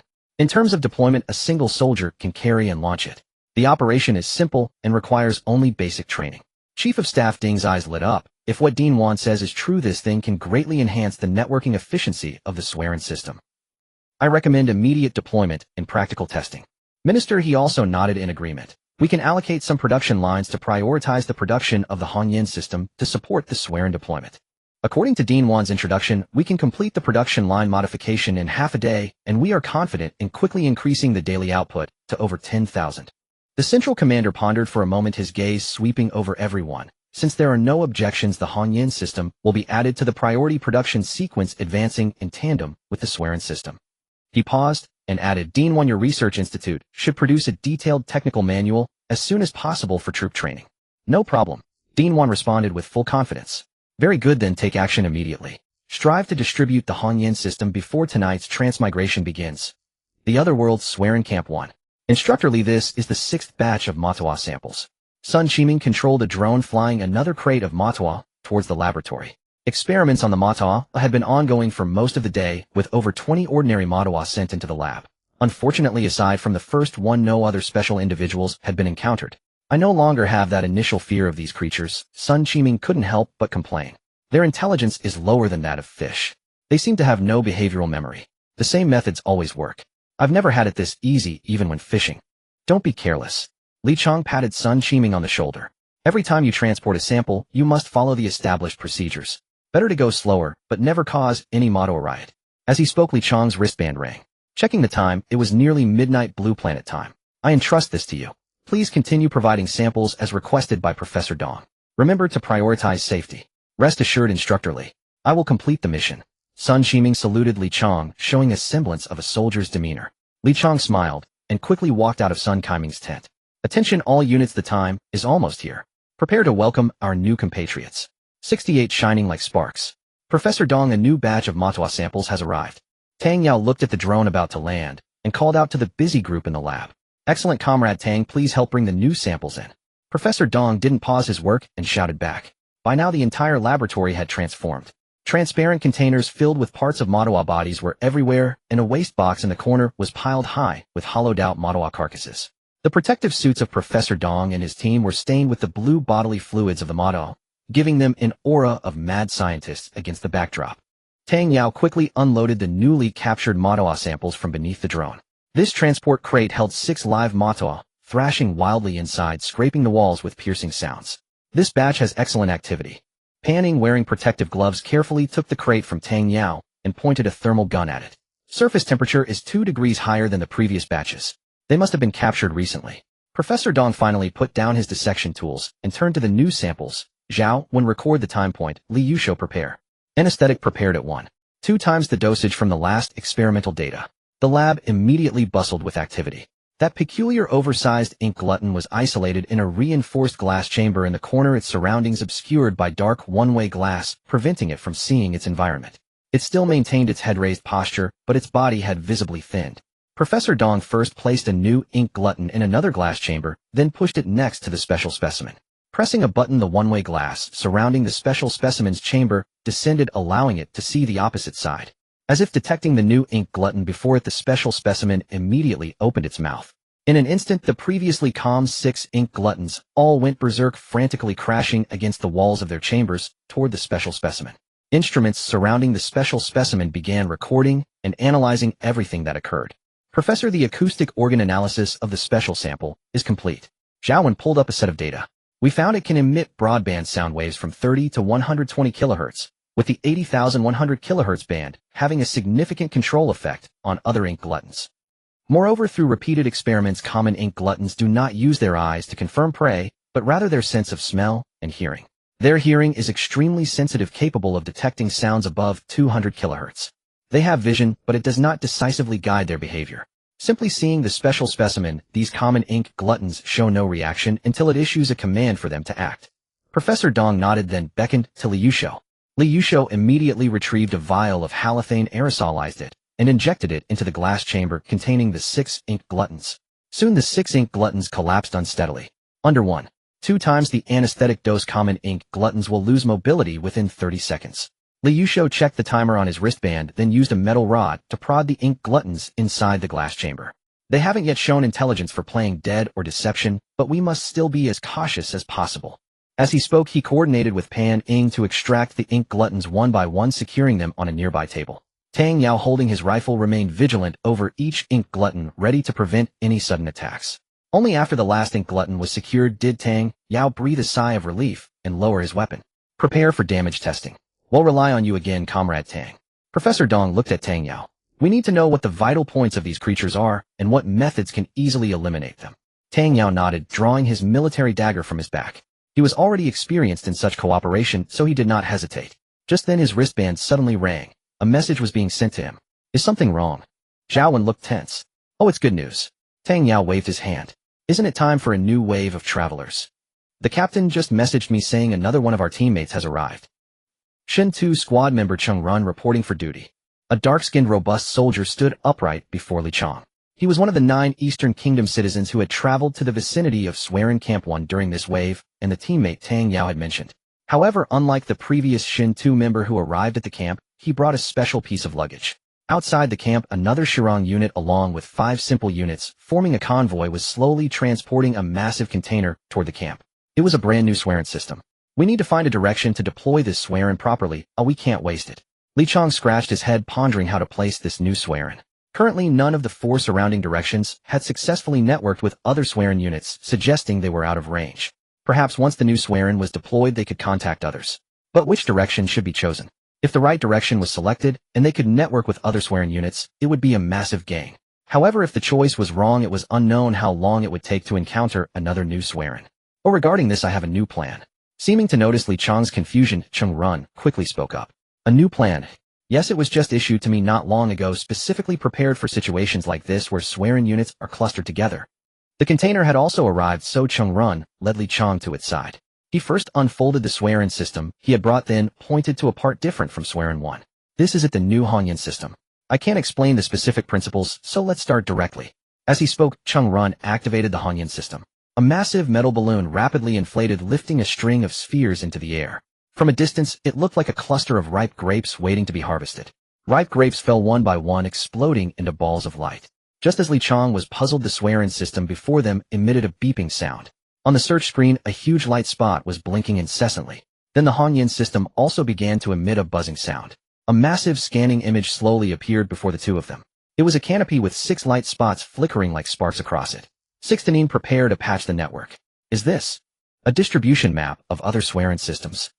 At the sight before him, Li Chong's voice carried barely concealed shock. The distribution map not only showed the positions of the Swearin systems, but also marked their distances from the Hongyan system.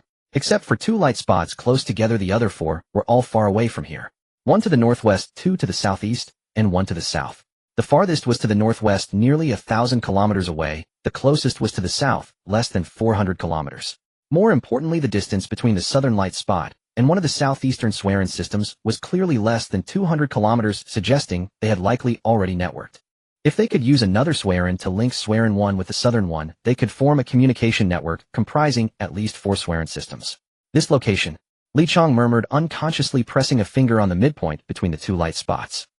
10 minutes later, in the central open space of Swearin Camp 1, all the Eastern Kingdom soldiers and civilians in the camp had gathered except for Tang Yao and the others performing tasks in the lab.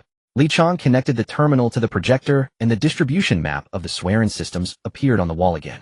This position map was just created using the new equipment brought by Captain Cheng Run. Everyone please look.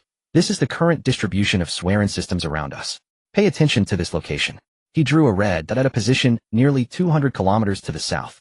If we deploy a Swearin system here, we can network our camp with the 2 camps below, forming a larger command network. The camp fell silent, all eyes focused on the blinking red dot on the wall. Then what are we waiting for, Captain Lee? Give the order quickly. Another Shin 2 member Chen Jinping looked excited. As long as we take the Swearin Chungrun brought and set it up there, we can complete the network. Then all our compatriots in the entire region can get help immediately. Yes, Captain Li. Let's set out now. 200 kilometers at most 10 hours to get there. We can definitely complete the network patch before the new wave of compatriots arrives. Chungrun echoed. Li Chong stared at the map, deep in thought, tapping his fingers lightly on the table. Chen Jinping, he finally spoke. How many people can the camp spare right now? Counting me and Chungrun, at most 7 soldiers, and about 5 to 10 civilians. Chen Jinping calculated quickly. But this might affect the camp's daily operations. No, we must ensure the camp has enough hands. Li Chong shook his head. Tang Yao might need support too. We can't take risks. He stood up, walked to the projection, and carefully examined the red dot's location. What's the terrain like here? Any detailed data?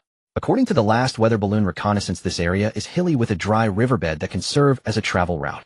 Zhao Mingwei brought up a topographic map. But there are 3 potentially dangerous spots along the way that need detours. Li Chong traced a winding route on the map with his finger. If we take this path, how much extra distance will it add? About 30 kilometers. Zhao Mingwei quickly replied. But it avoids all known threats. To move the Swearin, we need at least 5 simple units and 1 Shirong unit to cooperate. Then for safety, bring 2 fire cats. That requires 10 people. Li Chong pondered for a moment, then turned to face the ordinary Eastern Kingdom civilians in Swearin Camp 1. Everyone, I now need 5 volunteers proficient in driving simple Shirong units to assist in completing the network patch. Please note that due to the Swearin system's large size and limited mobility, you may not be able to escape danger in time. Although that area has been briefly scouted given the previous black tide, no one can say what the situation is like now. This mission carries high risk, and I cannot guarantee your safety. You are not soldiers, and you are fully entitled to refuse. As soon as he finished speaking, a chorus of responses arose from the crowd. He'll go. I'm already very familiar with the environment here, and my old partner is perfect for this task. Wang Lei shouted loudly. Count me in. Zhang Hai pushed to the front. This usually silent man now had red-rimmed eyes. Next month is my son's turn to travel. His fists crackled as he clenched them. If there's no communication network. If he travels and can't find us. Captain Li, I also volunteer. Before the words faded, a girl with a braid pushed through the crowd. My name is Zhong Miao Miao. I help with vehicle maintenance every day, and my driving skills are as good as theirs. Yes, and me. Chen Ziyuan also stepped forward. This time the distance is long and the load is heavy. What if a vehicle breaks down on the road? You need someone who can fix it right. And me. Almost everyone in the camp who could drive rushed to Li Chong to sign up, their voices overlapping in a fervent wave, as if this were not a life-risking mission, but something wonderful. Li Chong looked at the impassioned crowd before him, his throat tightening slightly. He took a deep breath to suppress the surging emotions in his chest. All right. Li Chong's voice was a bit hoarse. Wang Lei, Zhang Hai, Zhong Miao Miao, Chen Lu Jiangwo. You 5 get ready to board. The rest will stay in camp and maintain normal operations. The 5 named individuals showed joyful expressions while others sighed in disappointment. Li Chong turned to Chung Run and Chen Jinping. You 2 will lead the team. Depart in 10 minutes. Remember, our primary goal is to establish the communication network.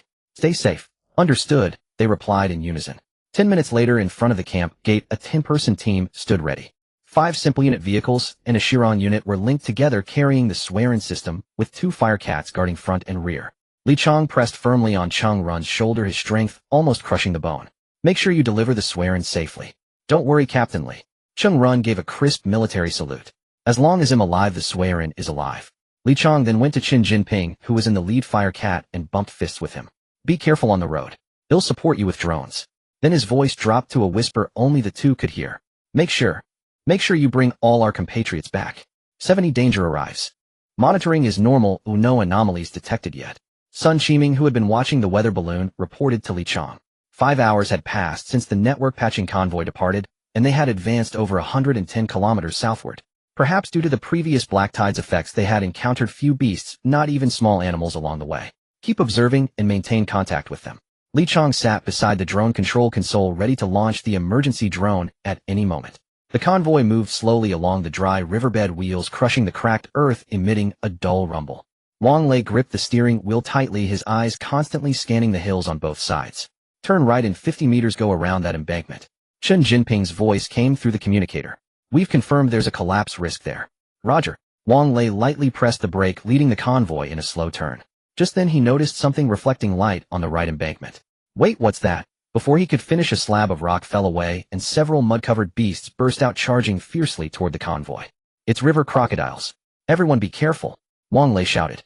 These creatures were the same ones that had ambushed Su Xiaxia earlier, so named, because they resembled both a hippo and a crocodile. Before the river crocodiles could reach the convoy, two streams of fire erupted from the fire cats at the front and rear, their crossfire tearing the beasts into pieces. This place isn't safe. Get out of the riverbed. Chen Jinping roared. As if in response to his warning, the entire riverbed began to tremble. More and more mud mounds rose, and one river crocodile after another burst forth, their murky eyes locked onto the convoy, foul drool dripping from their fangs. Move, move. The two fire cats quickly changed formation, positioning themselves between the convoy and the beast horde, unleashing full firepower to suppress them. The entire convoy also swiftly adjusted direction, no longer advancing, but heading up the riverbank. Fortunately, the river crocodiles were somewhat sluggish, not in their normal state, and the fire cats' mounted machine guns were powerful enough. For the moment, no river crocodile could break through the fire net and reach the convoy. With a roar, the Shirong unit, running at full throttle, finally dragged the convoy up the riverbank. Cheng Run and Chen Jinping quickly drove the fire cats up as well.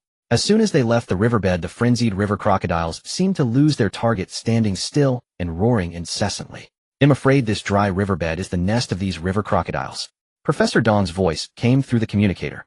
To ensure the success of the network patching operation, Li Chong had specially shared the weather balloon's view with another Shirong unit, so Professor Dong could provide timely assistance. They likely saw the convoy as an intruder and attacked to protect their nest, even though the convoy was dozens of times larger than them. This stretch of riverbed is probably the same. You'll have to change course. The convoy paused briefly on the riverbank, everyone nervously watching the river crocodile group roaming in the riverbed below. Those mud-covered beasts continued to emit low growls, their sharp claws leaving deep marks on the cracked riverbed. Looks like we need to replan the route. Chen Jinping frowned, pulling up an electronic map. If we bypass this riverbed, we'll have to go at least 30 kilometers more. Wang Lei wiped the sweat from his forehead.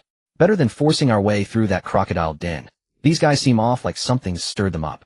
What else could stir them up? Thinking they're going to raid their lair. Zhang Hai suddenly interjected in the convoy channel. I can understand their feelings. Under such circumstances, it's impossible to retreat, even a step. There's no other way. Oh well, take a detour, Chen Jinping quickly decided, and the cat car began to lead the convoy in another direction.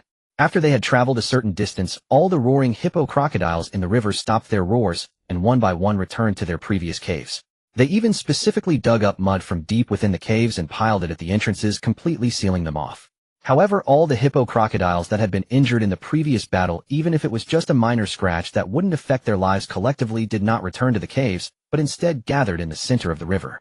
As the bloody scent from the river gradually wafted away with the wind, a dark line appeared in the distance. Meanwhile, after adjusting direction, the convoy continued toward their destination without encountering any threatening situations except for a few oblivious small beasts. At 2117 Blue Star time, the convoy finally reached a location less than 10 kilometers from the destination. They stopped on a relatively flat highland to prepare for the final rest. The real-time images transmitted by the reconnaissance balloon showed that the terrain ahead was complex, with heavily weathered rock pillars and various cracks of all sizes. What a hell of a place this is, Cheng Run couldn't help but swallow as he looked at the environment before him. Everyone be careful and stay alert to your surroundings. Chen Jinping led the way in the cat car into the hills. Fortunately, although it looked somewhat eerie, there were no animals present, just the bare stone pillars and cracks. We are about to reach the preset location. The convoy cautiously navigated between the stone pillars and gaps, the tracks crunching over the severely weathered gravel, making a faint sound. The images transmitted by the reconnaissance balloon indicated that the preset network coordination point was just 50 meters ahead. Prepare to deploy the Swayrin system. 5 vehicles equipped with simple units disconnected and spread out around the solitary Swayrin unit. Cheng Run activated the Swayrin unit's crane to lower the container carrying the Swayrin system, then quickly ran over to place his right hand on the sensor. As a metallic sound rang out, the container slowly unfolded, and the new Swayrin system was about to be completed. At that moment, all the wristbands emitted a piercing alarm, followed by Sun Kaiming's anxious voice. Attention! 2 kilometers to your south, a large number of Mo Tau are moving towards your position. Please evacuate immediately. Repeat, a large number of Mo Tau are approaching you and are expected to arrive in 3 minutes. Please evacuate immediately. Evacuate immediately. Chen Jinping shouted. No way, the Swayrin system is being deployed, and it will take at least 2 minutes. During this time we cannot move. Reversing the deployment program externally may damage the system. You go first. Sweat beads appeared on Cheng Run's forehead as he quickly operated the sensor.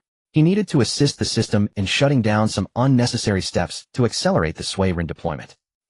7 kilometers away, you have 2 minutes and 30 seconds left. Hurry up. Sun Kaiming's anxious voice urged from the communicator. Damn it. Chen Jinping looked around and quickly jumped onto the cat car. Cheng Run quickly finished the sway rin system. Zhao Mingwei Zhang Shui, Tianson, you guys come with me. The rest of you immediately enter the simple units and activate the fully enclosed mode. Before his voice fell, Chen Jinping and his comrades drove the cat car towards the direction of the approaching black tide. In less than a minute, they had already reached the front of the black tide. Looking at the dark mass before him, even Chen Jinping felt a chill run down his spine. Find a way to attract their attention and change their direction of advance. Chen Jinping gripped the steering wheel tightly, and together with comrade Zhao Shi drove the cat car towards the side of the black tide, while two comrades in the back fired at the black tide with the mounted machine gun. However, there were too many in the black tide, and the attacks from the two cat cars were like a mud cow entering the sea, hardly causing any significant waves. The black tide did not change its direction of advance. It simply split into two branches and charged towards the positions of the two cat cars. 1 minute remains until the deployment position. Sun Kaiming's voice trembled. At the deployment position, Wang Lei and the others had entered the simple units and activated the enclosed mode, while Cheng Run was still anxiously operating the sway rin. It's too late, Lieutenant Cheng Run, hurry and get into the sway rin unit over there. Sun Kaiming's anxious voice came through Cheng Run's wristband. But Cheng Run paid no heed and continued to complete his work. Finally, the sway rin system had unfolded to a certain extent, revealing the control room inside. Cheng Run immediately squeezed in, but did not command the sway rin to close. Instead, he continued with the deployment process. Lieutenant Cheng Run, what are you doing? Hurry and close it. No way under the current circumstances. Closing the sway rin will take at least 2 minutes. During that time, those things might rush in, and if the equipment is damaged, it would prevent the sway rin from functioning as a communication node. As he operated, Cheng Run calmly stated, as long as deployment is completed, even if it suffers some damage, it will not affect its performance as a communication node. I must complete it, it's my mission. But if you do that? Sun Kaiming's voice trembled to the extreme. He could already see the dark line in the distance from the reconnaissance balloon. He couldn't bear to imagine what would happen to Cheng Run when the black tide arrived. Chen Jinping and Zhang Shi desperately maneuvered the cat car to weave in and out in front of the black tide to attract its attention. However, besides an increasing number of Mo Tau dispersing from the black tide to attack them, the main direction of the black tide remained unchanged. Moreover, as more and more Mo Tau surrounded them, their situation grew increasingly perilous. Damn it! Zhao Jinping suddenly twisted the steering wheel to avoid a Mo Tau lunging at the rear fire position. The screeching sound of metal scraping echoed as the side of the cat car was deeply scratched by the sharp claws of the Mo Tau. On the other side, Zhang Shi quickly turned the gun to sweep away the Mo Tau that had surrounded them, creating an opening. We can't go on like this, the vehicle is reaching its limits. A comrade's roar came through the communicator. Chen Jinping bit his lip, catching a glimpse of the sway rin antenna that had already unfolded in the rearview mirror. Prepare to retreat, let's go. He squeezed the words out through clenched teeth. The black tide was less than 100 meters away from the deployment position, but once they no longer held it back, the Mo Tau would rush over within 10 seconds. At that moment, a drone suddenly flew over from the horizon, directly charging towards the front of the black tide. Tang Yao, make your move. Li Chang shouted loudly. The long-awaited Tang Yao immediately used his dagger to chop off one of the large Mo Tau's front claws. The large Mo Tau opened its mouth and emitted a silent, yet incredibly piercing howl. This howl was transmitted directly to the drone through the special device before it. Instantly, the entire black tide stirred, as if all the Mo Tau had been struck by an invisible whip, halting their advance. The black tide writhed restlessly like solidified black asphalt. Effective! Tang Yao shouted excitedly, his dagger carving a wound on another of the large Mo Tau's front claws. The drone amplified the agonized howls several times, continuing to cover the entire black tide. At that moment, the special individuals hidden within the black tide panicked, starting to roar at the surrounding Mo Tau in an attempt to regain control of the black tide's movement. However, in the now halted black tide, their movements were too conspicuous, and they were immediately locked onto by the drone in the sky. Bang, bang, bang, with each roar from the 20 millimeters, the special individual along with the surrounding Mo Tau would be blasted into a pulp.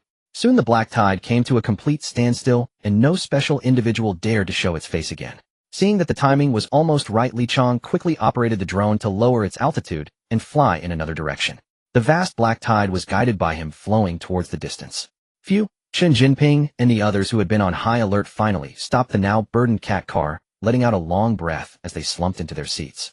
The bodies of the two cat cars were covered in claw marks left by the Mo Tau, with several clumps of viscous black material stuck to the edges of the tires. Meanwhile, Cheng Run had finally completed the deployment of the sway rin system. With a roar of machinery, the enormous communication antenna began to operate, and a series of reconnaissance balloons flew up into the sky. Detected new signal Sui Ren 1125 requests network connection. As soon as Li Chong pressed the command to agree to the network connection, the area representing the map on the Sui Ren 1 screen suddenly shrank several times, and then immediately revealed a large new area. Sui Ren 055 successfully connected to the network. Sui Ren 541 successfully connected to the network. Sui Ren 391 successfully connected to the network. Network formation complete. Area joint communication command system activated. Chapter 72, The Isolated Compatriots. Unlike the two units they had anticipated besides Chung Run's Sui Ren 1125, 3 other Sui Ren joined the network, this time one more than expected. The Sui Ren appeared in the southeast direction, likely completed by someone else for the network connection. On the current area joint command system, 230 bright spots flickered incessantly, representing the glow of the wristbands. Most of these points gathered around several command nodes, while only around the newly established 2 Sui Ren remained a few scattered bright spots. In addition, beside the 2 already networked Sui Ren in the southeast, a special numbered entity stood out. F00019. That was the marker of the encapsulation unit, indicating that they had successfully merged with one of the encapsulation units. Seeing the densely packed bright spots on the area joint command system, Li Chong's eyes reddened as he trembled his fingers to zoom in on the map. Each flickering point on the screen represented a compatriot struggling to survive on an alien planet, and at this moment they were no longer lonely sparks in the dark. After calming his excited emotions, Li Chong opened the communication system. This is Sui Ren 1 camp, please respond if you receive this. This is Sui Ren 055 camp, received. A heavily accented male voice responded first.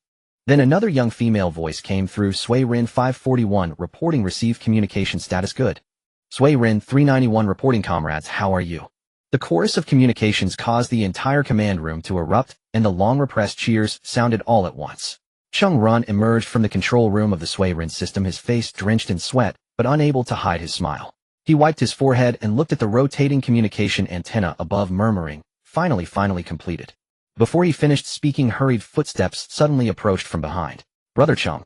Wang Lei rushed over with others from the open simple unit. You were too reckless just now. If it weren't for Brother Li and the others arriving in time, you would have. Wang Lei's voice was filled with lingering fear as he patted Chung Run's shoulder heavily. Others also gathered around, their eyes filled with admiration and apprehension. Well done, comrade. Li Chong's voice came from the communicator, but it was too risky. Don't do that again. Chung Run scratched his head in embarrassment and smiled. The situation was urgent at the time. I couldn't think of so much. Besides, didn't it succeed? You? Li Chong seemed a bit helpless, but quickly became serious. Immediately complete the further deployment of the Sui Ren outpost, and prepare the drone to assist Chen Jinping and the others. A coordinate distribution map appeared on Chung Run's wristband, showing more than 10 bright spots flickering. These are the wristband coordinates around you. They are our compatriots scattered outside. Now it's time to welcome them. Yang Yifan loosened the rope tied around his waist and rubbed his sore eyes. He first carefully looked under the tree to confirm there was no danger before uncovering the branches piled on him and slowly sitting up. Alive for another day.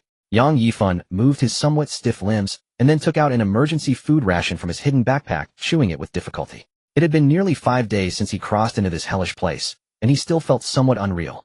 As a senior high school student, he should have been worrying about filling out college applications at this time, but a series of sudden changes had altered everything. First, the country declared a state of emergency, followed by a nationwide mobilization, and they dragged him physically weak into a training base for rigorous drills. Just as he was beginning to show some improvement from the training, he found himself as a traveler he had only read about in books. Thinking of this, Yang Yifan chuckled self-deprecatingly. To be honest, he had fantasized about becoming a traveler, then rampaging through the world and gaining countless beauties. However, reality was incredibly cruel. He really had traveled, but unlike what was described in books, he was still an ordinary Dongwu person. No cheats, no superpowers, and certainly no system. Only numerous ferocious beasts wanting to devour him, and the standard issue weapons and backpack. Thanks to the training-based drills, he was able to climb this tree he would have never even dreamed of before, otherwise he would have probably already turned into a pile of fertilizer somewhere. For the past few days he had been hiding in the branches of this big tree, tying himself up tightly with ropes, not daring to come down, even to relieve himself. Suddenly a sound of footsteps startled Yang Yifan from his memories. Kid, don't move, I've seen you. A rough voice in English called from below the tree. If it weren't for his decent English skills, he might not have understood it at all. Yang Yifan hurriedly reached for the automatic rifle stuck next to him, but a bullet struck the tree branch beside him, freezing his movements. Kid, I told you not to move one more time, and it'll blow your brains out.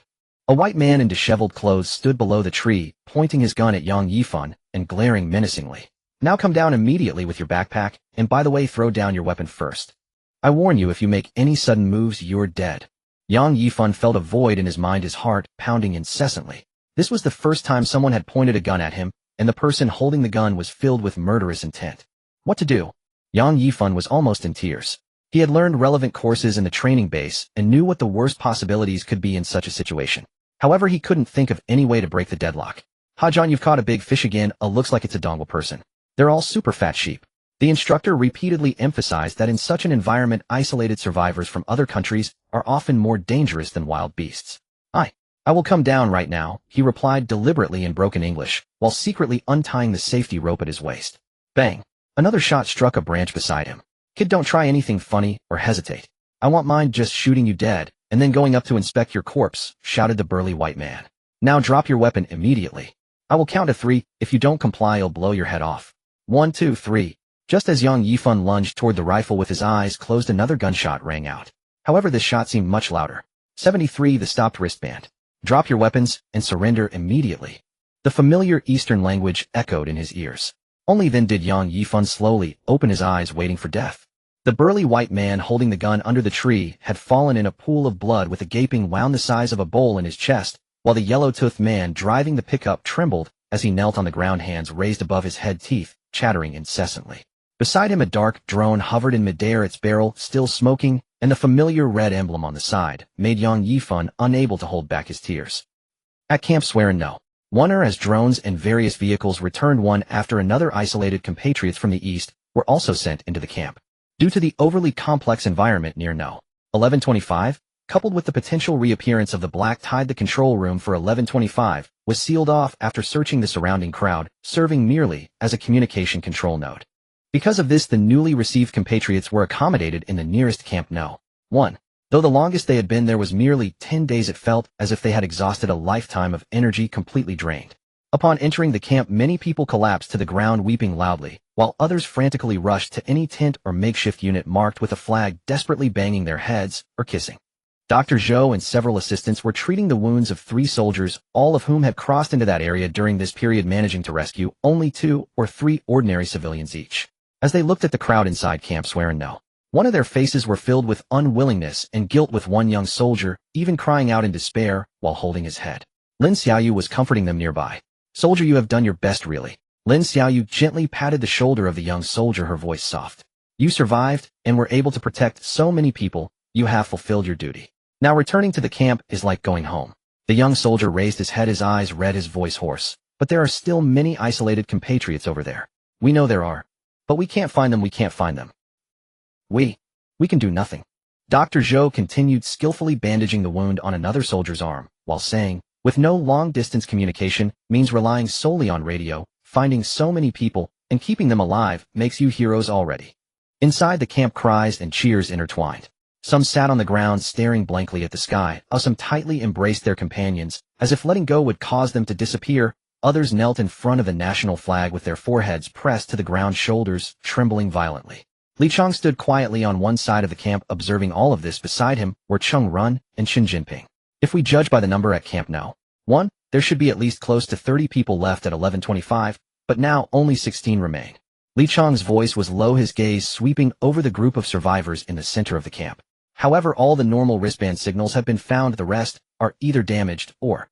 Qin Jinping did not finish his sentence, but everyone else understood the implication.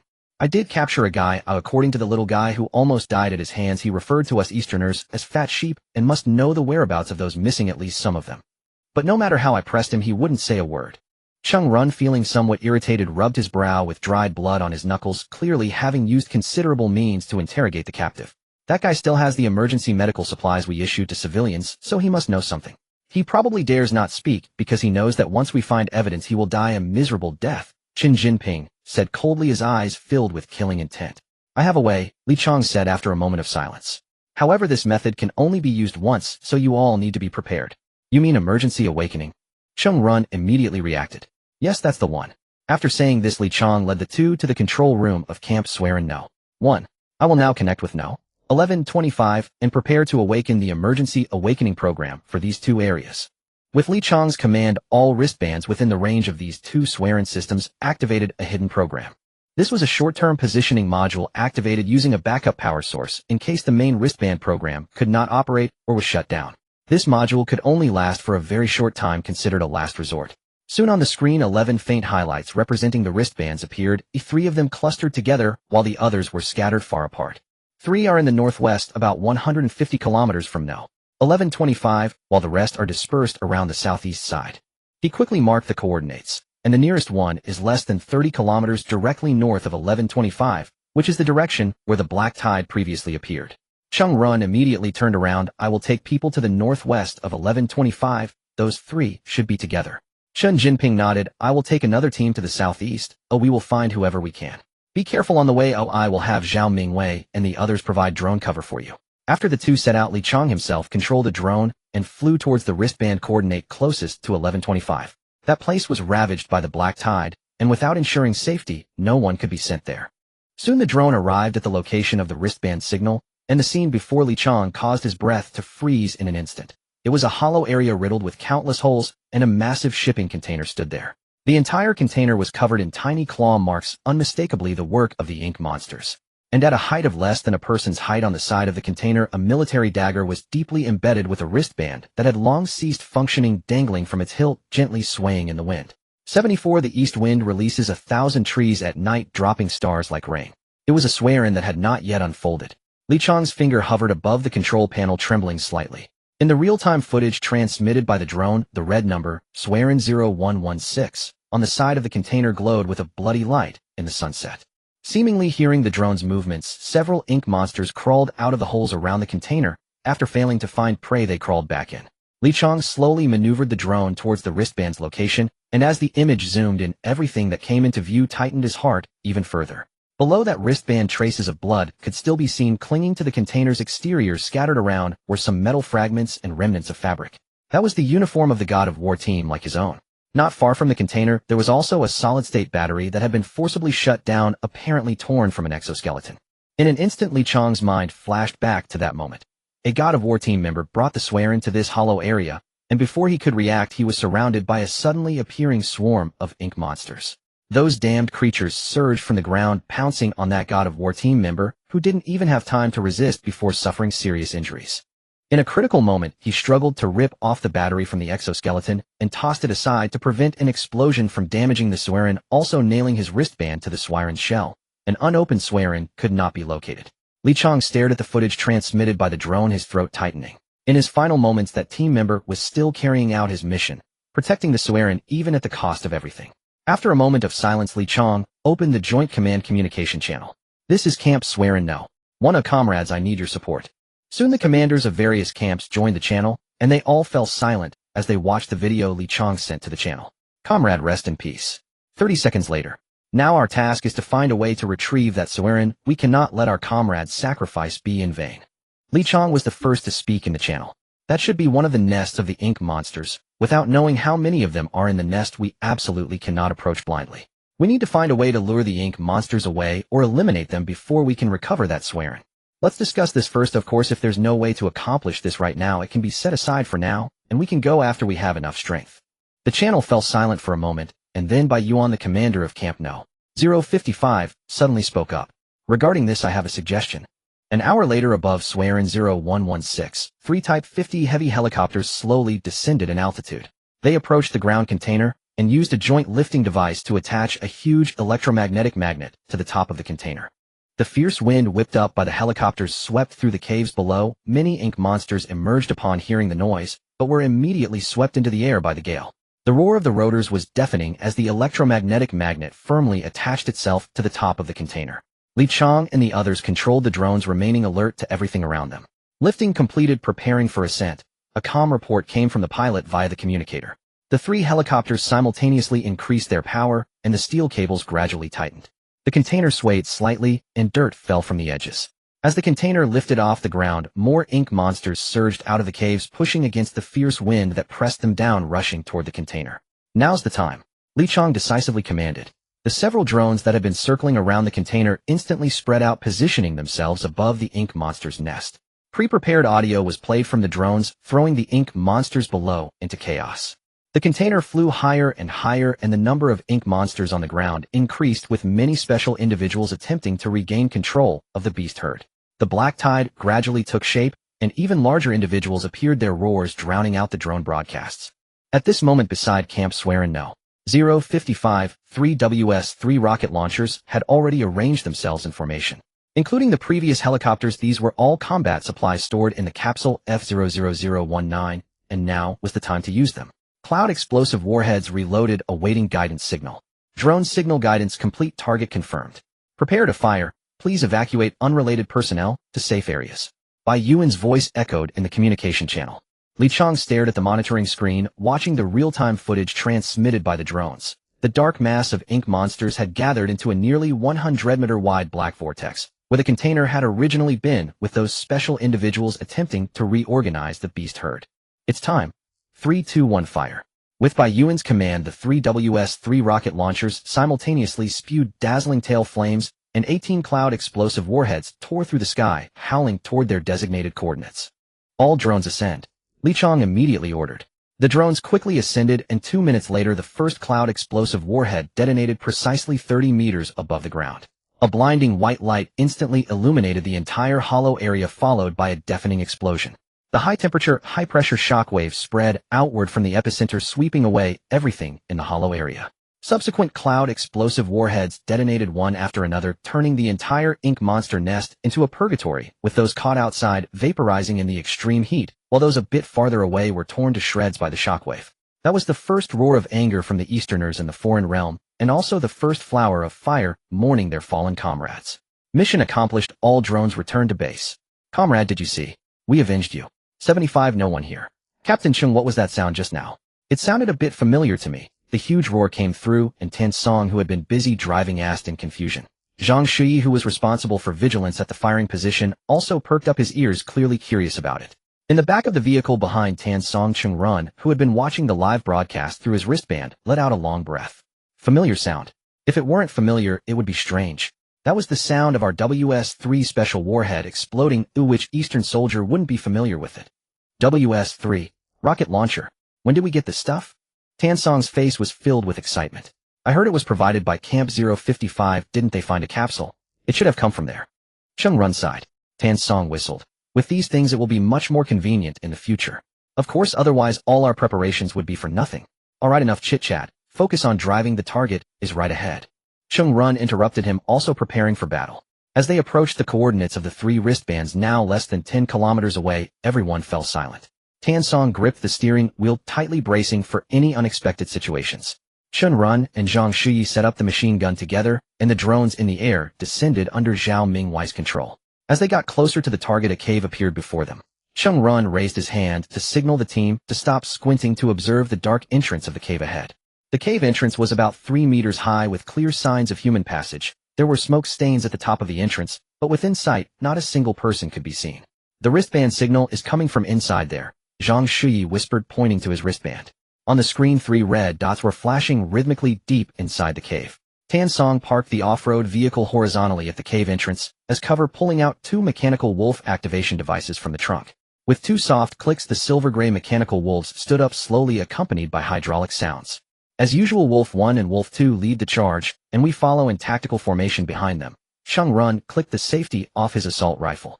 Zhao Mingwei lowered the drone's altitude below the cave top to illuminate the area for us.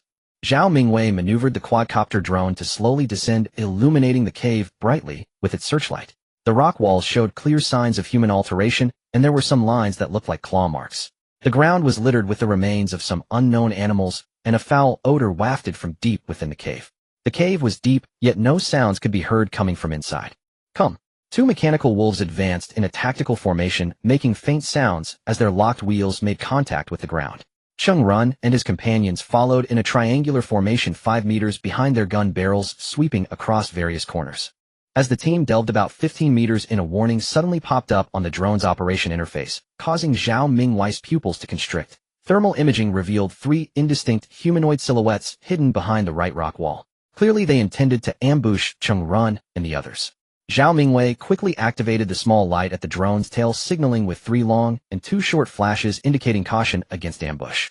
Chung Run and his team immediately stopped, crouched down, and Cheng Run gestured for Tan Song and Zhang Shuyi to quickly move toward the side rock walls while the mechanical wolves received the order and silently lowered their bodies into a state of alert. 3 targets behind the right rock wall. Zhao Mingwei's voice came through the earpiece pitched very low. Cheng Run nodded and signaled to Tan Song. Tan Song nodded back and maneuvered the 2 mechanical wolves in that direction. 1 step, 2 steps, 3 steps. Tan Song intentionally activated a rhythmic walking mode, causing the 2 mechanical wolves to produce sounds resembling human footsteps. Suddenly 3 figures let out a ghostly scream jumping out from a hidden rock crevice and began to fire wildly at the source of the footsteps. Most bullets flew over the mechanical wolves with only a few hitting them, sparking minor flames.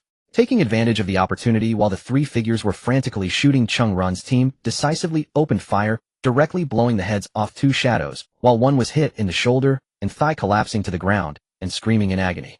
Tan Song rushed over first, kicking the weapon of the downed figure aside, then stepping on his chest and pressing the rifle against his head. That's all, just these 3. Zhao Mingwei's voice came from the drone, prompting Cheng Run and Zhang Shuyi to finally lower their combat stances and quickly approach to check the situation.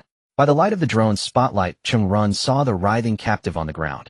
A middle-aged white man with a face full of fat, blood oozing from wounds in his left shoulder and right thigh. The man was dressed in a hodgepodge of clothes, his eyes fierce, constantly cursing. "You damned East Country people." The man gritted his teeth, his voice twisted with pain. Tan Song prodded his wound with the gun barrel, eliciting a scream from the man. "Cut the crap, where are the people you captured?" Tan Song asked coldly. The man bit his teeth in silence, but his gaze involuntarily darted towards the depths of the cave, a subtle movement that did not escape Cheng Run's eyes. "Zhang Shuyi, keep an eye on him here." Cheng Run put away his gun and gave Tan Song a nod. "Let's go in and take a look." As they advanced deeper into the cave with the mechanical wolves, the smell of blood in the air became increasingly intense. Cheng Run's brow furrowed tighter, and he unconsciously gripped his rifle. Turning a corner, the sight before them made both men gasp in horror. 7 or 8 mutilated bodies were piled together like garbage, long since devoid of any signs of life. The bodies were a mix of men and women with varying skin tones, but it was clear that 3 of them were East Country people. They had all been stripped bare, their hands bound behind their backs, and the wounds and marks on their bodies indicated they had suffered cruel torture while alive, especially the women, whose injuries were particularly horrific. Tan Song's fists clenched with a cracking sound, while Cheng Run's expression grew ominously dark. "These damned beasts." Cheng Run's voice was chilling. On the other side of the corpse pile, a large heap of assorted items was dumped there. Various clothes, broken weapons, open food containers, and even a few emergency backpacks that had been torn apart. Among them were 3 already powered-down wristbands mixed in. Cheng Run crouched down, picked up the 3 blood-stained wristbands, and carefully tucked them into his pocket. He then took out a flare, set a timer, and placed it on top of the corpse pile, then coldly led Tan Song back the way they came. "Captain, what's the situation?" Zhang Shuyi, who was guarding outside, hurriedly asked upon seeing the 2. However, before he could finish, he saw Cheng Run quickly walk over to the burly man and directly shove the rifle into his grinning mouth. The man's laughter instantly turned into whimpers, his eyes filled with fear and pleading. Bang! The thick brain matter splattered against the cave wall nearby, while Cheng Run frowned and flicked his gun as if it had been tainted by something filthy. "There's no one here, not a single soul." Chapter 76, Establishment of the Joint Command Node. 11 wristbands devoid of any responses lay quietly before the group, silently narrating the fate of their owners. These devices, which once flickered with life signals, now lay utterly silent. Some of the shells were already shattered and deformed as if ravaged by the claws of some wild beast. Others were coated with dark red blood clots glimmering ominously in the sunlight. Still others emitted a putrid stench, causing those in the front row to instinctively hold their breath. All members of the Swearin No. 1 camp gathered around those wristbands. Not a single person spoke, everyone silently observed. A similar scene unfolded in Camp No. 391. Without any excessive words, those who saw the current state of the wristbands seemed to have matured and strengthened significantly. Regional Joint Command System, the first online joint command meeting. Based on the current situation and the relevant regulations of the Migratory Bird Plan, I propose establishing a joint command node to provide a foundation for future developments. Li Chong was the first to speak in the channel. "I agree to establish the joint command node," responded by Yuron, the commander of Camp No. 055, immediately. "I suggest we immediately activate wartime communication protocols, allowing all camps to share intelligence, and have everyone on 24-hour standby." Camp No. 391 seconds the motion, said the camp commander Chi Yu, joining the channel. Additionally, the personnel quality and professions across various camps differ greatly, making it difficult to meet all camp requirements. Interactions and exchanges among personnel can resolve this issue. Especially now that we have 50 helicopters, personnel movement will be very convenient. Camp No. 541 also agrees, I am the camp commander Suziyang. I also suggest that each camp establish rapid response teams based on their characteristics and categorize tasks according to the camp's strengths, which can better leverage their capabilities and allow for advanced planning to avoid conflicts. I also agree, especially since we need to unite to protect our compatriots. Cheng Run's voice suddenly rang out beside Li Chong. Where have you been? You're late for the meeting, Li Chong whispered to Cheng Run. It's nothing, just dealing with some garbage. Cheng Run casually waved his hand, still stained with some wet blood. The trash I brought back, I'll clean it myself, and I absolutely won't let it pollute our camp. Li Chong was momentarily stunned but quickly reacted, chuckling wryly, making a gesture with his mouth. No, next time. I am Cheng Run, the commander of Camp 1125. Cheng Run stepped up to the microphone.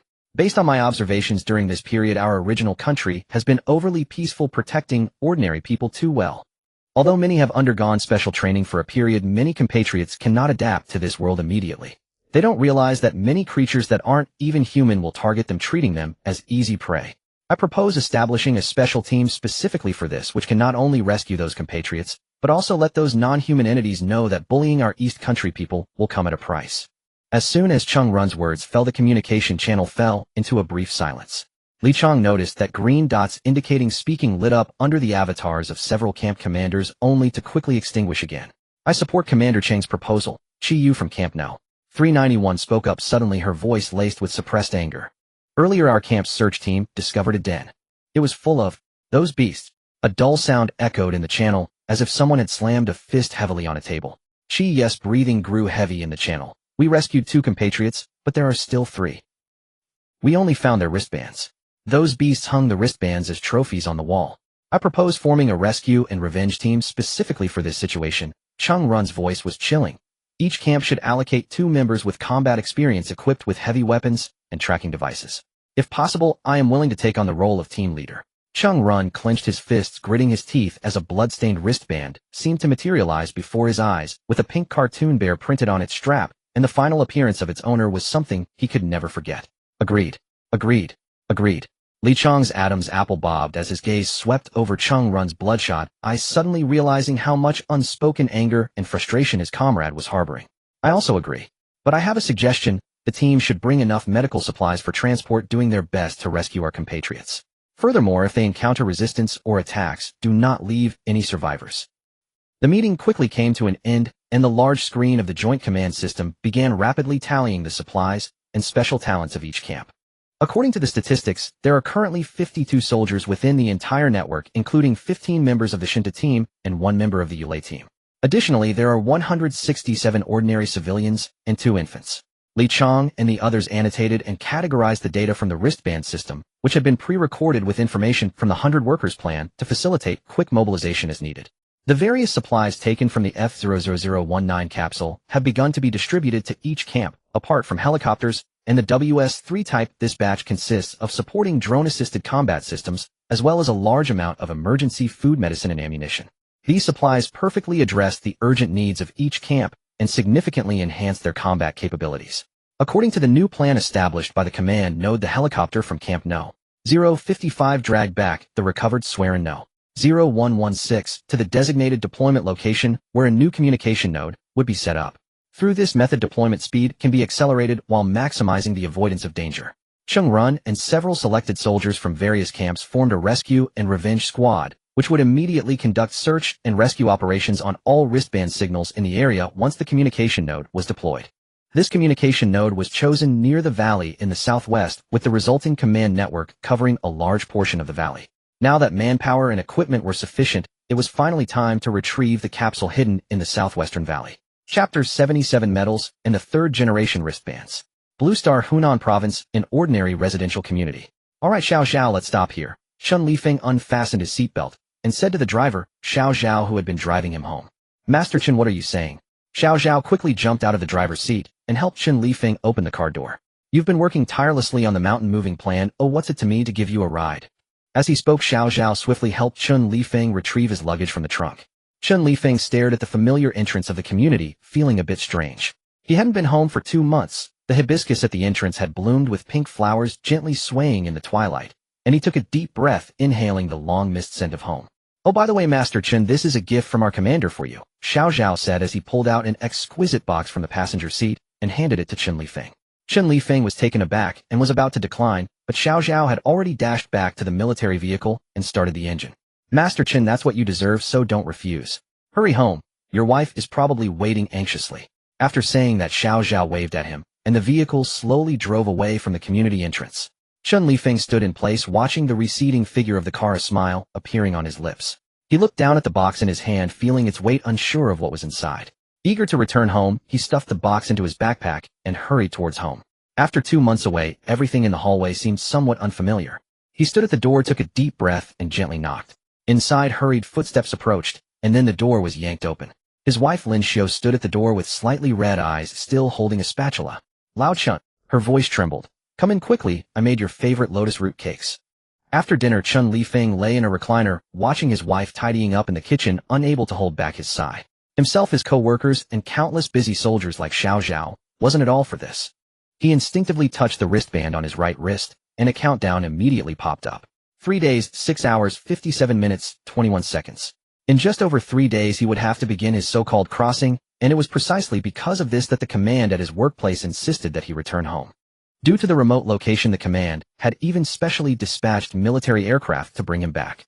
To be honest, this was Chen Lifeng's first experience on a chartered flight, and the sensation was indescribable. Dad, let me help you with your stuff. You just rest well, a voice interrupted Chen Lifeng's recollections. It was his son Chen Xiaofei, who had previously been a bit rebellious, but now appeared somewhat mature, standing before him with a backpack. Sure kid, you're becoming sensible now. Chen Lifeng smiled, and reached out to ruffle his son's hair. Chen Xiaofei instinctively tried to push Lao Chen's hand away, but paused, and allowed him to ruffle it. Dad, when you cross over you must protect yourself, and live well. When Mom and I get there we will come find you. As Chen Xiaofei opened the backpack he spoke softly. Chen Lifeng nodded, not saying anything else, just smiling as he looked at his son. Chen Xiaofei felt a bit shy under his father's gaze, and took a few steps back. Due to his sudden movement, a box fell out from the backpack. The box rolled on the ground a few times, revealing its contents. A gleaming golden badge. Curious, Chen Xiaofei picked it up. The badge was about the size of a palm, with the familiar East Country emblem and flag on the front inscribed with the words East Country Honor Medal. On the back of the badge was a message. In tribute to the heroes who fought for the continuation of human civilization. Comrade, Chen Lifeng Central Command. Chen Xiaofei exclaimed, while Chen Lifeng quickly took the badge from his hand, examining it closely. It's merely my duty, he said dismissively, not wanting his son to feel he was anything special. Just then Chen Xiaofei discovered something new, grabbing Chen Lifeng's hand to reveal his wristband. Dad, why is your wristband different from ours? Oh, it's the 3rd generation wristband. I heard it was only recently developed, and is currently distributed to those about to begin the transit. They say many new features have been added, though I'm not entirely sure. But supposedly, just wearing it is enough. Don't worry, you'll all get one. By the time it's your turn it might even be the 5th or 6th generation. Chen Lifeng chuckled. Special Incident Emergency Command Center. Yunshu, the distribution of 3rd generation wristbands is nearly complete. All compatriots scheduled to transit within the next week have been issued them. Wan Lao handed a stack of documents to Li Yunshu. The 3rd generation wristband has enhanced battery life and shell strength, providing a degree of damage resistance. Additionally, as per Old Zhu's request, it now has a feature that automatically activates range recording and sends the audio to the nearest swearing system if the wearer experiences a sudden severe physical reaction or extreme emotional fluctuation. Wan Lao couldn't help but sigh as he spoke. At a time like this, why can't those people see the bigger picture? Can't they just be a little less troublesome? As he spoke, his gaze drifted to one side of the command room, where Li Yunshu's attention was also fixed. It was a mathematical model recently constructed by Old Zhu and his team, based on the latest information. The impact of information guidance from various countries on the safety of Eastern Kingdom transmigrators. At the bottom of the model, a massive red exclamation mark was glaringly conspicuous. 78 Swearin 0116, requesting grid connection. Days earlier, the Eastern Kingdom's intelligence agencies had discovered a very troubling phenomenon. In many countries, especially Eagle Country, strange organizations had emerged among the populace. Openly or covertly, they spread various messages targeting Eastern Kingdom citizens. Eastern Kingdom ordinary people can't fight at all, they're naive sweethearts, each carrying a massive amount of supplies. The reason all humanity is suffering this disaster is because the Eastern Kingdom defied gods, while bringing divine retribution upon us. As long as you stay away from their military, their ordinary people are completely defenseless. Especially against us, a few words are enough to fool them. Keep your hands clean. Who knows what you did? Just make sure no one sees you. Maybe if we eliminate the Eastern Kingdom folks, God will let us go home. Various messages filled these organizations, all centered on malice towards ordinary Eastern Kingdom people. The Eastern Kingdom detected this immediately and issued warnings to all countries. Though countries verbally promised to clarify the facts and prohibit the spread of such rumors among the populace, they took no substantive punitive action. Eagle Country in particular responded flippantly at the International League meeting. This is merely freedom of speech among civilians. The government has no right to interfere. Besides, those people are just talking. No Eastern Kingdom citizen has actually been attacked during this time. Minister Zhu immediately assembled comrades from the Academy of Social Sciences and the Academy of Sciences to build a relevant model, concluding that the probability of Eastern Kingdom ordinary people being attacked during transit had increased by over 300%. It was for this reason that the third-generation wristband was developed. These people, when they can't win openly, they go covert. When official channels fail, they use the populace. Have they never considered using this energy for the benefit of all humanity? Wan Lao looked at the red line on the model somewhat indignant. After all these years, Wan Lao, haven't you figured them out yet? They've always been like this, Li Yunshu sneered. Besides, many of them probably feel they're ready now. They see the other world as a vast new colony eager to claim the largest share. They believe the Eastern Kingdom has too great an advantage in preparations, so they let these scoundrels among the populace run wild to hold us back.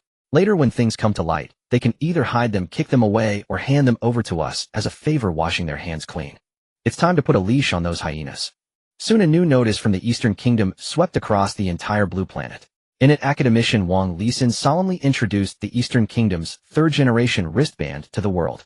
Automatic recording, active photography, real-time transmission, and the ability to relay information to other wristbands even when out of service range. Dr. Wang Lisin emphasized at the end of the program that all this information would be transmitted to the Eastern Kingdom's military, and they would never miss a single bloodstained message. Whether sound or photos, they would find the perpetrators and exact blood for blood. No time limit, no means barred. The Eastern Kingdom's announcement caused an immediate uproar worldwide. Civilian organizations in Eagle Country and elsewhere, clearly not expecting such a strong counterattack, were thrown into confusion. In an underground forum in Eagle Country, an extremist group called Free Pioneers was holding an emergency online meeting. Are the Eastern Kingdom folks serious? A member with the ID Falcon sent a voice message, his tone laced with obvious panic. What's there to panic about? Forum admin Blackjack replied coldly. They're just bluffing.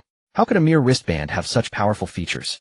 Just then another member suddenly sent a panicked message. The Eastern Kingdom people are distributing samples of the third-generation wristband worldwide. They say its functions are even more exaggerated than what they've announced. As his words faded, several members who had been online but silent instantly logged off as if they had never been there. Soon only Blackjack remained online on the entire forum. Cowards! Damned Eastern Kingdom people, you! Blackjack roared in impotent fury at the empty forum, howling like a defeated dog. With the third-generation wristband's public release and the gathered intelligence from various countries, the exclamation mark on Minister Zhu's large model shrank, finally becoming a green wavy line. Otherworld's Swearing Camp 1. Unaware of the nation's countermeasures, Chung Run was making final preparations. Before him stood 6 elite soldiers selected from various camps, becoming the first members of the rescue and revenge team. Like Chung Run, they were veterans of the previous wristband search operation, their eyes burning with a fierce killing intent. They now waited on a hillside. The nearby beasts had been cleared, and a helicopter was airlifting Swearin 0116 towards the predetermined deployment site. Chung Run held a wristband, the one left behind by the comrade who sacrificed himself to protect Swearin 0116. Although other Shinto wristbands could access the Swearin system, Chung Run insisted on using this one. Now fully charged, the wristband screen seemed to shimmer with anticipation. As the helicopter's roar drew near, bringing Swearin, Chung Run quickly stowed the wristband, shielded his eyes, and ran towards the preset location. His comrades swiftly formed a defensive perimeter, alert for any danger, while 5 drones scanned all directions. Soon the massive container descended slowly before Chung Run, stirring a gust of air.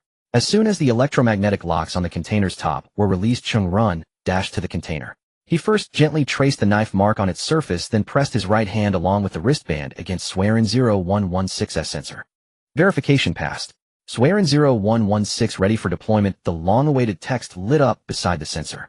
With the sound of hydraulics, the scarred container slowly unfolded. Chung Run climbed into Swearin 0116's control room, placing the wristband on top of the main controller. The screen on the wristband seemed exceptionally bright. Swearin 0116 deployment complete. Requesting grid connection. 79 First Joint Command Operation. Request approved. Welcome to the Joint Communication Command System. Swearin 0116, grid connection successful. As the connection prompt appeared, the command system's map coverage expanded, soon enveloping most of the valley. Attention all units. Attention all units. A new command rang out in the Joint Command System. Communications team immediately contact all connectable wristbands based on the last digit of their serial numbers and confirm their current status. Rapid response teams proceed to target areas immediately based on communications team feedback. Observation team begin mapping the valley's environment and situation distribution to prepare for the next phase. Chung Run squad, go do what you must. Now move out. At the command, the waiting soldiers and drones advance towards their targets. The communications team immediately contacted compatriots stranded in the new area, formulating measures based on their situations. In Swearin 0116's control room, Chung Run first launched all weather balloons, and drones then transferred their control authority to the command network. Subsequently, he activated the emergency wake-up protocol for this region. Watching the 10 red dots that suddenly appeared on the screen, he placed the fallen comrade's wristband before the main display, then left the control room. Outside, the team was ready to move. Except for the 3 inside the valley, all other coordinates have been shared to your wristbands. Choose your targets according to your assigned sectors. Remember, act according to the pre-established principles. Move out. 3 minutes later, the communications team had contacted and communicated with all functional wristbands, reporting the situation to the rapid response team. 10 minutes later, 6 rapid support drones were clearing and standing guard near 6 high-risk targets while transport drones began moving in. 30 minutes later, the safety of all targets was confirmed. Helicopters and Cat-Cats began evacuating low-risk targets based on distance. 1 hour and 45 minutes later, the last survivor boarded a Cat-Cat vehicle heading back to camp. 3 hours and 8 minutes later, with a gunshot, Chung Run's squad completed all tasks. 13 compatriots and 7 wristbands from the newly expanded area had been recovered. The deployment site of Swearin 0116 had become a new temporary camp where the rescued compatriots were receiving initial treatment from the medical team. The medical team was no longer what it once was, relying solely on Dr. Zhou, since connecting to the Joint Command System, medical resources had been greatly supplemented and optimized. Chen Jinping stood in the temporary medical area outside the control room, watching the busy doctors move between simple beds. He had become the commander of the Swearin 0116 camp, overseeing its affairs. Dr. Zhou was quietly discussing something with 3 newly arrived doctors. Nearby, 2 nurses were deftly and gently changing bandages for a survivor with a leg injury. How are things? Chen Jinping approached Dr. Zhou, asking quietly. Dr. Zhou looked up, a tired but relieved smile on her face. Much better than expected. Of the 13 survivors, only 2 need urgent care. The rest are mostly mildly dehydrated or severely fatigued. A few days rest will restore them. Chen Jinping nodded, his gaze sweeping over the medical area. The survivors had changed into clean clothes and were sipping hot soup. Though their eyes were still dazed, fear no longer dominated them. At the camp entrance, 5 Shirong units were making final adjustments and resupplies. They would be the main force for tomorrow's valley exploration. Observation teams from various camps were making final maps of the valley. They had completed a preliminary map and were now using infrared detection devices to mark all creatures within the valley. Regional Joint Communication Command System, Swearin Camp 1 node. Li Chang's eyes fell on the newly generated map in the command system, which was updating the valley's 3-dimensional topography in real time. As the observation team continued scanning, dense red dots gradually appeared on the map, marked anomalous creature groups. The creature density in this valley is extremely high, reported Zhang Xiangxue, the observation team leader, over the comms. And they are highly aggressive, even attacking our drones and weather balloons. Li Chang frowned. The red dots on the valley map numbered in the thousands. Entering the valley like this would surely be a fierce battle. While he didn't believe the creature's claws could tear through Shirong unit armor, clearing out so many creatures to provide a good environment for deploying the encapsulation body would waste a tremendous amount of ammunition. Have you located the encapsulation body in the valley? Li Chang asked. Found it at the coordinates you provided, Zhang Xiangxue replied, enlarging a photo and sending it to Li Chang. It was a massive steel structure, its fully closed encapsulation shell resembling a giant metal cocoon, standing silently in the valley's center. The encapsulation body was covered with traces of creature excrement and movement, along with fallen leaves and fruit residue. However, the shell showed no damage, proving the contents inside were intact. The resources within the encapsulation body were essential, the foundation for all future development. But did they have to fight their way in? Not to mention wasting ammunition. If a wildfire were sparked, it could potentially damage the contents. Li Chang was momentarily stumped. Commanders at other nodes also had no good ideas. Moreover, a new batch of transmigrators was about to arrive. Valley exploration required sufficient time and manpower, so it would have to wait until after this group was received. Just then the command room door opened and Tang Yao, who had been helping at the lab, entered, dust-covered, carrying a metal-sealed case. Captain, Professor Dong's research has yielded some results. He asked me to give you these materials. 80 drive the tiger to devour the wolf. Everyone please look. This is a plan I discovered in the valley. Dr. Dong introduced, holding an unremarkable shrub before the camera. I was initially puzzled that the direction of the black tide's emergence was near the valley. The high creature density on the scans only reinforced my conviction. Theoretically, an organic-rich valley should be the primary target for the Mo Tau, yet they haven't set foot in it. This is clearly abnormal. I asked Comrade Tang Yao to collect all plant samples within sight near the valley entrance and conducted comparative experiments. As expected, all Mo Tau showed clear aversion and fear towards this plant. Dr. Dong played a video. In it, Mo Tau was confined in a glass chamber, initially motionless. However, when Pan Ying inserted a branch of the plant sample, as it slowly extended from the other side of the glass chamber, the black Tiao suddenly convulsed violently, its previously tranquil body twisting, as if electrocuted, seemingly resisting something. It frantically recoiled until it crashed against the opposite side of the glass chamber, producing a piercing scraping sound. Did you see that? Dr. Dong's voice came from off-screen, filled with suppressed excitement. Its reaction is even more intense than we anticipated. This plant has a strong deterrent effect on the black Tiao, possibly acting as a natural insect repellent. Pan, the pharmacist, extracted a special volatile oil from this plant. Preliminary analysis shows that this oil contains a rare compound that can directly interfere with the black Tiao's nervous system, Dr. Dong explained while bringing up the laboratory's analytical data. More importantly, this compound is almost harmless to humans and other animals. Panning appeared on screen, her voice tinged with excitement. We have tested it on small animals we captured, and there were no adverse reactions. For humans, this compound is similar to the floral water we often use. Besides a bit of irritation, it has no other effects in the short term. Pan Ying extended an arm, showing that the inner side of her forearm was marked with different areas where extracts of varying concentrations had been applied. Even in the area marked with the highest concentration, her skin was only slightly red with no other changes. Although we haven't conducted long-term impact tests, based on my experience, this compound should pose little danger to the human body. But for the black Tiao, once the concentration of this compound reaches a certain level, it becomes lethal. Pan Ying took out a test tube containing the purified plant extract and aerosolized it before injecting it into the aforementioned glass chamber. In just 10 seconds, the black Tiao collapsed, foaming at the mouth, and then completely lost its vital signs. Pan Ying conducted several similar experiments, each yielding similar results. Even the strongest black Tiao could only last 20 seconds. The research results of Professor Dong and Pan Ying quickly spread to all camps, and the researchers at each camp rapidly conducted experiments, reaching similar conclusions. Moreover, a bolder plan gradually took shape through the repeated experiments.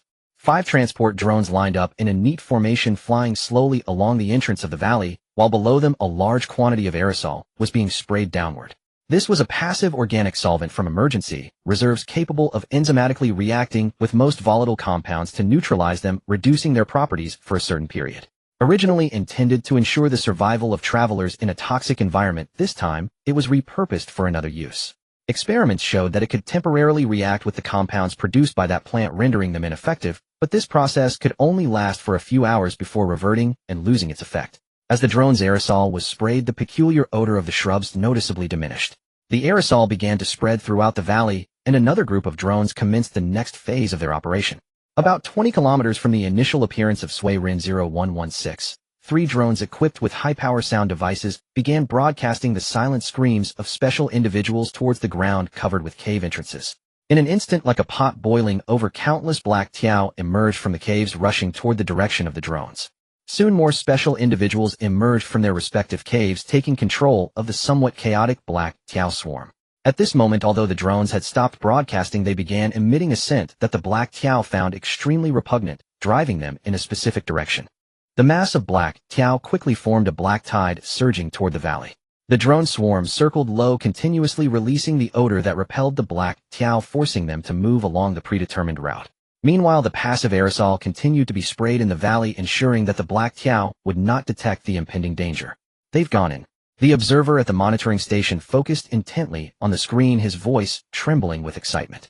On the screen, the black tide resembled a winding black river slowly flowing into the valley. Under the command of special individuals, the black Tiao swarm maintained order, but they clearly felt uneasy about their surroundings, their front pincers constantly quivering as if on high alert. But soon the aroma of food spread throughout the valley, completely capturing their attention. Although there were still some uncomfortable odors nearby, they were insignificant compared to the food before them.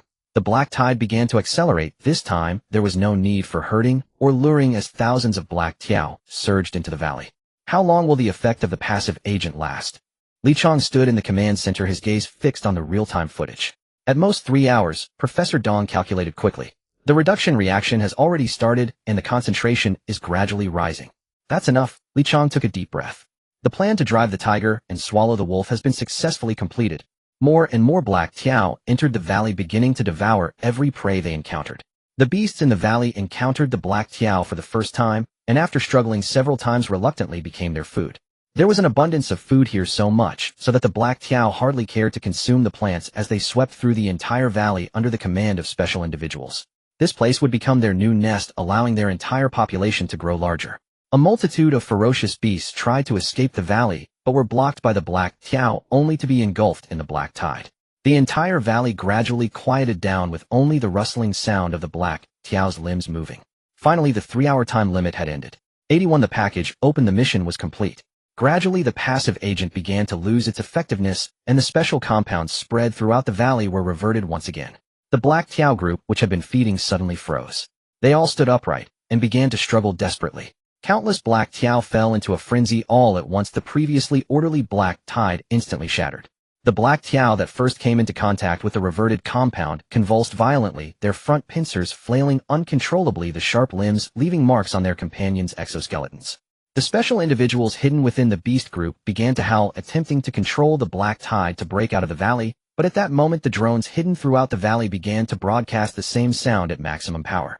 The black tide became even more chaotic, scattering into countless small groups, and starting to attack anything that moved within their sight. At the valley entrance, a large number of the shrubs that had been urgently collected were piled up, emitting an odor that made the black tiao unwilling to approach at all. The situation in the valley gradually descended into utter chaos. With the concentration of the reverted compound rising higher and higher, combined with the chaotic mix of drone and special individual sound waves, the black tiao went completely mad. In the center of the valley, a special individual markedly larger than its kin attempted to regain control of the situation. However, just as it gathered a small group of black tiao, several ordinary individuals driven to madness by the drone sound waves and compounds attacked it. The controlling black tiao immediately froze, confusion flashing in its eyes, until it was torn to pieces by the ordinary individuals that had dared to challenge it. Beautiful. Li Chang, who had been observing the situation, couldn't help but exclaim, "They have started attacking the special individuals." Blue liquid gushed from the wounds of the special black tiao, which seemed to contain some kind of pheromone. The black tiao that came into contact with the blue blood became even more frenzied, losing the ability to distinguish friend from foe, and began attacking any moving object within their field of vision. One after another, black tiao were pinned down by their kind, their front pincers brutally torn off, with blue liquid splattering everywhere. Similar scenes unfolded throughout the valley. The hierarchical structure within the black tiao group completely collapsed, and the cluster behavior that once terrified other creatures vanished without a trace.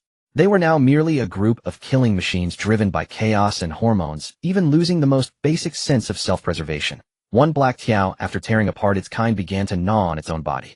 In the infrared observation footage, the small dots representing the black tiao glowed red. Their body temperature had reached a critical state. Massive red dots began to gather together, then extinguish in patches.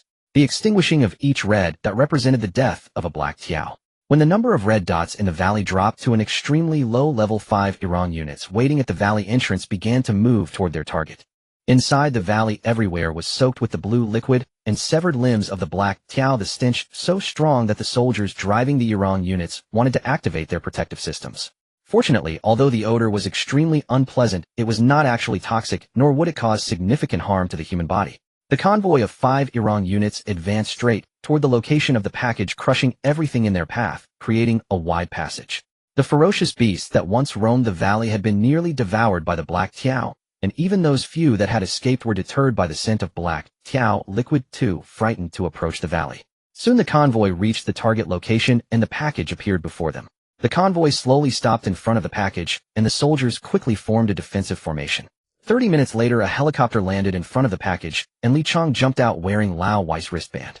Password verification successful. Wristband detection successful.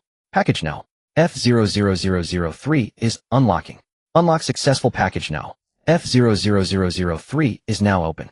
Accompanied by the sounds of hydraulic drives and machinery, the shell covering the package began to unlock. They layered along the frames, stacking like petals, eventually piling up neatly on the ground to form orderly squares. The command channel fell silent as soldiers from various camps quietly watched the opening of the package. Lao Wei, I know he is the first batch of Yulei team members, a veteran among veterans. The voice of Bai Yuan, the commander of Camp 055, it gently echoed in the channel. If it weren't for this extreme environment, Lao Wei would definitely have been able to protect the package by himself. We received some small probe balloons he released previously, but unfortunately the distance was too far, and with insufficient manpower, we couldn't help him. Today, finally. Bai Yuan's voice trembled slightly, not continuing any further. Teammate, don't worry, your mission is complete. He silently recited in his heart. As the last layer of metal fell to the ground, everything inside the package was finally revealed to everyone. It was a huge warehouse with a framework structure inside, where 5 neatly parked Zhu 050 heavy helicopters along with their maintenance components, 10 WS-3 rocket launchers, and various compatible warheads. Also, there was a large quantity of weapons, food, medicine, clothing, fuel, and tools. According to the regulations of the mountain moving plan, the earlier batches of packages were mostly like this, aimed at enhancing the survival probability of personnel in advance. Far away from the package atop a giant tree, there was a human skeleton dressed in military uniform. The skeleton was missing its legs and left arm, evidently suffering severe injuries before death. A rope bound the skeleton tightly to the tree branch facing the direction of the package. In the skeleton's relatively intact right arm, an automatic rifle was tightly bound, deliberately propped up in front of the skeleton, the scope aimed directly at the package. It seemed to have already become loose when the last piece of metal from the package fell to the ground, and Li Chong opened the warehouse door. The rope holding the rifle finally snapped. The rifle, which had held out until the end, finally fell, landing on a branch beside the skeleton and startling a few unknown birds. There, a military dagger had stabbed a badge into the ground beside the skeleton. It was the emblem of Yulei, reflecting alongside the military insignia on the skeleton's head. 82 Farewell. Blue Star, Hunan Province Training Base. Chen Lifeng looked at the crowd around him, then at the special training uniform he wore. Although he had long been mentally prepared, he still couldn't help but feel a bit nervous. Soon it would be the time for him to begin his journey. The square of the entire training base was filled with compatriots about to cross, and their family members saying their final goodbyes before the journey. Here, designated personnel would distribute various prepared supplies to you and provide you with last-minute training before crossing. His wife Lin Xiao and son Qin Xiaofei were helping him pack his backpack. Although the emergency backpack contained mostly standard supplies, there was still some space for a few personal items.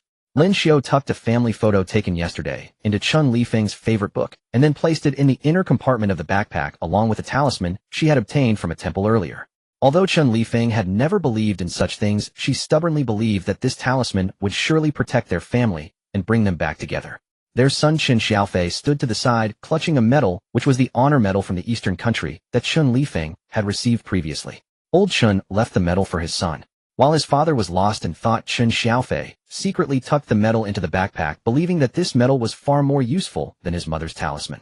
He didn't dare tell his mother Lin Xiao that the talisman looked exactly like one from an animated series he had watched before. Lin Xiao finished packing the backpack and handed it to Chen Lifeng.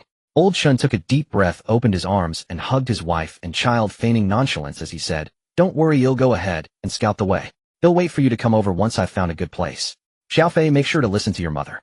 Help her out more while I'm gone. Pay attention during training. I've heard you're the best shot in your unit. You're a good kid, much better than your old dad."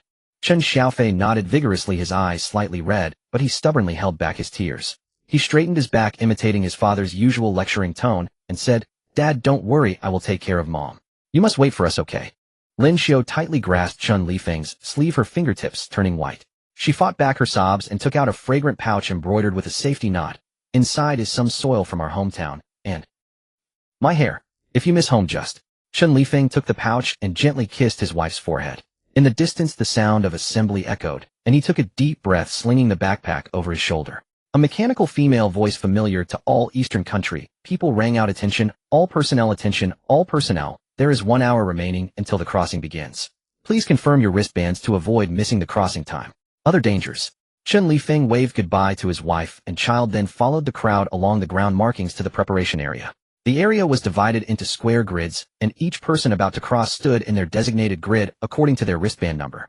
The grids were stocked with various supplies, slightly differing based on each person's situation.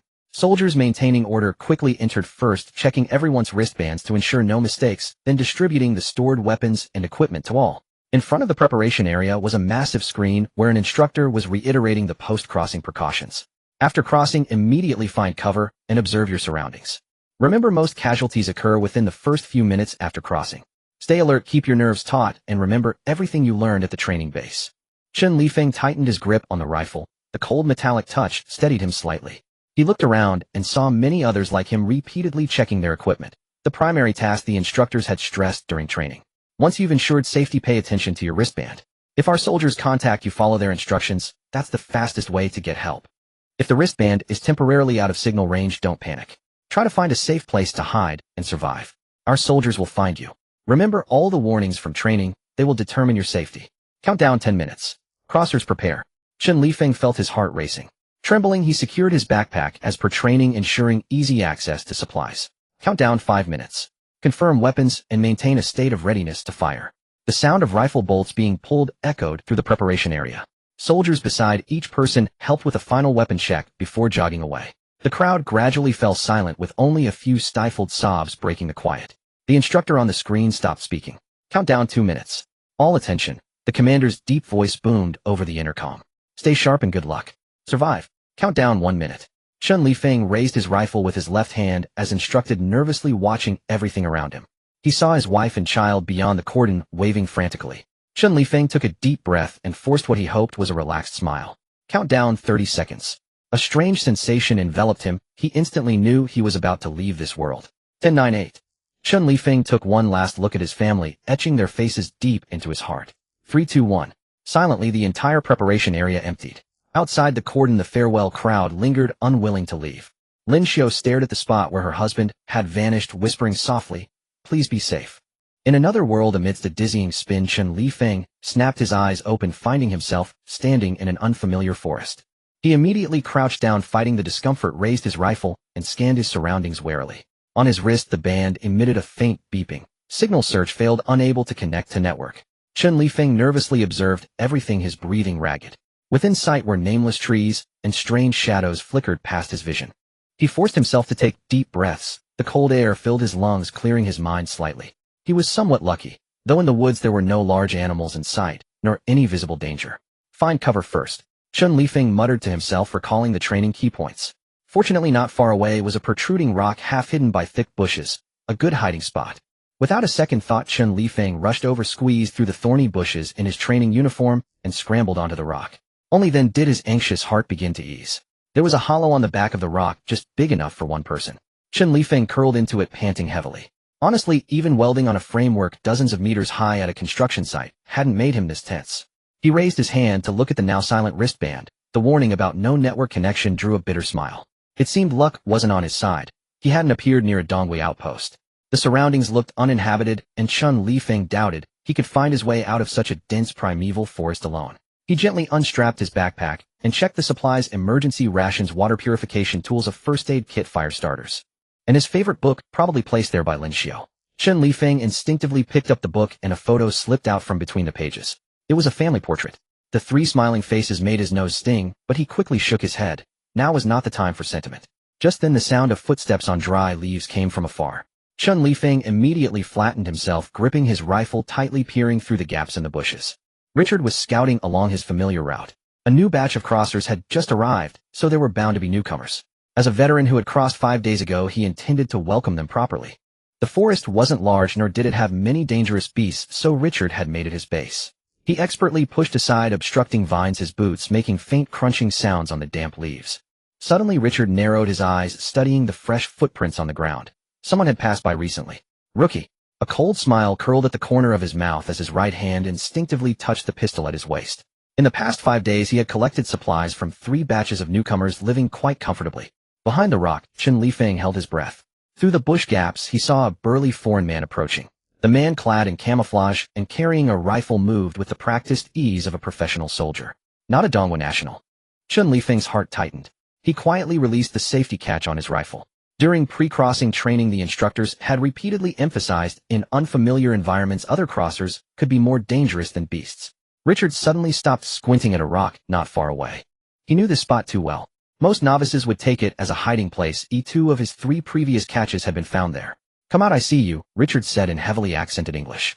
As he spoke, he retreated behind a large tree, a spot he had chosen earlier, perfectly positioned in the blind spot of the rock hollow. Soon movement came from the rock, as if someone was trying to locate the source of the voice. The familiar clothing on the figure made Richard almost whistle. A Dongwei national. A perfect fat sheep. Richard licked his dry lips, greed flickering in his eyes. Dongwei backpacks were always packed with useful supplies. The last unlucky one's bag was the key to his current comfort. He slowly raised his gun, aiming at the rock, and shouted in broken Dongwei, "Come out."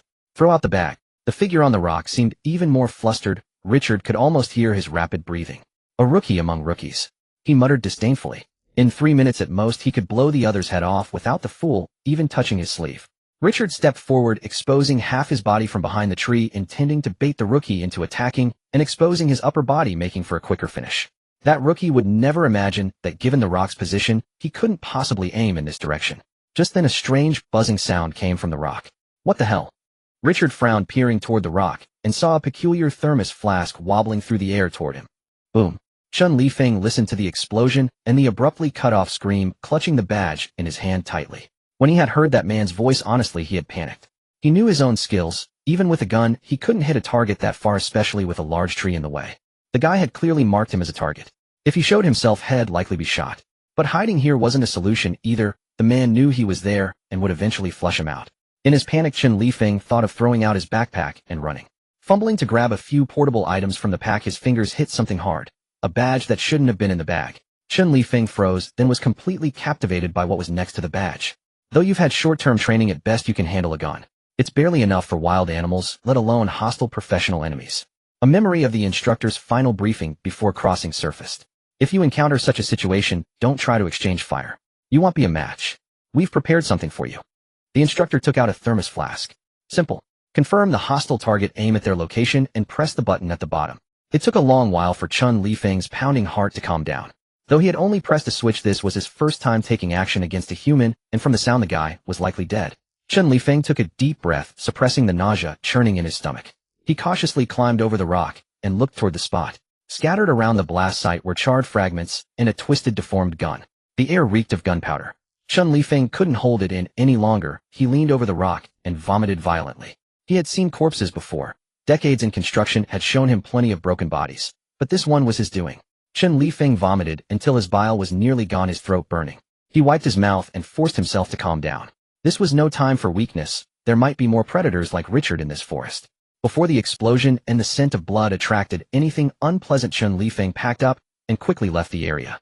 The revised training manual said when you unavoidably make too much noise, leave the scene immediately, but not too far, and stay alert for possible contact. About half an hour later, Chun Li-Feng found another excellent hiding spot. A dead tree with a large hollow at the top big enough for one person. It was about 2 kilometers from the previous location, not too far. With the help of his exoskeleton, Chun Li-Feng laboriously climbed the dead tree, then crouched in the hollow with his rifle. After forcing down some emergency rations to settle his stomach, he closed his eyes, hoping for a brief rest. Perhaps the overwhelming pressure or the exhaustion of a narrow escape finally overcame him. Chun Li-Feng drifted into a drowsy sleep in the tree hollow.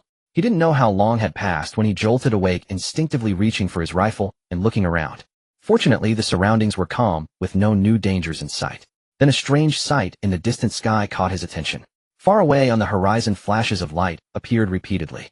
Though too far to hear any sound, Chun Li-Feng immediately recognized them. Something exploding in the air. He had seen something similar at a sealed construction site on Blue Star.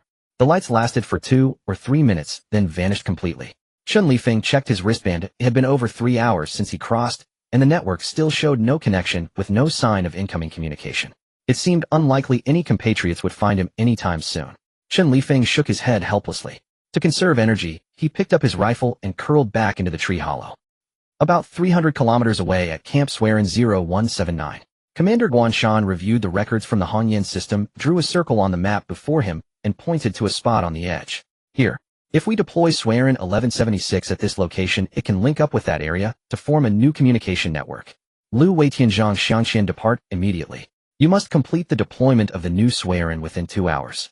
There are many compatriots in that area awaiting our rescue. The helicopter crew was already prepared. They lifted Swearin 1176 and flew toward the target location. In the forest less than 30 kilometers from Chun Li-Feng's hiding spot, Li Lingtong was attaching a metal strip to a small weather balloon before releasing it. Hope this works, Li Lingtong said, watching the ascending balloon with anticipation, then began operating his wristband. This was a small camp housing 6 Dongwa nationals besides Li Lingtong, including 2 soldiers. Li Lingtong had crossed over with an earlier batch. Luckily, he had made contact with compatriots at the camp and was quickly brought in. The camp was small, with only a Shirong unit as its core. The group had built 2 tree shelters around it. After learning there was no communication network, only radio within a range of about 10 kilometers, and the sole drone relay had been damaged by the forest environment. He volunteered to help solve the problem. As a member of the Dongwa Radio Amateurs Association and a hardcore enthusiast, Li Lingtong knew exactly how to extend the range of a radio receiver. He quickly removed the relay from the damaged drone, used a roll of metal tape he carried to make a simple amplifier, and sent it aloft with the weather balloon. As the balloon rose higher, the radio receiver on his wristband began emitting a faint static. "Don't move. Get on your knees now." Two men aimed guns at Chen Lifeng, but one of them ordered in broken Dongwa. Chen Lifeng froze, slowly raising his hands. He felt the cold barrel pressing against the back of his head, and cold sweat instantly soaked his undershirt. Just moments ago, these two had followed the traces he had left behind.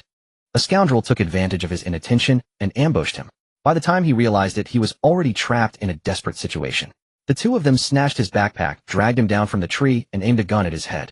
Just as the one pointing the gun at Chen Lifeng was about to pull the trigger, his companion seemed to notice something and hastily pushed the gun barrel away. "What are you doing, Yamashita-kun? Are you going to let this Eastern Kingdom man go? Since when did you become such a merciful person?" The companion called Yamashita did not answer, but stared in terror at the wristband on Chen Lifeng's arm. At that moment, the screen on the wristband had already activated, automatically capturing everything around them through its camera, and this video was playing on the screen. Third-generation wristband. "Damn it, this thing is recording our faces and voice prints, Parkun. You can't kill him, or else it will attract that Eastern Kingdom butcher over here." Yamashita was trembling all over. He could never forget the scene from yesterday. That Eastern Kingdom butcher and his comrades stormed into their camp with drone swarms and robotic wolves. After playing a recorded message, they blew the head off the person who made the recording right on the spot. The entire camp dared not move under that overwhelming show of force. Remember, the butcher's warning as he left still echoed in Yamashita's ears. "If I receive any news of you shedding the blood of an Eastern Kingdom citizen, I will hunt you down to the ends of the earth and slaughter you." 85. The butcher. The companion called Park looked displeased. "What third-generation wristband? Have you lost your mind, Yamashita? We kill this guy, leave that cheap wristband on his corpse, let wild beasts come and devour the body along with it. Who would ever find out?" Saying this, he raised his gun again, aiming at Chen Lifeng's head. "We really can't." Yamashita panicked and quickly pulled him aside. "Didn't you see? Both our faces and voices have been transmitted to other Eastern Kingdom people by that thing. As long as that wristband detects no vital signs from him, we'll become targets for that butcher's hunt. No camp or stronghold will be willing to take us in. In fact, they'd be happy to trade our heads for rewards from the Eastern Kingdom people. You're not from our side. You don't know how insane that butcher is. The reason so many have fled to this area these past few days is out of fear of him. Listen to me, stop now. We haven't stained our hands with blood yet. There's still time." Park was getting scared by Yamashita's words. He moved the gun barrel away and looked suspiciously at the wristband on Chen Lifeng's arm. "Is that thing really that miraculous?" Yamashita nodded frantically like a frightened chick. "But it says here there's no network connection. Can it still send messages like this?" "Huh." Hearing Park's words, Yamashita froze. He quickly leaned in to examine the wristband closely and indeed saw those flickering words. His face instantly turned green and pale, visibly entering a red-hot state of rage. Yamashita ground his teeth audibly, then suddenly raised his hand and slapped himself. The crisp sound startled even Park. "Bastard. We've been fooled. There's no signal here. Those messages can't be sent out. The butcher can't possibly know our situation. Kill him, Park. Kill him now and smash that wristband to pieces. Then there will be no loose ends." Humiliated and enraged, Yamashita roared at Park. Park was startled by Yamashita's sudden change, but soon a vicious grin spread across his face. He raised his gun again, the dark barrel aimed at Chen Lifeng's forehead. "Eastern Kingdom pig dare to toy with us." Park's finger rested on the trigger, a cruel gleam in his eyes. Just as he was about to pull the trigger, Chen Lifeng's wristband suddenly emitted a crackling sound. Hello. Can you hear me? This is Li Lingtong. Please answer if you hear." The sudden event left the two men and Chen Lifeng stunned. Then a large prompt popped up on the wristband message sent successfully. Park and Yamashita stood frozen like two wooden statues. Park's pupils contracted, his fingers still on the trigger, but lacking the strength to press it. Yamashita's face turned from red to pale, cold sweat trickling down his temples and dripping before him. "Impossible." Yamashita's voice was hoarse. There was no signal just now. The wristband's crackling continued. Li Lingtong's voice came through in fragments. "Can you hear me? This is Li Lingtong. We are at. If you need help, please tell me your location." The signal seemed poor, with only intermittent sounds coming through, and their own voices couldn't be transmitted back. "Damn it, fooled again. This is shortwave radio. The range isn't far. Well, kill this guy, then go over there and take out that Li Lingtong too. The data transmitted here can only reach that Li Lingtong's wristband. We'll just kill him as well." Yamashita's face was twisted with fury. He snatched the gun from Park's hand and aimed it at Chen Lifeng. The shadow of the butcher was suffocating him. He had to snuff out any possibility that might attract the butcher's attention. But at that moment, Chen Lifeng's wristband flickered again. Another message popped up indicating a successful network connection. Again, Li Lingtong, you wait. They'll kill this guy, and then come for you. Clean your neck and wait for death. Yamashita screamed hysterically at Chun Lifeng's wristband. Clean my neck and wait. Good, I like challenging opponents. The voice from the wristband suddenly became clear, cold, and mocking. The butcher. Yamashita's face turned deathly pale. That voice was his most dreaded nightmare. No. Impossible. His hand trembled, the gun barrel wavering. That cheap wristband clearly had no signal. How could it? He didn't know that less than 200 kilometers away a new swearing system had been deployed. Swearin 1176 successfully grid-connected. From that moment on, all swearing systems in this area were linked together, forming a vast communication command network covering the entire region. In another swearing camp, Chung Run was staring at a dozen newly appeared wristband coordinates on the screen.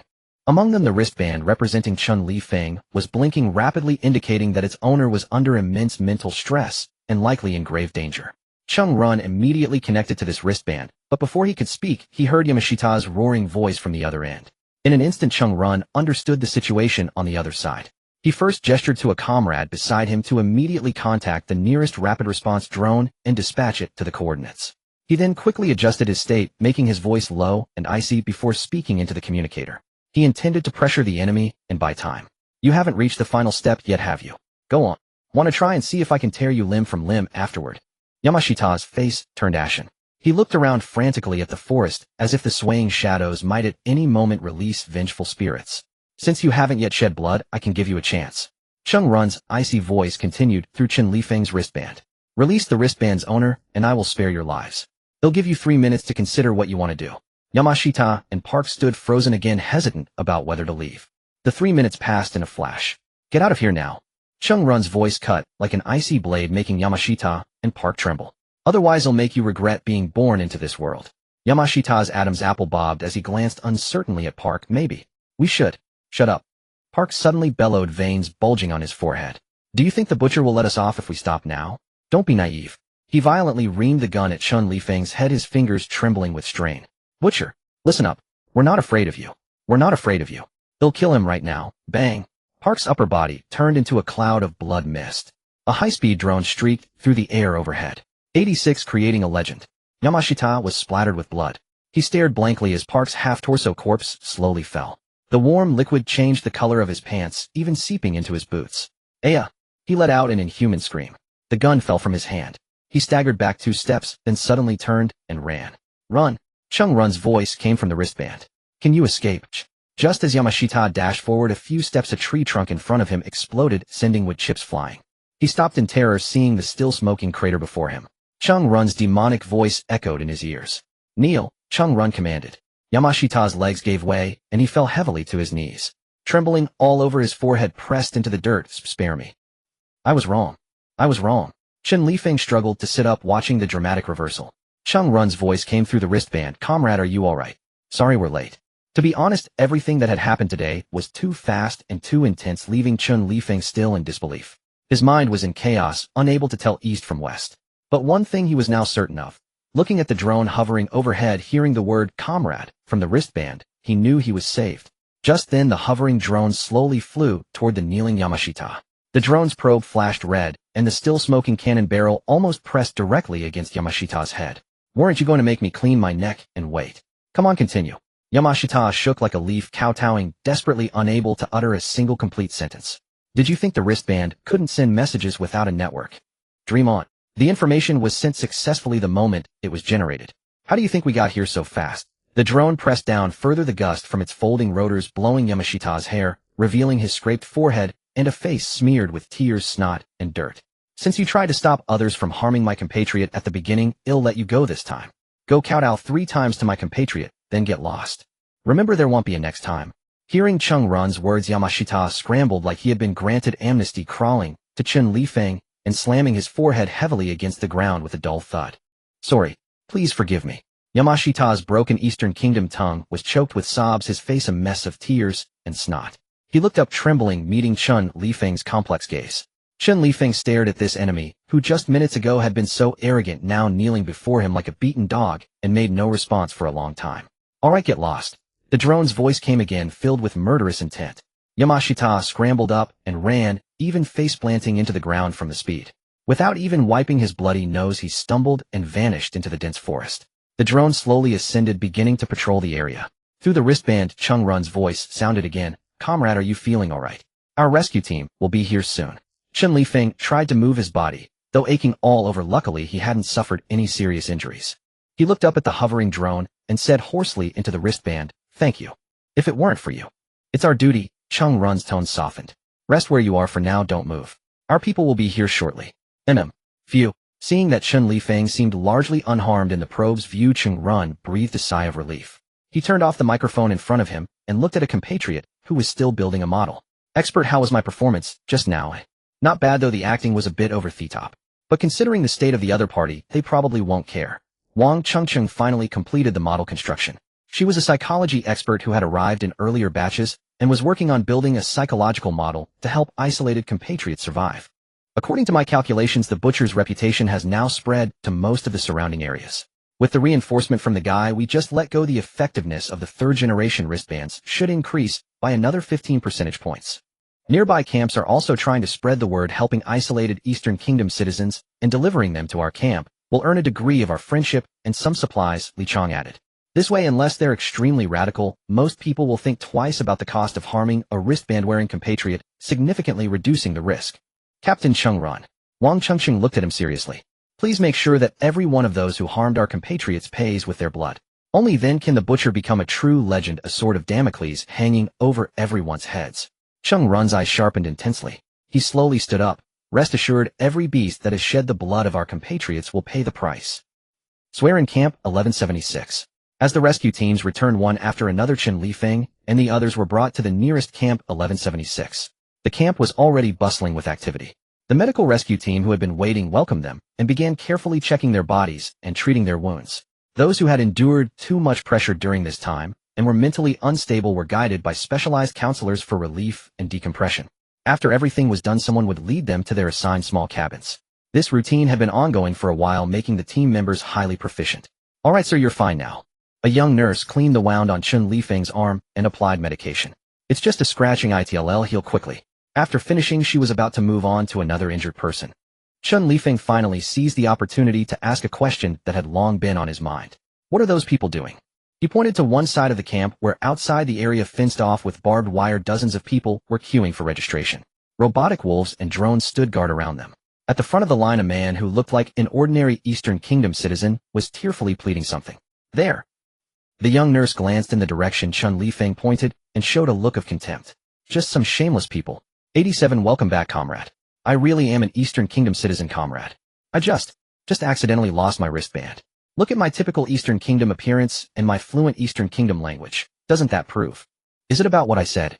In front of the quarantine fence, a middle-aged man pleaded with heart-wrenching fervor, his voice and expression dripping with emotion. Yet the soldiers standing guard there merely looked at him coldly, without uttering a word. "All right, do I need to sing the national anthem or answer other questions to prove my identity?" The man suddenly recalled something. "I remember seeing this in some TV drama. I can sing it. I really am a citizen of the Eastern Kingdom." With that, he began singing the national anthem of the Eastern Kingdom on his own, gazing expectantly at the soldier before him. To be honest, watching this fellow's affected mannerisms and hearing the national anthem sung from his lips, Zhang Meng's face flushed crimson. He was this close to drawing his baton and smashing it against that loathsome face before him. After taking several deep breaths, Zhang Meng finally steadied his breathing. He looked at the crowd before him and stepped forward a couple of paces. Seeing Zhang Meng move, the man was overjoyed and hastily shuffled closer. "Comrade, did I pass? If there are any more questions, feel free to ask. I can answer them all." As he spoke, he even patted his chest, brimming with bravado. Zhang Meng said nothing, just stared at him coldly until the smile on the man's face gradually stiffened and fine beads of sweat oozed from his forehead. "See, comrade," the man stammered, involuntarily stepping back half a pace. Zhang Meng finally spoke, his voice as icy as tempered steel. "Don't claim false kinship. I'm no comrade of yours." He swept his gaze across the crowd. "Are all of you in the same situation as this man?" Instantly, the crowd's answers were a chaotic mix. Some said they had lost their wristbands, others claimed they had carelessly forgotten to bring them when they crossed over, still others insisted their wristbands had been stolen and the thieves had used them to sneak into the camp. The most absurd was a young man who claimed his wristband had been snatched by a mutated beast, and he had chased it for kilometers without retrieving it. Listening to these flimsy excuses full of holes, Zhang Meng's mouth twitched, and his gaze grew even sharper. He raised his hand to silence everyone, then spoke slowly, The identity verification of an Eastern Kingdom citizen has never relied on appearance language or even knowing how to sing the national anthem. Someone in the crowd grew anxious. A tall, thin man pushed to the front, his voice trembling. "Comrade, we really didn't mean it. This world is so dangerous now, losing a wristband can't be helped. Are you going to shut us out just because of that?" Zhang Ming suddenly let out a cold laugh. "By the way, it seems you have a misunderstanding about the wristband. Do you really think that the wristband our Eastern Kingdom went to such great lengths to equip all its citizens with is just an ordinary alarm clock and identity marker? Since you claim to be citizens of the Eastern Kingdom who merely lost their wristbands, then fine, they'll give you a chance to verify it." With that, Zhang Ming placed a wristband in front of himself. "Come on, anyone who believes they are a true citizen of the Eastern Kingdom, put on this wristband. It will give you the answer." At Zhang Ming's words, the crowd stirred. The man at the very front hesitated, but then gritted his teeth and slipped the wristband onto his own wrist. "Now use your finger to turn it on. Don't tell me you don't even know how to activate a wristband." The man's face flushed crimson. You see, this was a second-generation wristband, completely different from those the Eastern Kingdom had given to other nations. He fumbled with it for a long while, but the wristband showed not the slightest sign of powering up. I. The man's face was beet red, and he could barely string his words together. Seized by a sudden inspiration, he blurted out a lame excuse. "The staff put it on for me at the beginning. I didn't pay attention to how to turn it on." "Really?" Zhang Ming let out a bitter laugh at his words. "Let me enlighten you before you die." So saying, he grabbed the man's other hand and pressed his palm onto the wristband already on his wrist. After 5 seconds, the wristband lit up. Guest mode activated. Identity searching. Search successful. Gao Mingzhou Mail. Left the Eastern Kingdom 6 days after the first-level combat readiness order. Defaulted as having relinquished Eastern Kingdom citizenship. Insufficient permissions. Unable to activate wristband functions normally. Then the wristband on the middle-aged man, Gao Mingzhou, flickered twice and reverted to its off state. Zhang Ming sneered at Gao Ming's instantly ashen face and leisurely added, "Now do you understand why we only recognize the wristband and not the person?" A sudden commotion erupted from the crowd. A youth with dyed yellow hair shoved others aside and shouted hysterically, "This isn't fair. We were just out traveling. Who knew it would suddenly?" "Not fair." Zhang Ming's voice shot up an octave. "When our billions of compatriots were working day and night in factories, what were you doing? When our soldiers were sacrificing their lives to build a safe haven for our people, what were you doing? When our motherland was being doubted, even threatened, what were you doing? And now you have the nerve to come and tell me. This isn't fair." Zhang Ming yanked the wristband off his hand and slammed it heavily onto the wooden table before him. "Our camp's database holds the records of all our compatriots. A true Eastern Kingdom citizen is welcome to come and take the test. If you pass, not only will we welcome you back into the camp, but we will also issue you a new wristband. Anyone else want to give it a try?" Zhang Ming's gaze swept over the crowd. Everyone whose eyes met his involuntarily lowered their heads and quietly shuffled backward. A woman covered in scars suddenly burst from the crowd, her face streaked with tears, her voice trembling. "Comrade, I really am a citizen of the Eastern Kingdom. My wristband and supplies were all stolen. Why, barely survived." Trembling, she put the wristband on and pressed her hand against it as Zhang Ming instructed. After 5 seconds, the wristband lit up. Identity confirmed. Linya, citizen of the Eastern Kingdom, serial number M0001217875. Temporary permissions granted. Wristband functions activated. Welcome back, compatriot. Seeing the result on the wristband, Zhang Ming quickly ushered the woman into the camp, and a medical team, along with other personnel, immediately came to assist. After the woman was taken away by the others, Zhang Ming turned back to the remaining crowd. "You've all seen it. We won't abandon any compatriot. If you're confident, step forward." But despite the woman's example, the remaining dozen or so people, though filled with envy, made no move to try on the wristband. After waiting a few more minutes and seeing no one step forward, Zhang Ming said calmly, "Since you are not our compatriots, please leave the vicinity of our camp immediately. Your presence here poses a security risk. Leave now." The crowd swayed, but no one left. These people knew that the closer they were to the Eastern Kingdom camp, the safer they would be. In their minds, if they just stubbornly stayed put, the Eastern Kingdom, true to its usual ways, wouldn't drive them away.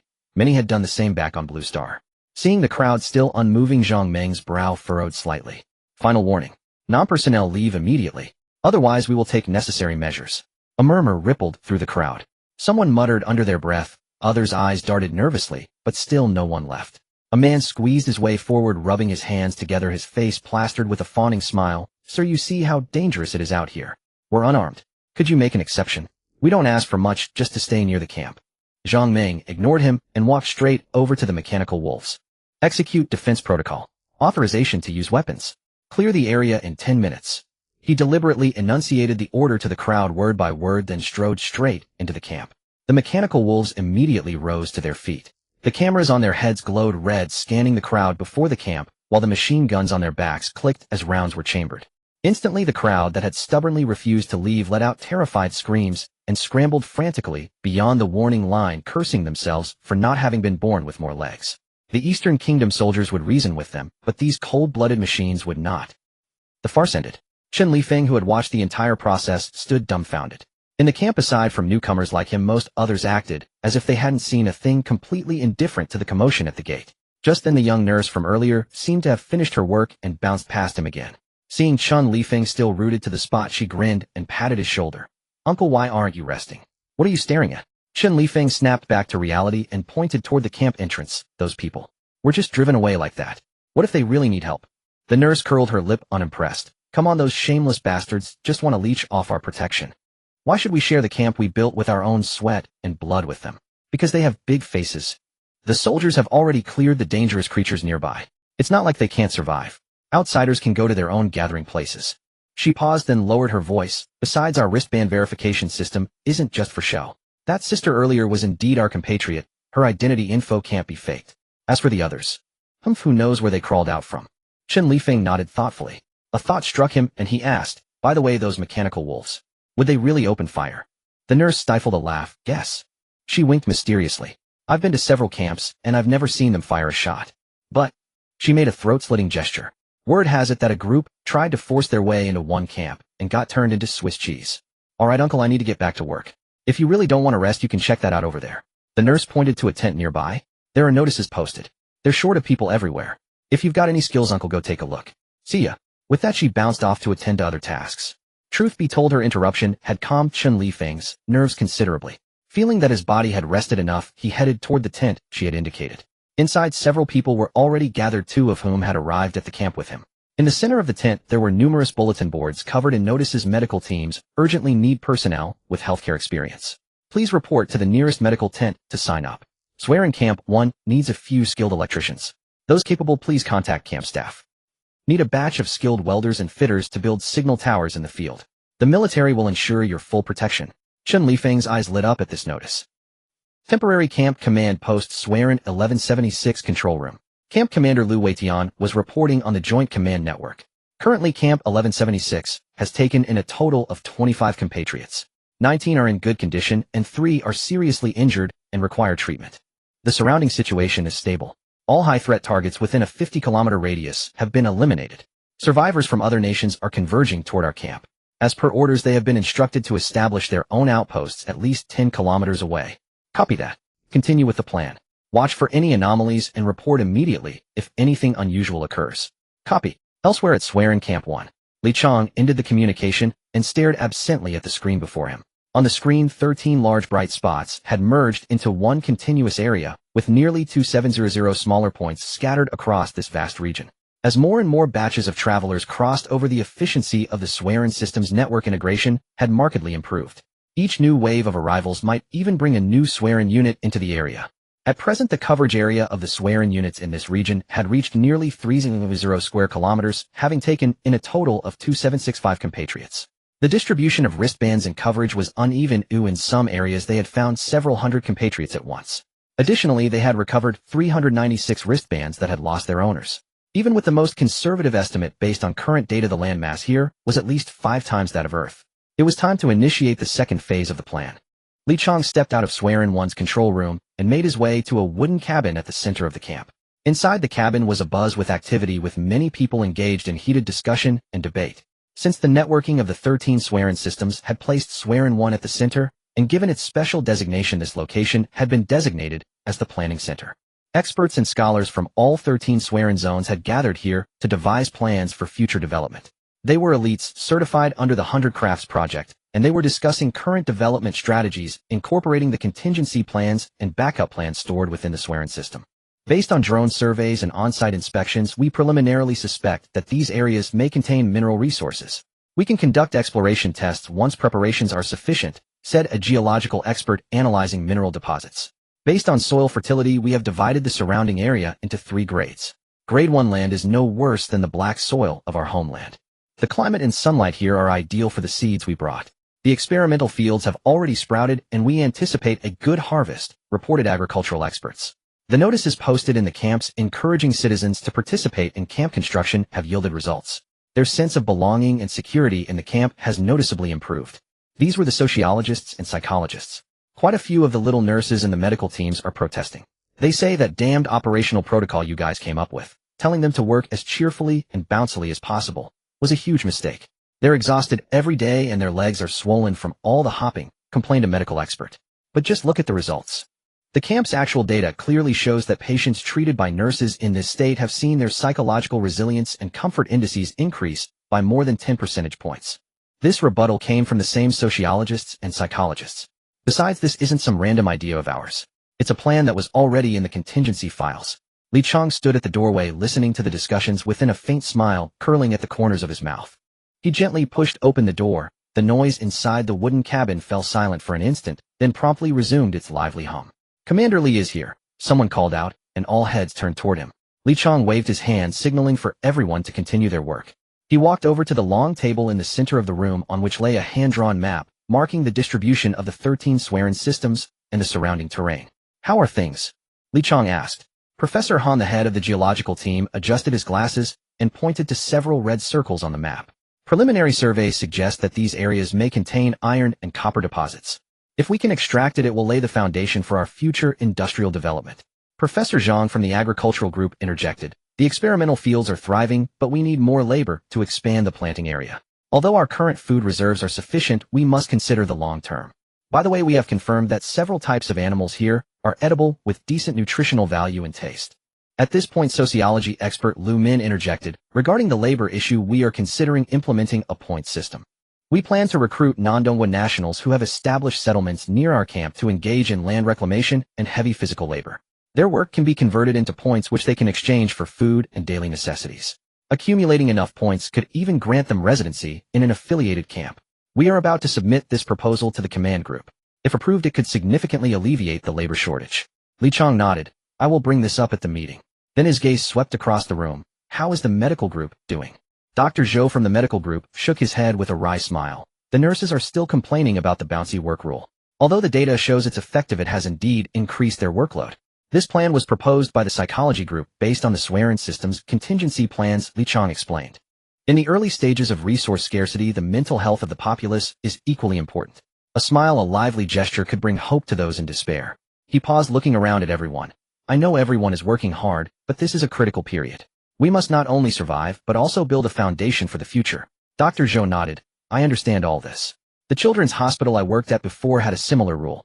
And those young nurses, though they complain verbally, they understand it too. Otherwise, why would they say they don't want to yet bounce around more energetically than anyone else?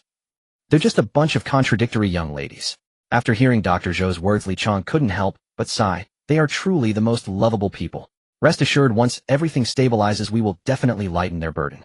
Then they won't have to bounce around like this anymore. That's the specific feedback from this period. Does anyone have anything to add?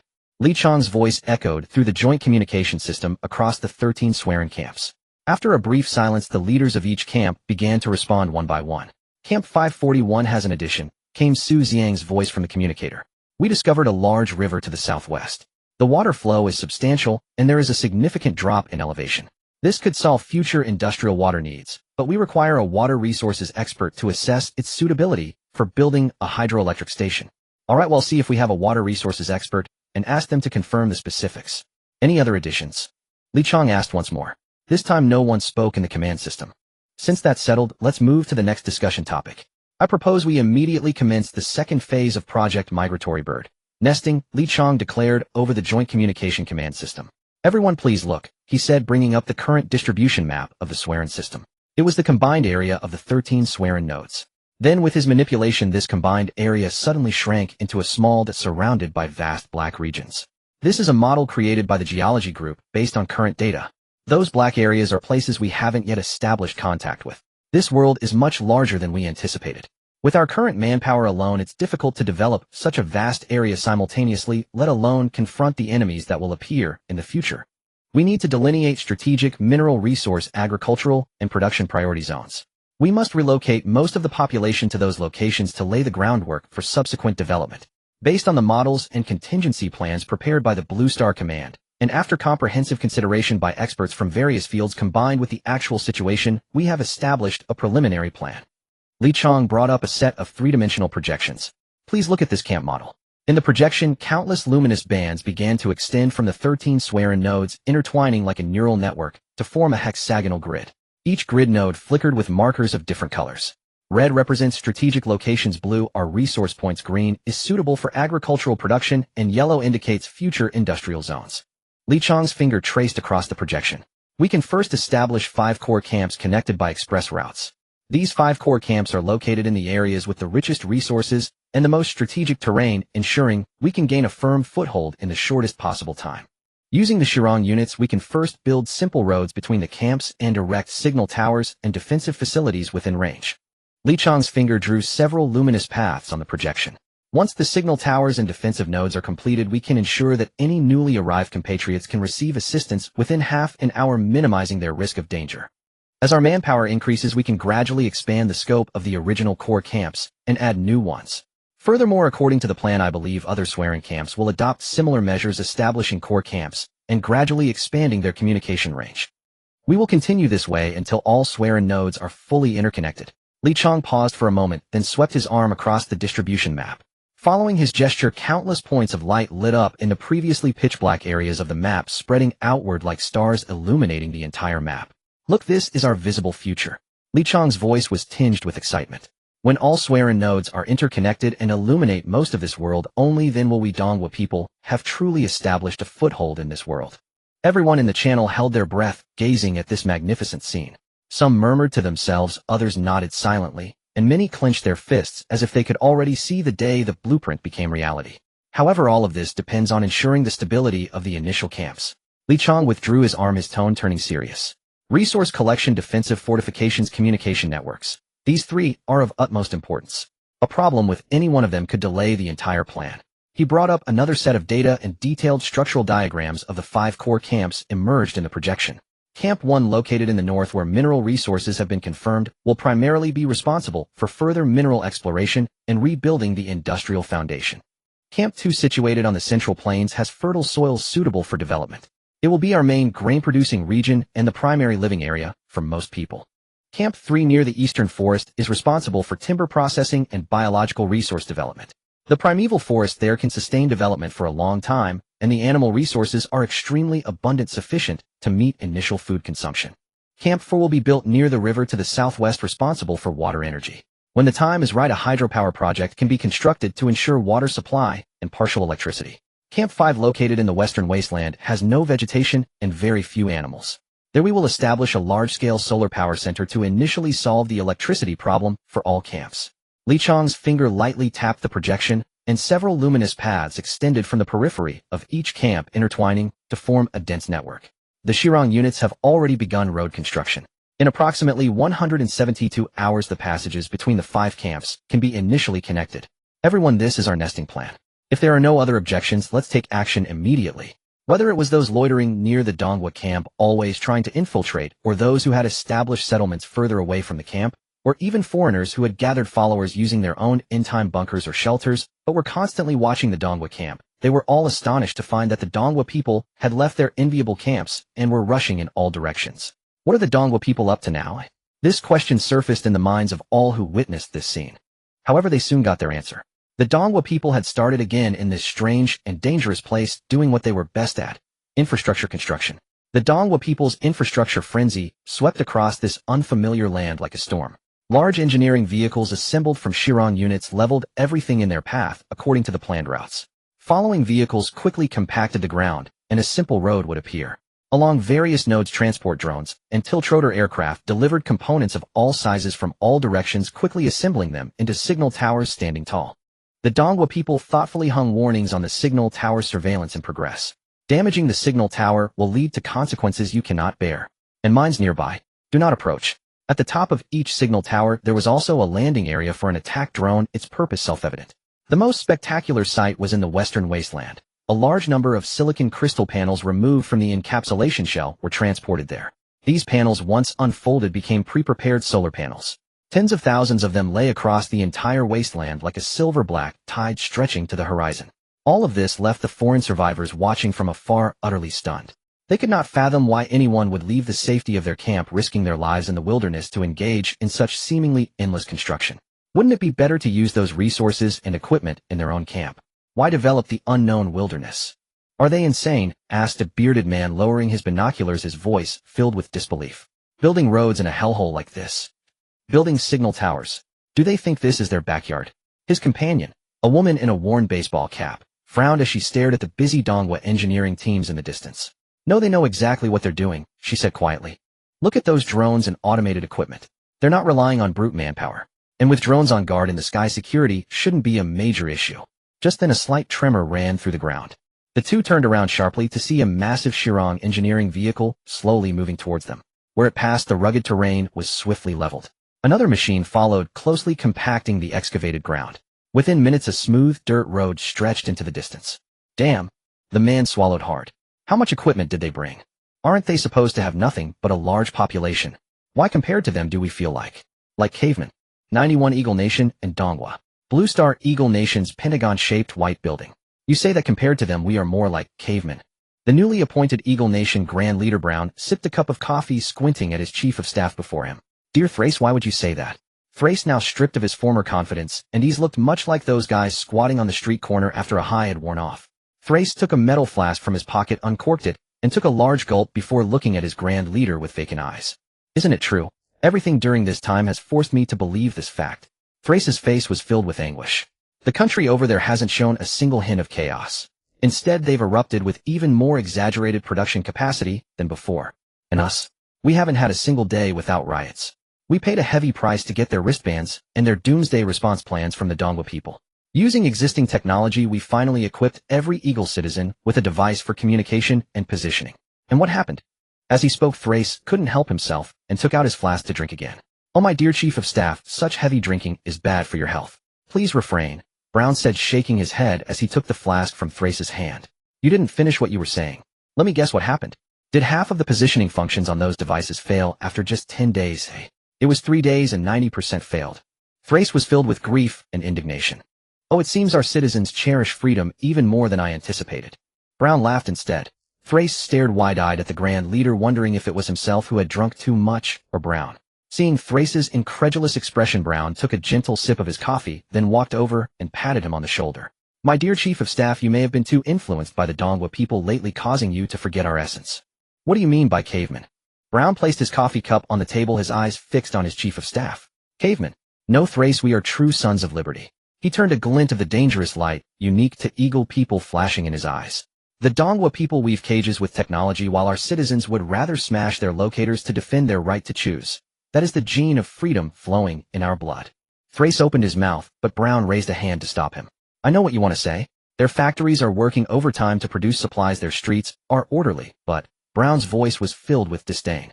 We, the Eagle Nation, will always be the country with the most people who own and can skillfully use firearms in this world.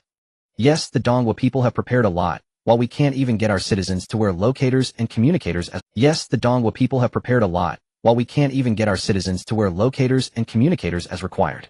But so what? We have long gathered enough food and resources from around the globe, stored in numerous doomsday warehouses. These are distributed among various families and conglomerates. Their elites will take these things to that world. We just need to wait for an opportunity. The chance for that country to implode due to its foolish idea of saving all its citizens. Based on my understanding of human nature, I believe this opportunity will come soon. At that time, we can stage a comeback with everything we have. After all, we have so many kindred spirits, don't we? Brown pointed to his own skin and laughed. Meanwhile, in the other world, about 10 kilometers from the Dongwa camp, numerous signs had been erected written in multiple languages. Dongwa welcomes all human partners willing to contribute to the construction of humanity's new home. We will provide you with corresponding compensation and ensure your safety. These signs were placed everywhere, some even right next to the settlements. Occasionally, wandering survivors would spot the sign. Some dismissed its contents with contempt, even spitting at it. Yet many others would fix their eyes on the sign with a glint of hope, then gaze towards a distant direction. That was one of the zones deliberately demarcated by the Eastern Kingdom, situated outside their development plan area. There they had constructed a camp specifically to accommodate survivors from various nations who came seeking refuge. Really? Can I really enter? A tattered Caucasian man stood at the camp entrance, his eyes brimming with vigilance and hesitation. Of course, an Eastern Kingdom staff member approached. As long as you are willing to abide by our rules and participate in labor, we will provide food, shelter, and medical care. The man swallowed hard. He hadn't eaten in 3 days. The only thing left in his backpack was half a bottle of murky water. He looked back at the chaotic survivor camp he had once inhabited, a place rife with robbery, violence, and despair. I am willing to try. He finally made up his mind and stepped into the camp. On the monitoring system, similar scenes unfolded in various specially established camps. Many survivors were voluntarily heading to these camps, hoping to exchange their labor for the means of survival. Looks a bit better than I expected, Li Chang couldn't help but remark as he watched the monitors in the control room. That's only natural, Chen Jinping replied with a smile. When I was serving in peacekeeping forces in war-torn regions, I once heard a saying. I didn't take it seriously back then, but now I truly grasp its meaning. What saying? Li Chang grew intrigued. It came from the refugee camps. Someone asked if you were a refugee, and before you were 2 peacekeeping force camps. One from the Eastern Kingdom, one from the Eagle Kingdom. Both willing to take you, and which one would you choose? Almost everyone gave the same answer: the Eastern Kingdom. Because the Eastern Kingdom keeps its promises. They do what they say they will. Despite all the Eagle Kingdom's propaganda, ordinary people in many countries, especially those they've exploited, know the truth all too well. So, Chen Jinping pointed at the camp on the screen. Isn't this just the natural outcome? Commander Li, all the latest domestic situations have been compiled, Qin Yi said, handing over an electronic report board densely packed with updates on recent waves of transmigrators and the Eastern Kingdom's current state. They've been submitted to various departments for research and improvement according to the plan. So far, everything is proceeding smoothly as scheduled. There are some minor fluctuations domestically, but overall it remains stable. According to Elder Zhu's large-scale model calculations, barring major upheavals or new anomalies, this state can be sustained at least until the end of the 2nd year. Li Yunshu swiftly scrolled through the electronic board, which detailed the specifics of newly established institutions, large-scale psychological comfort and guidance centers, post-transmigration, family liaison offices, and vast intensive skill training facilities. After completing basic training and production tasks, many Eastern Kingdom citizens chose to acquire crash course skills at training institutions. Unmanned machinery operation was the most popular, along with practical skills like welding, bricklaying, and electrical work, abilities that would let them quickly make a difference after transmigration. Suddenly, Li Yunshu's scrolling finger paused on a special photograph. It showed a dozen infants varying in size, all receiving uniform care. Beside the photo was a note: Post-Transmigration Logistics Service Center. Oh, these are infants whose family members have already transmigrated or will do so soon, leaving them unable to receive proper care. To prevent any mishaps, our grassroots staff identified the situations and took them in uniformly. Qin explained. We've set up such logistics service centers everywhere to handle related cases. They've all been registered now and well prioritized, finding their families once initial construction is complete over there. At the same time, we can help these infants prepare for transmigration, preventing them from being left alone and facing the worst outcomes. Similarly, compatriots with mobility issues or advanced age have been registered by the logistics centers and will help them prepare before their transmigration begins. Li Yunshu nodded and scrolled to the final page. The statistical list of all Eastern Kingdom transmigrators to date. The total was 39,710,164, including nearly 4 million children under the age of 9. Seeing these figures, Li Yunshu felt a pang of distress, but quickly composed himself. Pointing at the data, he asked, "Are these children properly arranged?" Qin Yi's expression darkened as he looked at the data. Li Yunshu indicated, "We've done our utmost. Based on the children's ages, we designed 3 distinct types of life support pods. These are the NICU life support system for infants up to 9 months, the auxiliary life support system for those aged 9 months to 2 years, and the positioning protection system for ages 2 to 9. Qin Yi pulled up 3 photos showing the different models. Li Yunshu had seen the first type for infants. The other 2 were one similar to the first, but without the NICU enclosure designed for toddlers, and a sealed device stocked with ample food and water for older children. Through technical improvements, we've extended the maximum life support duration for the first 2 types to 1 week. They're also equipped with a self-deploying weather balloon that automatically launches half an hour after losing signal from here, broadcasting signals outward. The third device has a maximum life support duration of 15 days. The box includes automatic lighting and simple toys along with a weather balloon. The pod has a built-in voice guidance system that gently explains the situation to the child and provides simple instructions. Additionally, we've recorded soothing audio, including the parents' voices. If their family members have already transmigrated, we try to match them. As for infants under 2, Qin Yi paused, we can only ensure their physiological safety. Psychological intervention is currently impossible. Furthermore, the third type of life support system will unlock its outer shell on the 15th day after signal loss. This is the extreme value calculated by the Academy of Social Sciences. We cannot extend it further. For a moment, both men fell silent. But Qin Yi soon spoke again. According to Chief of Staff Ding's estimates, the Swearin system should have partially completed its network. Most of the remaining networking will be finished within 10 days. Our soldiers will definitely find them before the deadline. We've done everything we can here. The rest must be entrusted to our comrades over there. Li Yunshu nodded, signaling his understanding. As Qin Yi turned to leave, he suddenly remembered something else to tell Li Yunshu, and quickly turned back. Oh, Commander Li, starting tomorrow your assistant will be replaced by another comrade. They'll bring him to report to you shortly. Li Yunshu was taken aback, and was about to ask, when he saw Qin Yi raise his right hand, revealing his wristband. The countdown read 1 day 7 hours 13 minutes 21 seconds. Qin Yi smiled. They'll be transmigrating tomorrow evening. Let me go and see what that world is really like. Li Yunshu stared at the countdown on Qin Yi's wrist, his throat suddenly tightening. He looked at this exceptional special agent who had assisted him all along, his voice lower than he intended. Why aren't you preparing in advance? You still have a whole day. There was a hint of reproach in Li Yunshu's tone, but far more concern. Qin Yi simply smiled, his gaze resolute and calm. Everything that needed preparing was ready long ago, Commander Li. He shook the countdown on his wrist. The work here is more important than anything. After all, I'm the one most familiar with these procedures. But rest assured, I've already had Jiang Jian shadowing the work for a long time. He's very capable and won't hinder the command center's operations. You know that's not what I meant. Qin Yi paused, then his expression grew extremely serious. He stood at attention and gave Li Yunshu a crisp military salute. Commander Li, please be assured. I am strong.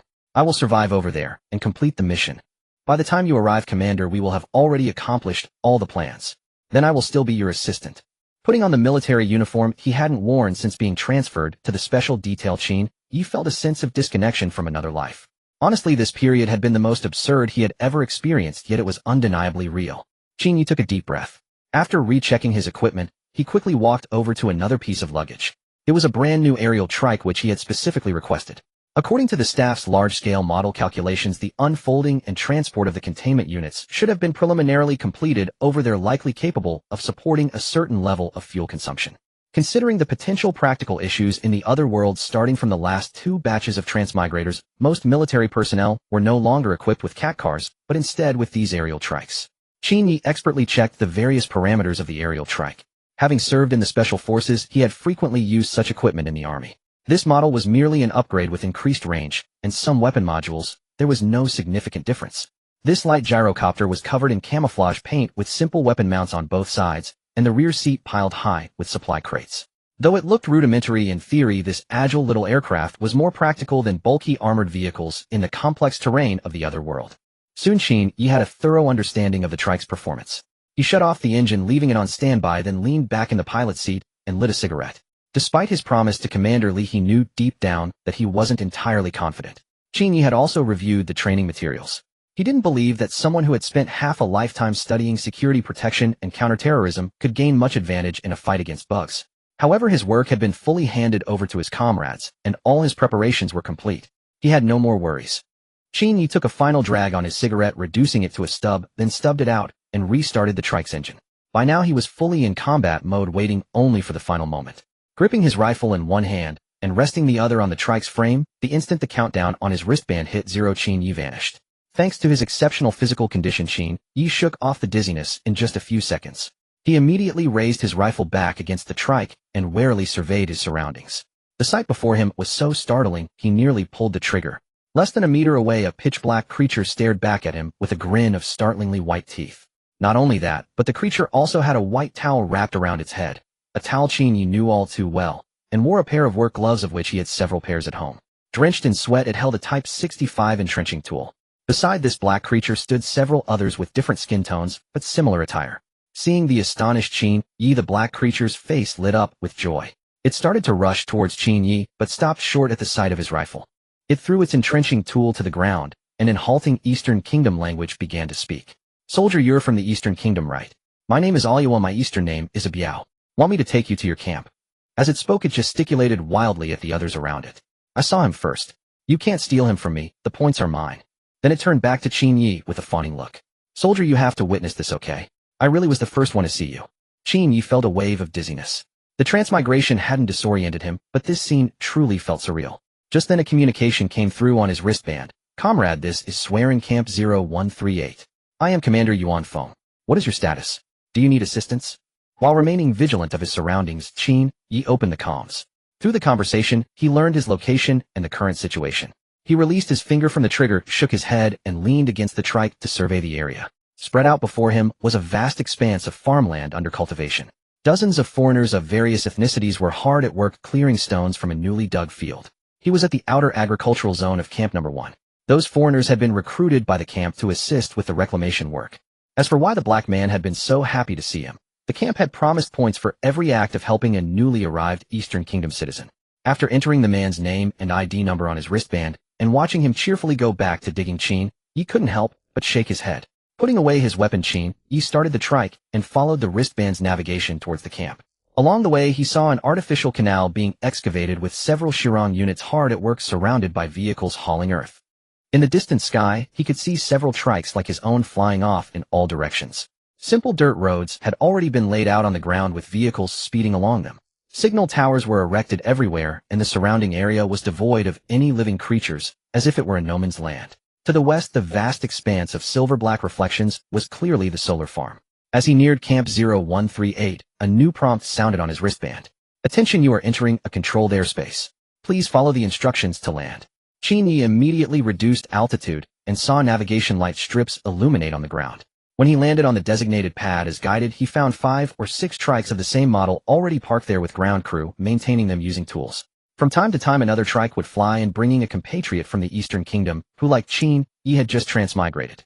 Their faces were filled with wonder. Clearly this unknown world hadn't caused them much panic. Instead, the ride on the trike was more awe-inspiring. Looking at everything before him and recalling what he had seen on the road, Chin Yi finally couldn't help but smile. The nation's billions of people working through hundreds of days and nights, the painstaking efforts of the command center, and the miracle brought back by Commander Li. None of it had been in vain. The Eastern Kingdom had finally gained a foothold here. He straightened his back and walked with a soldier's precise gait towards the camp commander who was coming to greet him, shouting in an exceptionally clear voice, reporting. Former Special Forces soldier, current Special Detail member Chin Yi reporting for duty, as ordered. Please give instructions. Chin Yi's report echoed through the camp. Camp Commander Yuan Feng strode forward and returned the salute with solemn formality. Welcome, Captain Chin. Yuan Feng's voice trembled with barely concealed excitement. I never imagined I'd see you again so soon, let alone that you'd cross over right next to our camp. To be honest, when I saw your wristband data earlier, it startled me so much that I still can't believe it. As Li Yunshu's deputy, Chin Yi was familiar to many soldiers. Numerous orders and plans had been conveyed through him. He had even served as an examiner during the selection of Shintu and Yulei members, with Yuan Feng being one of them. After exchanging greetings, Chin Yi followed Yuan Feng across the tarmac. The sight before him made him slow his steps. At the camp's periphery, dozens of workers of various skin tones were erecting a new signal tower under the guidance of Dongwa technicians. Nearby, several Shirong units were collaborating to transform a depression into a reservoir. In the sky, drone swarms and airborne tricycles shuttled back and forth like a hive of bees. Seeing Chin Yi's expression, Yuan Feng felt a sense of pride akin to a junior showing off his achievements to an elder, especially since those achievements were quite commendable. It's all the result of everyone's hard work, Yuan Feng said proudly, looking at Chin Yi. We've established 5 core camps and initiated the nest-building plan based on the situation. Those foreigners are workers we recruited. We set up auxiliary camps on the outskirts specifically to attract these relatively friendly foreigners to work here.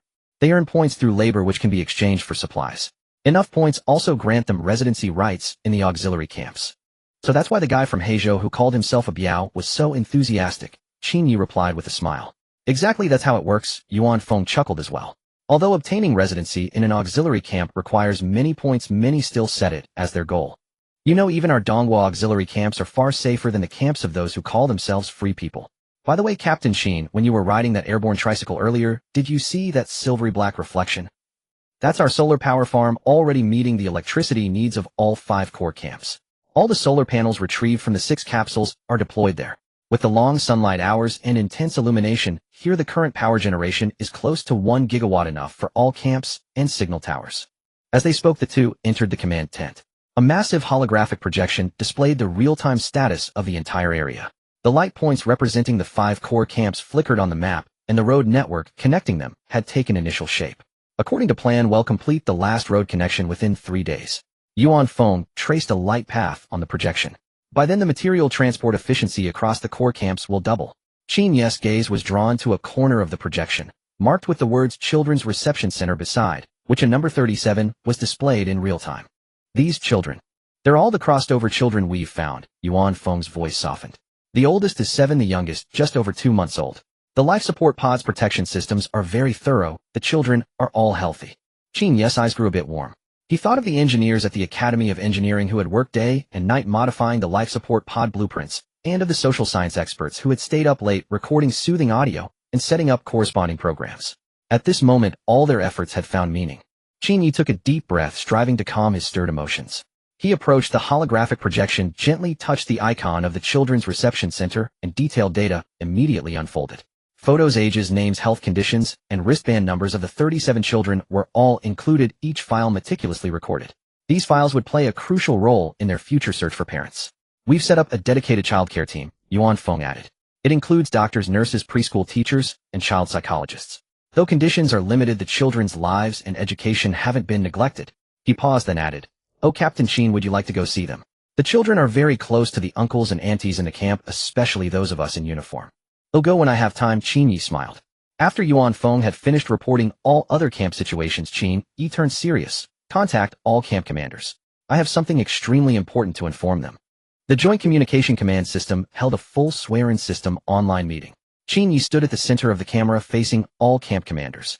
He first faced the camera, then slowly raised his right hand, saluting the commanders on every screen with a standard military salute.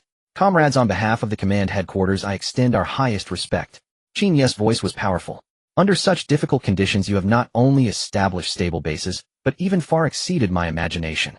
I know you have paid a terrible price for this, but your efforts and sacrifices have won precious living space for all our compatriots." Chin-Ye's voice trembled slightly as his eyes fixed on a list beside him, a detailed record of wristbands that had lost their owners. The list totaled 407 Taisiks, with nearly over 100 being Dongwa soldiers, including 17 Shinta members and 2 Yulei. "Now I must convey the command headquarters' latest instructions." He took a deep breath, retrieved an encrypted file from his wristband, entered the password to unlock it, and rows of striking red text immediately appeared on the holographic projection. "In the next 10 days, more swear-in and Hongyan systems will be brought over. The command headquarters requires us to accelerate the swear-in system's network integration, by all means aiming to complete most of it within 10 days and prepare to receive the second phase capsules of the mountain moving plan. At the same time, after the swear-in system is fully integrated, draw a complete map of this world, then through comparison quickly locate the special target's position." Chin-Ye brought up another map, with a conspicuous red mark at its center encircling a specific terrain feature. Once the special target's location is confirmed, nearby camps should immediately establish forward bases to support subsequent operations.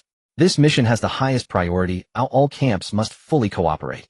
At the current rate, within 10 days at most, we will have sent 5,000 swear-in systems and over 10,000 Hongyan systems to the other world. Based on the large model generated by the Zhejiang system, combined with data from all sources, even if only half the swear-in systems are activated, we can obtain over 80% of the other world's map. By then, with the communication command network fully established, the risk for subsequent crossovers will be minimized, and the relocation and concentration of all compatriots will gradually be completed. Next, resource scarcity will become the biggest constraint for development in the other world. Therefore, I propose that from today we begin preparations for the second phase of the mountain moving plan. Yunshu pointed at the data on the projection and said solemnly, "The second phase capsules will no longer be filled with various basic supplies, but will primarily consist of integrated production equipment and energy supply devices. Coordinating with the already established camps, we will initially complete industrial reconstruction. With the initially built swear-in network, they can immediately locate these capsules' traces, preventing the loss of valuable production equipment. Through the implementation of the nest building plan, mineral resource exploration and preliminary mining preparations can be done in advance. Once the production equipment arrives, industrial production can commence. Furthermore, once the swear-in system integration is complete, we can begin searching for the special target." "Special target?" the central hub interjected upon hearing Yunshu's words. "Is that the ruin you mentioned? The one with a machine that can send the children back to Blue Star?" "Yes," Yunshu nodded. "Only that place.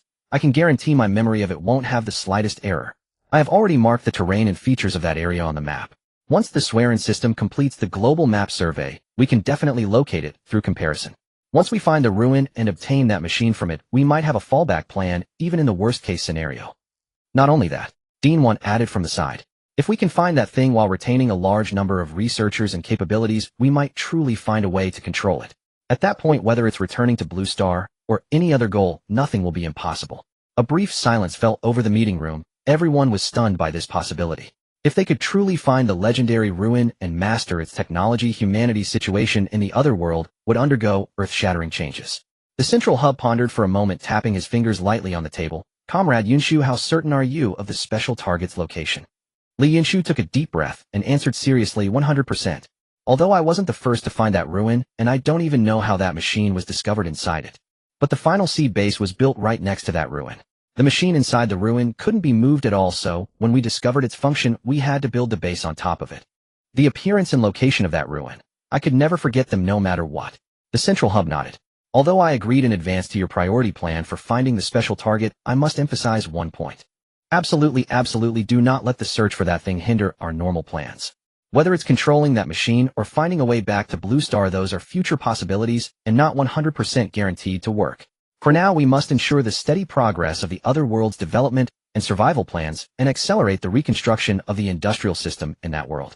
That is the foundation, and it is something we can fully control. Not to mention the danger that such a ruin could represent. I think you all understand that, don't you? Li Yunshu replied, we understand. According to the established plan, the search for the special target will be based on existing resources and will not divert core strength. The second phase of the mountain-moving plan remains the top priority. The plan that Qin Yi and the others brought over also emphasizes this requirement. Dean 1 added, the central hub's concerns are very reasonable. However, if we can locate the special target, while simultaneously carrying out industrial reconstruction, it would undoubtedly provide us with a double guarantee. After all, that machine represents not just a retreat, but also the potential to greatly enhance our related technological level, and even the key to completely preventing such a situation from occurring again. The central hub nodded, his gaze sweeping across everyone's faces before finally resting on the area circled by the red mark on the projected map. That place represented unknown hope and also concealed unpredictable risks. Since everyone agrees on this direction, let's proceed according to plan, the central hub said.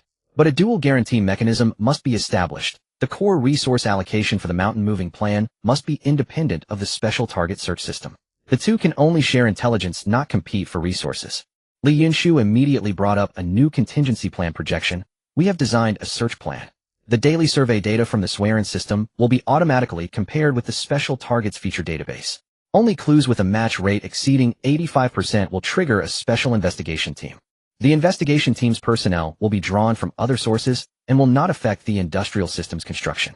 Additionally, through brain-computer interfaces, we have created a virtual model of the ruin's appearance and location to speed up the accuracy and efficiency of the comparison. The central hub made the final decision. Good, I agree to commence the second phase of the mountain-moving plan and simultaneously begin the search for the special target. But remember, all actions must follow two principles. First, the industrial reconstruction schedule can only be advanced, not delayed. That is what we can truly rely on. Second, apart from searching for the special target, any other actions concerning the special target must undergo risk assessment in advance, and no unauthorized actions are allowed. Any action targeting the special target must be foolproof, or it will not be executed. As Qin Yi had said, when the new batch of crossovers appeared within the Swearin coverage area, Li Chang and his team indeed found that both the new Swearin and Hongyan systems were far more numerous than before. On Blue Star time, July 26th, the 41st day since the crossover began. Along with 221 new compatriots appearing within the scanning range, there were also 35 Hongyan and 6 Swearin systems. That day, with 16 Hongyan systems shining in the sky, 6 Swearin systems deployed at new locations, and 67 Swearin nodes integrated into the network. On July 28th, Swearin 1 received a new network integration invitation, expanding its coverage area by 40%. On July 30th, Chung Run led the Butcher Squad on a mission and encountered another squad codenamed Executioner, also there to retrieve wristbands. The moment the two sides confirmed each other's identities on the battlefield, the Joint Communication Command Network welcomed another expansion. By August 3rd, including 2 newly deployed capsules, the camps under Swearin 1 had found a total of 67 capsules with overall material reserves in an extremely abundant state. On August 4th, with the deployment of the Swearin systems to fill the gaps, a vast network composed of countless light points miraculously unfolded before everyone's eyes. The network of 4,361 nodes was fully interconnected, marking the initial integration of the Swearin system. The overall terrain of this world was described for the first time. From then on, the Regional Joint Communication Command System was officially renamed Swearin. Swearin System Full-Range Network Integration Successful. Amidst a cheer, a wave of celebrations swept across the entire Swearin network. Qin Yi looked at the light network before him, a slight smile curling at the corners of his mouth. Within the light network of 4,361 nodes lay the sparks of over 59 million compatriots, together forming the Swearin of today. Captain Qin, we completed the network integration task a day early. The Swearin initial integration is now complete. Along with Li Chang's report, a new holographic model appeared before Qin Yi. It was the shape of this world calculated based on the Swearin nodes. It consisted of 3 massive continents connected together, separated by oceans. The ocean and land each occupied half the area, but the Swairin's light only appeared on the continents. Beyond the coastal waters, the distant oceans remained pitch black. It seemed the crossover was limited to the continents and did not occur in the surrounding oceans. According to current data and calculations by geological experts, this world's area is 5 times that of Blue Star, with the land area alone nearly 3 times larger. Strangely, we haven't felt that the gravity here is greater than on Blue Star, though based on its volume, its gravity should be at least twice that of Blue Star. The specific reason is still being calculated, but geological experts preliminarily suspect that the density of this planet might be low, so the gravity is not significant enough for us to perceive it distinctly. Contrary to our initial predictions, the distribution after the transit is not uniform. In coastal regions, the number of transients is at least 3 times that of inland areas. It seems as if the portion that should have arrived in the sea has been shifted to the coast. We have confirmed that aside from a few wristbands that fell into shallow waters for various reasons, no wristbands have appeared in the deep sea regions. Currently, we know nothing about the ocean, and we lack any relevant observation methods.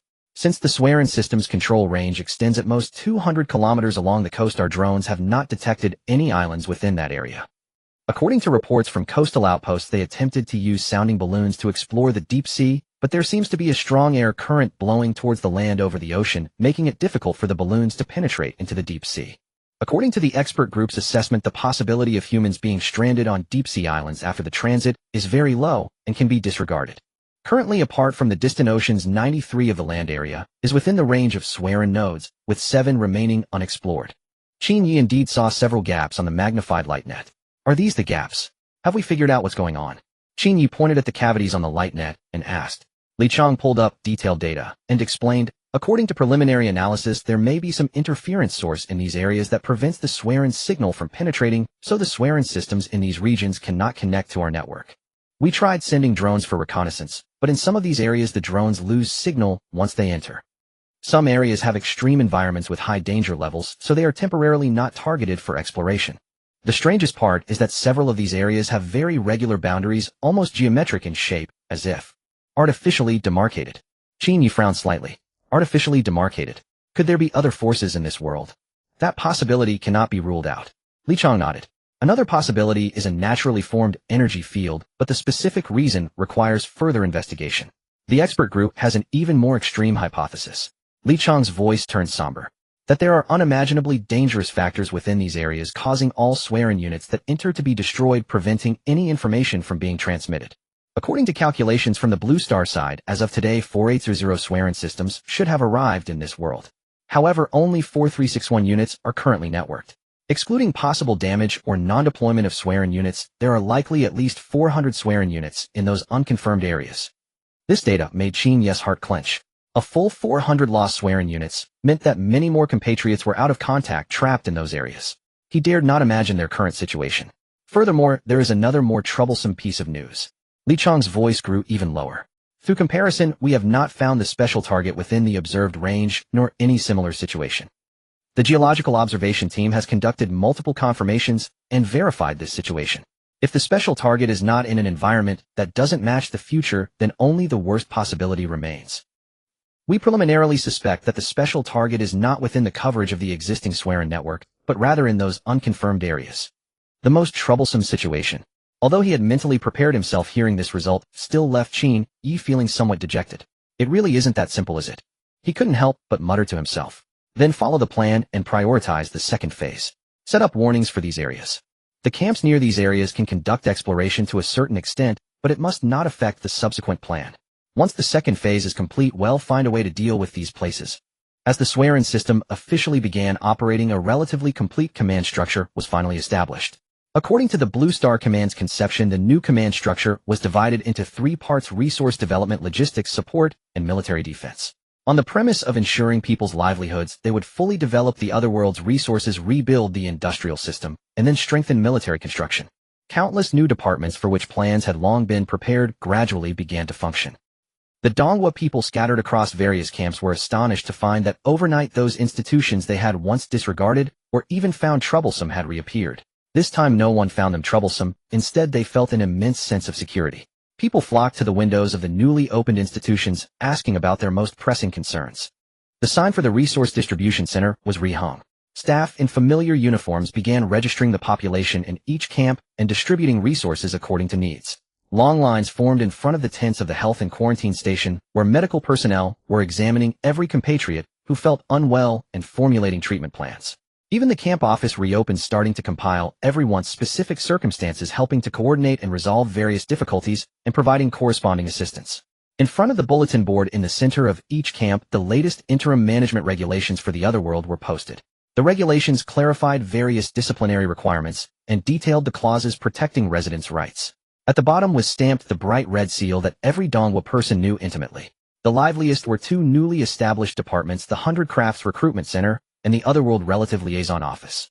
In front of the 100 Crafts Recruitment Center, various notices were posted. All experts verified through the 100 Crafts plan, please register at the nearest camp.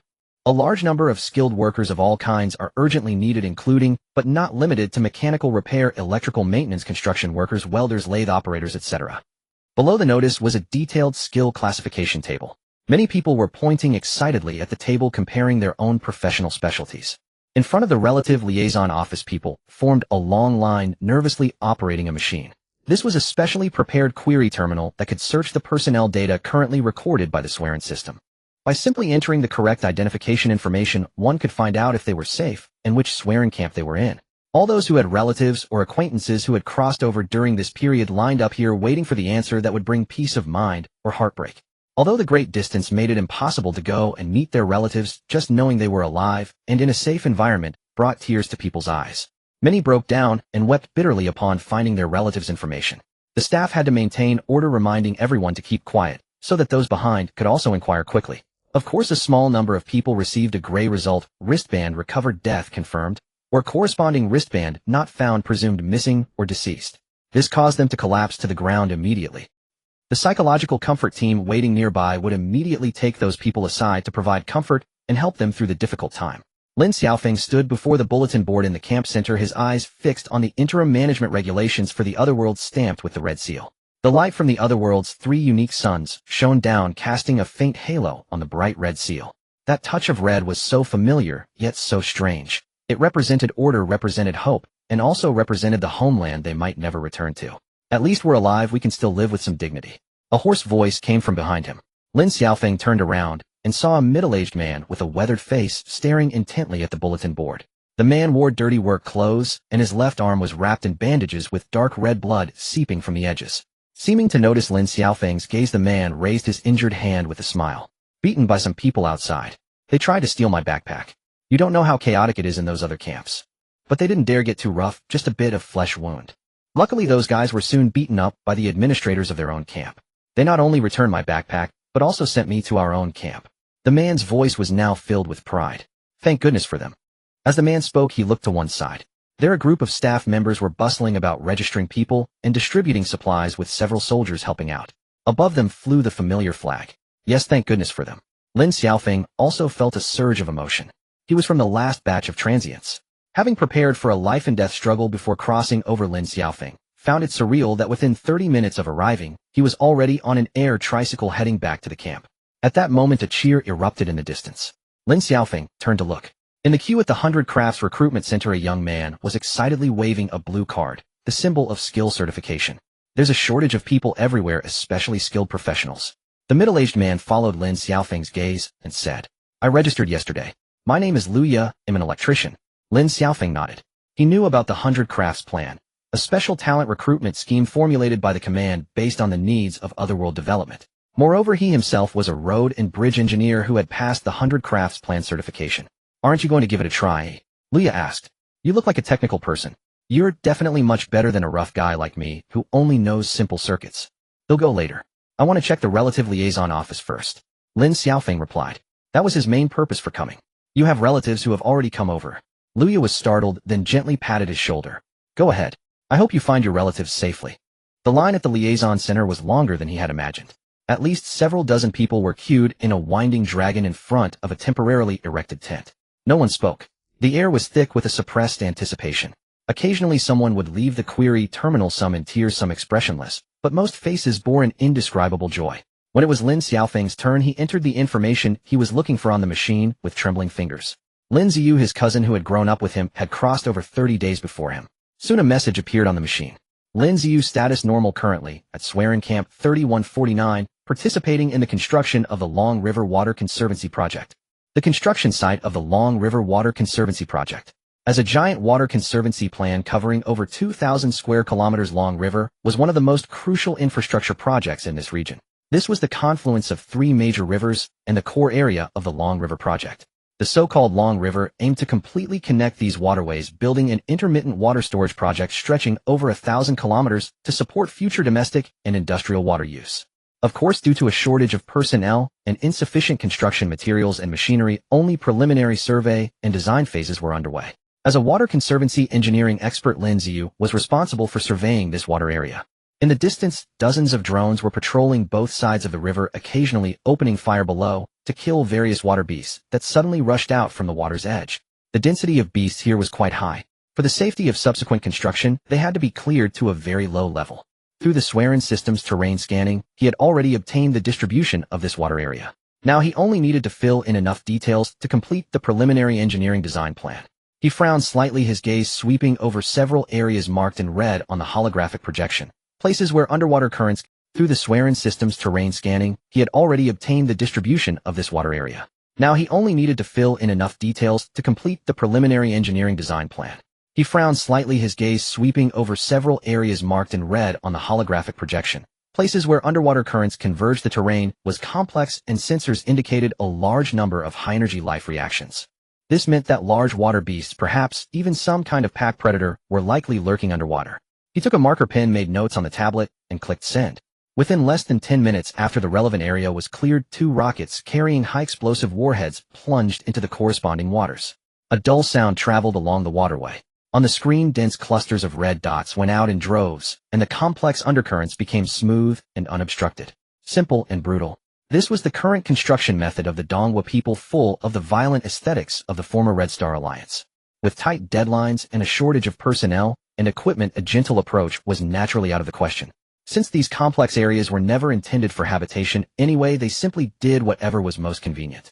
After several attempts, this practice of blasting first and constructing later had received unanimous praise from all water conservancy engineers, including Lin Ziyu. Their task was to build the waterways and transport water to places that consumed it in large quantities. The local environment and biological populations were of little consequence. He had heard that some camps had done even more outrageous things. To clear ferocious beasts from above a mineral vein, they lured a massive swarm of ink gluttons, beings that could be considered a natural disaster in this world, turning that entire area into a lifeless zone. Just thinking about those dense black demons made Lin Ziyu feel extremely uneasy. His camp had suffered greatly from those creatures. If not for the sealing function of the simple Shirong units, he would have long been dead. He wondered how they planned to deal with the ink gluttons they had attracted. Weren't they afraid those creatures would decide to stay for good? The beeping alarm on the tablet pulled Lin Ziyu's thoughts back. The drone had discovered another special water area needing modification. He skillfully circled it, marked the problem clearly, and sent the coordinates. It was a natural crack in the underwater rock layer. If left untreated, it could lead to leakage in the future reservoir area. Soon a penetrating warhead drilled into the crack zone, turning it into a small underground lake. About 400 kilometers away from Lin Ziyu, at Swearing Camp 1139, Commander Ma Yilong was staring intently at the screen in front of him. He was responsible for commanding 5 launch positions around him, providing support for the construction teams in the radiation zone. Mine no. 3 requests fire support. They found a large number of venomous insects in that valley. These creatures are highly aggressive and pose a threat to the construction site. Ma Yilong stared at the flashing red markers on the screen. The dense red dots in the valley in front of Mine no. 3 were almost a solid mass. Mine no. 3 had already proven to have a huge coal vein, an essential basic resource for future development. The vegetation near the valley was lush, and a wildfire would delay construction. Prepare to use a thermobaric bomb. After thinking for a moment, Ma Yilong pressed the communication key. Mine no. 3-inch. All personnel in the zone evacuate the target area immediately. Attack commences in 10 minutes. A confirmation crackled through Ma Yilong's headset from the engineering team. He swiftly established a link with the launch site and locked onto 3 optimal strike points, sequencing them with precision. 10 minutes later, upon command, 3 rockets, each bearing an orange marking, soared toward their designated targets. The first rocket detonated 50 meters above the valley's center, erupting into a billowing white cloud that enveloped the swarm of creatures entirely. Almost instantly, the second rocket pierced the heart of the cloud and exploded. A colossal fireball engulfed the entire valley, its shockwave hurling surrounding vegetation skyward. The third rocket struck with surgical accuracy, plummeting directly above the already blazing valley. Its ultra-high temperature inferno instantly depleted oxygen within a 100-meter radius. Then, as a violent gale swept across the land, the flames vanished, and so did every last creature. An eerie, profound silence settled over the valley. Truth be told, after decades of military service, Ma Ilong had never deployed such ordnance this way before. At first he resisted. Conserving munitions was etched deep into his soul. Yet when his superiors ordered compliance, citing tight deadlines and abundant stockpiles, he obeyed without protest. But as days passed, he began to recognize the astonishing efficiency of this firepower saturation construction method. Zones deemed hazardous, zones that by Blue Planet standards would take weeks or even months to clear, were now neutralized in a single precise barrage. Ferocious beast swarms nesting in mineral veins, riverbanks, and forests crumbled before modern weaponry. And following each Red Star construction operation, foreign settlements nearby grew remarkably compliant. Whether recruiting labor or relocating entire communities, cooperation flowed effortlessly. Now he found himself captivated by the sheer power of it. Report target clearance confirmed at Sector 3 mine. Request permission to resume construction, crackled the engineer's voice over the comms. Approved, Ma Ilong replied tersely, then pulled up the next mission roster. 99, the 2 holdouts. They're committing crimes, shouted a white woman 30 kilometers from Camp 1139, her voice raw as she watched another rocket streak across the heavens. Her knuckles whitened around the binoculars, her face contorted with fury. This reckless slaughter of native wildlife will invite divine retribution. Her name was Isabella, a notorious activist from Blue Planet affiliated with a fringe animal protection group. At the sight of her rage, camp residents instinctively edged away. One ill-timed misfire could easily send a rocket off course. Isabella, enough. It's truly not the time for this, pleaded a fellow camp member who knew her well, tugging gently at her sleeve. We barely survive day to day. It's no moment to debate ethics. Besides, weren't you perfectly flexible on matters like Neon's whaling? You called it ecological research, didn't you? That's not the same. Whaling served science. These Dongwa people act solely for convenience. Isabella's expression twisted into something feral as she spat the words. Those nearby shook their heads silently and turned away from her hysteria. Isabella, calm down, her acquaintance whispered, gripping her arm. Haven't you noticed? No one here cares what you say. We don't even know where tomorrow's food will come from. How can anyone spare thought for wild beasts? And weren't those very beasts moments from devouring you? If not for the Dongwa teams clearing the predators and rescuing you in the process, you'd be dead. You know how monstrous these beasts are. Without systematic eradication, this camp wouldn't even exist. Your rants serve no purpose. What precisely do you hope to achieve? What on earth is this madwoman trying to accomplish? From a nondescript, fully sealed concrete structure on the camp's periphery, a guard stared blankly at his monitor. Accomplish? Why must there always be a goal? A voice, dry mocking laced with the unmistakable arrogance and dogma of Eagle Nation, emerged from a console beside him. It belonged to a young man. Sir, the guard snapped upright, addressing the screen with deference. On screen, a blond youth lounged lazily in a leather armchair, holding a steaming cup of coffee, a faint knowing smile playing on his lips. His tailored suit hung with studied nonchalance, the tie-loose posture relaxed, yet radiating absolute dominion over all he surveyed. People like Isabella need no grand motive, the youth sneered. She simply thrives on the intoxicating high of moral superiority. As one heir to the conglomerate that secretly funded countless such activists, he understood their nature intimately. But won't her outbursts jeopardize our camp? The guard ventured hesitantly. Jeopardize? The youth arched a brow, eyes glinting with disdain. What could she possibly jeopardize? Will the Dongwa forces halt predator clearance because she shouts? Or will camp residents suddenly awaken to conscience and march alongside her to certain death? The guard swallowed hard, speechless. Let her rant. Ignore her. Just maintain surveillance and report regularly. With that, the youth severed the connection. Only then did the guard exhale, then resumed monitoring every corner of the camp via hidden cameras. 50 meters away, and 15 levels beneath, the same young man watched the guard on his own screen, scoffing at the man's leering gaze fixed on a distant, oblivious corner of the camp. Recruited only after the camp's founding, to sustain limited external information flow, the guard remained blissfully unaware that his boss resided not one floor below, but far beyond his comprehension. As heir to one of Eagle Nation's oldest dynastic conglomerates, the youth occupied a clandestine facility integral to Project Pearl Chain, a contingency initiative to embed covert strongholds across alien realms, ensuring continued resource control and geopolitical supremacy. Fool, he murmured, casting a contemptuous glance at the guard's greedy reflection on screen.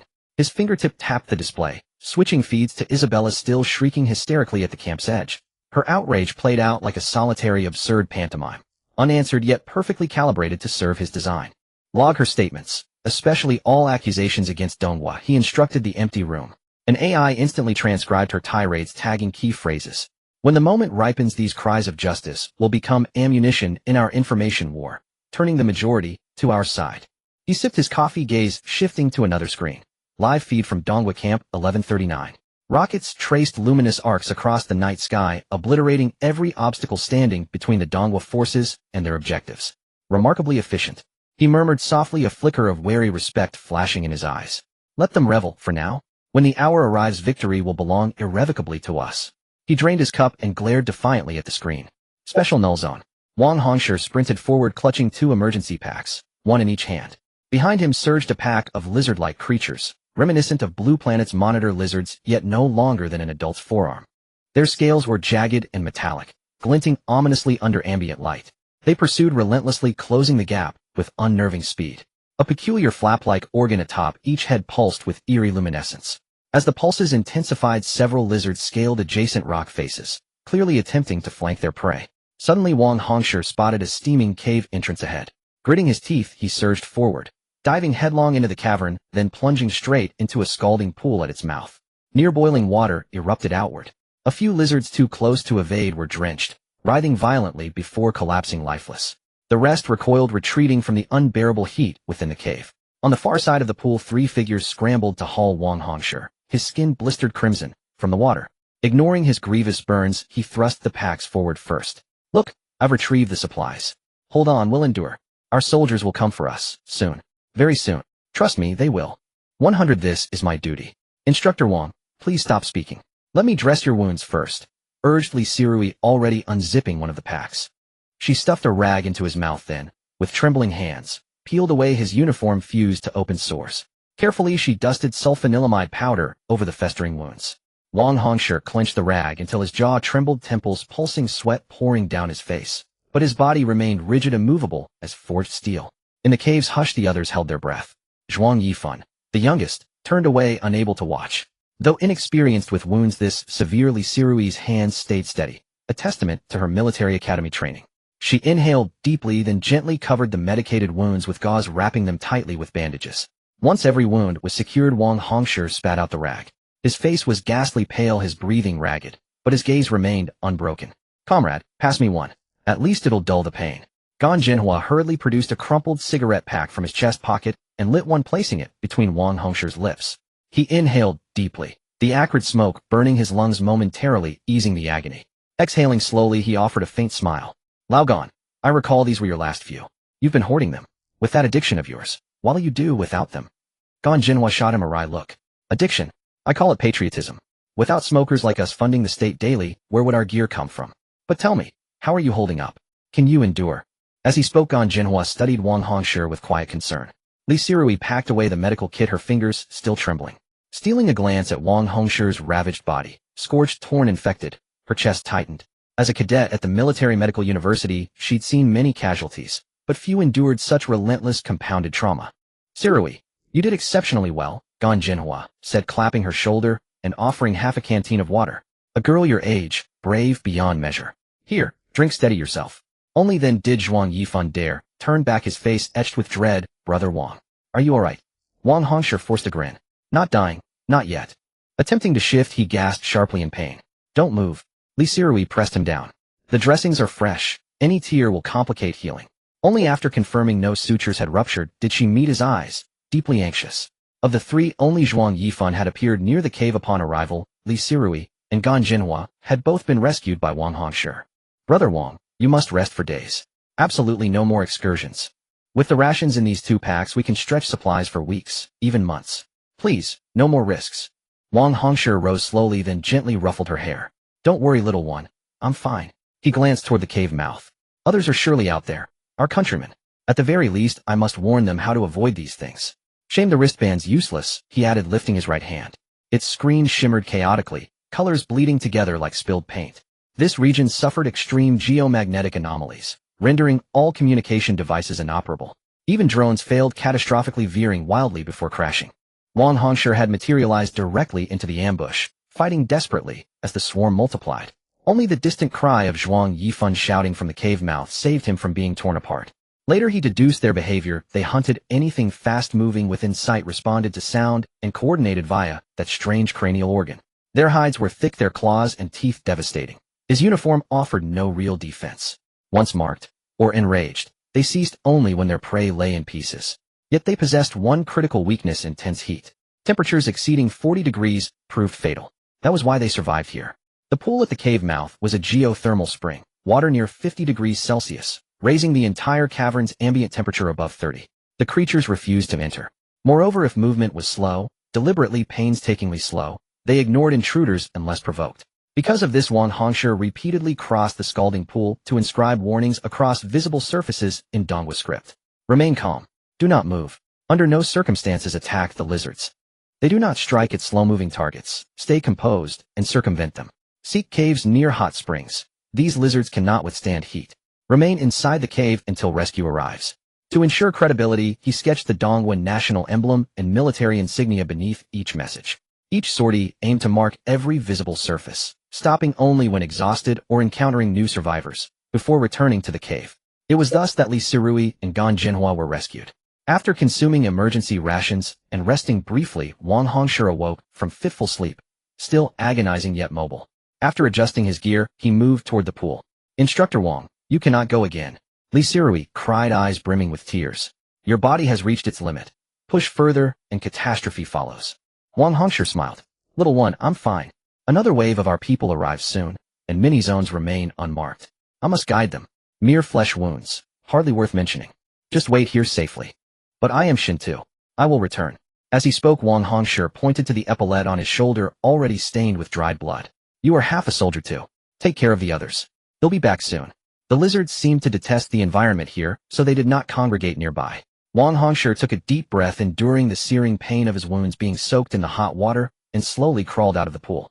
He pressed himself against the rock wall, moving like a gecko, each step filled with utmost caution. Soon after leaving the cave area, traces of iguanas appeared before him again. In a clearing in the distance, a few iguanas were lazily lying on the ground, casually flicking their tails. The crown-like organs atop their heads flickered intermittently, as if they were communicating. A rustling sound came from the rock wall above. Wang Hongshi immediately held his breath, freezing like a statue on the spot. He could feel cold sweat trickling down his spine, but he dared not even raise a hand to wipe it away.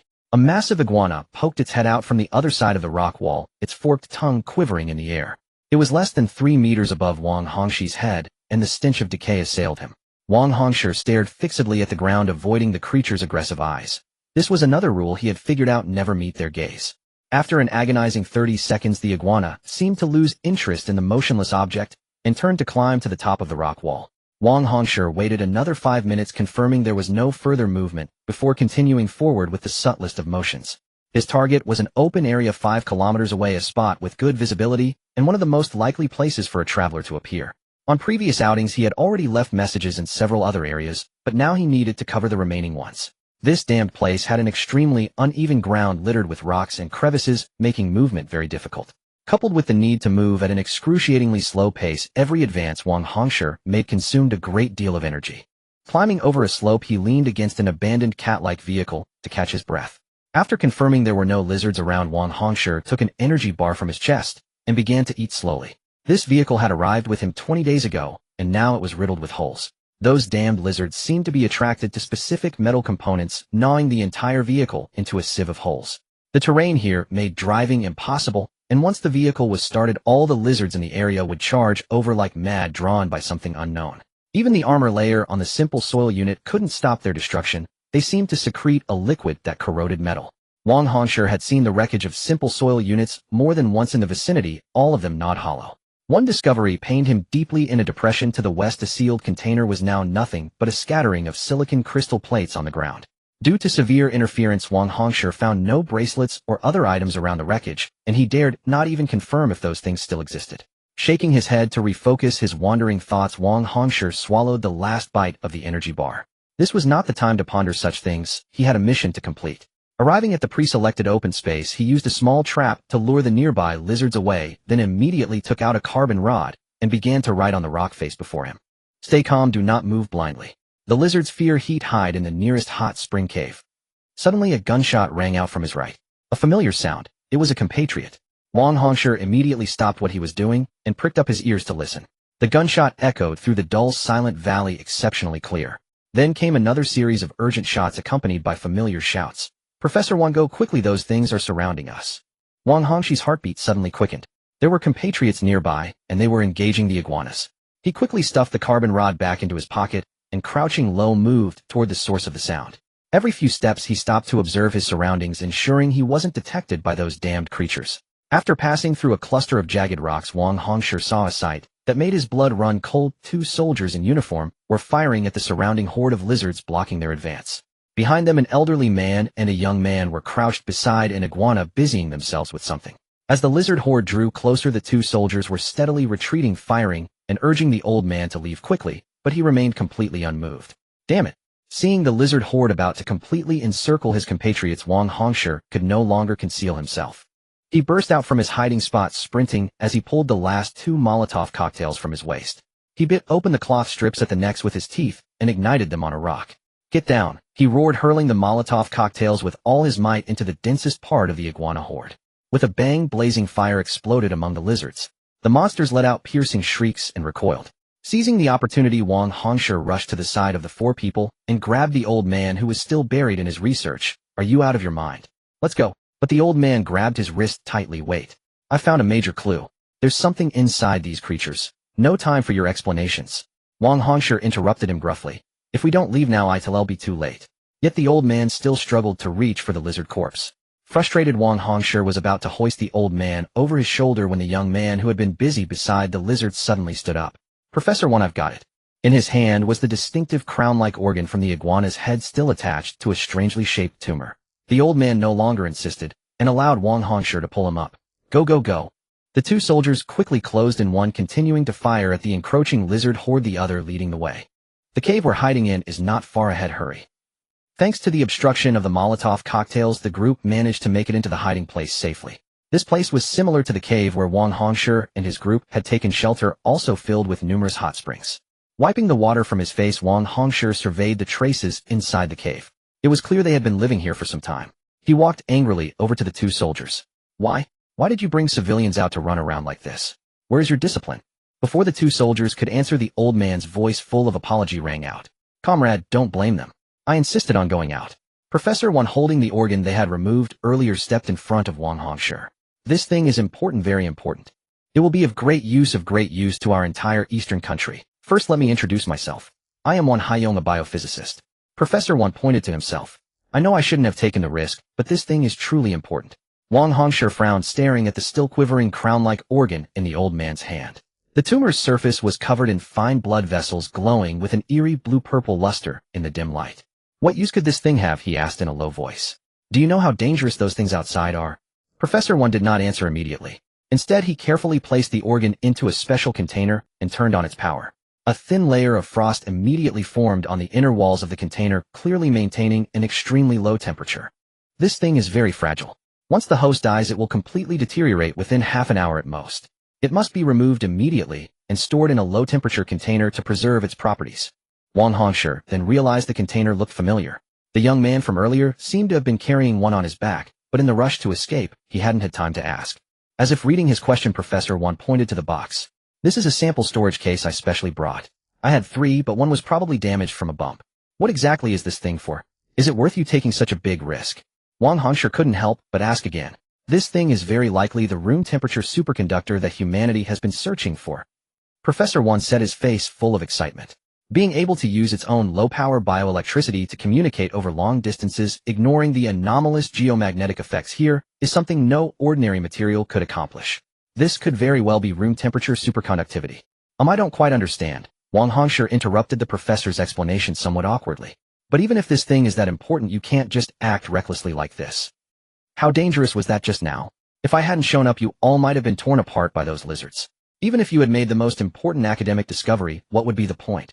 Don't you think it would be better to wait here for the main force to come and assist, and then help you complete your research than eh? Professor Wan gave a bitter smile. I'm afraid that won't work. We don't have that much time. He pointed to the young man beside him. This is Li Yu. Let him explain the situation to you. Li Yu quickly stepped forward, saluted Wang Hongshi, and then began to speak. Instructor, I am a geology graduate student. I've been here for almost half a month. According to my observations, both the temperature and the flow rate of the hot springs here have been steadily increasing. It is very likely that a hydrothermal explosion could occur in the near future, and this entire area is within the groundwater network. Once a hydrothermal explosion happens, it could engulf the whole region. After hearing Li Yu's words, Wang Hongshi's frown deepened. He looked around. In the dim cave, steam from the hot springs rose in wisps. Water droplets condensed on the stone walls, falling with a faint drip sound. The air was thick with the smell of sulfur mixed with an indescribable fishy odor. Hydrothermal explosion. Wang Hongshi repeated in a low voice. He didn't quite understand what hydrothermal and explosion meant together, but he knew very well what explosion meant on its own. Are you saying this whole area could be blown sky high at any moment? Li Yu shook his head, then quickly nodded. While it might not blow us sky high, it is indeed very dangerous. And according to my calculations, it could happen as soon as within a week. Once the hydrothermal explosion begins, the steam and high temperature from the hot springs will instantly fill this entire area. It might not be fatal for us, but it's a different story for those lizards. Based on observations, those lizards can only survive in a temperature range of 10 to 35 degrees. Once it goes above that, they die quickly. After the hydrothermal explosion, it might be the end for those lizards. Professor Wan sighed beside him and patted the container in his hand. So we must leave as soon as possible, taking this sample back for research. Comrade, you are a Shin too, so you must know what we might face in the future. We must seize every opportunity to enhance our strength. Only then can we overcome that hopeless future. This thing could greatly advance our technology, giving our power a huge boost. We absolutely cannot let it vanish silently here. At that moment, the two soldiers who had remained silent also stepped forward. We don't understand what Professor Wan is talking about, but we can see his determination. One of the soldiers took a piece of paper from his chest. This is what Professor Wan wrote and gave to each of us beforehand. It has his conjecture on it. He also said that once we got the sample, if we were surrounded, we should not worry about him. We should take the sample and find a way to break out. That is more important than anything. As long as any one of us can bring the sample out and deliver it to the main force, even if he dies at the hands of those lizards, he would die with a smile. As he spoke, the soldier's eyes reddened. Before, when we refused to take him out, he said he would go alone. He even wanted to kneel down and beg us. He kept telling us not to care about his life, that the sample was the most important. Professor Wan. Wang Hongshi took the crumpled piece of paper. It was densely covered with formulas and data, along with some technical terms he couldn't understand at all. But the scrawled line at the very bottom was written with exceptional clarity. This item may change the fate of humanity. Please be sure to bring it back to the command. Professor Wan also squeezed over at this moment, looking at Wang Hongshi with hopeful eyes. Comrade, the messages you left in various places. You are the one who wrote them, right? Thanks to those tips, we've managed to survive. Truly worthy of a Shun, too, so capable. Comrade, is there any way for you to leave this place? Even if it's just you carrying only the sample. We really don't have much time. I'm afraid that aside from this special place, these lizards won't exist anywhere else. This is a miracle of nature, a phenomenon that's hard to replicate. We must bring the sample out no matter the cost. As he spoke, Professor Wan slowly pushed the container toward Wang Hongshi, his face utterly serious. This is hope. A hope far more important than all our lives. Even everything. Wang Hongshi was stunned. The box in his hands, weighing less than 20 jin, felt as heavy as 1,000 jin. His voice was hoarser than ever. Professor Wan, maybe not all the lizards will die. There must be some that survive, or they would have gone extinct long ago. We can wait. Wang Hongshi couldn't continue. Professor Wan didn't speak either, just looked at him quietly. Yes. We dare not wait. Dare not gamble. In the first cave, Li Sirui watched Wang Hongshi, who was preparing, her eyes full of worry. Instructor Wang, are you really going? It's too dangerous. Wang Hongshi stuffed 2 military-grade painkillers into his waist pouch, and then packed a few newly made Molotov cocktails. I have to go. Sirui, I'm leaving this place to you from now on. Take your weapons, and protect them. I don't know how powerful that hydrothermal explosion will be, but you must be careful. Find a place to hide. If you get a chance, try to break out too. After securing his last 2 spare magazines, Wang Hongshi stood up and ruffled Li Sirui's hair, messing it up completely. Don't worry. Maybe before that happens, I'll come back with my comrades to get you. At that moment, Zhuang Yifan, who had remained silent, walked over, his face full of anxiety. Instructor Wang, can you not go? I have a very bad feeling, really. Don't worry, I'll be fine. Seeing Wang Hongshi still insisting, Zhuang Yifan grew agitated. My premonitions have never been wrong. I really have a very bad feeling. If you go. Zhuang Yifan didn't finish his sentence, but everyone understood his meaning. Wang Hongshi didn't reply, just smiled and patted him on the shoulder before turning to leave. Leaving. Old Wang, take this. Gan Jinhua pressed his last cigarette into Wang Hongshi's arms. Get out alive and complete the mission. I'm still waiting for you to repay me a pack of smokes. Wang Hongshi extended his fist and tapped Gan Jinhua's, then leaped directly into the pool. Dongzi Danxing, how are your preparations? Wang Hongshi returned to the cave where Professor Wan and the others were. By now the two soldiers had also finished their final preparations. The sturdier Dongzi carried the box containing the samples, while Wang Danxing carried another empty box as backup. Captain Wang, all set. Ready to depart at any time. Wang Hongshi nodded and approached Li Yu and Professor Wan. This is of utmost importance, so we won't leave anyone here to protect you. Li Yu, Professor Wan is in your hands. Li Yu, holding his rifle nearby though his face was pale, nodded firmly. Professor Wan gripped Wang Hongshi's hand tightly. Comrade, you must get the samples out. Don't worry about us. These old bones of mine are nothing but a burden. It's all up to you. He handed Wang Hongshi a notebook. This contains all my conjectures and verifications from this period. If possible, please deliver it to the nation. Rest assured, I guarantee the mission will be completed. Wang Hongshi saluted Professor Wan. Move out. He turned and said to Dongzi and the others. The three cautiously left the cave. Perhaps due to the rising temperature, there were hardly any lizards near the hot spring now. Wang Hongshi used his hand to gauge a direction from the cave, as Li Yu had told him. Based on the distribution and flow of the hot springs, that was the most likely route out of the valley. The three formed a standard tactical squad, with Wang Hongshi taking the lead, Dongzi carrying the metal case with the samples right behind, and Wang Danxing covering the rear to constantly confirm the direction and prevent deviation. At intervals, Wang Hongshi also left markers to help them fix their course. As they moved farther from the hot spring, traces of lizard activity gradually appeared around them. Something's off. Wang Hongshi signaled for the squad to halt.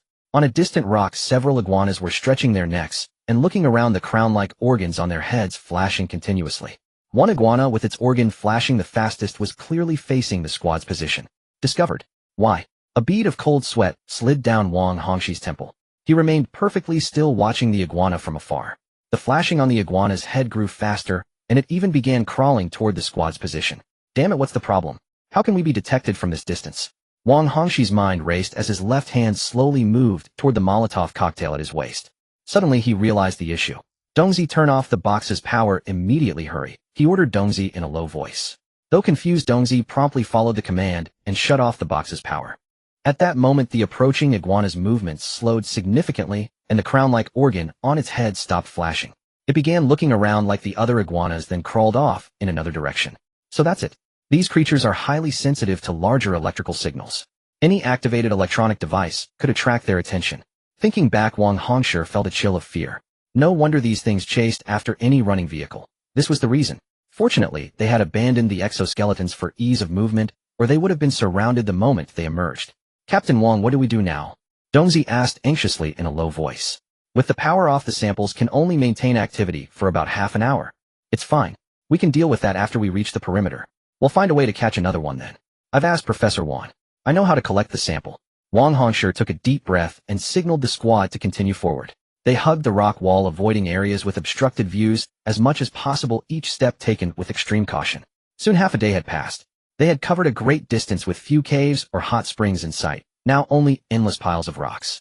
When they reached an open area, the sight before them stunned them all. The density of the lizard colony here was astonishing. There were even 5 or 6 lizards crammed onto a single rock. Wang Hongshi's heart sank. The situation was even worse than anticipated. The number of lizards far exceeded expectations, almost completely blocking the path. This area seemed to be a lizard nest stretching for at least several hundred meters, surrounded by rock walls and cliffs. Detouring around it would take an unknown amount of time. Captain Wang, what do we do? Dongzi and the others were also stunned by the sight. With this density, there's no way to squeeze through. If we accidentally trigger an attack in the swarm, we won't even have a chance to escape. Should we take a detour? Dongzi pointed in another direction toward a distant forest of stone pillars that seemed to have fewer lizards. Wang Hongshi looked at where Dongzi was pointing and shook his head. No, it's too far, and the terrain there is too complex. Without any navigation tools, we'd struggle to confirm our direction and easily get lost in there. Our time and supplies can't afford such waste. Wang Hongshi racked his brain for a way to break the deadlock. Use fire. No, he only had a few Molotov cocktails, nowhere near enough to create a large enough blaze. The humidity here was too high, and finding enough fuel in a short time was impossible. Create a ring of fire with the Molotov materials and charge through. No good either. Though these creatures feared fire, they also hated it. If enraged, they might recklessly smother the flames leading to certain death. Lure these things away. Still no? They were everywhere. He'd be surrounded in an instant. Was deterring the only option? Just then Wang Dongxing, who had been silent all along, suddenly moved. He first handed his rifle to Wang Hongshi, then passed his supplies to Dongzi. Finally, he pulled out a simple embroidered pouch from his chest, placing it along with his wristband into Wang Hongshi's hands. Captain, please take this back for me. If possible, give it to my mother. Tell her that her son is unfilial and cannot be by her side anymore. Wait, Dongxing, what are you doing? Sensing something wrong, Wang Hongshi reached out to grab him, but grasped at air. Wang Dongxing had stepped back a few paces. He saluted the two of them, then sprinted off in another direction. The surrounding lizards immediately spotted the new prey and began crawling toward Wang Dongxing's position. At that moment, Wang Dongxing hugged the spare box to his chest, flipped the switch, and pushed the power to maximum. Instantly, every lizard within 100 meters raised their necks, the crown-like organs on their heads flashing in unison as they all charged toward Wang Dongxing at full speed. Come on, you beasts. I'm not afraid of you. Come. All of you come at me, he shouted as he ran swiftly, clutching the box, luring the surging lizard swarm farther away until he was blocked by lizards closing in from other directions. Captain, go now. Complete the miss. Wang Dongxing's voice cut off abruptly, leaving only the crunching sound of lizards gnawing from within the pile of stacked creatures. Go. We can't waste this chance. Wang Hongshi stuffed the pouch into his chest, bit his lip hard, and suppressing his grief grabbed Dongzi and charged forward. Taking advantage of the distraction as the lizard swarm focused on Wang Dongxing, the two quickly crossed the once-blocked path. The sounds of tearing from the distant lizard swarm echoed in their ears, but they dared not look back, running desperately. Dongzi's eyes were bloodshot, his fists clenched tight, his voice choked with sobs. Captain Dongxing, he. Shut up. Run. Wang Hongshi cut him off sharply, though his own voice trembled. He knew they couldn't stop now. Any hesitation would render Wang Dongxing's sacrifice meaningless. The two ran until they had completely shaken off the lizard swarm's encirclement, then finally slowed their pace. Wang Hongshi gasped for breath, leaning against a massive boulder. He pulled the simple embroidered pouch from his chest, his fingers trembling slightly. Inside the pouch was a photo likely taken when Wang Dongxing first enlisted. In the picture, a youthful Wang Dongxing wore a large red flower on his chest, smiling like a cheerful boy nestled beside a woman. Dongzi stood silently nearby, finally speaking in a low voice. Captain, we have to keep moving. Wang Hongshi took a deep breath, carefully stowed the pouch back into the innermost layer of his clothing, and his gaze grew resolute once more. Let's go. The mission isn't over yet. Wang Hongshi and Dongzi continued their advance across the rugged rocky terrain. As they moved farther from the geothermal convergence zone, the surrounding temperature gradually dropped. The iguanas they encountered no longer acted alone, but had all gathered into massive colonies. While this made their progress easier, it also cast a shadow of gloom over Wang Hongshi's eyes. His right hand instinctively touched his chest, where Dongxing's photo lay. As if making a decision, the gloom in Wang Hongshi's eyes dissipated, leaving only a sense of resignation and a trace of reluctance. Let's go. Speed up. It looks like we're about to leave this special area. Wang Hongshi took the lead, unaware of the look of determination on Dongzi's face behind him. After an unknown amount of time, just as their strength and supplies were nearly exhausted, a highly peculiar sight appeared before them. It was a dividing line. The soil and vegetation on either side were completely different. On their side were low, twisted plants, while the other side was utterly normal. On one side of the boundary, a massive iguana colony lay lounging lazily about 200 meters from the line. On the other side of the boundary, as far as they could see, there wasn't a single iguana. The two carefully skirted around the lizard colony, slowly crossed to the other side, and then crouched down to rest. The lizards on the other side seemed to notice them, but merely stretched their necks, showing no other reaction, as if they had lost interest. Wang Hongshi glanced at his wristband. Though still displaying a scrambled screen, the distortion had lessened significantly. It seems the geomagnetic anomaly is weakening here. Those things probably won't come over. Dongzi, rest a bit. Then we'll try to lure one lizard over, kill it for a sample. We should be able to use the box safely here. A hint of relief crept into Wang Hongshi's voice. Maybe they wouldn't have to take the final step after all. He even deliberately turned on the box's switch. Sure enough, even at maximum power, the lizards merely looked around, showing no interest in the two of them. After a short rest, the two began planning how to catch a lizard. But no matter how they tried to lure the lizards, they remained utterly indifferent. Only when the two ventured dangerously close would the creatures swarm out, but they wouldn't chase far. Captain, this isn't working. Dongzi panted heavily, looking at Wang Hongshi. These lizards won't come out alone, and if there are too many, we can't handle them. It's okay. Let's think of another way. Wang Hongshi wiped the sweat from his brow, squinting at the distant lizard colony. This time he'll draw their attention and lure them over. You wait here, and when the lizards get close enough, shoot one and see if it works. Let me be the bait and you take the shot, Dongzi said, a bit embarrassed. I'm not confident in my aim. If I blow it to pieces, it'll be useless. Wang Hongshi patted Dongzi on the shoulder with a grin. Alright, then you'll be the bait this time. But remember, don't get too close. Run this way, and when you hear the gunshots, sprint over. Mission guaranteed. Then Wang Hongshi found a spot with a clear view nearby, and set up his rifle, while Dongzi slowly crept toward the lizard colony. As he approached the critical distance, the lizard colony fell silent, then charged toward him. Dongzi turned and ran the lizard swarm in hot pursuit. To keep them from retreating too quickly, Dongzi deliberately controlled his speed, maintaining the gap between himself and the lizards. A little closer, a little closer. Wang Hongshi held his breath, his finger steady on the trigger. Through the scope, he focused on a slightly larger individual at the front of the swarm, its crown organ exceptionally vibrant. A good target. Just as the lizard swarm closed to within 10 meters of Dongzi, Wang Hongshi pulled the trigger. Bang! The bullet struck the lizard's lower back with precision, erupting in a puff of purple mist. The lizard began thrashing on the ground, unable to get up. On the other side, hearing the gunshot, Dongzi immediately accelerated, quickly widening the distance from the lizard swarm. The swarm gradually stopped their pursuit and retreated to their original position. Wang Hongshi stared through the scope at the spot where the injured lizard had fallen, but now a dense mass of lizards covered the area, and he could no longer find the wounded one. Dongzi ran back, panting heavily. Captain, did it work? Wang Hongshi shook his head. He already had a bad feeling.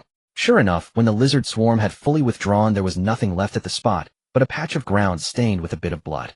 Those lizards had likely devoured their injured comrade as food. Damn it, this won't work. Wang Hongshi frowned. Time was running out. Who knew how long until the hydrothermal explosion? They couldn't delay any longer. He gritted his teeth, silently making a decision. Just as he was about to give Dongzi some instructions, he saw Dongzi like Dongxing handing over his wristband. Captain, I know what you're planning. Let me do it. I'm just an ordinary recruit. All I've got is brute strength, nothing else. If you ask me to find a way out on my own, that's really asking too much. Wang Hongshi stared at the wristband Dongzi offered, his throat tightening. He knew better than anyone what this meant. Dongzi intended to follow Dangsheng's path, trading his life for a chance to obtain the sample. Nonsense. Wang Hongshi tried to push the wristband away. I'm the captain. Follow my orders. But Dongzi held his hand firmly with astonishing strength. Captain, the mission is what matters. There's no time. Dongzi and Wang Hongshi crept toward the lizard colony, one behind the other, about 20 meters apart. Just as they were about to enter the lizard's alert range, Dongzi suddenly stopped. He looked seriously at Wang Hongshi behind him, raised his right hand, and gave a crisp military salute. Captain, I'm off. Please, you must complete the mission. Dongzi's voice trembled slightly, yet it was exceptionally clear. With that, he strode straight into the lizard. Countless lizards surged toward Dongzi once more, but this time, he did not flee. Instead, he braced himself, gripping his dagger in a reverse stance, and jammed a military-grade painkiller into his neck. The swiftest among the lizards lunged at him, launching their assault. Yet no matter how the lizards tore at him, Dongzi swung his dagger at once, severing its crest and head in a single stroke. He hurled the head with all his might toward Wang Hongshi's position. Captain, go. Complete our mission. Dongzi's hoarse voice echoed from amidst the thickening swarm of lizards. Wang Hongshi snatched up the lizard's head, cast one last glance at the figure vanishing into the horde, and dashed toward the boundary's far side, without a moment's hesitation. At Camp Swearin 3276, fresh search teams had just departed. As the nearest outpost to this anomalous zone, Camp 3276 bore the duty of scouting it. Drones were utterly useless here, and deeper incursions rendered even communication impossible. They resorted to the most rudimentary method, placing a sounding balloon at the perimeter as a positional beacon, then advancing in small teams bit by bit. Lin Yifei was leading his squad toward the third sector. Three-man groups spread out and search. Stay alert, don't push too deep. We can't use comms here. Use the sounding balloon as your limit. If you lose sight of it, halt and retreat immediately. Is that clear? Lin Yifei shouted. Understood. Soon the team split into groups, ready to fan out and begin their search. Just then a team member pointed at the distant sky. Captain, look. Smoke signals.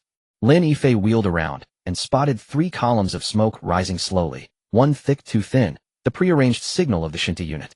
Major discovery. An urgent peril. The smoke signals seemed not far off. Lin Yifei made a swift decision. All attention. His voice sharpened. Form combat formation, advance at full speed toward the smoke. Maintain vigilance. Chapter 106, Mission complete. Lin Yifei led his squad through the jagged rocks at a rapid pace. To boost speed, they abandoned their cumbersome support vehicles and activated their exoskeletons at full power, advancing on foot. The team kept a tacit triangular formation.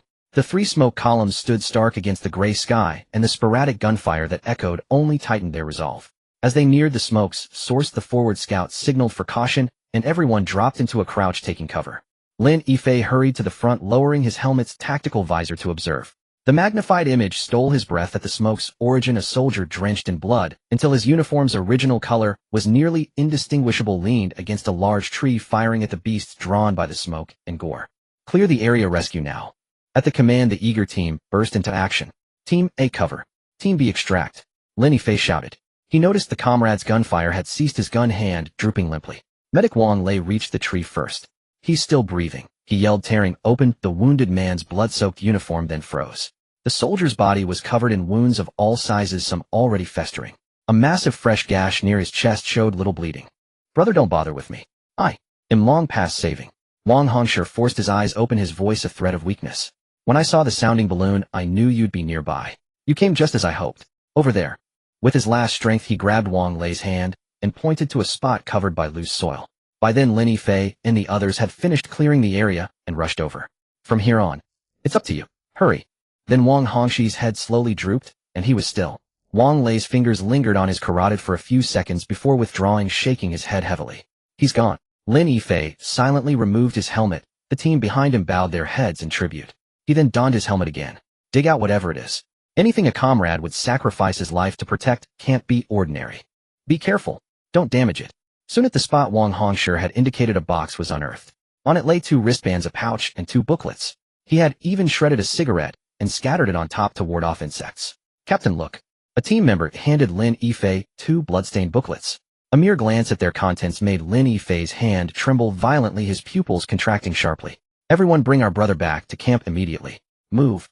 At the Swearin network, an emergency online meeting convened. Scans of the 2 booklets had been distributed to every member of command. One was Professor Wan's research journal, the other Wang Hongshi's tactical map, drawn along his route. The special organ has been tested by experts. The preliminary conclusion indicates a 98.62% probability of being a room temperature superconductor, essentially confirmed. Time is pressing. Deliver a concrete action plan within 30 minutes and execute immediately. Qin Yi spoke first.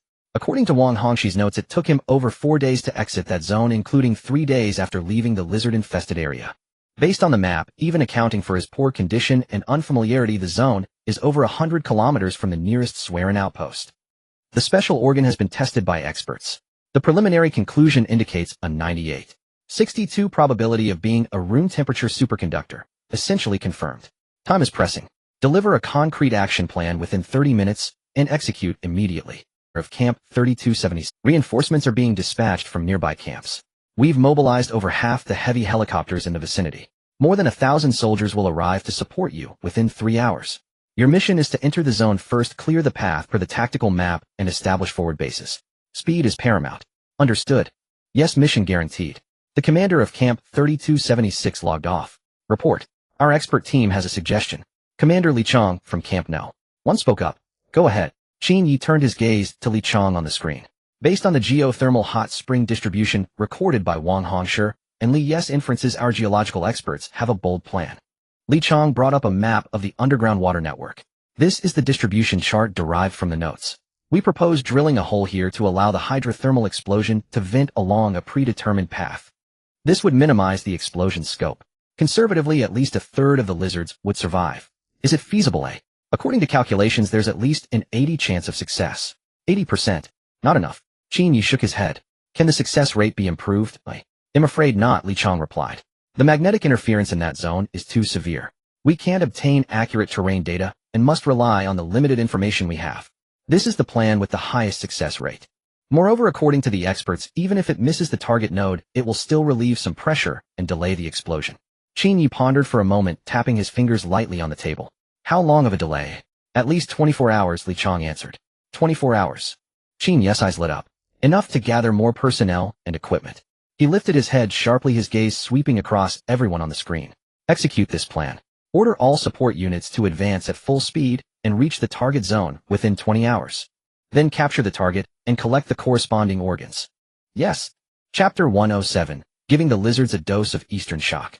At Camp Swearin 3276, Lin Yifei's squad was making final preparations before departure. The 3 Surong units in the camp had undergone engineering specialization, ready to head straight for the target zone following the map. Lin Yifei and his team's task was to clear the path, eliminating all obstacles and dangers along the way. Captain, we're ready. The voice of team member Jiang Guanfeng came through the comms. Hold on, I'll be right there. Lin Yifei took one last look at the 3 wristbands and a pouch containing a photo on the table, rendered a crisp military salute, and strode out swiftly. At the camp gate, the team stood poised for departure. 3 units linked together formed a behemoth, a massive shovel at the front, sharp cutting blades on the sides, and towering spare fuel tanks at the rear. This was the specialized path-clearing Surong unit.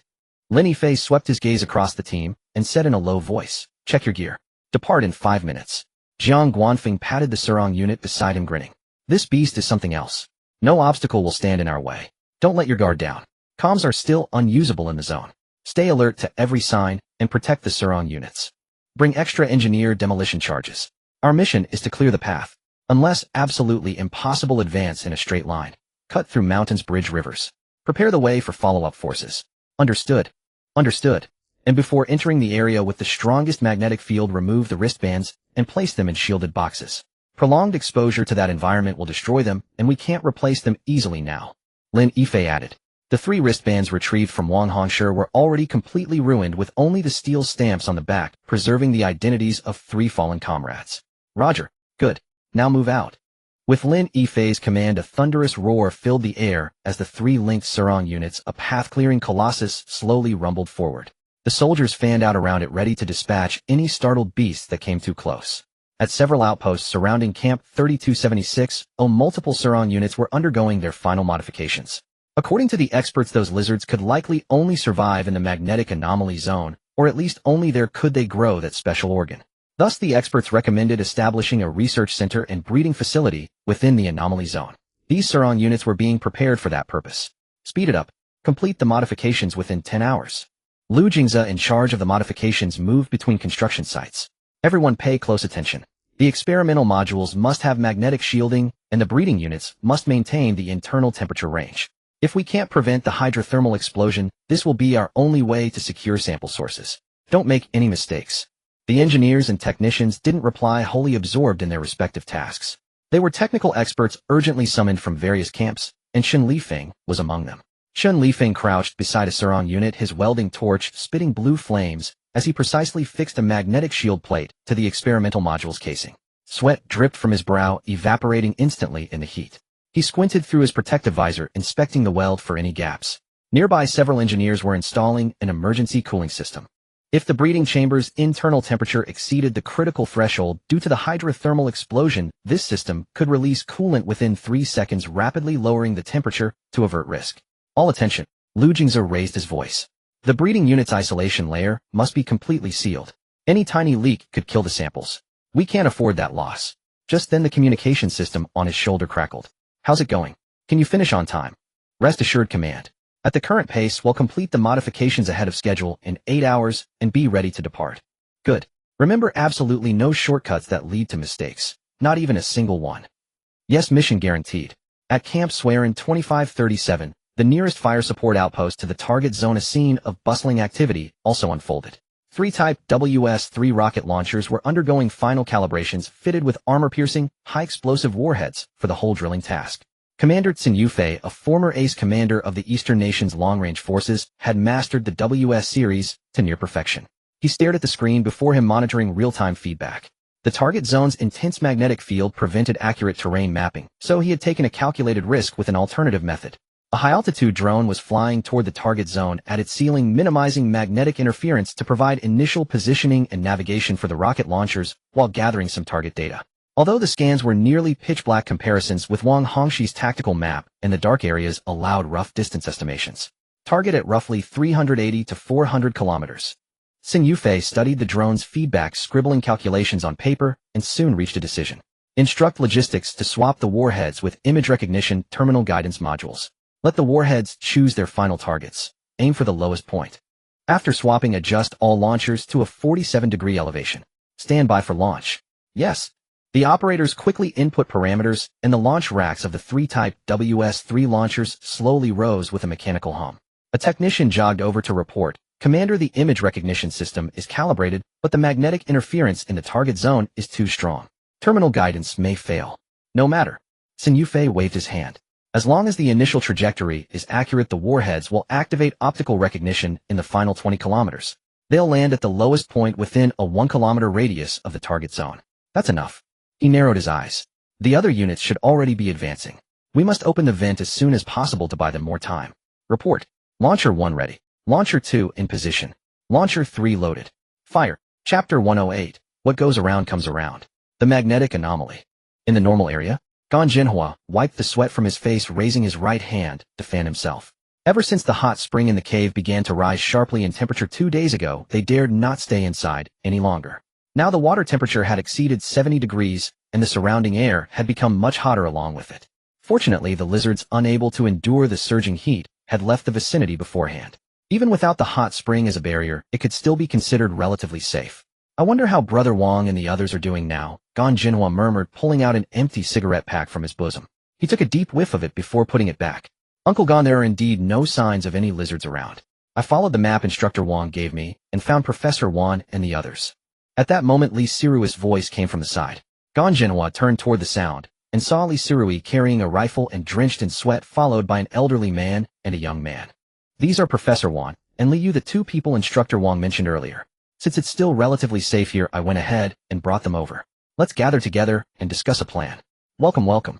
Gan Jinhua hurriedly stepped forward, leading the three back to the makeshift shelter they had prepared. After settling them in, he looked at Li Sirui with admiration. Well done, girl. You're becoming a true soldier. Meanwhile, Zhuang Yifan also returned carrying a new backpack. He had been responsible for scouting the area for supplies recently. It had to be said that the kid's sixth sense was quite something. He had managed to find several abandoned backpacks. As soon as Zhuang Yifan entered the shelter, he gasped for air. No, we must leave here immediately. My intuition is getting worse and worse. I'm afraid staying here will only lead to death. Li Yu, standing nearby, also wore a worried expression. The rate of geothermal increase has exceeded my expectations. Based on the water temperature here, I'm afraid this hydrothermal explosion will be extremely violent. The surrounding temperature could likely exceed 60 degrees. Staying here would indeed mean certain death. Then what do we do? Break out? Gan Jinhua asked. Not to mention those lizards haven't gone far. Even without them, can you be sure we can escape the range of the hydrothermal explosion? Professor Wan gave a bitter smile. If you can leave, you young folks should hurry. These old bones of mine can't go any further. Just take this with you. With that, he handed a new booklet to Li Yu. This contains my latest research from the past few days. They'll be satisfied if you can get this out. Professor Wan, this. Li Yu looked at the elderly man, unsure of what to say. Just then a sharp, whistling sound descended from the sky above them. What's that? Everyone rushed out of the shelter and saw 3 fiery streaks tearing across the sky with a piercing roar falling toward the horizon. Is it a meteor or a missile? Zhuang Yifan's eyes widened, and he instinctively moved to hit the ground. No. Gan Jinhua grabbed him. That sound is unmistakable. It's our WS rocket artillery. I've seen it at every military exhibition. I couldn't possibly be wrong. The 3 fiery streaks gradually descended before their astonished eyes. First, a dull rumble traveled through the ground, followed by the sight of a massive geyser erupting. Artificial depressurization. It's artificial depressurization. Li Yu suddenly shouted. Our people are trying to prevent the hydrothermal explosion. They've done it. As he spoke, a gust of wind brought warm rain onto everyone's faces.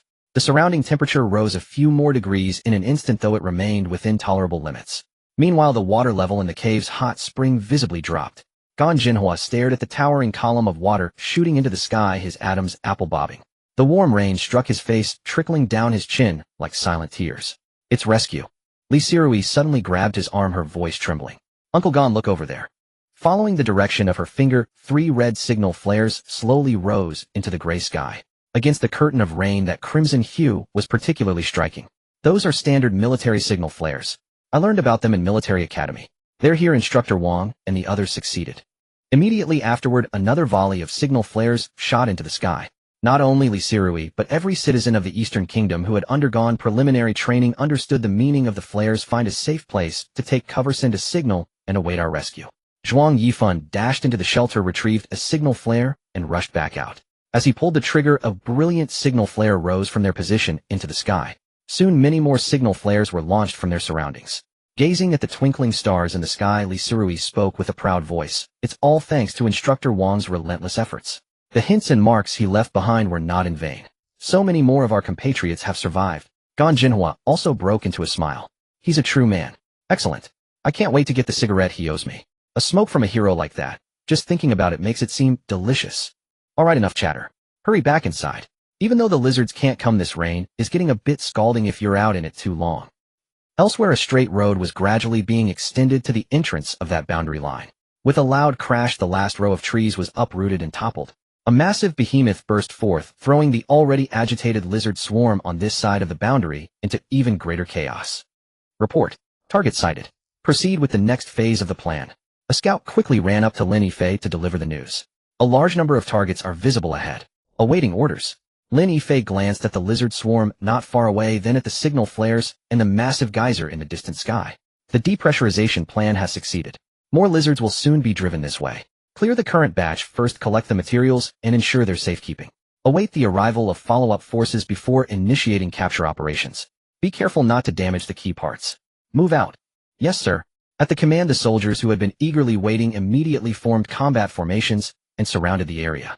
Under a dense hail of gunfire, the lizards that had ruled this region faced an unprecedented catastrophe. In just 10 minutes, most of the swarm was eliminated, with the remnants fleeing in panic into the depths. Numerous vehicles carrying storage containers drove along the newly cleared road, beginning to collect the crown organs from the lizard carcasses. The sounds of gunfire and explosions from afar continued for a long time. Gan Jinhua and the others remained hidden in the shelter, both excited and anxious. Fortunately, aside from the increasing accumulation of water around them, the temperature did not continue to rise dramatically. The massive geyser in the distance showed no signs of abating, which filled Li Yu with even greater dread. The energy accumulation and scale of the underground water network were far larger than he had anticipated. If not for the depressurization, they would have surely perished. Just then, 3 more signal flares rose into the sky from afar, 1 red and 2 green flickering on the horizon. Rescue in place. Mark your location and await extraction. Li Sirui quickly lit the pre-prepared signal smoke. The orange-yellow smoke rose stubbornly through the rain, pointing out their position to the search and rescue team. As the temperature climbed higher, there were no longer any lizards in the vicinity, so there was no need to worry about attracting anything else. Not long after, a burst of hurried footsteps echoed through the rain, and a fully armed squad appeared in their field of vision. Just then, 3 more signal flares rose into the sky from afar, 1 red and 2 green flickering on the horizon. Rescue in place. Mark your location and await extraction. Li Sirui quickly lit the pre-prepared signal smoke. The orange-yellow smoke rose. Unless it's something very important, save it for after the retreat. This place isn't safe, and there's still a possibility of a hydrothermal explosion. With the rescue squad's assistance, they soon arrived at the camp on the boundary line. The place had been completely transformed. A massive camp now stood on the other side of the boundary line. There were already many people in the camp, and from time to time groups similar to theirs would return. Across from the camp, a group of people, their bodies completely stained purple, were diligently processing piles of lizard carcasses. They removed the crown organs from the lizards and placed them in storage containers for freezing. Occasionally, vehicles would arrive, unloading large quantities of relatively fresh lizard carcasses for them to process. Not far away, several modified Shirong units were parked. A large breeding area had been cordoned off nearby, and soldiers were busy driving the surviving lizards inside. Calculations indicated that the temperature here would not exceed the lizard's tolerance limit. Of course, as a precaution, the healthiest lizards were locked inside the modified breeding vehicles, serving as a final reserve. The rescue squad led them into a medical tent before turning around to continue their new tasks. Several medical staff quickly came over, preparing to conduct the necessary examinations. "We're fine. We're not injured." Gan Jinhua tried to decline, but was firmly pushed into a chair by the lead doctor. Says who? The magnetic field in that area was too abnormal. If you don't want to end up with any lingering issues, just cooperate with the examination. The doctor said in a tone that brooked no argument, while expertly taking out testing instruments. Gan Jinhua had no choice but to comply. Seeing this, the others also sat down. The medical staff efficiently measured their blood pressure and heart rate, and collected blood samples for rapid testing. The tent fell silent for a moment, broken only by the faint hum of the instruments. Professor Wan, looking at the bustling scene outside the tent, couldn't help but ask, "Doctor, how are things now? Those lizards?" "I'm not entirely sure of the specifics, but don't worry. Everything has been prepared. Just focus on receiving treatment. We can talk after the examination." In the temporary command center at the camp's heart, Lin Yifei and the squad leaders were making records on a newly constructed simple sand table. Due to geomagnetic interference, various imaging equipment had been severely affected, so they could only rely on visual estimates from each squad to build a rough sand table. Rescue operations at the last location, where signal flares were fired, have also concluded. 5 squads are still searching the area for possible survivors, though the probability is low.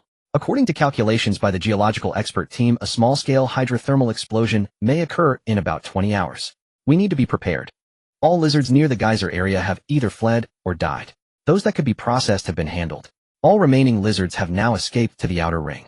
Apart from the camp area, no intervention has been made at other locations as planned. With each piece of information received, they made records on the sand table and transmitted the data and materials as quickly as possible. There was no communication here. The information had to be sent out before the headquarters on the Swearin network could conduct further analysis. After completing all tasks at hand, Lin Yifei finally stepped out of the temporary command center and headed toward the medical tent. He still had one entrusted task to fulfill. Who among you is Gan Jinhua? And Professor Wan Li Sirui Zhuang Yifan and Li Yu. Standing before the rescued survivors, Lin Yifei asked loudly. Gan Jinhua, who had already completed all the tests, quickly stood up and raised his hand. I am. As he spoke, he walked toward Lin Yifei with Li Sirui and the others following closely by his side. Lin Yifei's gaze swept over the 5 of them, finally resting on Gan Jinhua's face. He reached into his bosom, pulled out a pack of cigarettes, and handed it to Gan Jinhua. Wang Hongshi asked me to give this to you. He said it was a promise he made. Gan Jinhua took the pack and immediately pulled out a cigarette. He didn't light it, but instead held it under his nose, inhaling deeply, his face filled with an expression of pure contentment. A smoke from a hero. It truly is fragrant. By the way, how is Brother Wang doing? Lin Yifei's expression faltered for a moment. He then lowered his gaze, his voice dropping a few notes. Comrade Wang Hongshi. While protecting the samples during a breakout, he sustained severe injuries and sacrificed himself. He carefully took out a single page from his bosom, a page torn from Wang Hongshi's notebook. He left this for you all. With that, he handed the page to Gan Jinhua. Gan Jinhua's hand trembled slightly as he took the paper. The edges of the page were stained with blood. He took a deep breath and slowly unfolded it. On it was Wang Hongshi's scrawled but forceful handwriting. Old Gan Professor, want everyone, if you're reading this letter, it means you're safe. I promised I'd get you out, and now I've kept my word. Shally, you have great potential. You'll definitely become a true soldier. Li Yu, your geological knowledge saved everyone. Keep at it. Zhuang Yifan, you're a lucky kid. Don't rely on your intuition to take risks anymore. Remember, the living must see a few more glimpses of the future. Shally, you have great potential. You'll definitely become a true soldier. Li Yu, your geological knowledge saved everyone. Keep at it. Zhuang Yifan, you're a lucky kid. Don't rely on your intuition to take risks anymore. Remember, the living must see a few more glimpses of the future for those who have died. If possible, go see the clouds over the Yunnan Guizhou Plateau for me. It's been far too long since I've been home. Swearin Network Command Center. Report. Based on the information sent back from the forward camp, the initial situation has been tallied. The communications officer quickly distributed the information relayed from the front lines to everyone in the command center. So far, over 80,000 lizard organs have been collected, and about 30,000 lizards are being penned. Excellent. 47 survivors have been rescued from the corresponding areas, all brought back to camp. That's wonderful. I can't believe there were that many survivors in a place like that. It's said to be all thanks to the Shin-2 warrior who broke through earlier with the samples. He wrote down methods for evading those lizards all over the area, allowing our compatriots to avoid danger. What an incredible hero. By the way, we've located the scientist who discovered the room temperature superconductor in the lizards. He has already volunteered to join the research team. They're all remarkable. On the large screen in the command center, photos sent back from the forward camp were flashing. Since the network was unusable, they had to resort to this method of transmitting information. Researchers were dissecting lizard samples, medical teams were examining the survivors, and the engineering group was setting up new protective facilities. Surrounding them was the already established lizard breeding area. According to preliminary tests, the superconducting material is widely present in the special organs of these lizards and has an exceptionally high critical temperature, said Chengzhe, the head of the research team, his face beaming with excitement as he pointed to the data charts. If we can mass extract and optimize it, our energy technology will undergo a revolutionary breakthrough. According to our geological team's calculations, the underground pressure has dropped to a safe level. The likelihood of another hydrothermal explosion is still decreasing. Even if one occurs, it will remain within a very small range. The environmental supervisor team leader Su reported that the situation would not affect most areas. In addition, our team recommends that all staff members avoid working too long in the geomagnetic anomaly zones, ideally limiting their time to 10 days before rotation and resting for at least 10 days afterwards. It has already been found that the geomagnetic effects there can have a certain impact on the human body, and this impact will intensify over time, especially in the core area where the effects are particularly pronounced, said Professor Liu, who is in charge of the medical team. What are the specific symptoms of geomagnetic influence? The Chief Commander Qin Yi asked. Professor Liu displayed a series of brain scan images. It varies from person to person. A short-term exposure can lead to headaches, insomnia, and mild disorientation. But what is most concerning is, he enlarged the image. There are microscopic structural changes in the hippocampus and prefrontal cortex similar to the effects of long-term exposure to strong magnetic fields, which may likely induce dementia and brain atrophy in the future. Then we should move the research base back. No. Qin Yi's words were interrupted by Chengzhe. Absolutely not. Those lizards cannot leave that area, otherwise they will die quickly, and those special organs can only maintain their optimal activity within that area. The research base cannot be relocated. The purified room temperature superconductors can be transported to the rear for further production, but the initial work must be completed in that area. Not to mention that the breeding of the lizards is crucial, it will be very difficult to artificially synthesize such substances in a short time, and this is the only source. Just some slight discomfort and potential future diseases, how does that compare to the heroic performance of others? Commander Qin, what we lack the most right now is time. Qin Yi frowned, looking at the sincere expressions of the research team members on the screen. Not just team leader Cheng Zhe, but nearly every team member had the same expression. After a moment, he swallowed the command he was about to issue and said in a very serious tone, "Then let's not relocate for now, we will continue to complete the next phase of research nearby." All right. Cheng Zhe and the others looked delighted. However, I have a condition. Qin Yi shifted his tone. The medical team must monitor the physical condition of every member working in the area at all times. If any noticeable abnormalities occur, they must be evacuated immediately. This is an order. What we need now is sustainable research, not temporary breakthroughs at the cost of health. Cheng Zhe opened his mouth, seemingly wanting to argue, but ultimately nodded under Qin Yi's undeniable gaze. Understood, we will strictly adhere to the medical protocols. Good then. Qin Yi nodded. Now in the name of the command center, I announce that the classification level of the target area is raised to Class A, making it one of the most important bases at present. The provisional name for the base is Shiha. All surrounding outposts will fully support the Shiha base both in personnel and supplies. The engineering team must find a way to widen the roads connecting to the Shiha base to ensure smooth logistics. The technical team must quickly resolve the information communication issues. We cannot rely solely on manual transport to complete information transmission.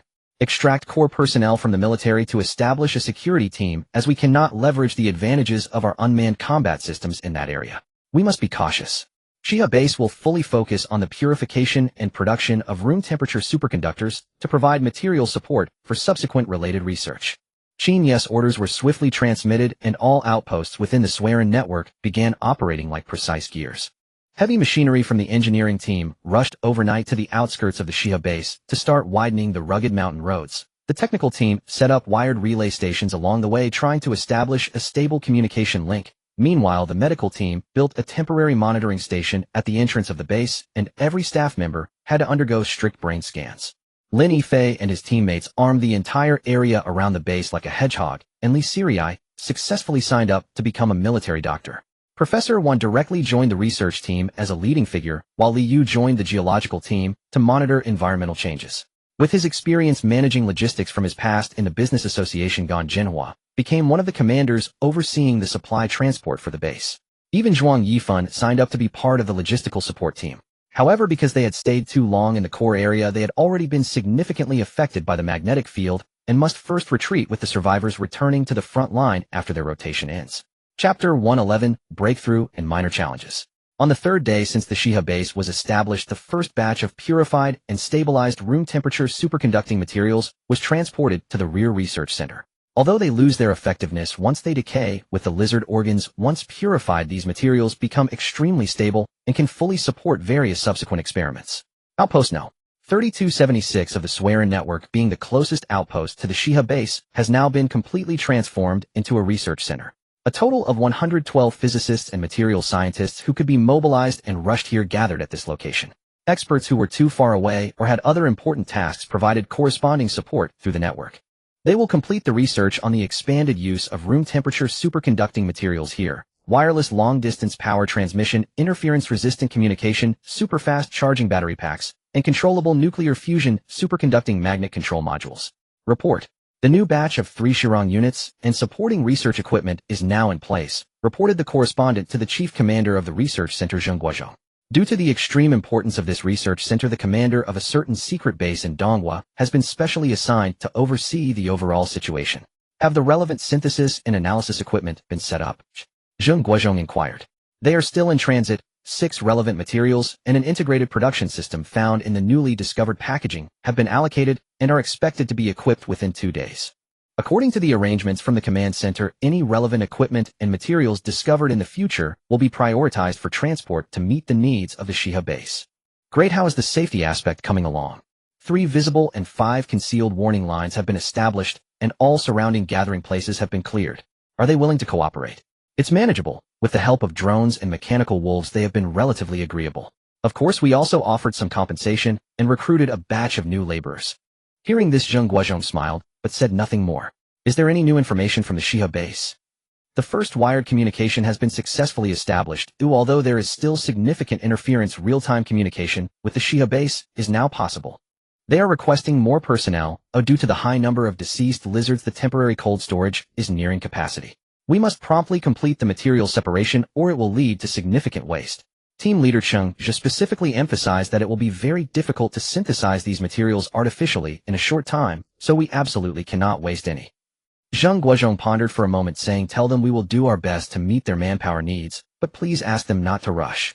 We must ensure the integrity of each sample. He then turned to the correspondent and said, extract another 200 technical personnel from the Swearin network with experience in handling biological samples to prioritize support for the Shiha base. The correspondent quickly recorded the instructions and was about to leave when Zheng Guozhong added, additionally notify the logistics department to allocate 3 sets of rapid freezing equipment to ensure proper sample storage conditions. At Outpost No. 3276, the main laboratory. In the center of the laboratory, a purified superconducting material was suspended in a magnetic field surrounded by dozens of precision instruments. Physicist Zhuang Jinghua was intently focused on the data stream on the screen, not daring to blink. The third current-carrying test showed that the critical current density reached 1.210 ACM superscript 2, an increase of 15 from last time. His voice trembled. This far exceeds the theoretical prediction. What about the magnetic confinement data? An old man with white hair beside him, an academician of the Academy of Sciences, Wu Lao, and currently the only expert specializing in controllable nuclear fusion present here, inquired. The magnetic confinement strength reached 23 Tesla with a duration exceeding 300 seconds. Zhuang Jinghua quickly pulled up another set of data. Wu Lao, take a look at this curve. It perfectly meets the requirements for the superconducting toroidal field coil in the tokamak device. The laboratory suddenly fell silent as everyone stared at the pulsating blue waveform on the screen. Wu Yefeng's fingers hovered over the control console, trembling slightly. The old scientist who had devoted his life to the research of controllable nuclear fusion suddenly removed his glasses and wiped the lenses with his sleeve. Immediately send a message to the command center. His voice was hoarse. Send them the research data results and let them figure out a way to prepare the East device. The elder was somewhat agitated as his lifelong wish seemed to be on the verge of realization. Zhuang Jingba's fingers hovered over the console for a few seconds before he finally pressed the data transmission key decisively. The blue waveform on the screen transformed into a stream of encrypted data flying toward the command center through the exclusive channel of the Swearin network. Wu Lao, you should take a break now. Zhuang Jinghua offered a cup of warm water, noticing the old man's hands shaking violently. You haven't closed your eyes since last night. Rest. Academician Wu suddenly laughed, a strange light shining in his bloodshot eyes. Xiao Zhuang, do you know how long I have waited for this moment? 27 years. Since I first encountered the tokamak while pursuing my doctorate at Princeton. Wu Lao, that's not what I meant. You should still rest for a bit. Although breakthroughs have been made in room temperature superconductors, the other supporting equipment cannot be completed so quickly. After all, this isn't our hometown, is it? Zhuang Jinghua looked at the excited elder and could only say this. The elder was taken aback, then revealed a hint of a bitter smile. Yes, this isn't our hometown. It's not so simple to acquire a set of East devices that may not even be included in the short-term packaging list. Building a set from scratch is beyond our current capabilities. The elder sighed, but quickly became invigorated again. Then let's continue to complete the research within our capabilities, finalize the designs for all magnetic confinement and conduction modules, and as soon as the East device is ready, we can proceed with the next plan. At the Swearin Network Command Center, Qin Yi and the others quickly received news transmitted from the research center. The stability of the room temperature superconducting materials has been confirmed better than expected. According to Wu Lao, this can fully support our long-held theories on controllable nuclear fusion. As long as a complete set of East devices is provided, he can conduct the next round of experiments and even complete the entire design of the controllable nuclear fusion system. But where are we supposed to get a set of East devices now? That thing isn't even on the second phase packaging list. Qin Yi displayed a look of helplessness, his eyes gazing into the distance. He knew the plans of the command center. Such items could not possibly arrive in this time frame. It seems they could only wait or find another way. Chapter 112, Preparations for Home. Blue Star Training Base. Wang, who was making the final preparations here, as today was the day of his crossing. As the head of the Door God plan, he would cross over with the last batch of Shinta team members. According to the command center's plan, as of now the Otherworld should have completed preliminary exploration and layout. The Shinta team had theoretically completed their mission. In the future, Yulei team members would carry new packaging to execute tasks, but the Shinta team would no longer have new members. Old Wang, this new plan and layout will be entrusted to you all. Li Yunshu patted this old comrade on the shoulder. As an old rival of Hong Yangping, he was well aware of Wang He's capabilities, making him the most suitable candidate to unify command in this phase. Not only Wang Hu but 20 carefully selected command personnel also bore roughly the same tasks. In another 20 days the transmission of packaging for the second phase will conclude, and the upcoming third phase will be of utmost importance. Quickly integrate all manpower and resources utilizing the completed foundational industrial system to develop targeted full industrial chain growth. Only in this way can we complete the industrial preparation plan within the second year and have sufficient equipment and directional weaponry to face the challenges at the end of the third year. Wang Hu took a deep breath and surveyed his surroundings. Around him were 20 other command personnel in camouflage uniforms making final preparations, each carrying heavy tactical backpacks filled with encrypted documents and miniature data terminals. Oldly, don't worry. Wang Hu turned around and fist-bumped Li Yunshu. We've seen all kinds of storms before. With such complete preparations and the strength of the entire nation behind us, we will surely change the future you remember. Maybe by the time you cross over we will have transformed that place into a brand new blue star. That's not impossible, is it? Don't be careless. Li Yunshu mockingly punched Wang, who then became serious. Although we have made many preparations, we have no way of knowing what that place is really like. You all must be careful when you cross over. You must be fully prepared to meet the packaging for the third phase, as those are crucial large-scale devices and industrial bases. Losing any single item would be an unbearable loss. Wang Hu nodded seriously. At that moment, a familiar mechanical female voice echoed from the side of the base. Please note there are 30 minutes remaining until the new crossing time. All personnel should confirm their timing and complete the final preparations for crossing. Alright, we're off. I'll be waiting for you over there. Safe travels, comrade. After sending Wang Hu off, Li Yunshu swiftly returned to the Central Sea, where an extremely important meeting was scheduled for tonight. In the special conference room, although it was still filled with people, it was evident that several familiar faces were missing. The meeting will now officially begin, the Central Command announced once again, as Li Yunshu quickly adjusted his state and focused his attention on the topic at hand. According to the latest statistics on crossing data, the transmission of the second phase packaging has been completed by 87, and the remaining portion will be completed within 20 days. Dean Wan brought up a set of holographic projection data. The packaging for large equipment and industrial bases for the third phase is ready. These are crucial items that cannot be replenished in a short time. We need to ensure that the receiving operations on the other side go flawlessly. Chief of Staff Ding nodded. After Wang Hu and his team cross over, their primary task will be to integrate the existing forces and establish a more complete command system. According to the plan, the reception of the third phase packaging can be completed. Dean Wan continued, if the plan is successfully executed, the foundational industrial system on the other side will have been initially constructed, but the industrial chain remains incomplete and must quickly be supplemented with key links. We established a model based on the number and content of the packaging already transmitted and attempted to account for more than 20 random losses, calculating potential weaknesses. These will be prioritized in the remaining 20 days for supplementation. Very well, let's proceed as planned, the Central Command affirmed. We must not leave any possibility unaddressed. We must ensure that every weak link in the chain is addressed with absolute certainty, achieving a 100% foolproof guarantee. He then turned to Minister Dong, who was currently in charge of this area. What is the current situation abroad? Based on the intelligence we have gathered, the world is now largely in a state of equilibrium. All nations have accepted the reality and are making their final preparations for the crossing. The Eagle Nation has activated the Pearl Necklace plan, dispersing astronomical amounts of weaponry among the civilian population. They are also recalling all their overseas bases, simultaneously stripping those locations of their resources. The Red Star Alliance has adopted a strategy similar to ours. They have established their own communication loops and simplified Chiron units. They call it Klek Cage, though they are still having some issues with production output. The White Elephant remains in chaos, though it is said they are also making their final preparations in their own unique style. The Northern Alliance has once again signed mutual assistance agreements among themselves. How effective these will be remains to be seen in the future. Other nations also have various contingency plans, which I won't list here. By the way, the Eagle Nation has proposed a new Universal Mutual Assistance Agreement at the Global Assembly, hoping our country will sign it. Sign? Why wouldn't we? The Central Authority replied with a smile. Notify our representative there. They can sign it, but we must add a clause: the specific implementation plan will be subject to our country's actual conditions on the ground.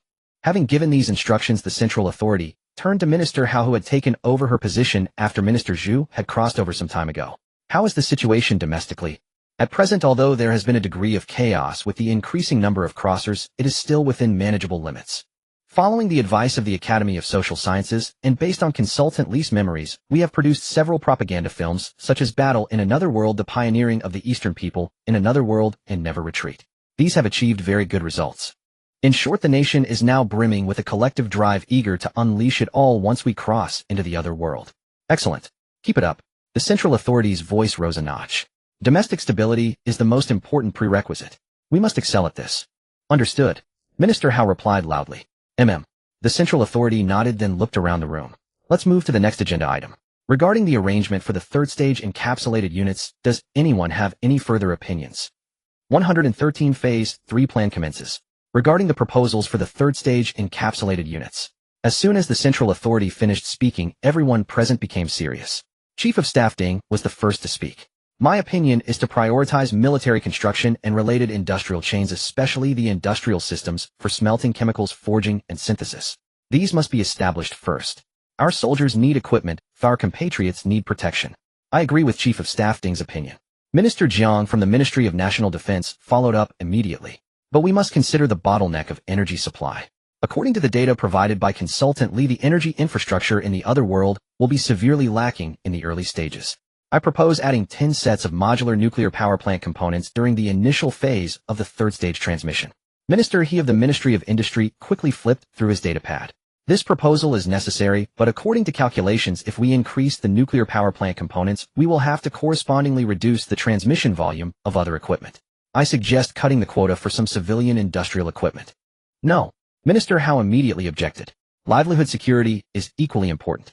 If the production of basic daily necessities falls behind, social stability will be compromised. I suggest maintaining the current transmission ratio for civilian industrial equipment.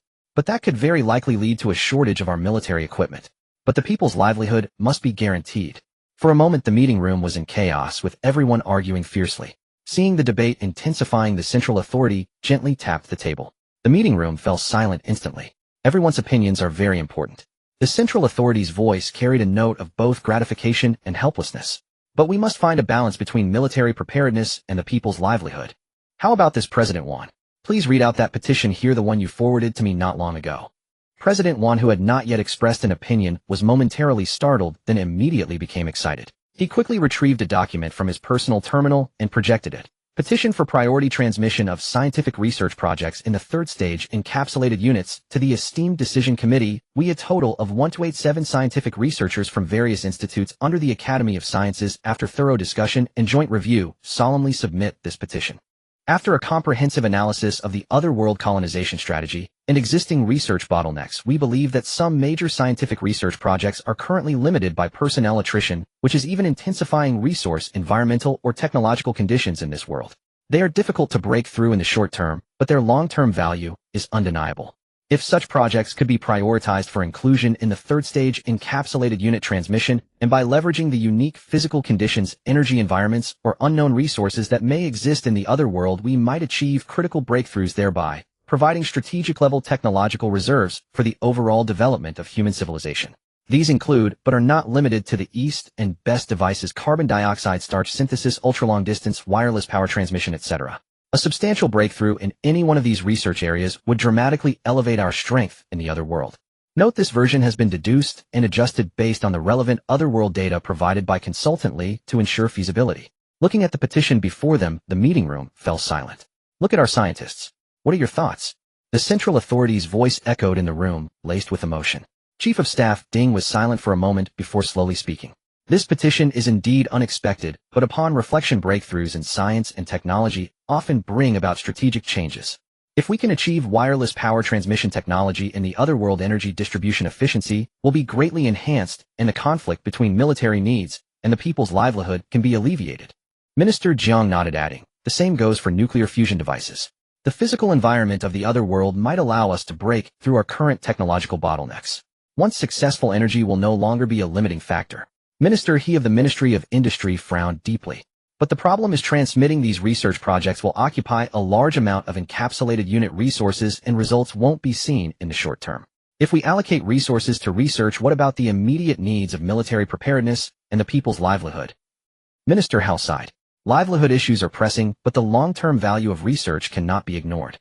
Perhaps we could try a compromise. All eyes turned back to the central authority. He looked around at everyone and said slowly, a compromise is inevitable, but how to achieve it requires more detailed planning. He turned to President Wan. Can the Academy of Sciences prioritize these projects? Which ones are most likely to achieve breakthroughs in the short term, especially by leveraging the special environment of the other world? President 1 responded immediately. We have already conducted a preliminary assessment. For instance, the carbon dioxide starch synthesis technology, if we can utilize the unique sunlight conditions of the other world, could potentially achieve large-scale production within 6 months, partially solving the food problem. As for projects like nuclear fusion and ultra-long-distance wireless power transmission, if we can find the corresponding material breakthroughs, their results could even appear within a month. Even if breakthroughs cannot be achieved in a short time, these projects won't consume too much manpower. They can be sealed and stored for the short term. The Central Authority nodded. Very well. Then I propose adjusting the transmission plan for the third stage. Encapsulated units prioritize core research projects, basic energy infrastructure, and key military production lines. I appropriately reduce the quota for some civilian industrial equipment, but ensure the production capacity for basic daily necessities. Chief of Staff Ding pondered for a moment. I agree with this direction. However, regarding military equipment, could we prioritize the transmission of high-precision manufacturing equipment? This would meet military needs while also supporting research projects. Minister He's eyes lit up. That's a good idea. High-precision machine tools, 3D printing equipment, and material synthesis devices are both the core of military industry and the foundation of scientific research. Minister Jiang added, for energy, we can keep the original plan for modular nuclear power plants, but add 2 sets of fusion experimental devices. This way we won't delay current energy supply and can pave the way for long-term development. Minister Hao finally showed a hint of a smile. If the research projects can quickly translate into results, the livelihood issues will be easier to solve. I also support this plan. Seeing the consensus gradually forming, a glimmer of gratification appeared in the Central Authority's eyes. Then I declare that the third stage encapsulated unit plan will be implemented accordingly. From now on, all departments nationwide will cooperate in completing all preparatory work for the third stage encapsulated units. At the same time, all domestic production departments will further intensify production.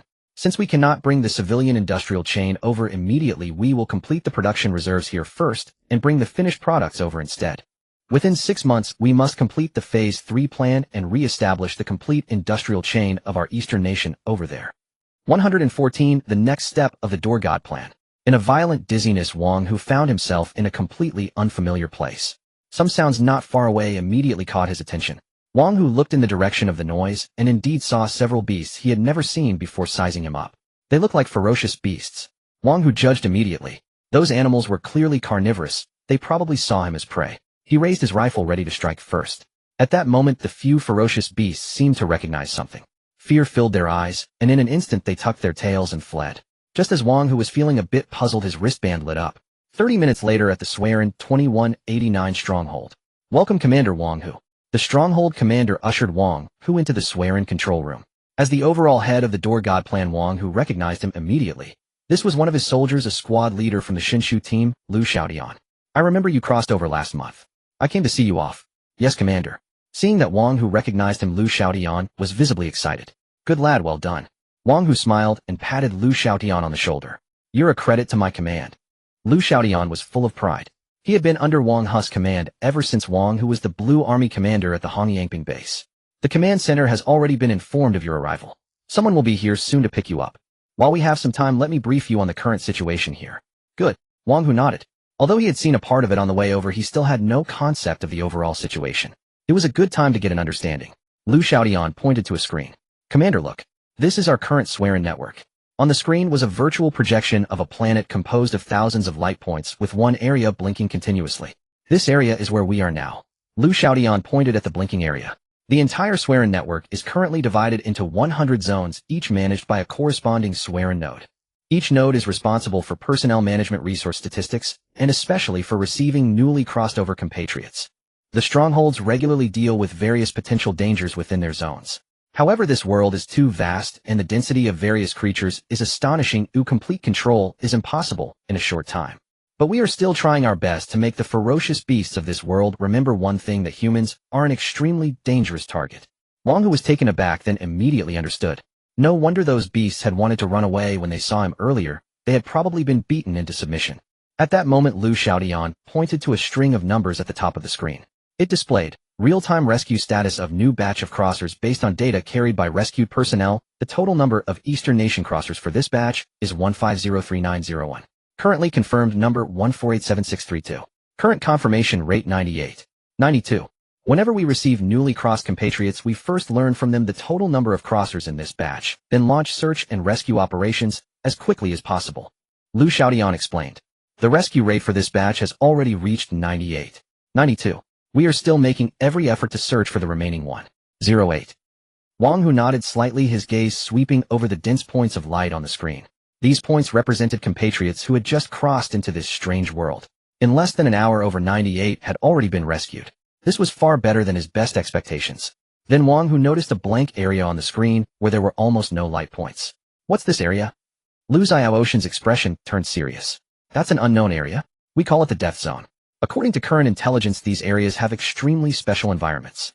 Either communication is impossible there, or the environment is too harsh for human survival. Wang Hu frowned deeply.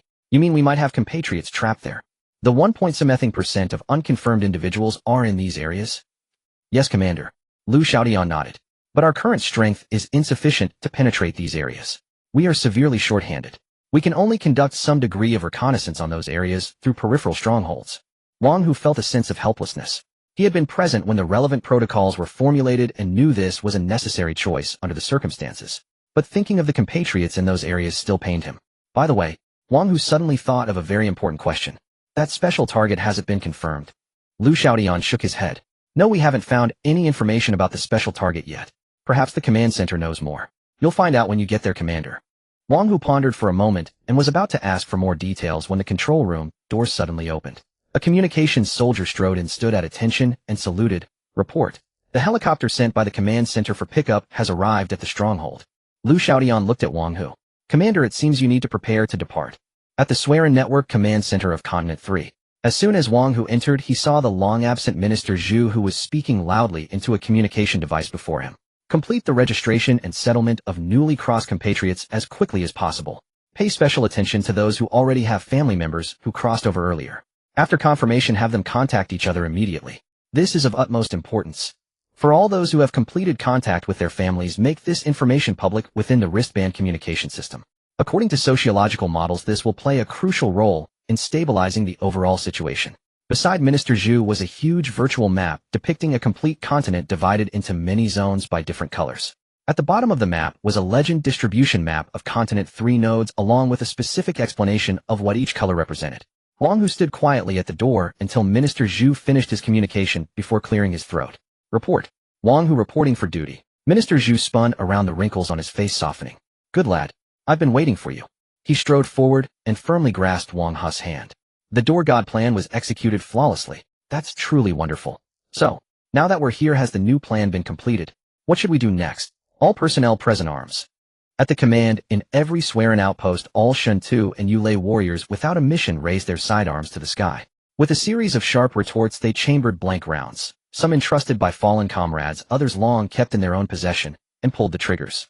They gathered every shell casing from those blanks. In the future, these casings would be forged into a monument. In every Swearin camp, a projection displayed scenes from other camps visible to all within. Wang Hu stood in the plaza of the Third Continent Command Center, presiding over the memorial. Beside him stood a virtual monument engraved with countless names and wristband IDs, all those confirmed dead or missing up to this moment.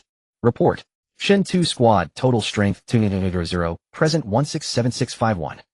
Yulei Squad, total strength 4000, present 38411. Report. Eastern Nation Armed Forces, total strength 16532103, to date, present 16378971. Report. Eastern Nation Civilians, total strength 17111121, to date, present 1654777345. 3 reports with numbers that grew yet dwindled incrementally signified that the Eastern people had finally gained a foothold on this land, and the price they had paid. Wang Hu stood before the virtual monument. Each flickering name was a beam of light etching itself into his heart. He slowly raised his right hand and saluted those names that could never respond. His arm trembled slightly under the weight those numbers represented. All personnel, observe 3 minutes of silence. Over 100 warriors in the plaza bowed their heads simultaneously. In projections from distant camps, all Eastern compatriots likewise lowered their heads. Wind swept across the plaza, carrying the planet's peculiar red dust, as if countless invisible spirits were passing through the crowd. What are those Easterners doing now? People from other nations watching the Eastern camp were stunned by the atmosphere, whether they were foreign friends laboring nearby for points, or the shadowy figures observing every move of the Eastern camp through various means, or even those special individuals who always harbored animosity toward the Eastern people. None dared to disturb this solemn ceremony, no matter how many questions or curiosities they had, not even those who usually dared to spout nonsense about the Easterners. Within the Eastern camp, silence spread like a tangible force. The 3-minute silence felt stretched into an eternity. In the projections, Easterners everywhere stood still. Some clenched their fists, some wept silently, others gently touched their wristbands on which were engraved the names they cherished most. "They're mourning," a blond man murmured in a settlement, his gaze complex as he looked toward the Eastern camp. "Mourning," a companion frowned. "For what? They've already gained a foothold on this planet and are living better than any of us." Precisely because of that, the blond man shook his head. "They remember everyone who fell." The companion fell silent, then scoffed. "Foolish sentiment. Here survival is the only thing that matters." The blond man didn't argue, but continued gazing at the solemn camp. He suddenly recalled that his own nation once had such moments. Years when in any disaster people would light candles for the departed and speak their names. But later all manner of absurd rhetoric divided people into different factions. The pressure of survival crushed everything. Mourning became foolish, even a weakness. And now the Easterners with this ceremony declared to all they had never forgotten how to mourn. At ease. The long 3 minutes finally ended. Wang Hu's voice echoed across the plaza, breaking the prolonged stillness. The warriors slowly raised their heads, their gazes still fixed on the virtual monument. Those names, those numbers, each represented a once vibrant life, an indelible memory. In the projections, Easterners from various camps also looked up. Some wiped tears from their eyes, the others took a deep breath and straightened their backs. They knew mourning was not for wallowing in grief, but for remembrance, for pressing onward. Wang Hu turned to face everyone, his voice low but resolute. "Today we stand here not only to mourn our fallen compatriots, but to tell them, we are still fighting, and we will never forget their sacrifice. This planet has taken too many of us, but we will not retreat. Because we are the Eastern people, and beneath our feet lies our new home. On behalf of the Command Center, I hereby announce that from today, we will commence Phase 3 of the Migratory Bird Plan, Spreading Wings. From this phase onward, we will intensify exploration of this planet's resources and land, develop them to the fullest, and provide the material foundation for subsequent construction. We will endeavor to map every corner of this planet, eliminate all potential dangers, and prepare for future crises. We welcome all human compatriots to work together for humanity's survival. Regardless of nation or ethnicity, as long as you are willing to abide by Eastern rules and fight for humanity's future, we will treat everyone equally. We are willing to provide you with food, medical care, and shelter, and even to a certain extent accept you as one of us. Even if you are unwilling to cooperate with us, as long as you are willing to strive as a human, even for yourselves, we can offer you some degree of assistance. But if at this point some still harbor ulterior motives and wish to single-handedly hold back the progress of all humanity, then I want to tell them this planet is already cruel enough. Humanity needs no more enemies. Based on our multiple comparisons and inferences, the most likely location of the special target is on the third continent. Inside the Swearin Network Command Center, the newly formed staff team was engaged in intense, yet orderly discussions. A holographic projector cast a three-dimensional map of the 3 continents into the center of the meeting room. Staff officers paced around the image, occasionally tracing key areas with their fingers. After repeated comparisons with the map provided by Chief Li, although no clear trace of the special target has been found, we can basically confirm that the marked location highly coincides with the third continent. Staff Officer Su Yusheng brought up a set of comparative data charts. The similarity in key indicators, such as coastline curvature and terrain features, has reached 87.3, a figure far exceeding statistical coincidence. Another staff officer, Siedechuan, added, "We have used all available means to conduct preliminary surveys of unexplored areas, but have yet to find any terrain features with over 30 similarity to the special target. Comprehensive assessment," Qin Yi summarized, "suggests that the special target may not have manifested yet. We predict that within the next year large-scale geological changes, such as earthquakes or other unknown phenomena, may occur, ultimately revealing the special target.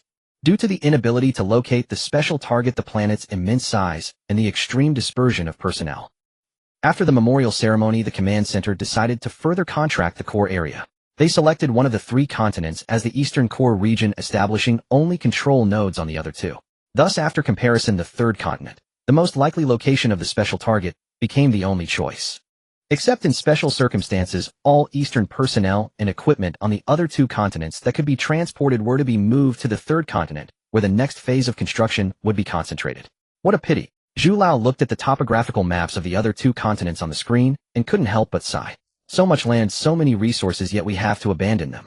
On the large screen, the distribution maps of the other 2 continents were already annotated with the exploration results of this period. forests, mineral veins, biological resources, rivers, fertile land. Any one of these would be a contested resource on Blue Star, let alone having all of them in such staggering abundance. It's the first time I felt that our eastern population is too small, completely insufficient. There's no helping it. Qin shook his head. This world is simply too vast, far beyond our capacity to control. If we can't concentrate our strength quickly, we won't be able to proceed with the next plan. Transportation alone will waste most of our time. Besides, we have at most 2 years. You know what we'll face then. Against enemies of that caliber with such a large area, we simply cannot establish a complete defense line. We would be defeated piecemeal. The elder once said, preserve people, lose land. Both people and land are preserved, preserve land, lose people. Both people and land are lost. That's why we made this decision. Qin tapped the screen, switching the map to a holographic model of the third continent. Concentrate all forces on one continent to maximize efficiency. Besides, even this single third continent exceeds the total land area of the entire Blue Star. In 2 years, even if we ignore all negative factors and max out AI assistance, we can at most develop 30% of the resources. I know that. Zhu Lao sighed, his gaze returning to the vast holographic projection of the third continent. But sometimes understanding rationally is one thing, accepting emotionally is another. Especially since this attachment to the land is etched into our bones. Alright, let's drop the subject. Zhu Lao waved his hand. Since it's a pre-prepared plan, well, follow it. Tell me, what do you need me to do in this phase? Qin quickly brought up a proposal. Zhu Lao will have to rely on you for these matters. The proposal detailed how to gather all Eastern compatriots scattered across the world onto the third continent, complete urban planning, and establish an industrial chain layout. With over 100 million compatriots now plus millions more daily, we need a unified plan and arrangement. Setting up a complete city and industrial layout on the third continent requires your experience, Zhu Lao. We've already searched the entire Swearin network for personnel with relevant work experience to form a dedicated task force to support your work. Many of them were once your subordinates, so I believe you'll coordinate well soon. Time is precious, so we can't waste a moment. We must create a layout capable of supporting any subsequent development needs. No problem, Zhu Lao nodded. With various contingency plans and my past experience, I should be able to come up with a suitable plan. But a plan alone isn't enough. I need concrete implementation methods, especially for transportation. He looked at Qin. Currently, the main long-distance transport means are the Z50 and aerial trikes. Although ground roads are initially complete, they're too slow. Qin pulled up another set of data. Personnel transport is manageable, but large equipment and building materials are difficult to move over long distances, especially across continents. He switched the map back to the global distribution, showing a dashed line connecting the 3 continents along their adjacent edges. Since we have almost no information about the ocean, the staff team recommends against crossing over water. We can only fly over land, which limits route options. The farthest points between the 3 continents exceed 4.0 kilometers, making it extremely difficult to bring back our people from those areas. Using only Z50s and aerial trikes, it's nearly impossible. Zhu Lao frowned. Haven't our other transport means been completed yet? Qin spread his hands. We've obtained a certain number of Kunpeng from the latest capsules, but the supporting airports are still under construction and cover very few locations. We'll certainly have more options in the future, but for now these are our only choices. Zhu Lao pondered for a moment, then drew several dashed lines on the map with his finger. We still need to rely on land transport as the main method. Air transport isn't practical. Old Sun from the pre-arrival transportation planning department also discussed this with me. He thinks this is actually a great opportunity. Have you all read the command center's contingency plan for Phase 3 transportation? Qin nodded and even pulled up the corresponding document. Not that one. The more radical Backup Plan 3. Zhu Lao smiled and shook his head. Backup Plan 3. Qin was startled, then immediately understood. Zhu Lao, you mean? Yes, that's exactly what I mean. Abandon conventional thinking, go to the extreme, adopt Plan 3, build a pan-continental railway system. As he spoke, Zhu Lao called up Backup Plan 3. Proposal for constructing an ultra-wide gauge railway network. Zhu Lao's fingers slowly traced across the holographic projection of the proposal. Old Sun is right. Now is the time to break free from conventional thinking. He turned to Qin, his gaze burning. Traditional railways have too low a transport capacity ceiling. It's time to use the key of Plan 3. With further manipulation by Zhu Lao, a set of 3-dimensional models instantly unfolded. It was an unprecedented track structure. Steel rails over 5 meters apart, like 2 parallel rivers with sleepers of astonishing scale. Far larger than ordinary trains, super trains traveled on these ultra-wide tracks like steel dragons, not particularly fast, but brimming with power. Although this kind of track takes up too much land to be feasible on Blue Star, it's not a problem here. There won't be land or relocation disputes here. We can design the best route layout with all other construction giving way to it. We can first complete the main 9 horizontal 9 vertical railway network, then build our cities alongside these railways. These ultra-wide tracks can transport larger and heavier goods, are more stable, and have better resistance to subsidence. The temperatures here are generally higher than on Blue Star with no large areas of permafrost, ideal for building such ultra-wide tracks. I was previously worried about the power transmission for these super locomotives, but hasn't that problem been solved here? Zhu Lao said excitedly. You mean that? Qin Yi reacted. Is it the superconducting material at room temperature? Yes, that's it. I've heard that the production has stabilized and can fully meet the needs of the railways. Zhu Lao became more and more excited, even starting to dance with his hands. These railways primarily use straight-line transport with a speed limit of 200 kilometers on curves, allowing for continuous operation for 24 hours. He slid the screen displaying an astonishing train formation plan. The freight train has a fixed formation of 300 cars articulated like a centipede, and can be loaded and unloaded directly at the hub, using a transloading platform, without the need for traditional marshalling yards. In extreme cases, our Shirang units can also serve as carriages. Qin Yi watched in awe but couldn't help but ask, but the construction difficulty of this thing? It's not difficult at all. Zhu Lao smiled. Under the premise of not considering costs, the construction difficulty of this kind of track is not even higher than that of ordinary tracks. Its biggest problem is mainly that the construction cost is too high and it occupies too much land, leading to a serious waste of transport capacity in typical situations. As for these, is it a problem here? Qin Yi stared at the exaggerated track model on the holographic projection, his expression shifting from shock to contemplation. What Zhu Lao said was indeed correct. This world lacked nothing but land and resources. If we follow this plan, how long do we need to complete the main network? Qin Yi asked. Zhu Lao pulled up the data from the back of the plan. After factoring in the actual situation here, I've simulated the calculations. If we concentrate all engineering forces and leverage the rapid construction capabilities of the Shirang units, theoretically, we can complete the 9 horizontal and 9 vertical frameworks of Continent No. 3 in 3 months. If we also add supporting facilities, it will take at most 6 months. 6 months. Qin Yi's pupils contracted. This speed is at least 10 times faster than traditional railways. Because there are no land acquisition issues, no environmental approvals, and no complex supply chain problems here.